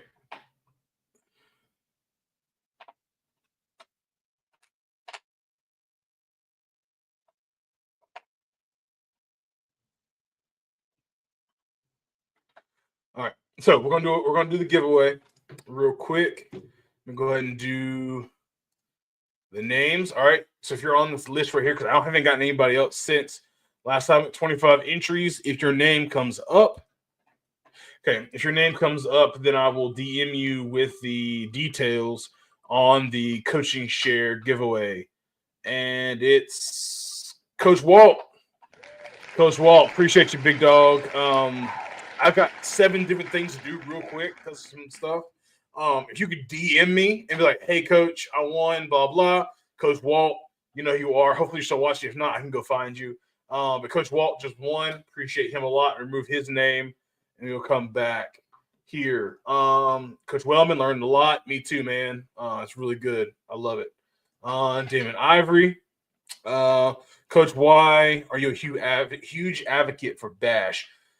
So I'm a huge advocate for Bash. We ran Bash when I was at North Carolina, which was COVID spring 21 and 22. Had a really dynamic quarterback. That was a good player. We could run the ball really well. We did it to try to switch up how we ran GT. And we would do toss, GT, and we would do Bash. And we ran Bash one game, and one linebacker was reading guard pull, and he read the trap, and he tried to flow over top. And the other linebacker was reading the running back for whatever reason, and they literally ran right into each other. The quarterback ended up pulling it, and there was nobody in the middle of the field because guys just knocked into each other. And so just like that, it just has developed, anytime you can get guys thinking one way and we're going the other way and vice versa, it's just been really, really good. All right, so let me get – so this was a little different, guys. So Coach Sabo, he did his clinic. It is recorded. So I'm going to pull it up and make it full screen. And we'll go ahead and watch Coach Sabo's clinic. It's really, really good. So here we go. My name is Kevin Sabo. I'm the offensive line coach at Aurora University here in Aurora, Illinois. I also run Fist Football Academy, where we train offensive and defensive linemen from all over the state, all over the Midwest. Colleges, some UFL guys, train some NFL guys. It's been a blast. I started Fist back in 2010. From 2010 to like 2014, I had a few clients here and there. 2015, we started to improve a little bit. And then in 2020, it really took off. In Illinois, we didn't have any football. So kids were just looking to get out and compete and train and get better for the spring of 2021 season. So that was a pretty wild time. But it's been an honor to work with the guys that I've worked with, and it's been awesome to watch this thing grow. and it's Coach Tatum inviting me to speak was unexpected, and just I'm ecstatic to be here. So I played offensive line my entire football career. I was very undersized. Two of my favorite people two of my favorite follows on Twitter, and 2 guys that I've known for years always give me crap about how short I am. I'm 5'11". I played at 250 pounds. I currently weigh 180. So a lot of people will look at me and be like, you're a skinny guy. What do you know about O-line play? Well, I played it my entire life. But today, what we're going to go over is the way that I teach my reach block progression. To me, teaching the reach is one of the hardest things to do because it's so nuanced, and there really are a lot of nuances that go with it. There are a lot of scenarios that can change the way that people run through it, or the way that defenses adjust to it, or defensive linemen play it. So the reach it's something that, not that I'm passionate about, but I do hammer it a lot with not only my guys at AU, but also the guys that I train, because it is, to me, that important as an offense to be able to effectively reach block. So we'll get into it at the end. If you guys have any questions or anything like that, my Twitter, my Instagram, my TikTok are all on there. My email's on there. So feel free to reach out if you guys want to talk about anything related to football. I'm in. So let's get to it.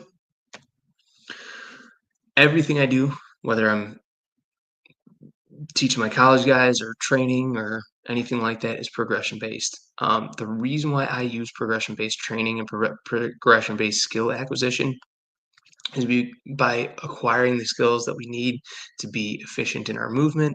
It'll make drills that much more smooth and that much more effective. So my 3 main points for being progression-based: it allows the coach to see inefficiencies in movement. It'll put the, inefficiency is going to put the offensive line behind the defensive line that's pressing into a play side gap on a reach. Inefficiency can be fixed during skill acquisition as opposed to during a drill. It's harder to fix something during a drill because during the drill, the athlete is focused on the entire technique, whereas with skill acquisition, they're focusing on a specific skill within that technique. So you can work on that inefficiency as soon as you see it in the skill that's being acquired. It allows coach to break down movement. It allows the coach to break movement down to the most basic movement. I tell guys all the time, even my higher level guys, my college guys, my pros, I tell them, don't get frustrated as you are working through this progression, because what I'm doing is I'm forcing you to think about how you move. We always talk about force application in the offensive line, right? Well, that's great. Now you're making them think about how they are applying their force, right? How am I applying my force? And I try to work in physics, I try to work in biomechanics, I try to work in kinesiology to show them why we are doing what we are doing. So it forces everybody to think about that. And it gives the opportunity to look at posture through the block.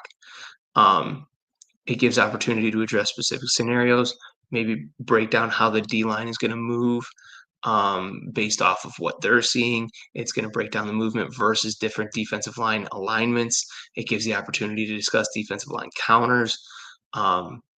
There's a myriad of reasons to go with a progression-based skill acquisition into a drill. So, phase 1. Knee starts with a pause. The pause comes after you get your second step in the ground. There are some main takeaways with this that we need to discuss, especially with the way that I teach the reach, because they're imperative to building efficient movement, number 1. But number 2, realistically, it applies to any movement that we have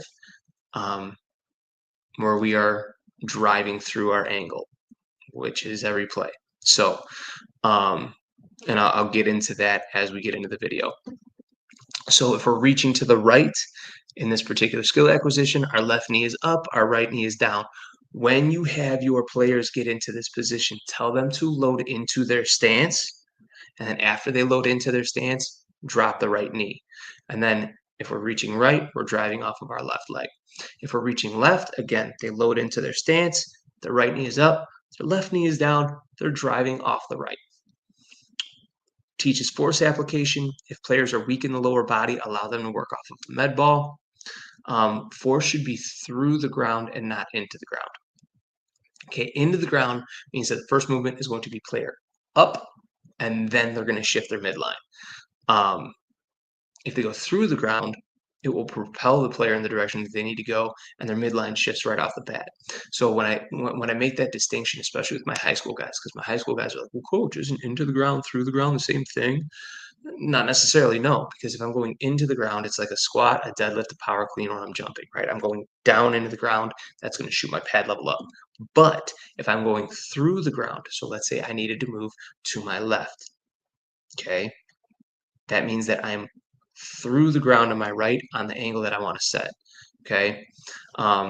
Knee starts, allows your pad level to stay low. Your angle isn't necessarily going to be through the ground horizontally. You're going down a little bit more at an angle so you can get yourself up, not too high.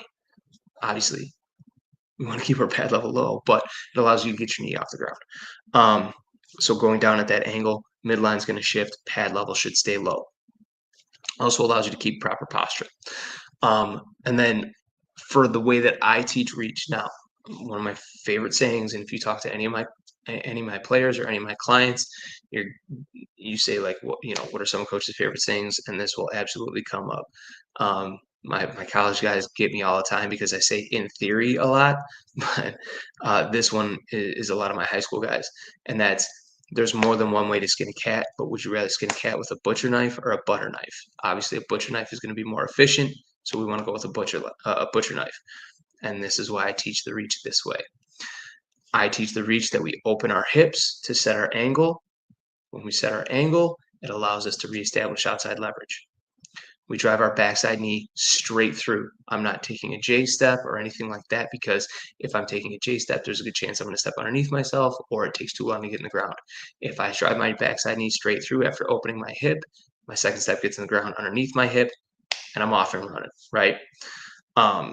The other reason why I like having the backside knee just straight through, it allows for a powerful posture at the point of contact. And we'll get into that a little bit more. But those are the main reasons that I go with players opening the hip. One thing that I also talk about when I was coaching high school football, one of the ways that we ran outside zone, we called it down the dairy, right? My old college offensive line coach, Rick Ponks, who's currently at Benedictine University in Lisle, Illinois, always said, like, if you ever seen like a dairy farm that's in a grid form, right? And he painted a grid, and we all had a spot on the grid. So we would go down the dairy, right? We would go horizontal and then up. So we would go down the dairy for our reach blocks when I was teaching high school ball. So our offensive coordinator wanted it. I said, cool, I'm going to go with it. But what was happening is teams were picking up on that as soon as they saw our tackle open, our guard open, and go 1, 2. They knew that on that third step, as soon as it was in the ground, they were going to turn and go downfield.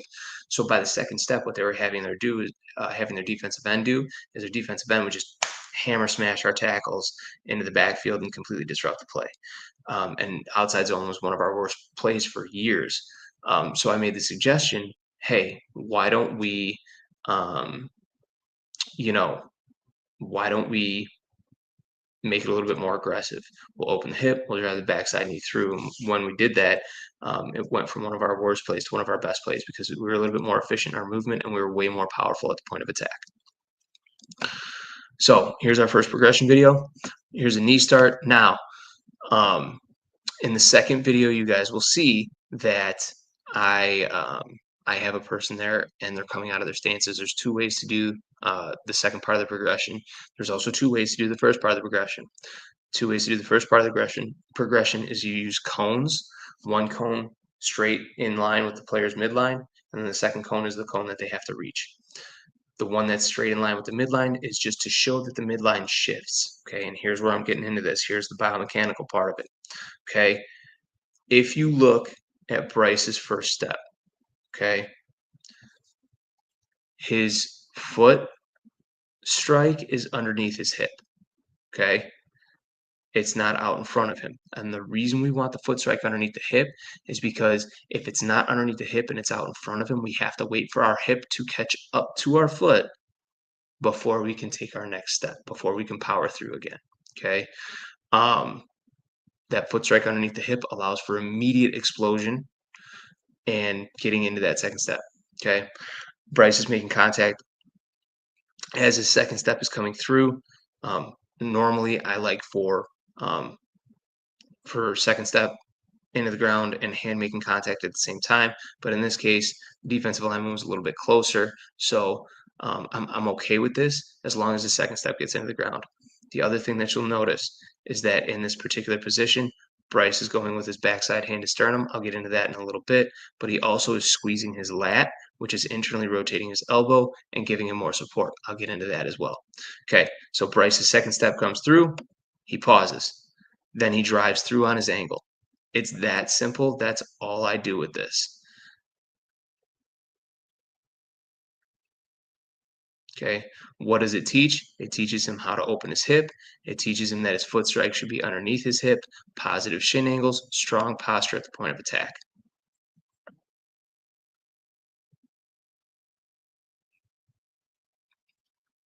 So that's the first part of this progression.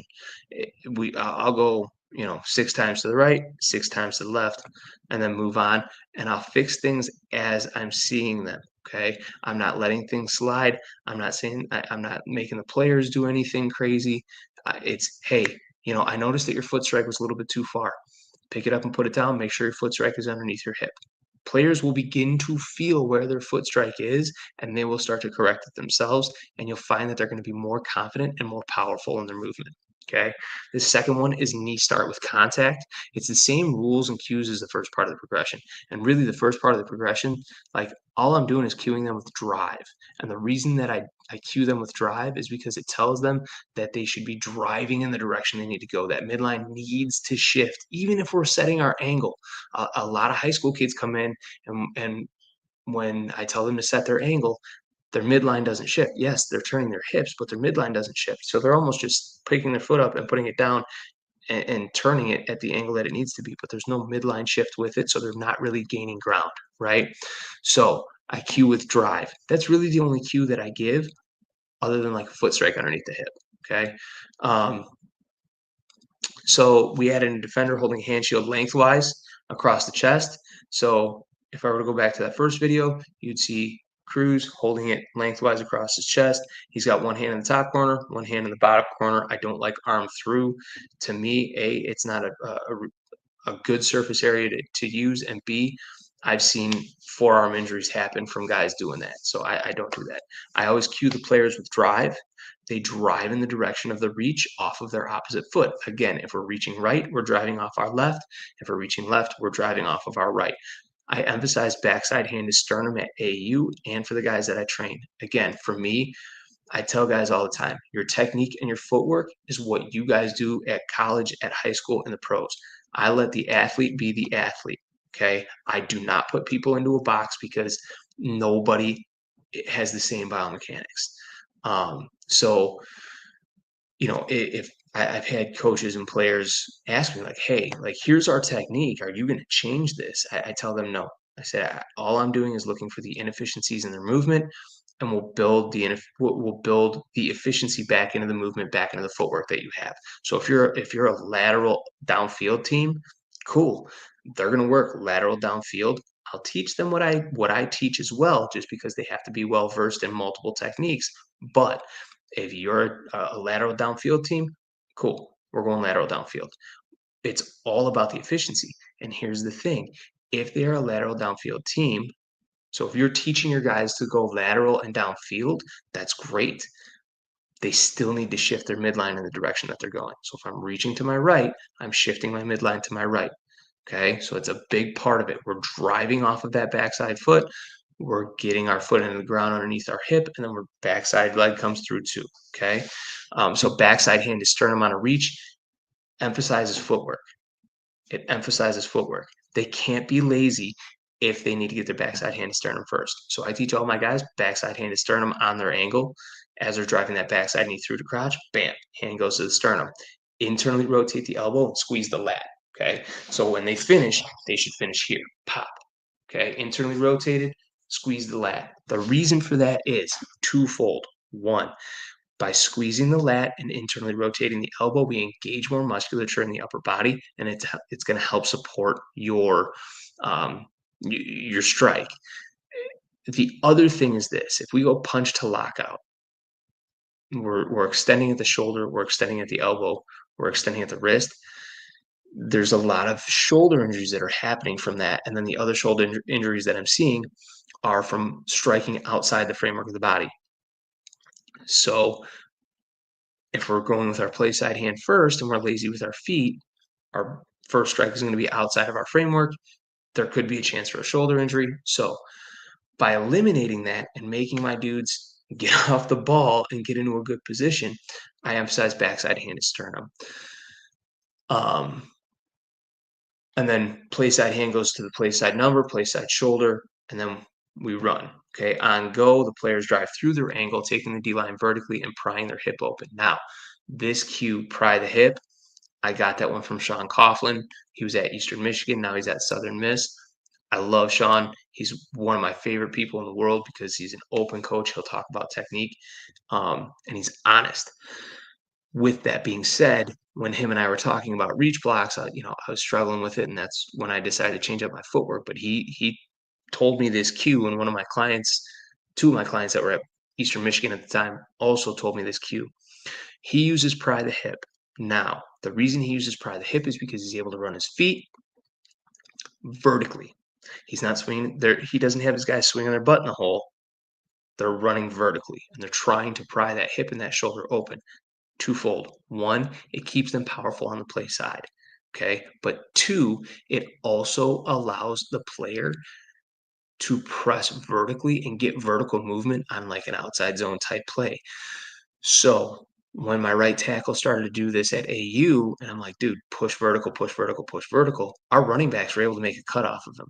So if there was a DB or an outside backer that beat a receiver or beat our H-back or beat our tight end or whatever, cool. Because we took that dude vertical, now we have an extra 2 to 3 yards to work with where our running back can put a foot in the ground and get vertical behind our tackle. So I love prying the hip open because if you can't get their hip open, you're still moving them vertically. And that's exactly what we want to do. We want to displace the line of scrimmage. We always talk about knockback. Well, pry their hip open on reach, and you're going to get knockback, and you're going to get that vertical movement that you want. Here's the second video. I have these other stances. By having them out of their stances, it doesn't change the premise of the video. Okay, this dude here, Tommy in the blue shirt, you can see he's got the internal rotation of his elbow. He's a little bit extended, leaning into the block a little bit, but not terribly. Over here, this kid Torian, he's a freshman, but he does a fantastic job. He's got his ankle set. He's in a good position. He's got the internal rotation of the elbow there. Eyes are the target. Okay, this dude here, I'm pretty sure this was his first or second time, but he does a pretty good job working through his angle here. So they took the first and second step. They set their angle. Tommy's a little bit too open at this point with 2 steps into the ground, but you'll see that play side hand come through, and then we pry the hip. Go back.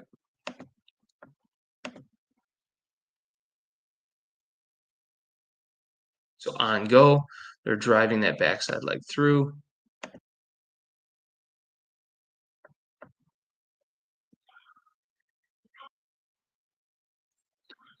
That play side hand goes to the play side number, play side shoulder, and we pry the hip. Third part of the progression. So again, I said, knee starts, or you could put them into their stance. So third part of the progression, players are put into a 2 or 3 point stance. We're making sure that the stance is comfortable and balanced. Okay. A lot of times what I'll see is dudes come in and they got a lot of weight on their hands because they're run blocking. Well, that's great. But if I have a lot of weight on my hand, when it's time for me to move, what way am I going to go? Forward, right? So I want to be balanced and I want to be comfortable. My weight is down the midline. Loading the inside leg is a no-no. A lot of times when people think load the inside leg, it means that they're putting more weight on one leg over the other. I disagree with that. What you should be doing, in my opinion, is weight down the midline, and you are engaging the musculature in the leg that you are going to drive off of. So if I'm reaching to my right and loading my left leg, that means that my left leg is engaging in applying force to the ground as I'm in my stance. My midline shouldn't shift. I should be straight down the middle of my stance, maintaining my stance, maintaining my posture. I'm not shifting my hips or anything like that. I'm set up. I'm good to go. Players drive through their angle, driving the backside knee through. They maintain their posture on contact and run through their angle, driving the backside knee through the angle. They run the defender vertical and they pry the hip and they apply pressure to the play side shoulder of the defensive lineman. So let's take a look at it. Here's my college guys. This is Lucas Austin. We'll go back. We'll watch it again. Okay. Lucas, great drive off of his right leg. He's setting his angle. He's opening that hip a little bit. Tyler's in a relatively tighter shade on him. He's not super far out there, so it's not like Lucas has to open that much. Second step comes through. His backside hand was the sternum. He brings his play side hand in. One question that I do get a lot, whether it's from players or coaches, is when does that play side hand come into play? As soon as you can get it to them. Some of these guys overemphasize that backside hand a little bit, and they try to run with that backside hand, but realistically, we want to start prying the hip as quickly as possible. So we're going backside hand on the second step. By the third step, bam, I'm throwing that play side hand. I'm applying pressure to that shoulder. I'm trying to pry that hip. I'm running my feet. So we want to make sure that we're emphasizing that a little bit more. So back to it.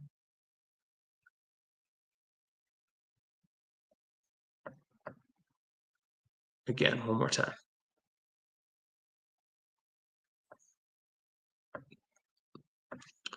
Here's a different variation of footwork. So the guy in the middle went to Colorado State, and they were more of a lateral square hip type reach. So you'll see this is Savion Henderson. So they step underneath themselves a little bit more. By staying square, they felt like they were able to deal with games better and twists and things like that. Guy working against him is Kane Johnson. He played at Augustana. Kane is pressing into that play side gap a little bit, giving Savion a little bit of a read and a little bit of something to work with. You guys can make the defensive lineman do whatever you want. If you want him to work backside, have him work backside. In this particular part of the drill, I had D-line working play side and working towards their play side gap. But you can see that Savion's getting on his horse. He's running a little bit. Kid over here is going to Army. I don't know if he's actually in the picture. No, but he's got a really solid leg drive. You could actually see, focus on the left side of the screen here. Big Red. That's Rhett Van Boning. He'll be at Army next year. He'll be at the prep school to start. But you can see his leg drive and the amount of force he's putting through the ground. He gets really good leg drive off of that.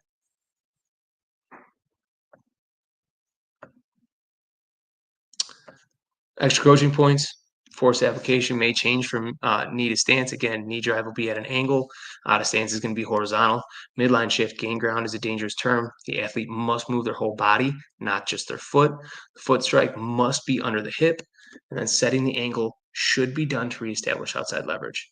Engage the lat to keep from the arm collapsing and provide powerful upper body posture. Safer overall position to prevent shoulder injuries. Puts you in a good place to be. Keep your torso engaged. A lot of anti-rotational resistance needs to happen here. Keeps your upper body strong. You can utilize torque as long as body position is proper. Extend the play side arm and clamp the backside elbow while running your feet. So if I'm here, I'm going to extend my play side arm. I'm going to clamp that backside elbow and torque as I'm running my feet vertically. But again, let the athlete be the athlete. One size does not fit all. We want to coach out inefficiency and not athleticism. Slow feet don't eat. Your first two steps bring speed through the angle. Third step brings power through the block. If you guys want to talk, or if you have questions or anything like that, my website, www.fistfootball.com. My email is right here, sabo.fistfootball.com, sabo.fistfootball@gmail.com. Twitter, @fistfootball, @Coach Sabo Fist. My Instagram is @fistfootball. My TikTok is @fistfootball. Feel free to reach out with any questions, anything you guys want to talk about. If you just want to chop it up about technique, good with that too. All right. So I appreciate Coach Sabo for doing that. He couldn't join us live, so he was like, "Because I can do a video for you." So make sure he did that. It was really, really cool and really awesome of him. So next speaker, Coach Jake. How are you doing, man? You doing all right? Yeah, what's up, man? What's up? I'm doing all right. How you doing? I'm good. You're a vet, man. You've done this stuff for me before, so you know how to share your screen. Coach is he's a buddy of mine. He's a fellow North Carolina high school football coach. So always special to have the North Carolina guys on and do talks for me. So we really do appreciate him. But Coach, I'm gonna throw it to you. Once you pull your stuff up, I gotta take my dog out because she won't stop crying. So I got you. If you guys hear my daughters in the background, it's all good, man. Oh man, it's making me do that thing again.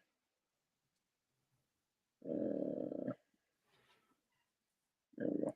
Hey man, the beard's looking strong. Hey, I gotta get it turned up a little bit. These barbers be charging rent. You know what I'm saying? So I gotta. I hear you. I hear you. Can you see my stuff? Yeah, go ahead and go to your tab. There you go. All right, it's there. Whenever you go full screen, I'm gonna back out. You got it, Coach. All right. What's up, guys? Yeah. So today I'm gonna kind of go over some everyday drills that we do over here at Jack Britt. I'm gonna mainly focus on the run game, and if I got some time, I'll sprinkle in the passing game stuff that we do. The way I kind of do it is I don't try to reinvent the wheel. As we know, as O-line coaches, we don't get a lot of indie time as much as we would like. So I try to combine drills. I try to break them down, build them back up. That's kind of what we do. If anyone wants to reach out, I won't stay on this stuff for too long. Anyone wants to reach out, I'm on Twitter. I'm on IG. The 5 in the Arena is my training stuff. I started the O-line training thing here in Fayetteville. We have some really good coaches in Fayetteville, some really good football here in Fayetteville. Even when I played here, Fayetteville, I don't think got the attention that it warrants for the talent we have. And O-line is usually a very underlooked position in our area. So I wanted to start this when I came back to kind of get it going. So some things I'm going to talk about, like I said, is the everyday drills. What we kind of do for drills is obviously we want to be at game speed. We want to practice how we play. One thing I'm big on, and I'll say this a lot. I'll know what I want to say, but I don't remember who I heard it from. But one thing I heard a long time ago is O-line, we want to start on a sound, end on a whistle. So to me, that's very indicative of the game situations. You start on a snap count, a clap, whatever the case is, and you're ending on the ref's whistle. So that's how we do every drill. That's what we want to do. One thing I kind of adopted is violent strike, dominant hands. So to me, I break that apart because I've seen guys have a really good strike. I've seen guys have dominant hands. So I want to emphasize I need both. I want to be able to see the strike, see the head pop back, low to high, all that good stuff. And then after that, we got to lock on. We got to dominate with our hands. One thing we do, we want to jog between reps. O-line, we don't like to run a lot, so we try to get our cardio and get our speed up in between those reps. So jogging to the back of the line, next guy ready. So that goes on my next point. As soon as I go for the next guy, the first guy in front of you, when he goes, you try to be set up for whatever the drill's going. Guy on defense jogs back, and we should be able to roll. I tell my kids I don't wait on, right? To me, if you care enough to get the work in, you're going to make sure you're ready. So it's something that to me, it's just we don't have time to stand and wait. We got just in the game. We got to make our calls. We got to get set. We got to go roll. So if you miss a rep or it's not pretty, you better get ready next time. Big thing I'm also big on is bag discipline. I heard another coach on here talking about it the beginning of the day, the Charlotte O-line coach. He didn't like the way the guy was holding the bag, and that was something I learned a few years ago. We also got to coach the guys that are holding the bag for you. So I teach the same way he does. We just have regular hand shows, so we hug top and bottom. We have the mid of the ball. You hug it across your chest, and then we want to make sure we're holding that bag square to our chest. And then iron sharpen iron. One thing I'm big on is no false confidence. It's something my O-line coach taught us. And what it is Monday through Wednesday, I'm going full speed, but the guy I'm hitting is just walking backwards. Well, innately, what that's doing is on Friday night or Thursday night, I'm going to think the guy that I'm playing is going to walk backwards. Like, you may not think it in the moment, but subconsciously, that's what you're building. And then when that dude stonewalls you, you're kind of shook. So we always want to make sure that we're giving each other good amount of reps, good amount of attention on the plays, and all that kind of stuff. And the cliche thing, we want practice to be harder. And then daily competition. So I tell my guys every single week, all 5 spots are open every single week. Whether they believe me or not, it doesn't matter. Because at any point in time during that week, the best 5 are going to play. So brothers fight all the time. In real life, I'm an only child, so I don't fight anybody. But brothers fight every time, all the time during the week. So we're out there competing, and at the end, and when we get in the locker room, we're brothers again. All right, so our warm-up, we have a little pre-practice period for our warm-ups. This is something that I kind of have been changing and evolving. So we always work our get-offs first. What we're focused on is we're driving off that knee that's in the ground. We want to put weight toward it, about 70-30, 80-20. We want to drive out, not up. We're working on that drive-catch method. Especially with young kids that are also bigger, you'll see them trying to push off that leg like a big dude trying to get off a couch. But you want to try to nip that early and try to get them just to focus. You put weight on the leg and you push off. You're going to feel like you're falling, but you'll catch yourself. And that's a work in progress every day because I have older guys that still struggle with that. Another thing I added is hip, knee, and ankle stretches. Our weight room coaches are fantastic with weight room things and stretches and rehab. So I was like, I'm going to them and I want my guys to stretch. I wanted something other than the cliche, over under hurdle stuff, which is all great. I did it. But I wanted something a little bit more stretch specific in the moment. So I don't have any videos of it. I wish I did. Well, they kind of get on the ground with their legs in like a Z type shape, and they bring their chest to their knee, and then they flip it and they go the other way. That's probably my favorite one that they do because it really works your hips. And then med ball walks. This one is meant to get your hips low, powerful steps. I feel like it's more deliberate and game time situation than the old fashioned duck walk. And we used to do the duck walk. I found the med ball walks and I switched it out with that. So here's kind of some of our guys. The guy I had filming for some reason decided to film on a 1930s camera. So this is what we got. But all I'm looking for here is driving out. So these are some of the younger guys doing it. They're just driving off that up leg and they're trying to drive out, not up. Here's the medicine ball walk, right? The ball is just there to keep you low, okay? Don't let this camera fool you. The 72 right here is not that big. He's a very skinny guy. But all it is just to keep your hips low, right? And we're trying to take powerful steps, and that's all we're focused on here. So our room game drills, again, so we have 4 no-fills. Our number 1 is aggressive violence. That's with everything we do. I tell them every rep, every step, everything, every thought process needs to be the beginning of it needs to start with aggressive violence, and then we'll figure it out from there. I try to create everything that's game time situations. I do have some, I don't have any today they're drills that I call that are just called fight drills. I just want to see you fight. I want to see you strain to win. I want to see you put yourself in a position that's not comfortable. That may not be a game situation, but I want to see if your mentality is you're going to strain to win. You're not going to lose regardless. And you may lose, but if I saw you fight to win, that's what I'm looking for. I do have drills like that where that's all I'm looking for. Big on posture. Again, violent strike, dominant hands. We want all our spikes on the ground, pound on the ground. I usually try to tell them, try to stop the earth from moving or cut the grass with your cleats. And we always want to go low to high. We gallop step low to high. We strike low to high. We want to lift guys low to high, all that good stuff. So that's stuff we've really been emphasizing more this year is the low to high aspect. So one thing we do every day is steps. So just like the warm up, but now we're focused on the blocking aspect of it. So we go from knee to stance. So again, they got if they got their knee down, they're driving off that up leg, they're catching themselves, they're pounding the ground. We go 2 each way. Here lately, we've been going 1 each way to kind of get more drills in. And again, I don't wait on them. We're just rolling. They know what it is, so we should be rocking and rolling. First step, I used to overcoach it, and I learned the past few years. It's not that it's overrated, but it only serves one purpose. So trying to put in a box and saying it goes this way, that way, it has to be here, it has to be here. Some coaches prefer that. I kind of learned that I need you to gain ground with it and get your hips on the angle. And over the different type of blocks we go, we'll talk about what that step can look like. The second step to me is the most important. That second, third step. A coach explained it once that, the second steps for the D-line movement, third steps for the O-line movement. So that's what we're trying to do. We're focused on the drive catch. We want to drive out, not up. Again, violent strike, dominant hands. We go underhook, we go pillar. I really like the underhook for the main reason of D-linemen are taught to shoot straight.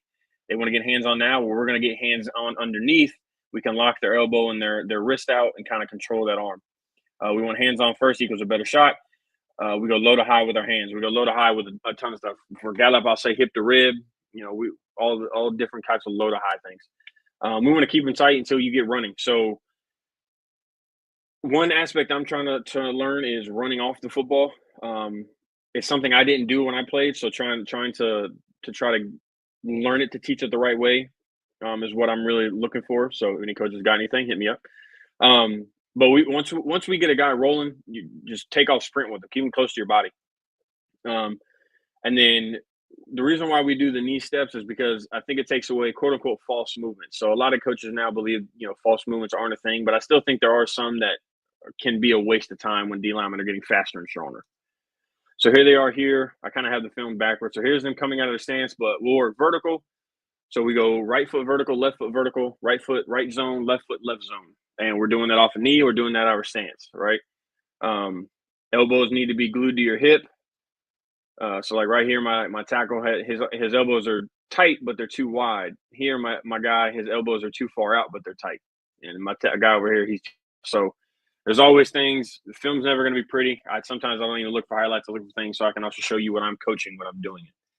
So here they are coming off the knee. They're going right zone again. So they should have weight on this leg that's up, right? So like here, I can tell he doesn't have it engaged, right? We got to engage. It should be a slight lean, and we're trying to drive out. And you're going to catch yourself out, not up. And you're trying to get down that board quick. So what this also teaches is getting that second foot back in the ground quickly. We want to gain ground with that first step, boom, and then we want to get that second foot in the ground quick. Here they are going vertical with it. And you see how they're going down the board, and they know I don't wait on them. So if they miss a rep, that's on them. So first group's going, that second group, they're already getting set. And then I'm going again, right? There's no wait. So we do that every day.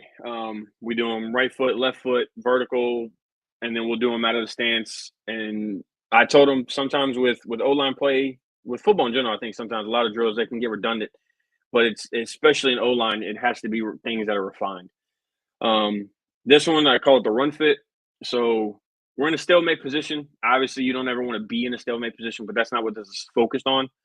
We do have one that we've worked where if you end up in a stalemate position, how to get yourself out of it. But this one, its main focus is snapping your hips forward.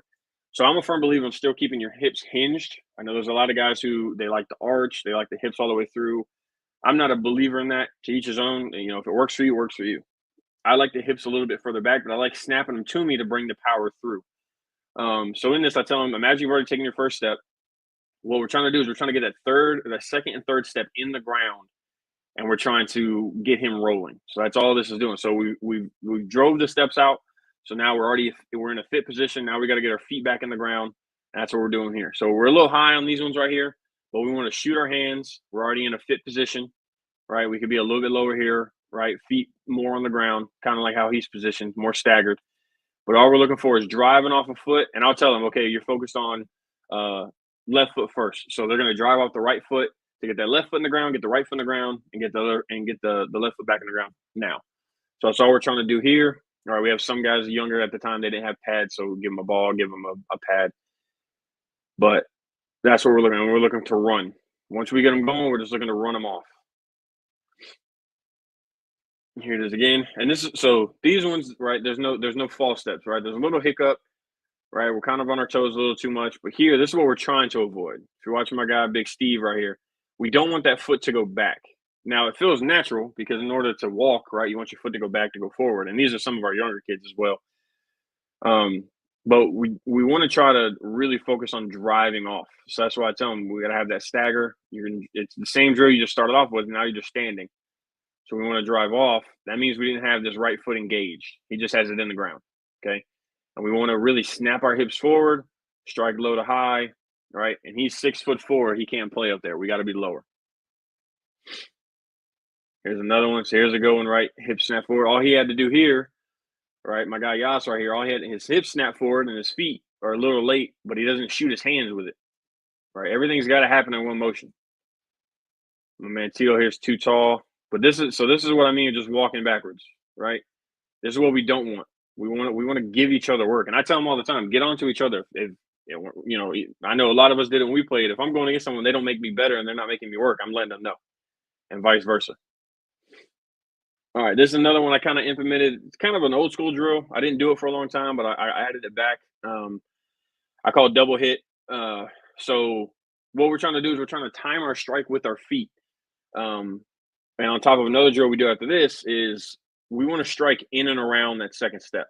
So I say in and around because obviously D-line is moving. So I can't say you got to strike on your second step. Well, that doesn't always happen if I'm late off the ball or whatever the case is. Or depending on where they're lined up, we may hit on a later step or an earlier step. So that's what we're trying to do here. But right here, we're trying to time it up, strike and second foot at the same time. You got to get the second, third step in the ground. Again, violent strike, dominant hands. That's something they hear me say it constantly. We want the proper steps, and we really want to focus on the foot and strike timing. So that's all it is here, right? So they're going to be set. I say hit. This is the only one where, you know, it's 2 hits, obviously. So we're gonna be here, and then that second step goes, right? So we're a little late here. The low to high is really good, but the second foot didn't come. Okay.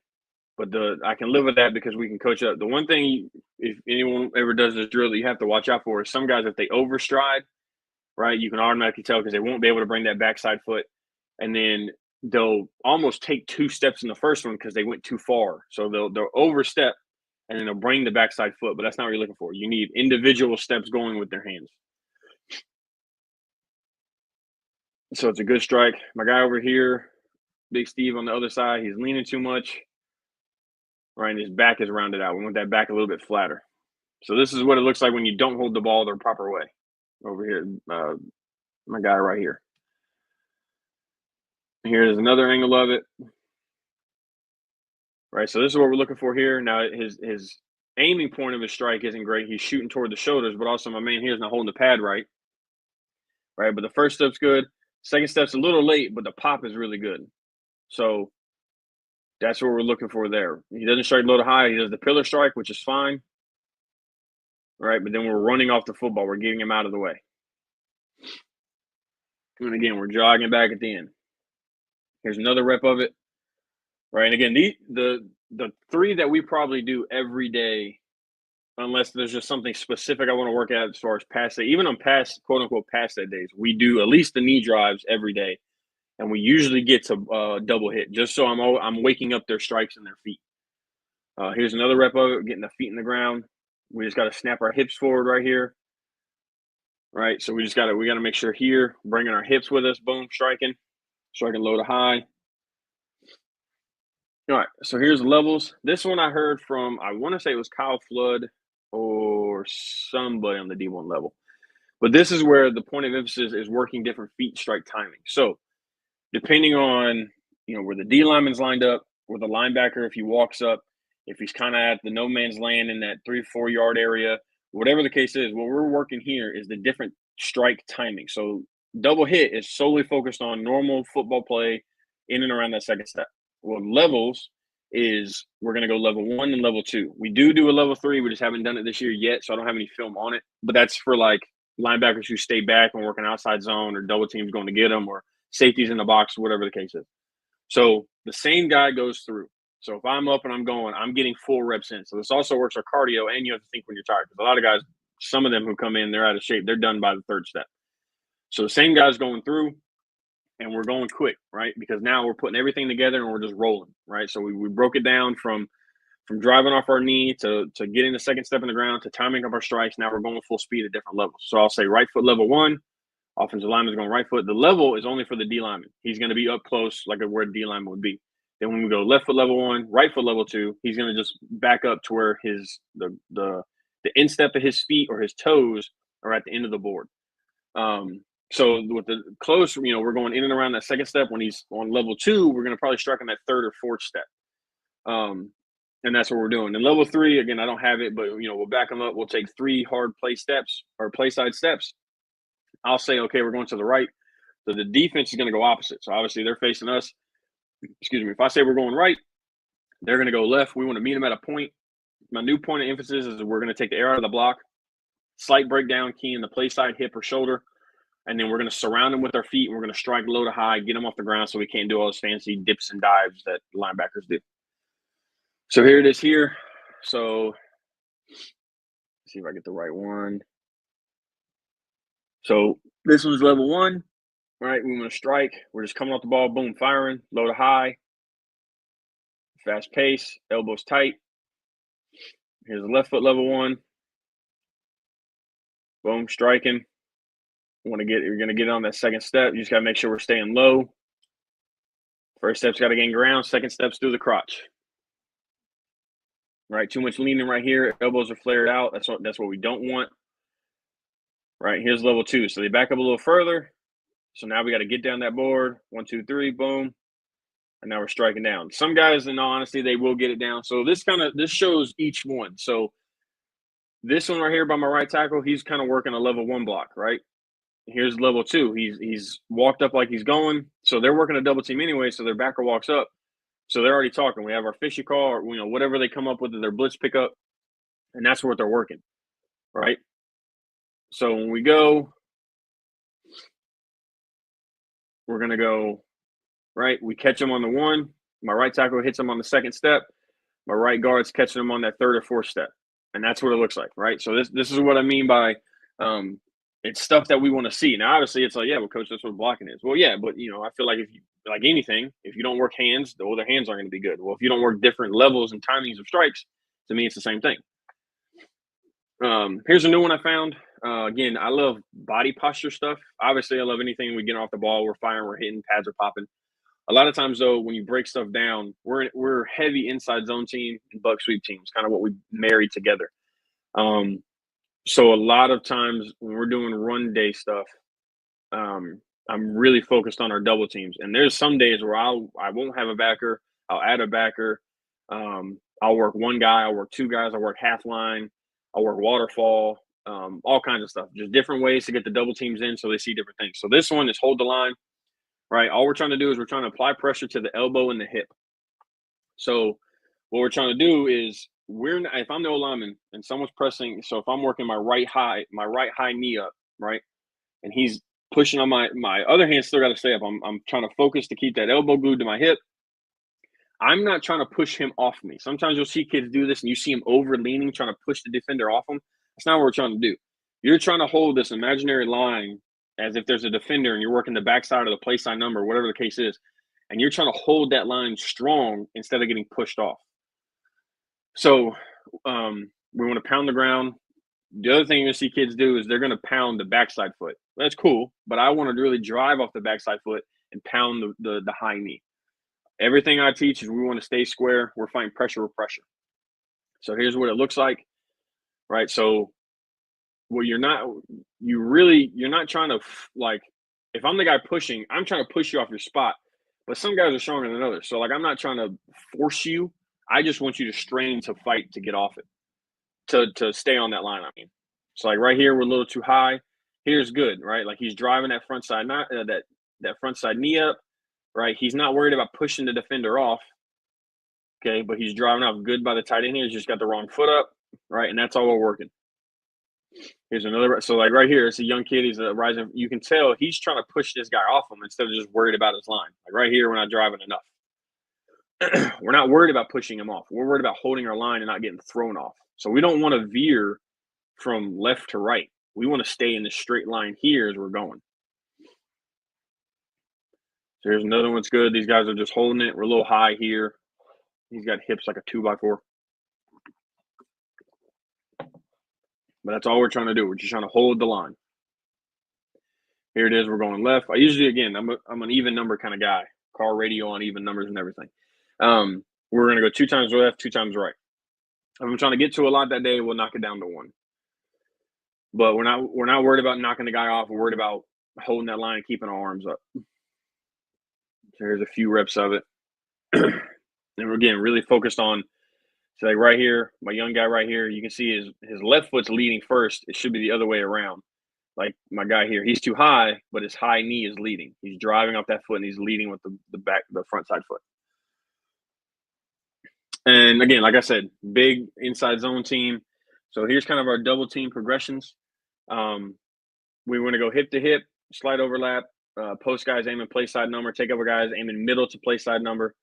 I'll add a backer. I'm a big communicator. Me, you. 4 eyes on the second lever defender that has been ID'd, whatever you're going. So if our center ID is the mic, we know the backside going -1 of him, and so on and so forth. 5 minutes. So here's without it. I got you, Coach. Here it is right here, right? We're just driving. They drop that inside foot, but this is why we do hold the line, to focus on keeping that knee up. And this is only real decent clip. It's really hard sometimes when, as a coach, obviously, you're trying to record and coach at the same time. I end up forgetting to do one or the other. So I have the time I have someone else to record if I got somebody. But this is what it looks like, without having a back or anything. This is a big thing we do, is a double team circuit. So what it is this side's working play side, this working the back side. So to me, again, I like combining things. So over here, we'll have a tackle and tight end, like if we're in 12 personnel or something. Here we have the center and guard, we have the tackle and guard. So they're working play side, they're working backside.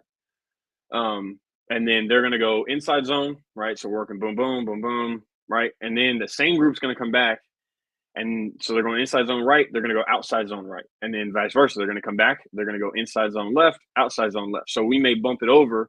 Like right here, we got a shade 5, and a 3 right here. I'll bump it over. Okay, well, now we're going backside of being odd front. So we'll get a 0, we'll get a 4, whatever the case is. And it kind of helps us ride through it pretty quickly. And here's some of it, what it kind of looks like. Right, where our hip's not good right here. We're too high, we're too narrow. But again, this is why we break everything down and we progress it. Some of these guys, they missed a bunch of days, so they kind of lost their flair. So here it is right here. Now we're going outside zone. And here it is right here with movement. So I'll do the same thing. Now we just got 2 guys going. And this is another variation we'll do. So I'll point a guy, whoever I point at first is going first, and I'll create the movement. We don't want to chase. So if pressure goes away, we're going to climb. So that's what we're working here. And here's kind of what it looks like. So we're looking right here. Right, that's pressure goes away. Right, he's head up on the center. We're working inside zone this way. He goes away. Well, he's climbing. So when that pressure leaves, right, he's not going to chase it. It went to his backside help. He's climbing right now. Right, and that's what we're looking to do. Here it is again, right? We got inside zone to the left. So we got for us, it's an A, B on the backside. So we got a B block right here. Boom, 4 eyes on the backer. Guard comes off. Right, everything else kind of didn't work out, but the double team right there was good. All right, how much time I got? Yeah, 2 minutes. So that's all our run stuff. That's the main stuff that we're kind of focused on there. Some of our pass set stuff this is probably my favorite one, stay square. I call it square shoulder. We're just driving off the outside shoulder. It's all at the pace of the O-lineman. Some guys like to rush, like right here, like galloping like a horse, but it's all at the pace of O-lineman. Foot fire is another one. A lot of these ones are one I don't have film on because I end up doing it a lot. But here's another one we do a lot, power down. We don't want to guess, right? We want to set to an angle, set to where he's at, keep knee crotch relationship. At any point in time, the D lineman is allowed to cross face. I don't give them a time. I don't want them reacting to a sound or anything. They got to react to the D lineman. They either have an option to do 3 things. They either can cross face, right? Like over here, we got a cross face. Over here, we got to commit to outside. And then the one we added a few weeks ago is they can go speed to power, right? So it's all things we got to work. Another thing is stunt pickup. So I teach a triangle. So if I'm the guard right here, my pass set triangle is play side, secondary, backside, and that's what we're doing. So when we do our stunt pickups right here, that's what we're looking for, right? And our hands got to go quick. Stunt pressure goes away, and that's what we're looking for. If he drops back, you find a guy to help, and that's all we're working here. So again, for me, right, they communicate, they pick it up. A lot of times, pass set, with any blocking pass set, you train eye. So if we watch my right guard right here, I can literally see his helmet. He goes play side, he snaps because he sees the guy coming. Right, so that's what we're trying to do when we do our stunt pickups, our triangle, our slide, our pass set, anything. Right here, center does a good job. Right, he helps play side, backside, secondary guy shows. Another one right here.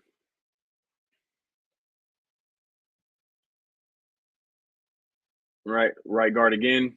Play side pressure leaves. Secondary guy stays, so he goes backside help. And I call it working the triangle. It's just different ways to get our eyes trained and doing different things. So right here, my left guard, my left tackle, right, his threat goes away, so his eyes shoot backside because he has no secondary threat. And that's all I got, Coach. Awesome, man. I appreciate it. I love, like I've said a million times now, like I love just drill work. And one of the big driving forces doing the summer clinic was like, hey, let's not worry about necessarily the scheme, but let's talk about some drills and fundamentals. How are we going to work things in the summer and in camp? So very valuable, man. I appreciate you as always. Love having it, man. Love this stuff. Yeah, man. Best of luck. Go run Vietnam, man. We're trying to, man. Hey, I'm just trying to keep up with all this good fortune that Walkertown's getting over there, man. All them running backs better be ready for them yards. I don't know how you're gonna share it all, but hey, man, we're gonna try. We're gonna try, man. I appreciate you, man. Yes, sir. Thank you. Yeah. All right, guys. While we get Coach Timmerman on, we are rolling through hour 9. Thank you for rocking with us. If you're still here, go ahead. This chat is for y'all, man. Y'all communicate in the chat. Anything y'all need, anything y'all want to talk about is here, and always good. So let me see. Until Coach gets on, we're chilling. He has the link. Let me see. Go ahead. Let's see. You can join. All right. So it's to be a long day. It's not as long as my other clinics. It's not an 8 to 8. And a lot of guys have kept asking, which is fine, but people ask, will this be available for playback, like a recording? Yes, it'll be on my YouTube under the live tab on my YouTube. And since you're no, hold on. Real quick. I don't use that link. I think you used the link from before. But yeah, go ahead and subscribe, man. If you're here, if you're watching on YouTube, if you already are, that's great. Go ahead and like it if you are subscribed. If you're not subscribed, please do that. It really helps us out. It really, really does. It's a free way to help, man, and doesn't sign you up for anything, everything like that. Coach Timmerman, what's going on, big dog? Hey, how's it going, Coach? Pretty good, pretty good. While coaches just came on, go ahead and share your screen, Coach. We can get you rocking and rolling. Yes, sir. But yeah, really appreciate Coach Timmerman for coming on. It's funny, there's a North Forsyth High School in North Carolina as well.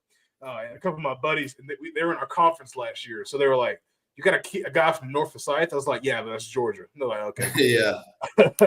Anyway, all right, Coach, I'm gonna back out. I can see everything you got. You got it. Yeah, everything good? You got me? Yeah, everything looks good. All right. So appreciate you having me on, Coach. Just going to talk a little pass pro technique, just a little bit about how we teach and everything. Yeah, like Coach said, I'm the offensive line coach at North Forsyth High School. This past year was my 11th year coaching. I was at Northside High School in Warner Robins before that, at Grayson High School before that.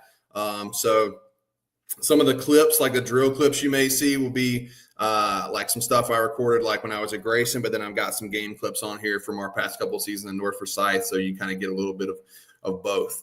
So just I'll kind of run through some of this initial stuff relatively quickly, but I'm a big OLP guy. I started getting into the OLP stuff with Charles Bentley and some other guys around like 2017, 2018. And that's just been kind of how I've adopted things and how I try to teach things. So we have a particular stance progression that we go through, right? We work on that in the off season.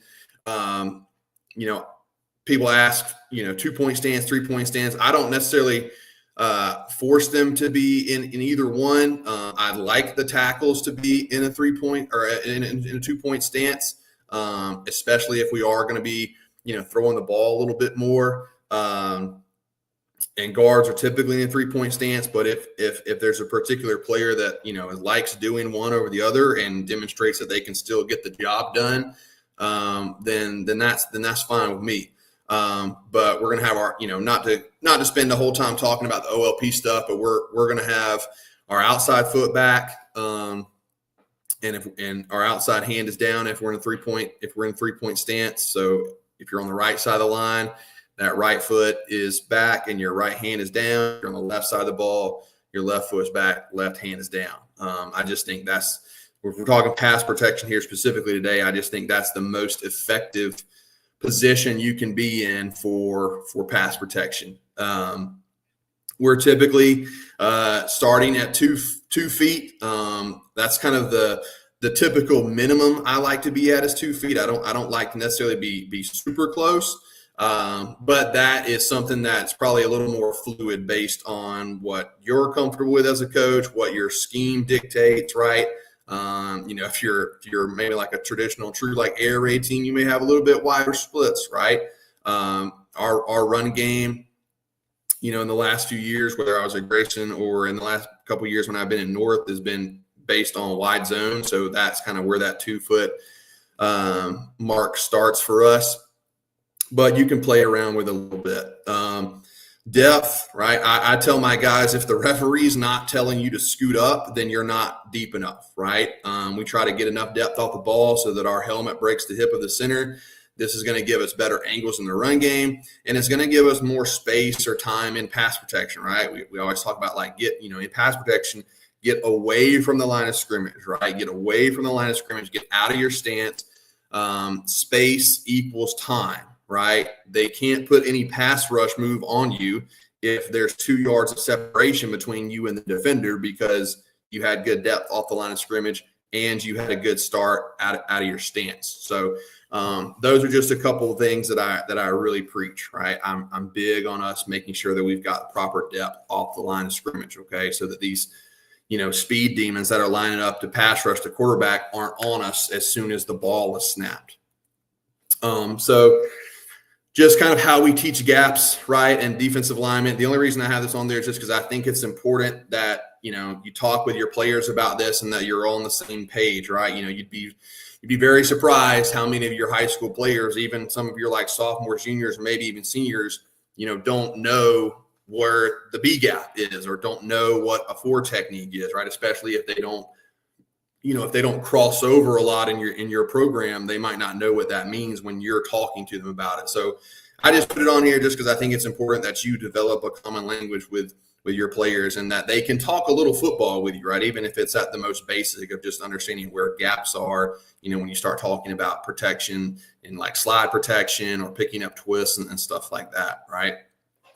So again, we're built off of the OLP principles, right? Drive, catch. We talk about 8 angles, right? We don't kick slide, right?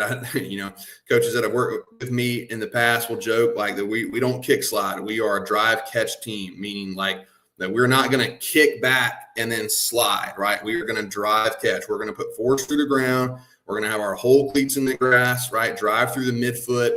And if you're not familiar with drive catch and the 8 angles, right? It's basically meaning, whatever direction that I want to go in, right? If I'm setting on a 45-degree angle pass set, I've got to drive down through the ground and in the opposite direction, right? The more force I apply in the opposite direction, the greater acceleration I'll have, going in the direction that I want to go. So that's kind of the basic fundamental philosophy of how we move in our pass protection. Is everything is about drive catch, right? Drive catch, and we work that and we use that language, throughout our drills as we're building this kind of fundamental for how we want to move in pass protection. So, how do you train that, right? How do you kind of to get that started if it's not necessarily something that you've done previously? So, one of the things that I think can get overlooked at times, and I've even been guilty of this myself, is, everybody wants to start with like the whole drive part, but sometimes the catch part can get overlooked too, right? How do I catch myself? Because the biggest thing you'll probably notice with kids is they want to like catch themselves on their toes, right? They want to play like on the balls of their feet instead of getting their whole foot in the ground, getting all their cleats in the ground, right? And so teaching them how to do that and what that feels like is important. And so we, I've talked about it before, like splashing water with your midfoot, right? And I'll show a couple of examples. Other cues that I've heard are like, I use this one a lot is like you've got a nail coming out of your heel, right? And you've got to basically hammer that nail in the ground, right? And so that kind of gives them sort of this visual of not, especially with that back foot, right? If I'm a right tackle, talking about my right foot right here, of not being on the balls of my right foot, right? Getting that whole cleat in the ground. Then we'll go into the drive portion, right? How does it feel to create force through the ground? Okay. We'll start with just 1 set and then 2 sets and then 3 sets. Okay. We'll go from a ground. We'll go from a med ball. We'll start introducing landmarks, right? We try to have a progression for everything, right? And then after we've kind of gotten a little feel for it of just going from a knee, then we'll start working out of our actual stance, right? Whether that's a 2-point stance, 3-point stance, whatever it is, same thing, right? We'll kind of build it up 1 set, 2 sets, 3 sets. We'll start introducing landmarks. And the big thing is when you're doing this is constantly check we call posture maintenance, right? Meaning that when you're going through your pass set, at the end of each set, you want to have as close to the same posture as your stance, especially if you were in a 2-point stance, as you were when you started, right? That's because we're all in agreement that we're saying that the stance you're going to get in before the ball is snapped, that's your most stable, your most strong position. Well, why wouldn't we want to stay in that same posture? And so what you really want to preach to your guys, right, is after, 1 set or 2 sets or 3 sets, okay, especially if you're just going on air, right? I'm not even talking about like introducing a defender or anything of that sort, but your posture should stay relatively close to what it was in your stance, right? Meaning like, your hips aren't raising up, your feet don't come together, things of that sort, right? And then we're constantly talking about get away from the line of scrimmage, right? We don't want this to be some kind of like slow, lazy, just sort of listing off the line of scrimmage, right? It needs to be, right, a quick acceleration, get away from the line of scrimmage, create that space between you and the defender. I tell my guys all the time, before the ball is snapped, you've got 2 advantages, right? You know what the snap count is and you know what the play is. And so if you're not, using those to your advantage by getting out of your set, right, getting into the proper set, okay, and then you're giving up your advantages. So we're always talking about getting away from the line of scrimmage and create that space between you and the defender. So this is just a little bit of what it looks like. We're talking about teaching him how to like catch on their foot, right? And it's just really as simple as it sounds, right? I'm getting that foot in the ground, right? Again, I'm thinking like that I've got a nail coming out of the back of my foot right here, or another example like is I'm talking about splashing, like pretend there's like a small puddle of water right here and you're trying to splash water right in this direction. Okay, so we're not just landing our foot straight down. All right, we're kind of going right at an angle. Okay, and so that's all we're working right here. It's nothing like super fancy or anything of that sort, but just kind of getting used to how it feels to slam that catch foot in the ground. All right. And, we're just doing it the other way. Okay. And like I said, and I'm guilty of this too, but I think sometimes this part gets overlooked a little bit. Right. Because what we don't want to see is, right, we don't want to see them on their toes. Okay. We don't want to see the heel off the ground. Okay. Everybody, this whole foot, this is their catch foot, right? Their whole foot should be in the ground, not on the balls of their feet, okay? So here we go. Right now we're driving from a knee, okay, from the ground, all right? And so kind of the biggest thing you'll see, all right, and you can see it with big Griff right here, is what a lot of guys will do is they'll try and like jerk this shoulder up, right? They'll try and pull themselves up or jerk themselves up with their upper body. Okay, you can kind of see it a little bit right there. All right, but what we're trying to do is we want to drive through the ground, right? Drive that force through the ground, down through the ground, and in the opposite direction of where we're wanting to go.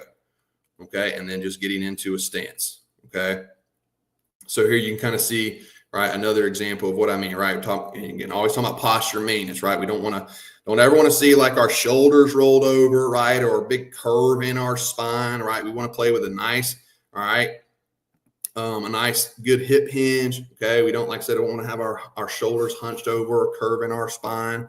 All right, and so, like I said, what you can see here, okay. Now, Griff ended up being a really good player for us, all right, but he was young right here. See him he's jerking that shoulder up, right? You can clearly see how uneven the shoulders are right there, okay?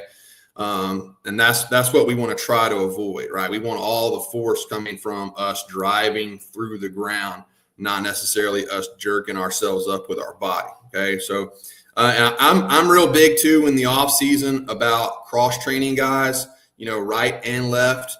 And we'll still do it, in the season too, depending on kind of what our needs may be. But I'm real big on, man, if your guys, are saying, well, I'm only a right tackle. Well, you're probably limiting the ability to which you have to help the team, if there's some shuffling that needs to go around. So if that's not something that you do already, I would highly encourage you to cross train your guys both right and left. All right, so here it is from the med ball. Okay, this can help younger guys sometimes. Okay, if they're maybe struggling to come all the way from the ground. These little med balls right here are like the greatest things I ever bought. Okay, I use them pretty much every single day in run game, pass game, and they're applicable in a variety of different drills. So this is us just going the same kind of similar idea, right? Just from a med ball. Okay, here you can see, right? That's the catch, right? That we talked about. Okay, get the whole foot in the ground. We don't want to be on our toes. All right, we want that heel, the whole foot, right? All of our cleats in the ground. Whatever particular cue you want to use, right? All your cleats in the ground, right? Hammer the nail into the ground, right? Splash the water. Whatever different cue clicks for your guys or clicks for you, that's what I would encourage you to do. Okay, so this is all just kind of the same thing. Okay, so talk about those med balls, right? I use them in a lot of different drills. We'll have drills where the med ball is rolling on the ground, where the med ball, they're holding it in between their two hands, or it's in their open palms, right? And each of those drills have different things that they're there to reinforce, right? The med ball on the ground helps reinforce proper posture and hip hinge.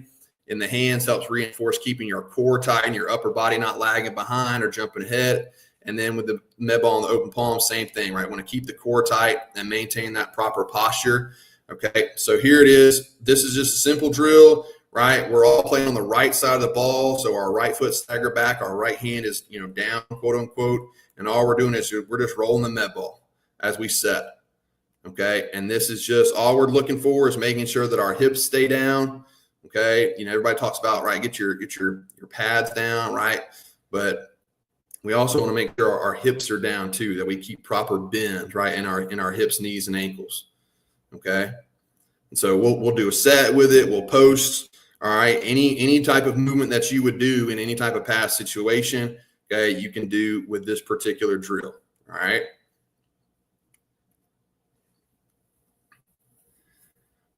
So with the med ball in their palms like this, okay, again, what we're trying to make sure is that they're not jerking, right, with their upper body. Okay, that their core stays nice and tight. Okay, their core is connecting their upper body with their lower body. Okay, and so this drill reinforces that, right, that they're not all jerky, right, that their upper bodies, loosey goosey or whatever, right, that we're nice. Okay, we're tight in our core. Okay, our lats are engaged. Okay.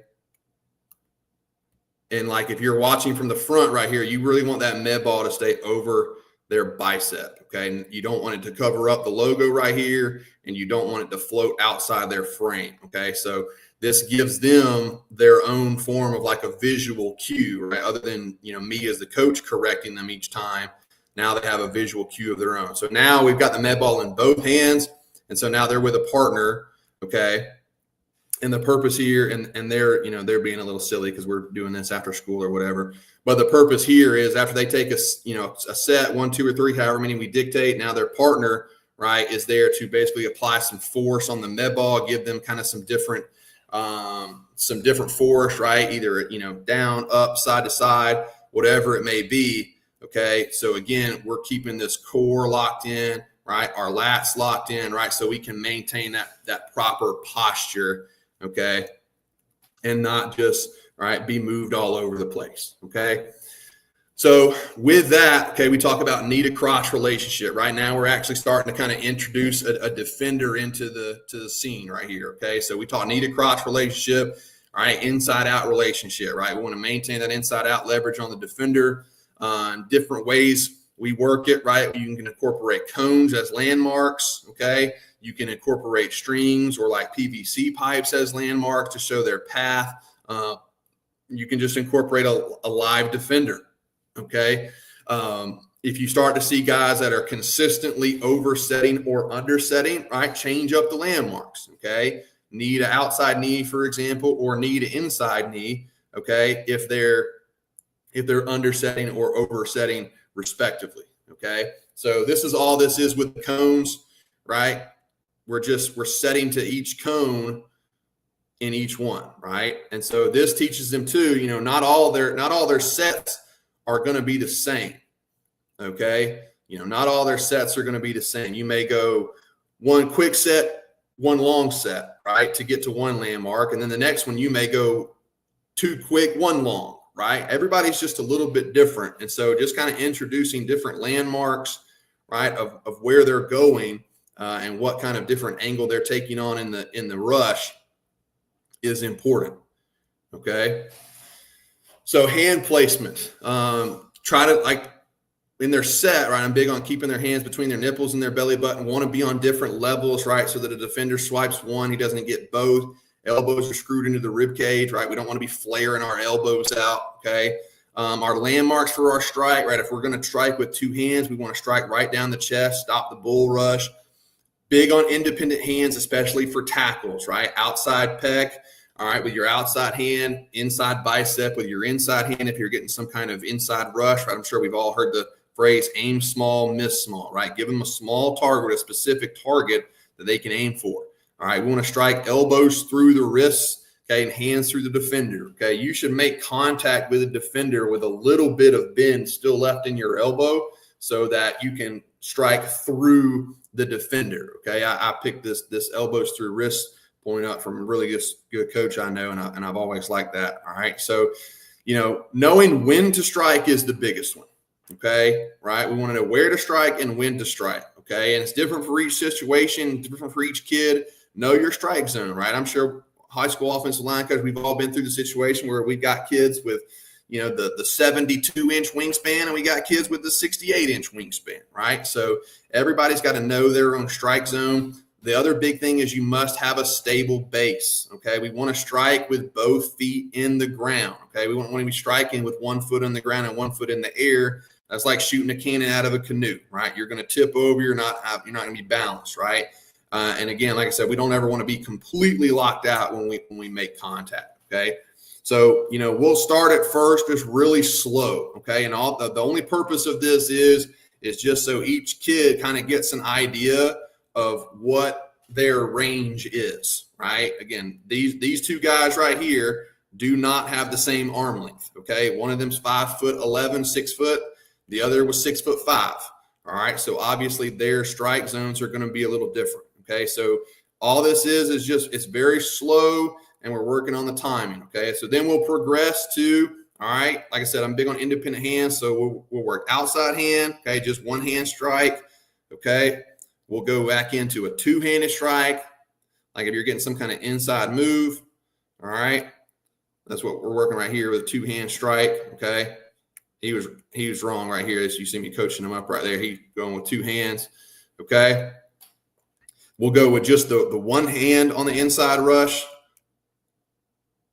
And again, we're keeping it slow, right? Relatively close to each other, just so everybody can kind of get a feel of what their strike zone is. I'm really big on that. Okay. Because, we see so many kids sometimes, like when they make contact, the defender's already on them, right? And there's no force with their strike. So this is a pretty good example of what I mean. Okay. We want to have just a little bit of bend in our elbows so that I can strike through the defender and then I'm not already totally locked out by the time that I make contact with the defender.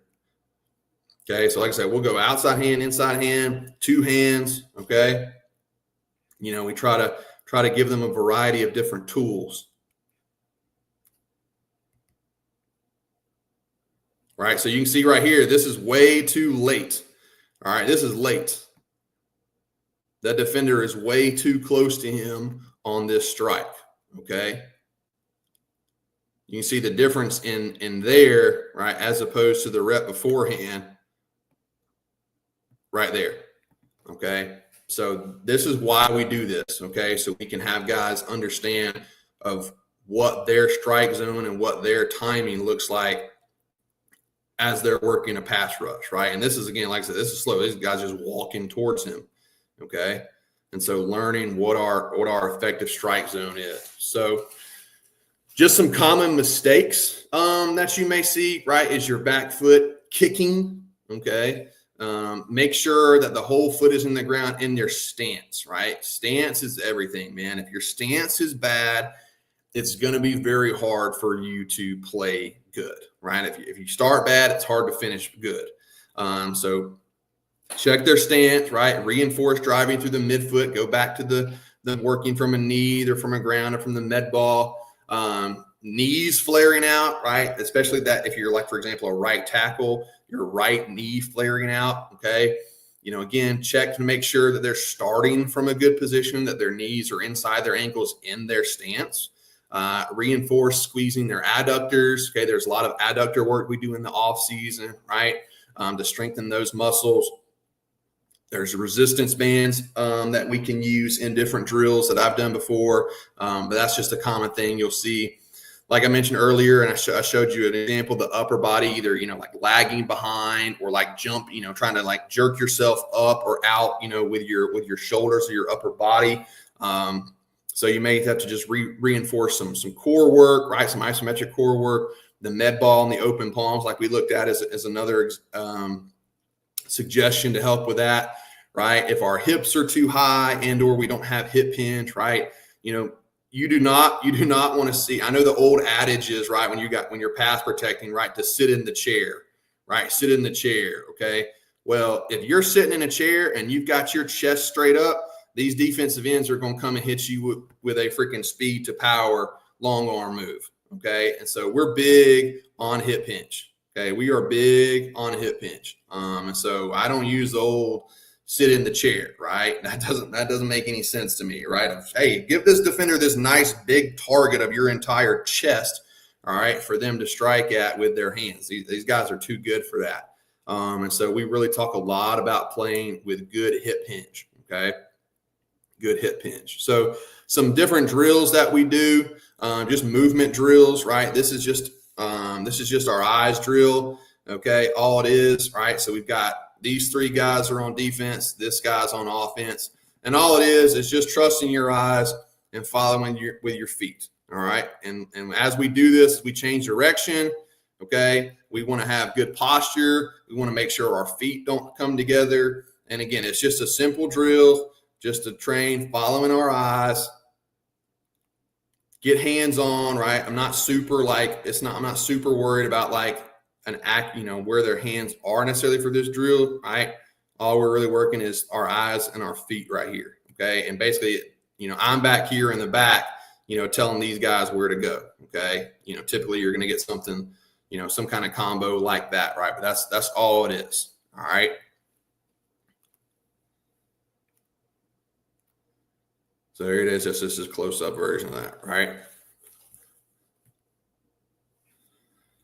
So right here, this is just a basic mirror drill, okay? I don't do the mirror drill a ton, okay? But sometimes, like when we're kind of getting back to basics a little bit with it, okay, I'll work it just to try and reinforce, right, that knee to crotch relationship, right? Keeping my inside foot up. We don't want our heels to click. We don't want to raise up, right? So a lot of this is just making sure that we're able to keep that proper posture as we move, okay?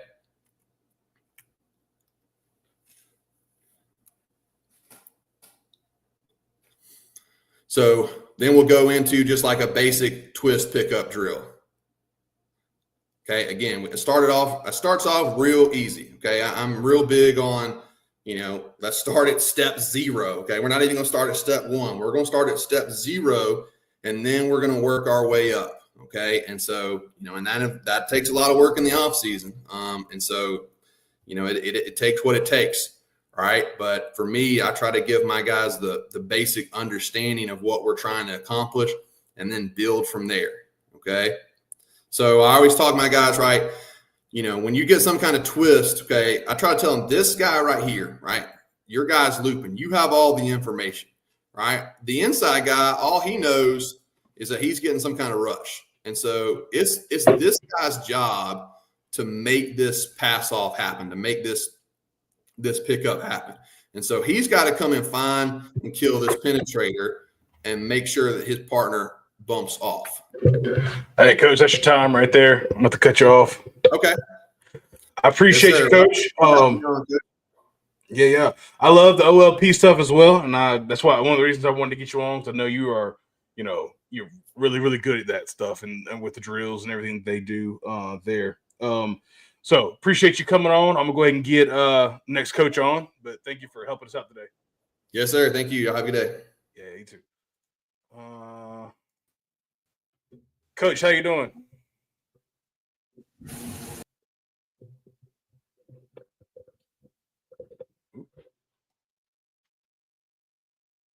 So we can get Coach Landgren back. While we're trying to get Coach back, y'all make sure y'all like and subscribe to the channel. Appreciate everybody for rocking with us all day. 9.5 hours going strong today. Let's see, he's loading. Coach, I don't know if you can hear me. Try to leave and come back if you can hear me. Wait, there you are. You got me? Yeah, I can hear you. I can't see you. Okay, let me try to figure that out. Okay. There's only 2 more speakers, Coach. So if you go over, it's fine. I'm sure Coach Blazer won't care because there's nothing after him. So he can go a little later too. So we can make sure we get this figured out. Okay. Huh.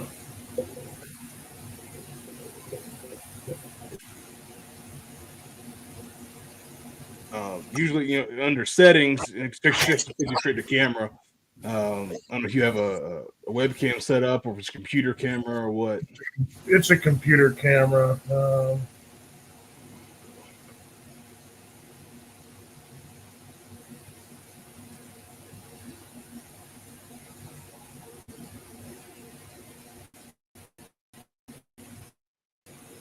I go see. Rear one. Yeah.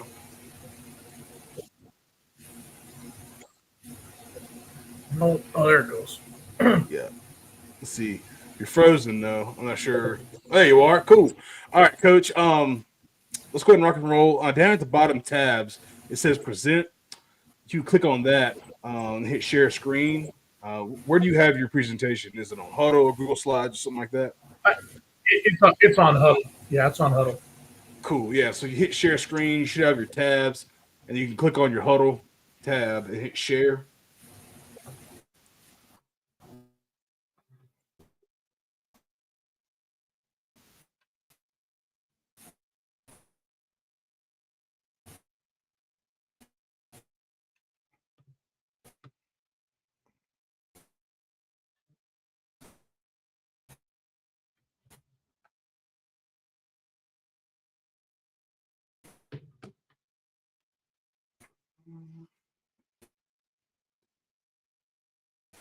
I'm not sure. I think Coach might be having a little bit of connection issues.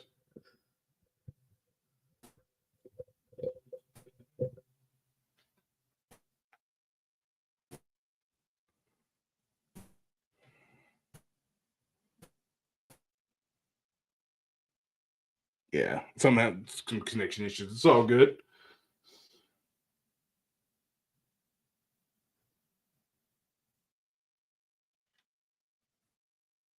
Let me see real quick.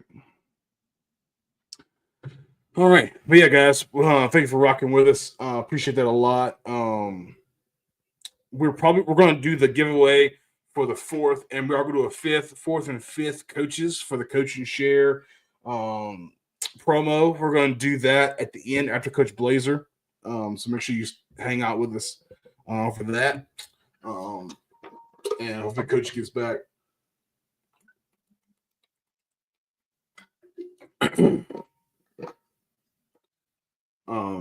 Yeah, man, it's been a really, really good day. It's sometimes, you know how the summer kind of goes, and the clinic stuff, obviously it slows down in the summer.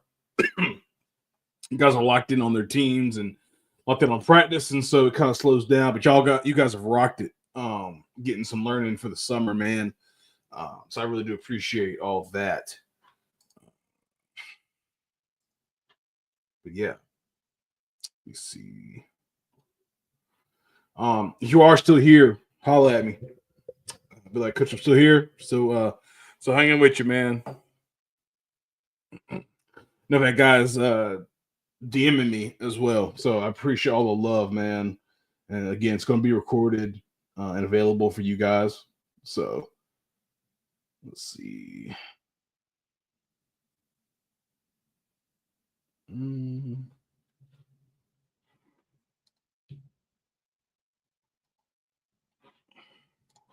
been here since 6 Mountain Time. It's been great. I appreciate you, man. Coach, you've been a real one. Like, you've been very interactive. Been helping us out. So I appreciate that as always. Yeah. Coach, appreciate you still being here and hanging out. Viewership's kind of gone down a little bit, but it is all good. David Harlow, Coach, here since 11 Eastern. Thanks, man. Appreciate you doing that, hanging out. Guys, if you are here, you're not subscribed, check it, make sure you're subscribed, right? You can do that on any platform. If you click it straight off of Twitter, make sure that you are try to go over to the app and watch it, and that way you can subscribe. Let's see.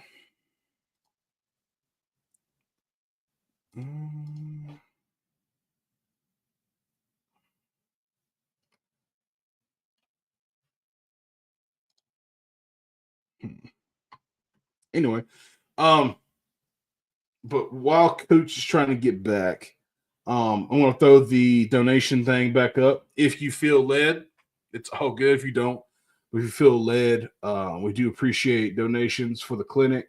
All donations go to help us here at Coach Tatum, and I put money aside to help us get a Crowther sled. So between all the clinics, I try to help us to get a Crowther sled. So if you want to help us out, get that, I would appreciate it. We are a long ways away, but it is what it is. We're doing a vertical race fundraiser too to help us get other equipment and stuff like that as well. So if you do feel led, you just open your Venmo or Cash App phone, the app, and scan the code. And then for those that I know how to do that, which is fine. My Venmo is at Coach Tatum 90, just like my Twitter. Pretty sure Cash App's the same way. Let's see. Yeah, $, but it's Chill Boss 90. So if you feel led to do that, we appreciate it. Help the quality of life of my double teams and drills with the Crowther. Here's something we can talk about real quick. Who has, I assume, real quick. We might do that. All right. We might get Coach Blazer on to go ahead and rock and roll.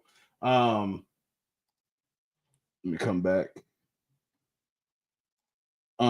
So while I'm gonna send the invite to Coach Blazer, and then answering the chat.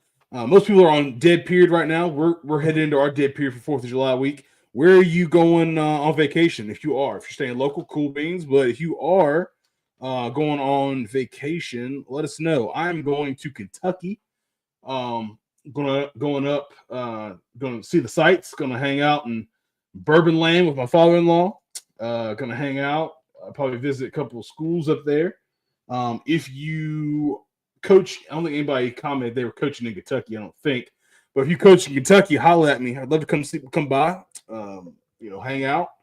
Real quick, maybe get lunch or something. But yeah, gonna be like northern part of Kentucky, near like Cincinnati and stuff. But yeah, we're gonna get Coach Blazer on. I'm gonna text Coach Lundgren that maybe he could go at 5 at 6 at whatever 6 something now.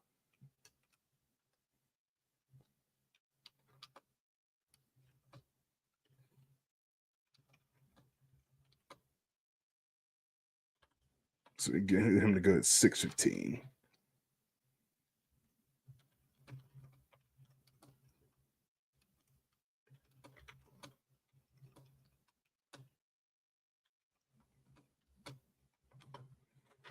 All right.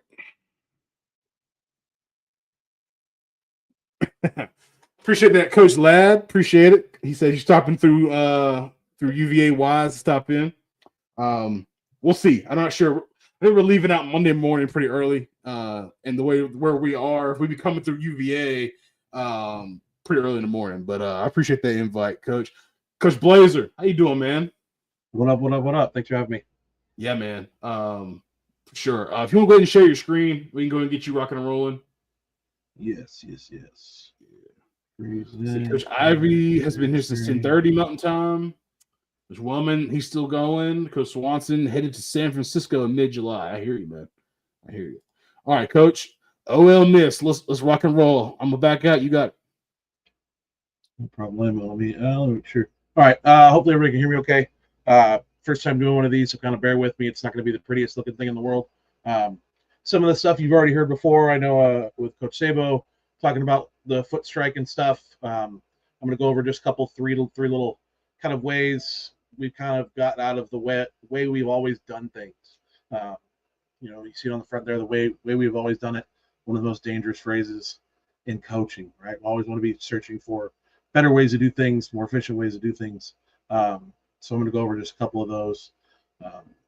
Maybe a little more new school, maybe ropes and feathers. It is what it is. First one, we're going to go over just the 6-inch step, right? So 6-inch step has always been kind of a weird one ever since I was playing. First kind of thing, it's kind of, to me, it's kind of an arbitrary number, right? What are we basing it on? Why 6 inches, first of all? Why not 3 inches? Why not 4 inches? Why not 8 inches?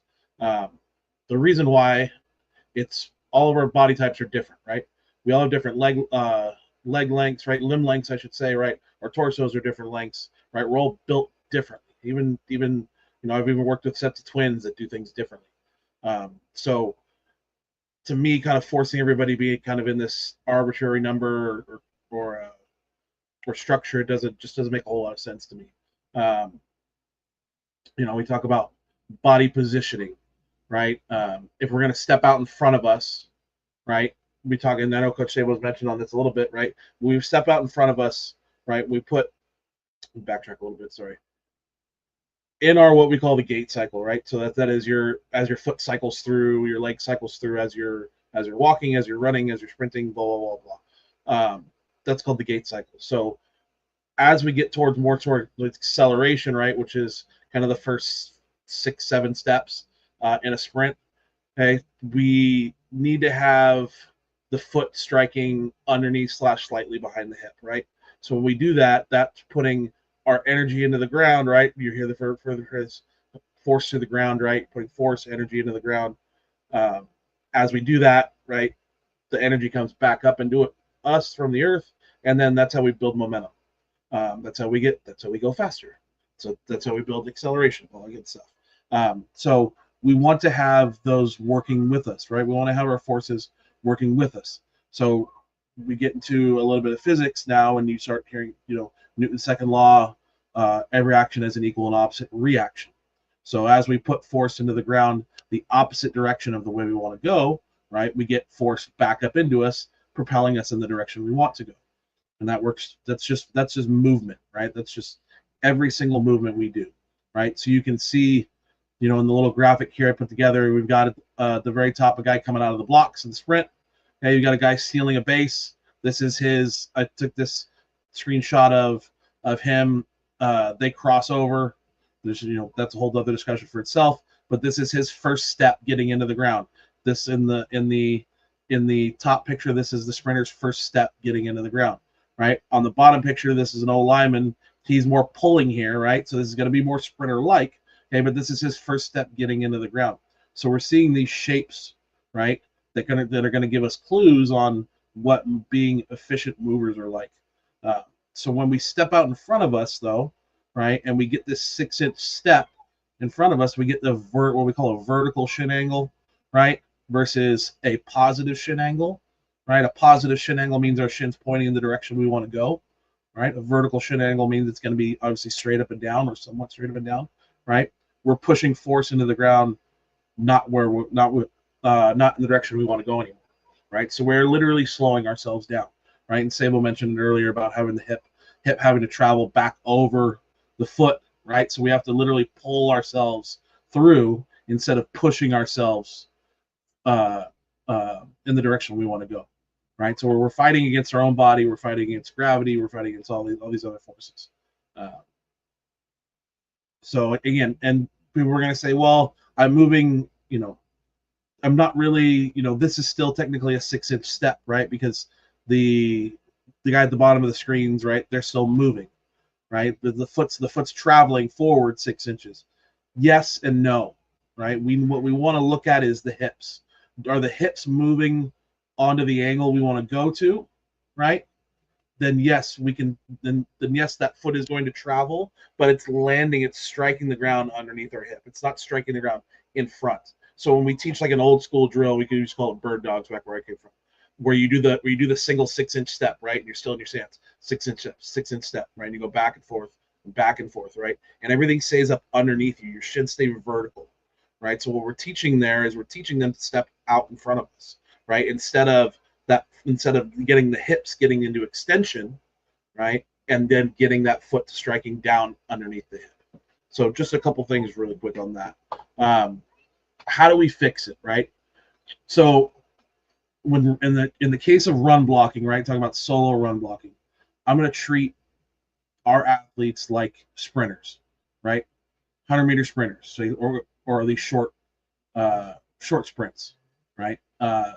First 6-inch steps or so are called the acceleration phase in a short sprint. Okay, so some of the KPIs you're looking for, right? Again, horizontal extension of the back leg and hip, called a long back leg, right? There's a difference between hip extension, right? Horizontal hip extension and the hip roll, and I'll touch on the hip roll here in a second. That's my number 2 myth. The hip roll in a vertical manner, right? Trying to redirect forces vertically is not something I want to be into. That's again, my job is to move people horizontally, right? Not vertically. As we get into that, right, we do want to have horizontal extension of the hip, one leg at a time, right? That means we're driving our bodies away from us, right? We are building up our acceleration. So we want to cue a long back leg, right? I want them to feel like that back leg gets long. I want to get that extension. Okay. Obviously on the front side, right, we want knee up, toe up, right, driving the knee towards the ankle, right? We want a stiff ankle. Okay. And what I mean by stiff ankle is when we strike the ground with our foot, right? If we are sprinting, we strike the ground with our foot, right? We should not have very much heel touch at all, right? We don't want that ankle to come fully down on the ground, because if we don't have a stiff ankle, that means we don't have a strong ankle, right? Which means that we let a little bit of energy kind of dissipate. It gets lost into the ground, basically. The stiffer our ankle can be, the stronger our ankles can be, our feet can be, the less energy we leak, the more energy we can now recoup and bring it back up into our body and continue to use that for acceleration. Cutting the calf in half, right, as we drive the front side knee. So that's kind of more of a nuanced thing. You'll see track guys do out of the blocks. Basically, what it is when we have our shin angles pointing in the right direction, right, we're gonna that backside, or I'm sorry, the first knee drive that's gonna come, that backside foot / toe is gonna basically essentially cut that calf of the backside leg in half. That means that we're projecting ourselves out, right? Not projecting ourselves up. So that's just another kind of key KPI. By the KPI stands for key performance indicator. Just an easy way to say that. Basically how things should look. Again, we want positive shin angle, right? Angle of force being put into the ground, right? Newton's second law, action equals equal and opposite reaction. We talked about that already. Foot strike / under / slightly behind hip. Yeah, use the cue down and back, right? Whenever we're striking the ground, we use it from down and back. I don't want to just put it into the ground. I want to physically have them think about how that feels when they're driving to strike down and back. We want to drive and strike, right? You'll hear, like with Coach Timmerman's presentation for Pass Pro, we use drive catch, right? Because that front side foot, right, the direction we're going is catching in the ground, right? It's literally stopping us from continuing to move forward, so we can come to a settle and we can change direction if we need to. For here, I want that when that foot hits the ground, I want it to strike the ground violently, right? So some people call it a step, right? So I do this step, I do this step, I do this step. I use the phrase strike for the same purpose of I want them to be violent with it. I want it to be them like they are striking the ground with their foot. Again, we're going to strike the ground with the instep of our foot. Okay, in these drills, they'll be just normally on their toes because we're not worried about having to go different directions. You'll see how we adjust things a little bit with other drills. And then we're going to sprint off the ball. Okay, this is a solo block, right? This is, again, assume we're playing a team that doesn't do a whole lot of movement, right? If we have a team that does a lot of post-snap movement, that kind of stuff, then obviously things are going to be different. Okay, we also work on having this what I call slow playing things off the ball and being patient, right? Where we are less focused on acceleration at first and more focused on getting into a good foundation, right? Getting into a good base, right? Staying on our instep so we can change direction easier. And then once we get our angle, once we've determined our angle, then we can accelerate through the ball. So those are just kind of some things we'll go through here. I got some drills that we do, so you can get just some postures, right? You can see long back leg, right? Okay, this knee is just coming up, right? The angle, the chin's turning. Okay, you can see there, right? Now we're striking the ground. Okay, underneath the hip. Okay, has he gone anywhere with his foot? Not really, right? Okay, different reps, but same angle, right? His foot's not really gone anywhere, but what matters is his hips have gone different places, right? So we want to get that hip going in the right direction. Here's a little bit of a wider angle, right? Now he's driving. He's got a big open up. What's happening here is he's pulling out around, right, this cone. So now this is going to be more of a sprint. Again, foot striking down underneath the hip, shin pointing in the direction I want to go, right? He's got a big wide drive here, so he's going to get a little more up on this toe, right? And that's okay. It's not going to be perfect every time. And we're not expecting perfection every time. Movement is not clean, okay? Again, here's going the other direction. Again, you're seeing similar patterns. Foot striking underneath the hip, right? Knees are always going to be inside the ankles, right? So we can get access to that inside half of our foot a little bit easier, okay? We want to think about, again, squeezing that med ball, right? Using our groin muscles. That's going to help us with propulsion. Going to keep everything nice and tight for us. Again, backside long leg. Nothing crazy, right? Just similar shapes. Okay, here's some younger guys. That other guy was a college guy. Here's some younger high school guys. Again, driving off the ball. Again, we should be looking like sprinters coming off the ball. These are big, long angles here, right? Coming off here. Coming off big, long angles.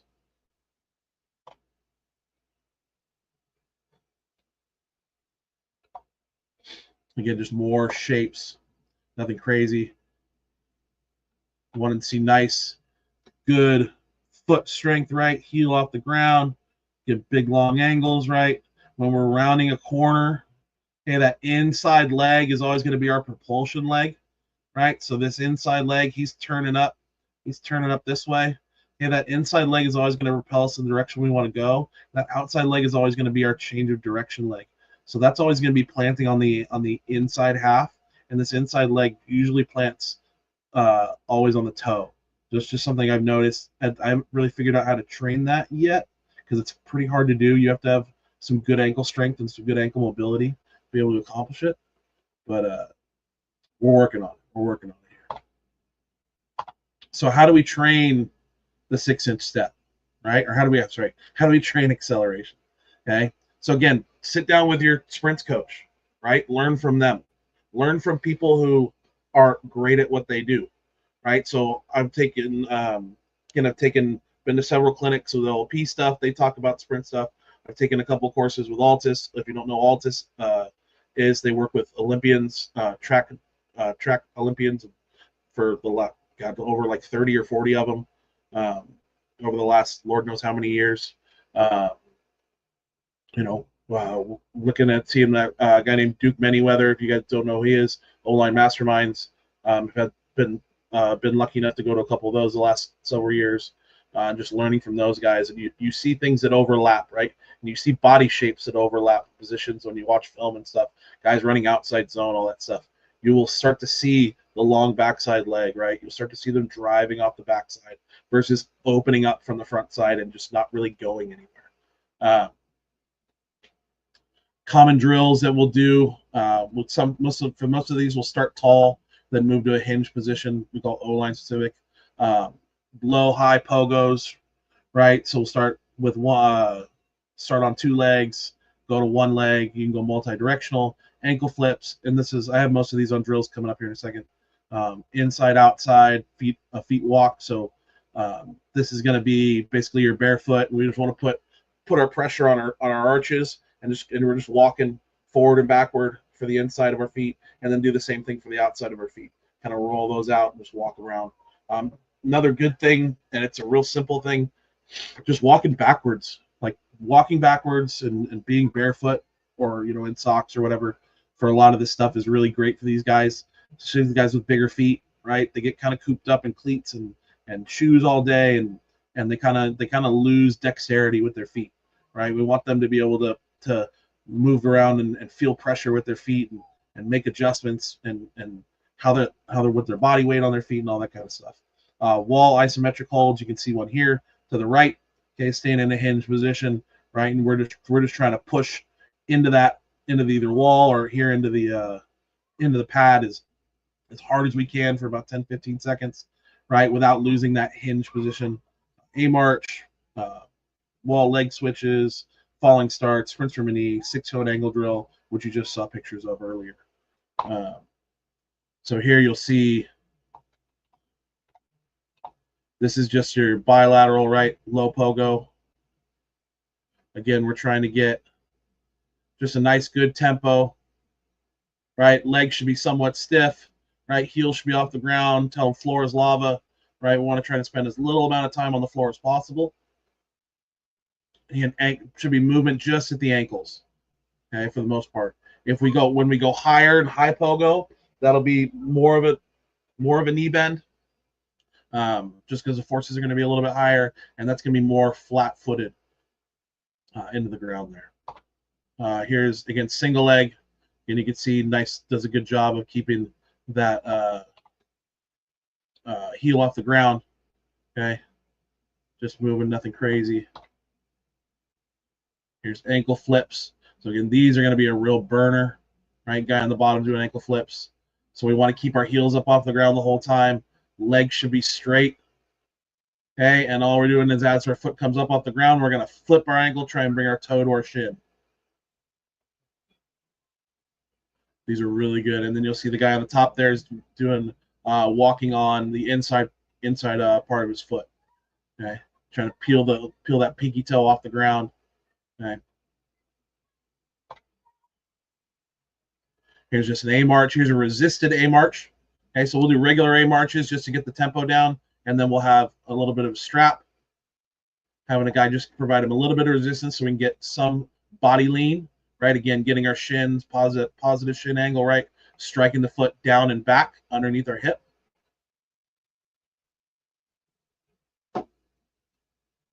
Nothing crazy, right? Here's switches. So we'll start doing one at a time. Again, same thing. How fast can we switch legs, right? The faster we can switch legs, the faster we can move, the faster we can accelerate. So again, striking down and back, driving the knee up, toe up. There's going doubles here. So we'll go singles, doubles, and triples.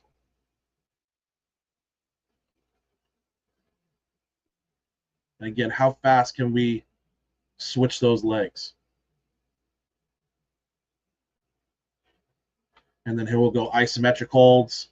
So he's pushing into that as hard as he can. You can see him starting to struggle.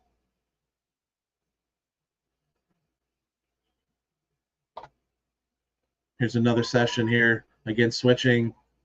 Nothing crazy. Get through this. We'll do some accelerations. So here we'll be in a hinge position. We'll get him up on the toes, right? Get a little bit of a forward lean. Get him feeling that falling forward, right? And as soon as what we feel, we call it the oh crap moment, right, where I feel like I'm going to fall. I'm going to drive off whatever foot I choose, drive and strike. Again, you can see good angle, right? Good shin angle. Foot striking down underneath my hip. Down underneath my hip, driving through. Here we'll now work from a knee. So we'll work these from several angles. We'll work them from a straight 90. This one's at a 45. So this one is going to simulate the angle of a down block, right? So now we're driving off our instep. We're still driving in the same angle. Excuse my poor line. Holy cow. Driving in a straight angle, right? Same way. Okay. Now, instead of our target coming straight ahead, right? Now it's out at a 45-degree angle. So we're simulating if I am a right guard here, right? And I'm down blocking onto a one technique, or I'm down blocking onto a two, or a 2-eye, or whatever we want it to be. Okay. So again, same thing, just feeling the drive, right? Feeling the drive. Should still be in a similar shape, right? He's not going to be as long because of the angle, right? The rotation is going to cut off his length a little bit, but we still want to be nice and long. Again, still feeling that front side foot striking down underneath the hip, having everything working with us.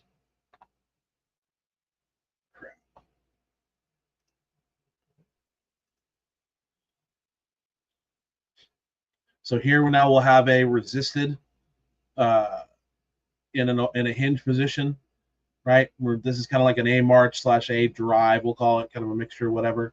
So again, getting the shins pointed, driving, again, driving everything down and back, good body position, and he's just working turn over here.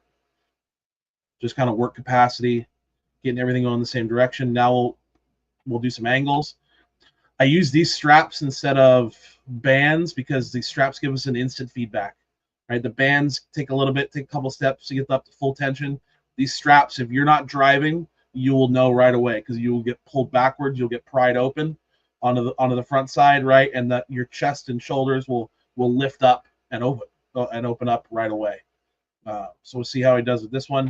And you can see how he kind of has to lean, right? That means I'm not really getting a great drive right now. You can see the shoulders having to counterbalance himself, right? Shoulders having to go forward, arms having to go forward because he's starting to get pulled back, right? But again, we're going open up to the angle, right? We're driving away.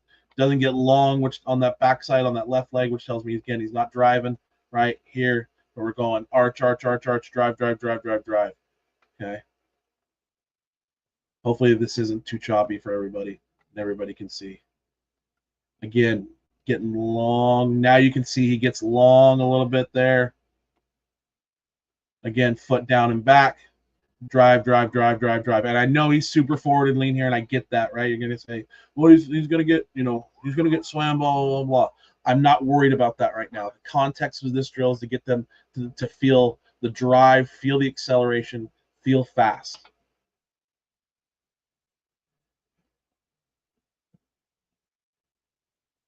Now we'll take this off, right?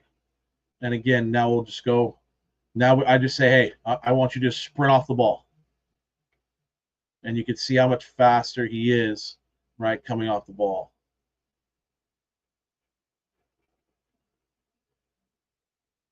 Feet are still behind him, right? I mean, it's proofs in the pudding, okay? Pulling out around, all that good stuff. Here's some more sprints for us.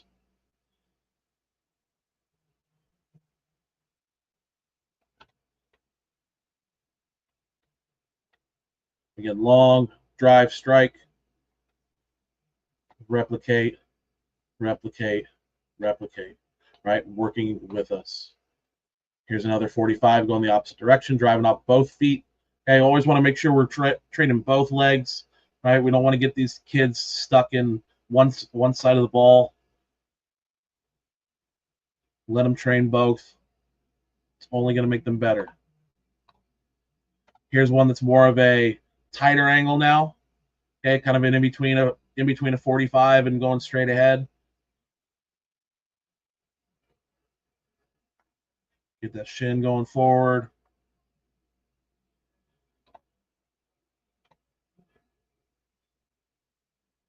Here's with some less experienced guys, right? This is really I think this is their second time doing it with this group, with the bands here. And you can see sometimes they get pulled up a little bit, right? But again, we're still driving.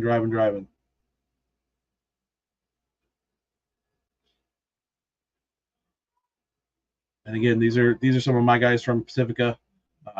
You know, we have, you know, some decent high school football players.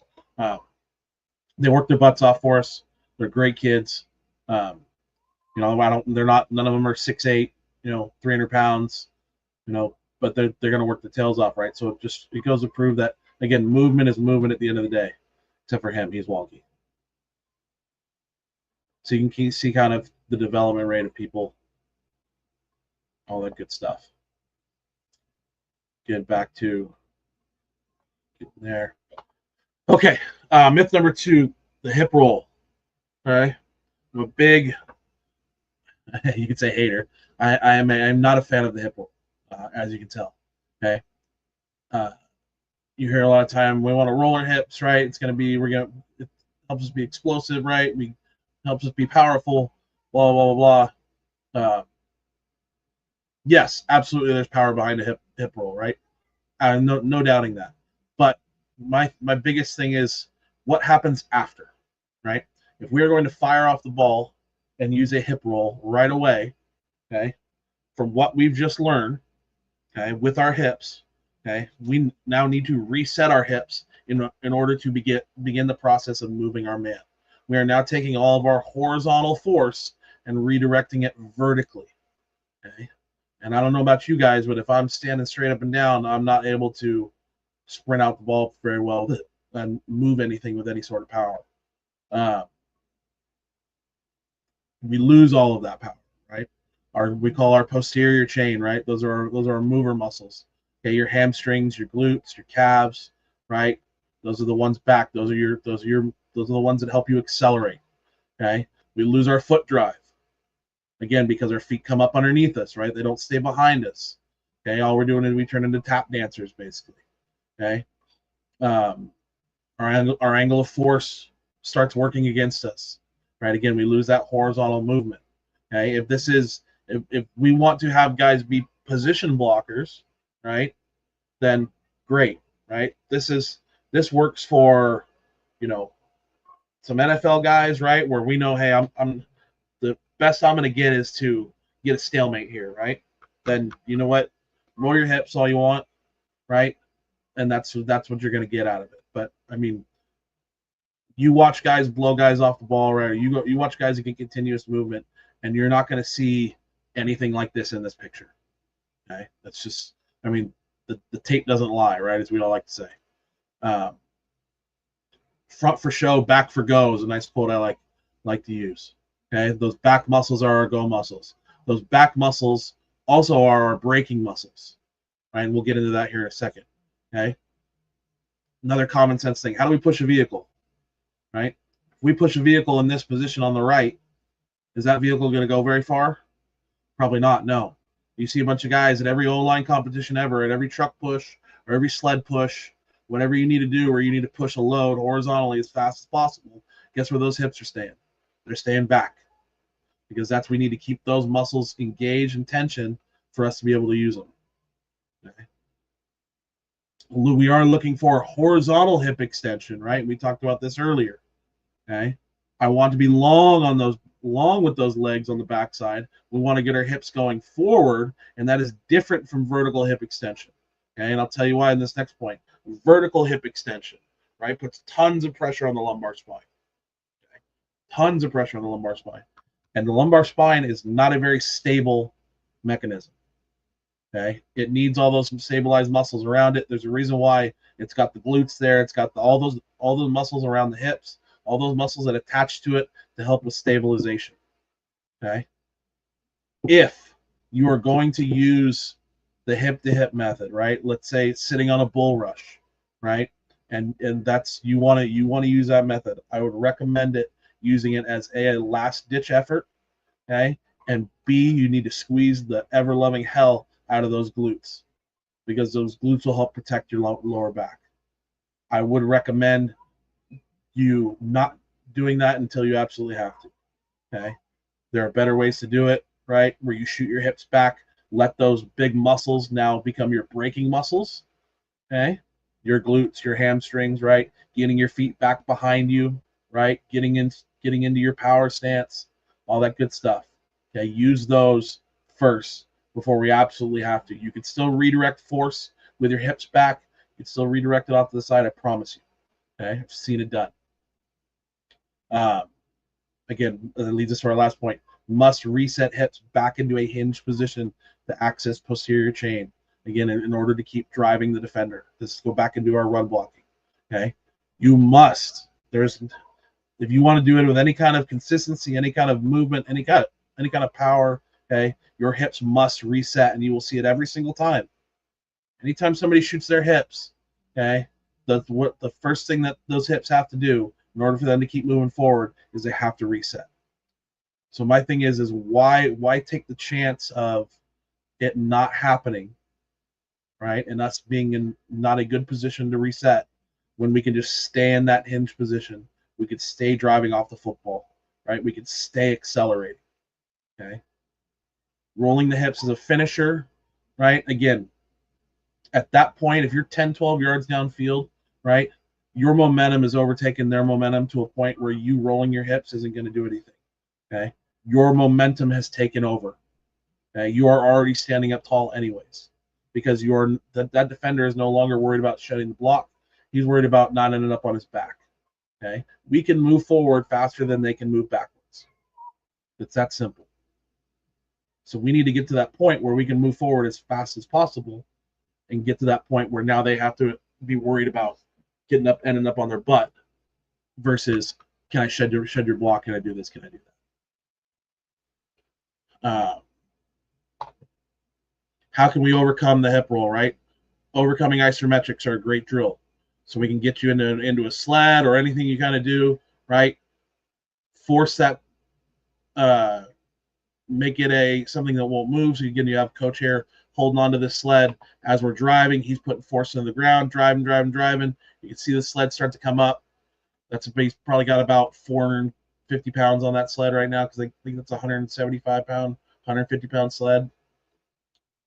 And again, just working on putting the drive, keeping the hips back. And then as soon as you feel that crease, now we're already in that momentum, right?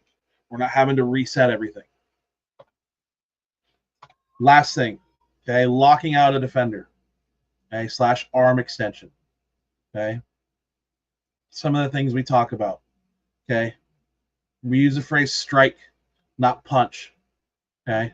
Striking is, let me say this, punching, right, is when I hear the phrase punch, I think of a big haymaker, right? I think of putting everything into it, right? It's not as accurate, right? It's a little bit slower. Okay. It's not a for sure thing. When I think of striking, I think of more martial arts, right? I think of more MMA. I think of a jab. I think of something that's going to be accurate, right? That I know where it's going to land, right? I can see where it's going to land. I know I'm going to be able to do it over and over again, right? So we want to use the phrase strike, not punch. I'm not going to be overextended on anything. Okay. The more extended an arm is, the weaker it is. You can replace the word arm with lever, and again, we're back into physics. Okay. If you hold a 2.5 pound plate up here with my arm close to my body, I can hold it there for 30 minutes. Right. If I hold it out front, I can hold it there for 3 minutes. Right. Because the further away a load is from my body, the weaker I am. Right. Because the lever is longer. Okay. So I don't want to be out here. Why? That's a weak position. I can use, small muscles in my shoulder to be strong and stabilized versus if I'm in here, right, I'm accruing bigger muscles. I can use my lats. I can use my core, right? I can use all these muscles that are attached to it, okay, and help be stronger and help be more stable, all right? If we want to let our feet take us to the block, right? Be patient on our strike.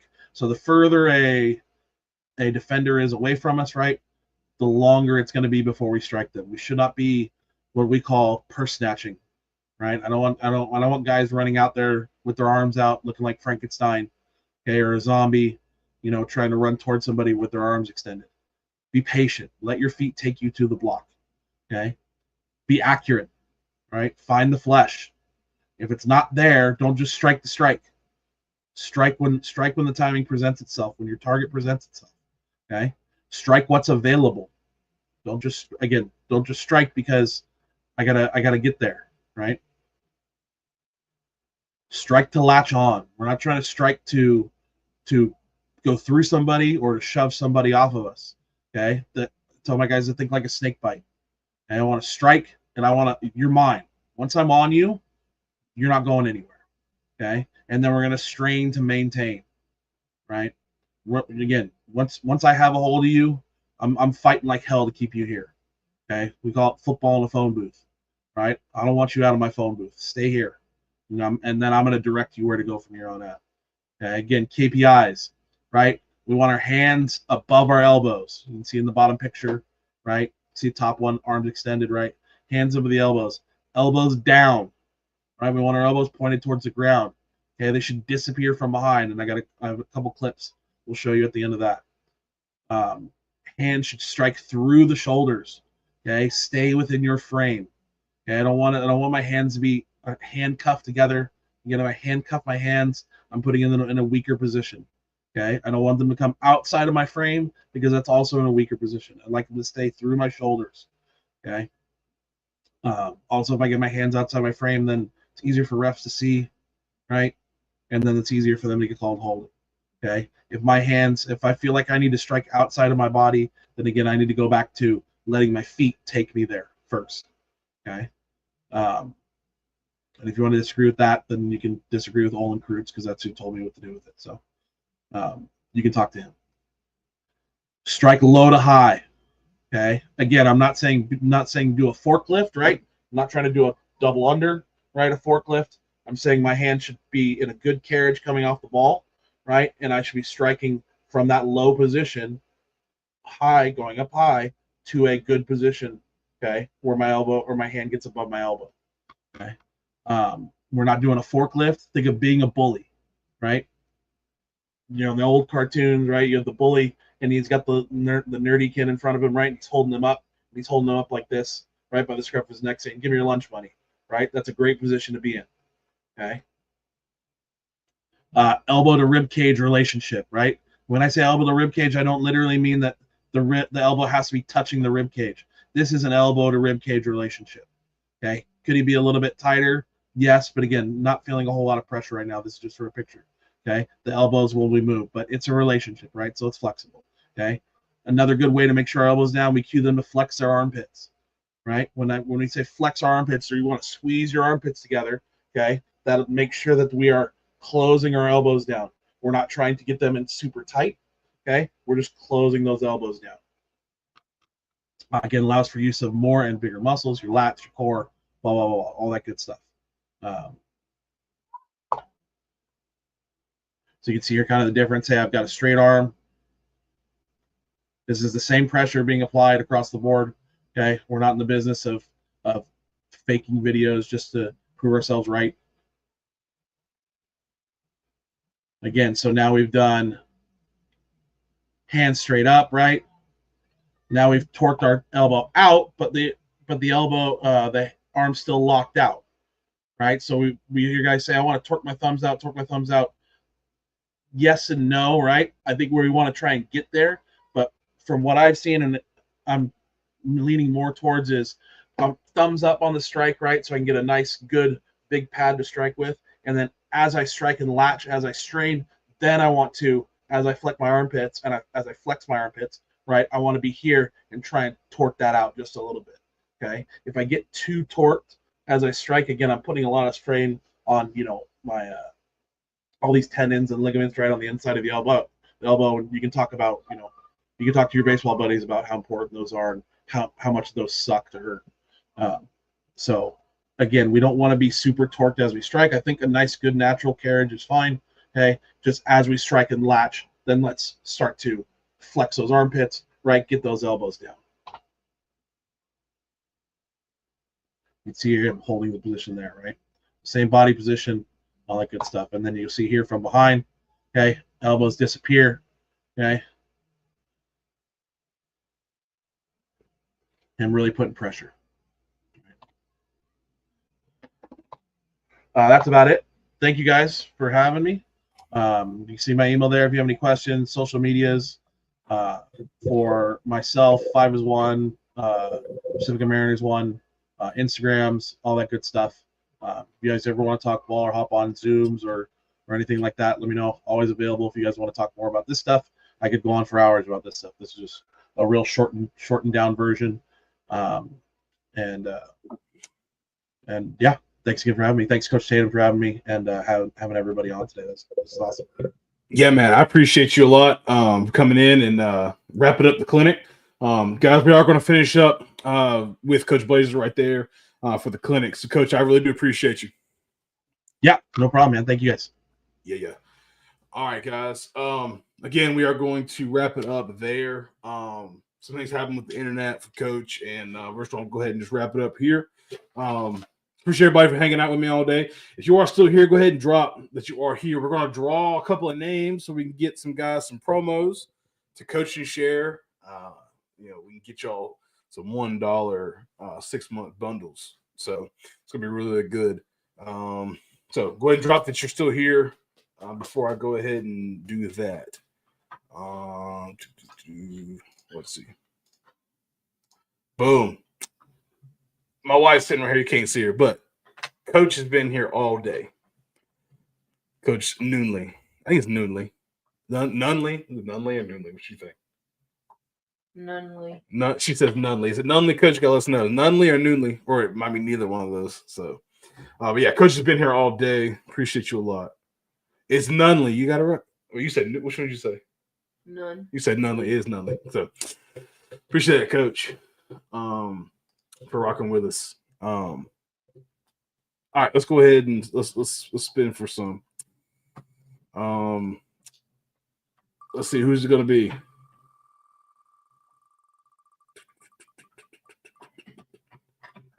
Nah, he can't win. Yeah, there we go. Damon Lee, Coach Lee, appreciate you a lot. Full disclosure, if it landed on Austin Trotter, I probably would have spun again. Just kidding. Damon Lee, appreciate you a lot, Coach. I'm going to be sending you the details in DM, and we will make sure that we get you your bundle. Let's go ahead and spin for another one, Taylor.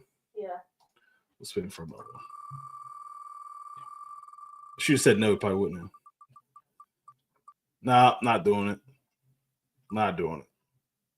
He's not even watching. That's we're gonna remove him. I'm not doing that.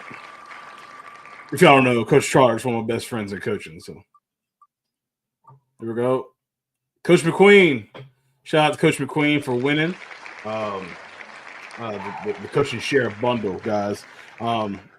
If you didn't win, that's fine, guys. Make sure you go and you hit up Coach and Share and go ahead and get your bundles.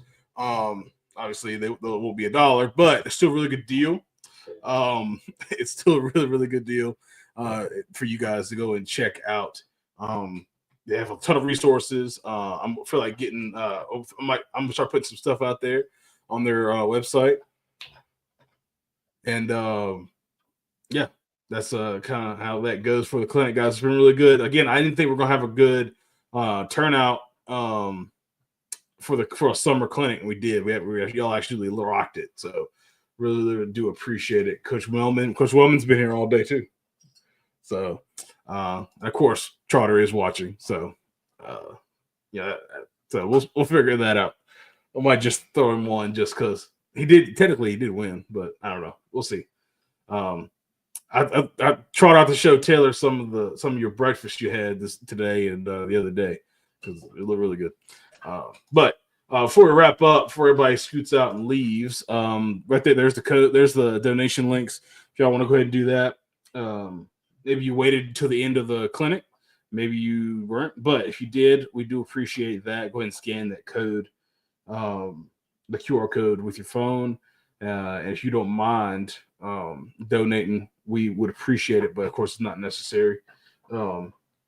yeah, it's kind of sad because this is the last clinic of the year that I'll be doing like this. We'll still be posting videos. Guys are still going to be doing the Tatum Clinic series for me, getting those done. Trying to get some scheduled for the actual fall because I need to do a better job of posting during the fall. I just get busy and stuff like that. So, but making sure we don't have a lull during the fall season. But we're still doing that. But this will be the last all day clinic until January. It's kind of sad, but kind of makes it great when it comes back. So and that'll be the offensive line coaches clinic, which is the OG, the offensive line coaches clinic. Let's see. There we go, Coach Nunley. Appreciate you, big dog. We do appreciate that. Appreciate you doing that for us a lot. Tell you got anything for the folk before we let them go? No, let him go and eat. She said nah. She said nah. Let's see. Let's take that off. Yeah, she said let you go ahead and eat dinner because we're headed to go eat dinner after this. So she said nah. You say bye to him. Adios. Adios. All right, guys. Appreciate y'all. If you have any comments or anything about how things went today or how to get in touch with some guys, make sure you hit me up. And tell you how to get in touch with those guys for any of the things, presentations or anything like that. Maya, you want to say hey to the coaches? Come here. Maya, say thank y'all. Look over there. Say thanks. Yeah, she said thanks. All right, get out. Go over there. All right. So I'll catch y'all later. Make sure y'all DM me, man. I'm always available, always down to talk. Y'all know that. But I appreciate everybody for doing that. This will be available for playback on the live section. On the live section of my YouTube channel. Always share it out, man. It'll always be there. Check out the all day clinics. There's actually a playlist that says all day clinics. I think we've done 6 now. So this will be number 7. So and they're all range from 10 to 12 hours. So that's a long time to be sitting there watching football. So break it up. Yeah, right. So appreciate y'all, man. Y'all take it easy.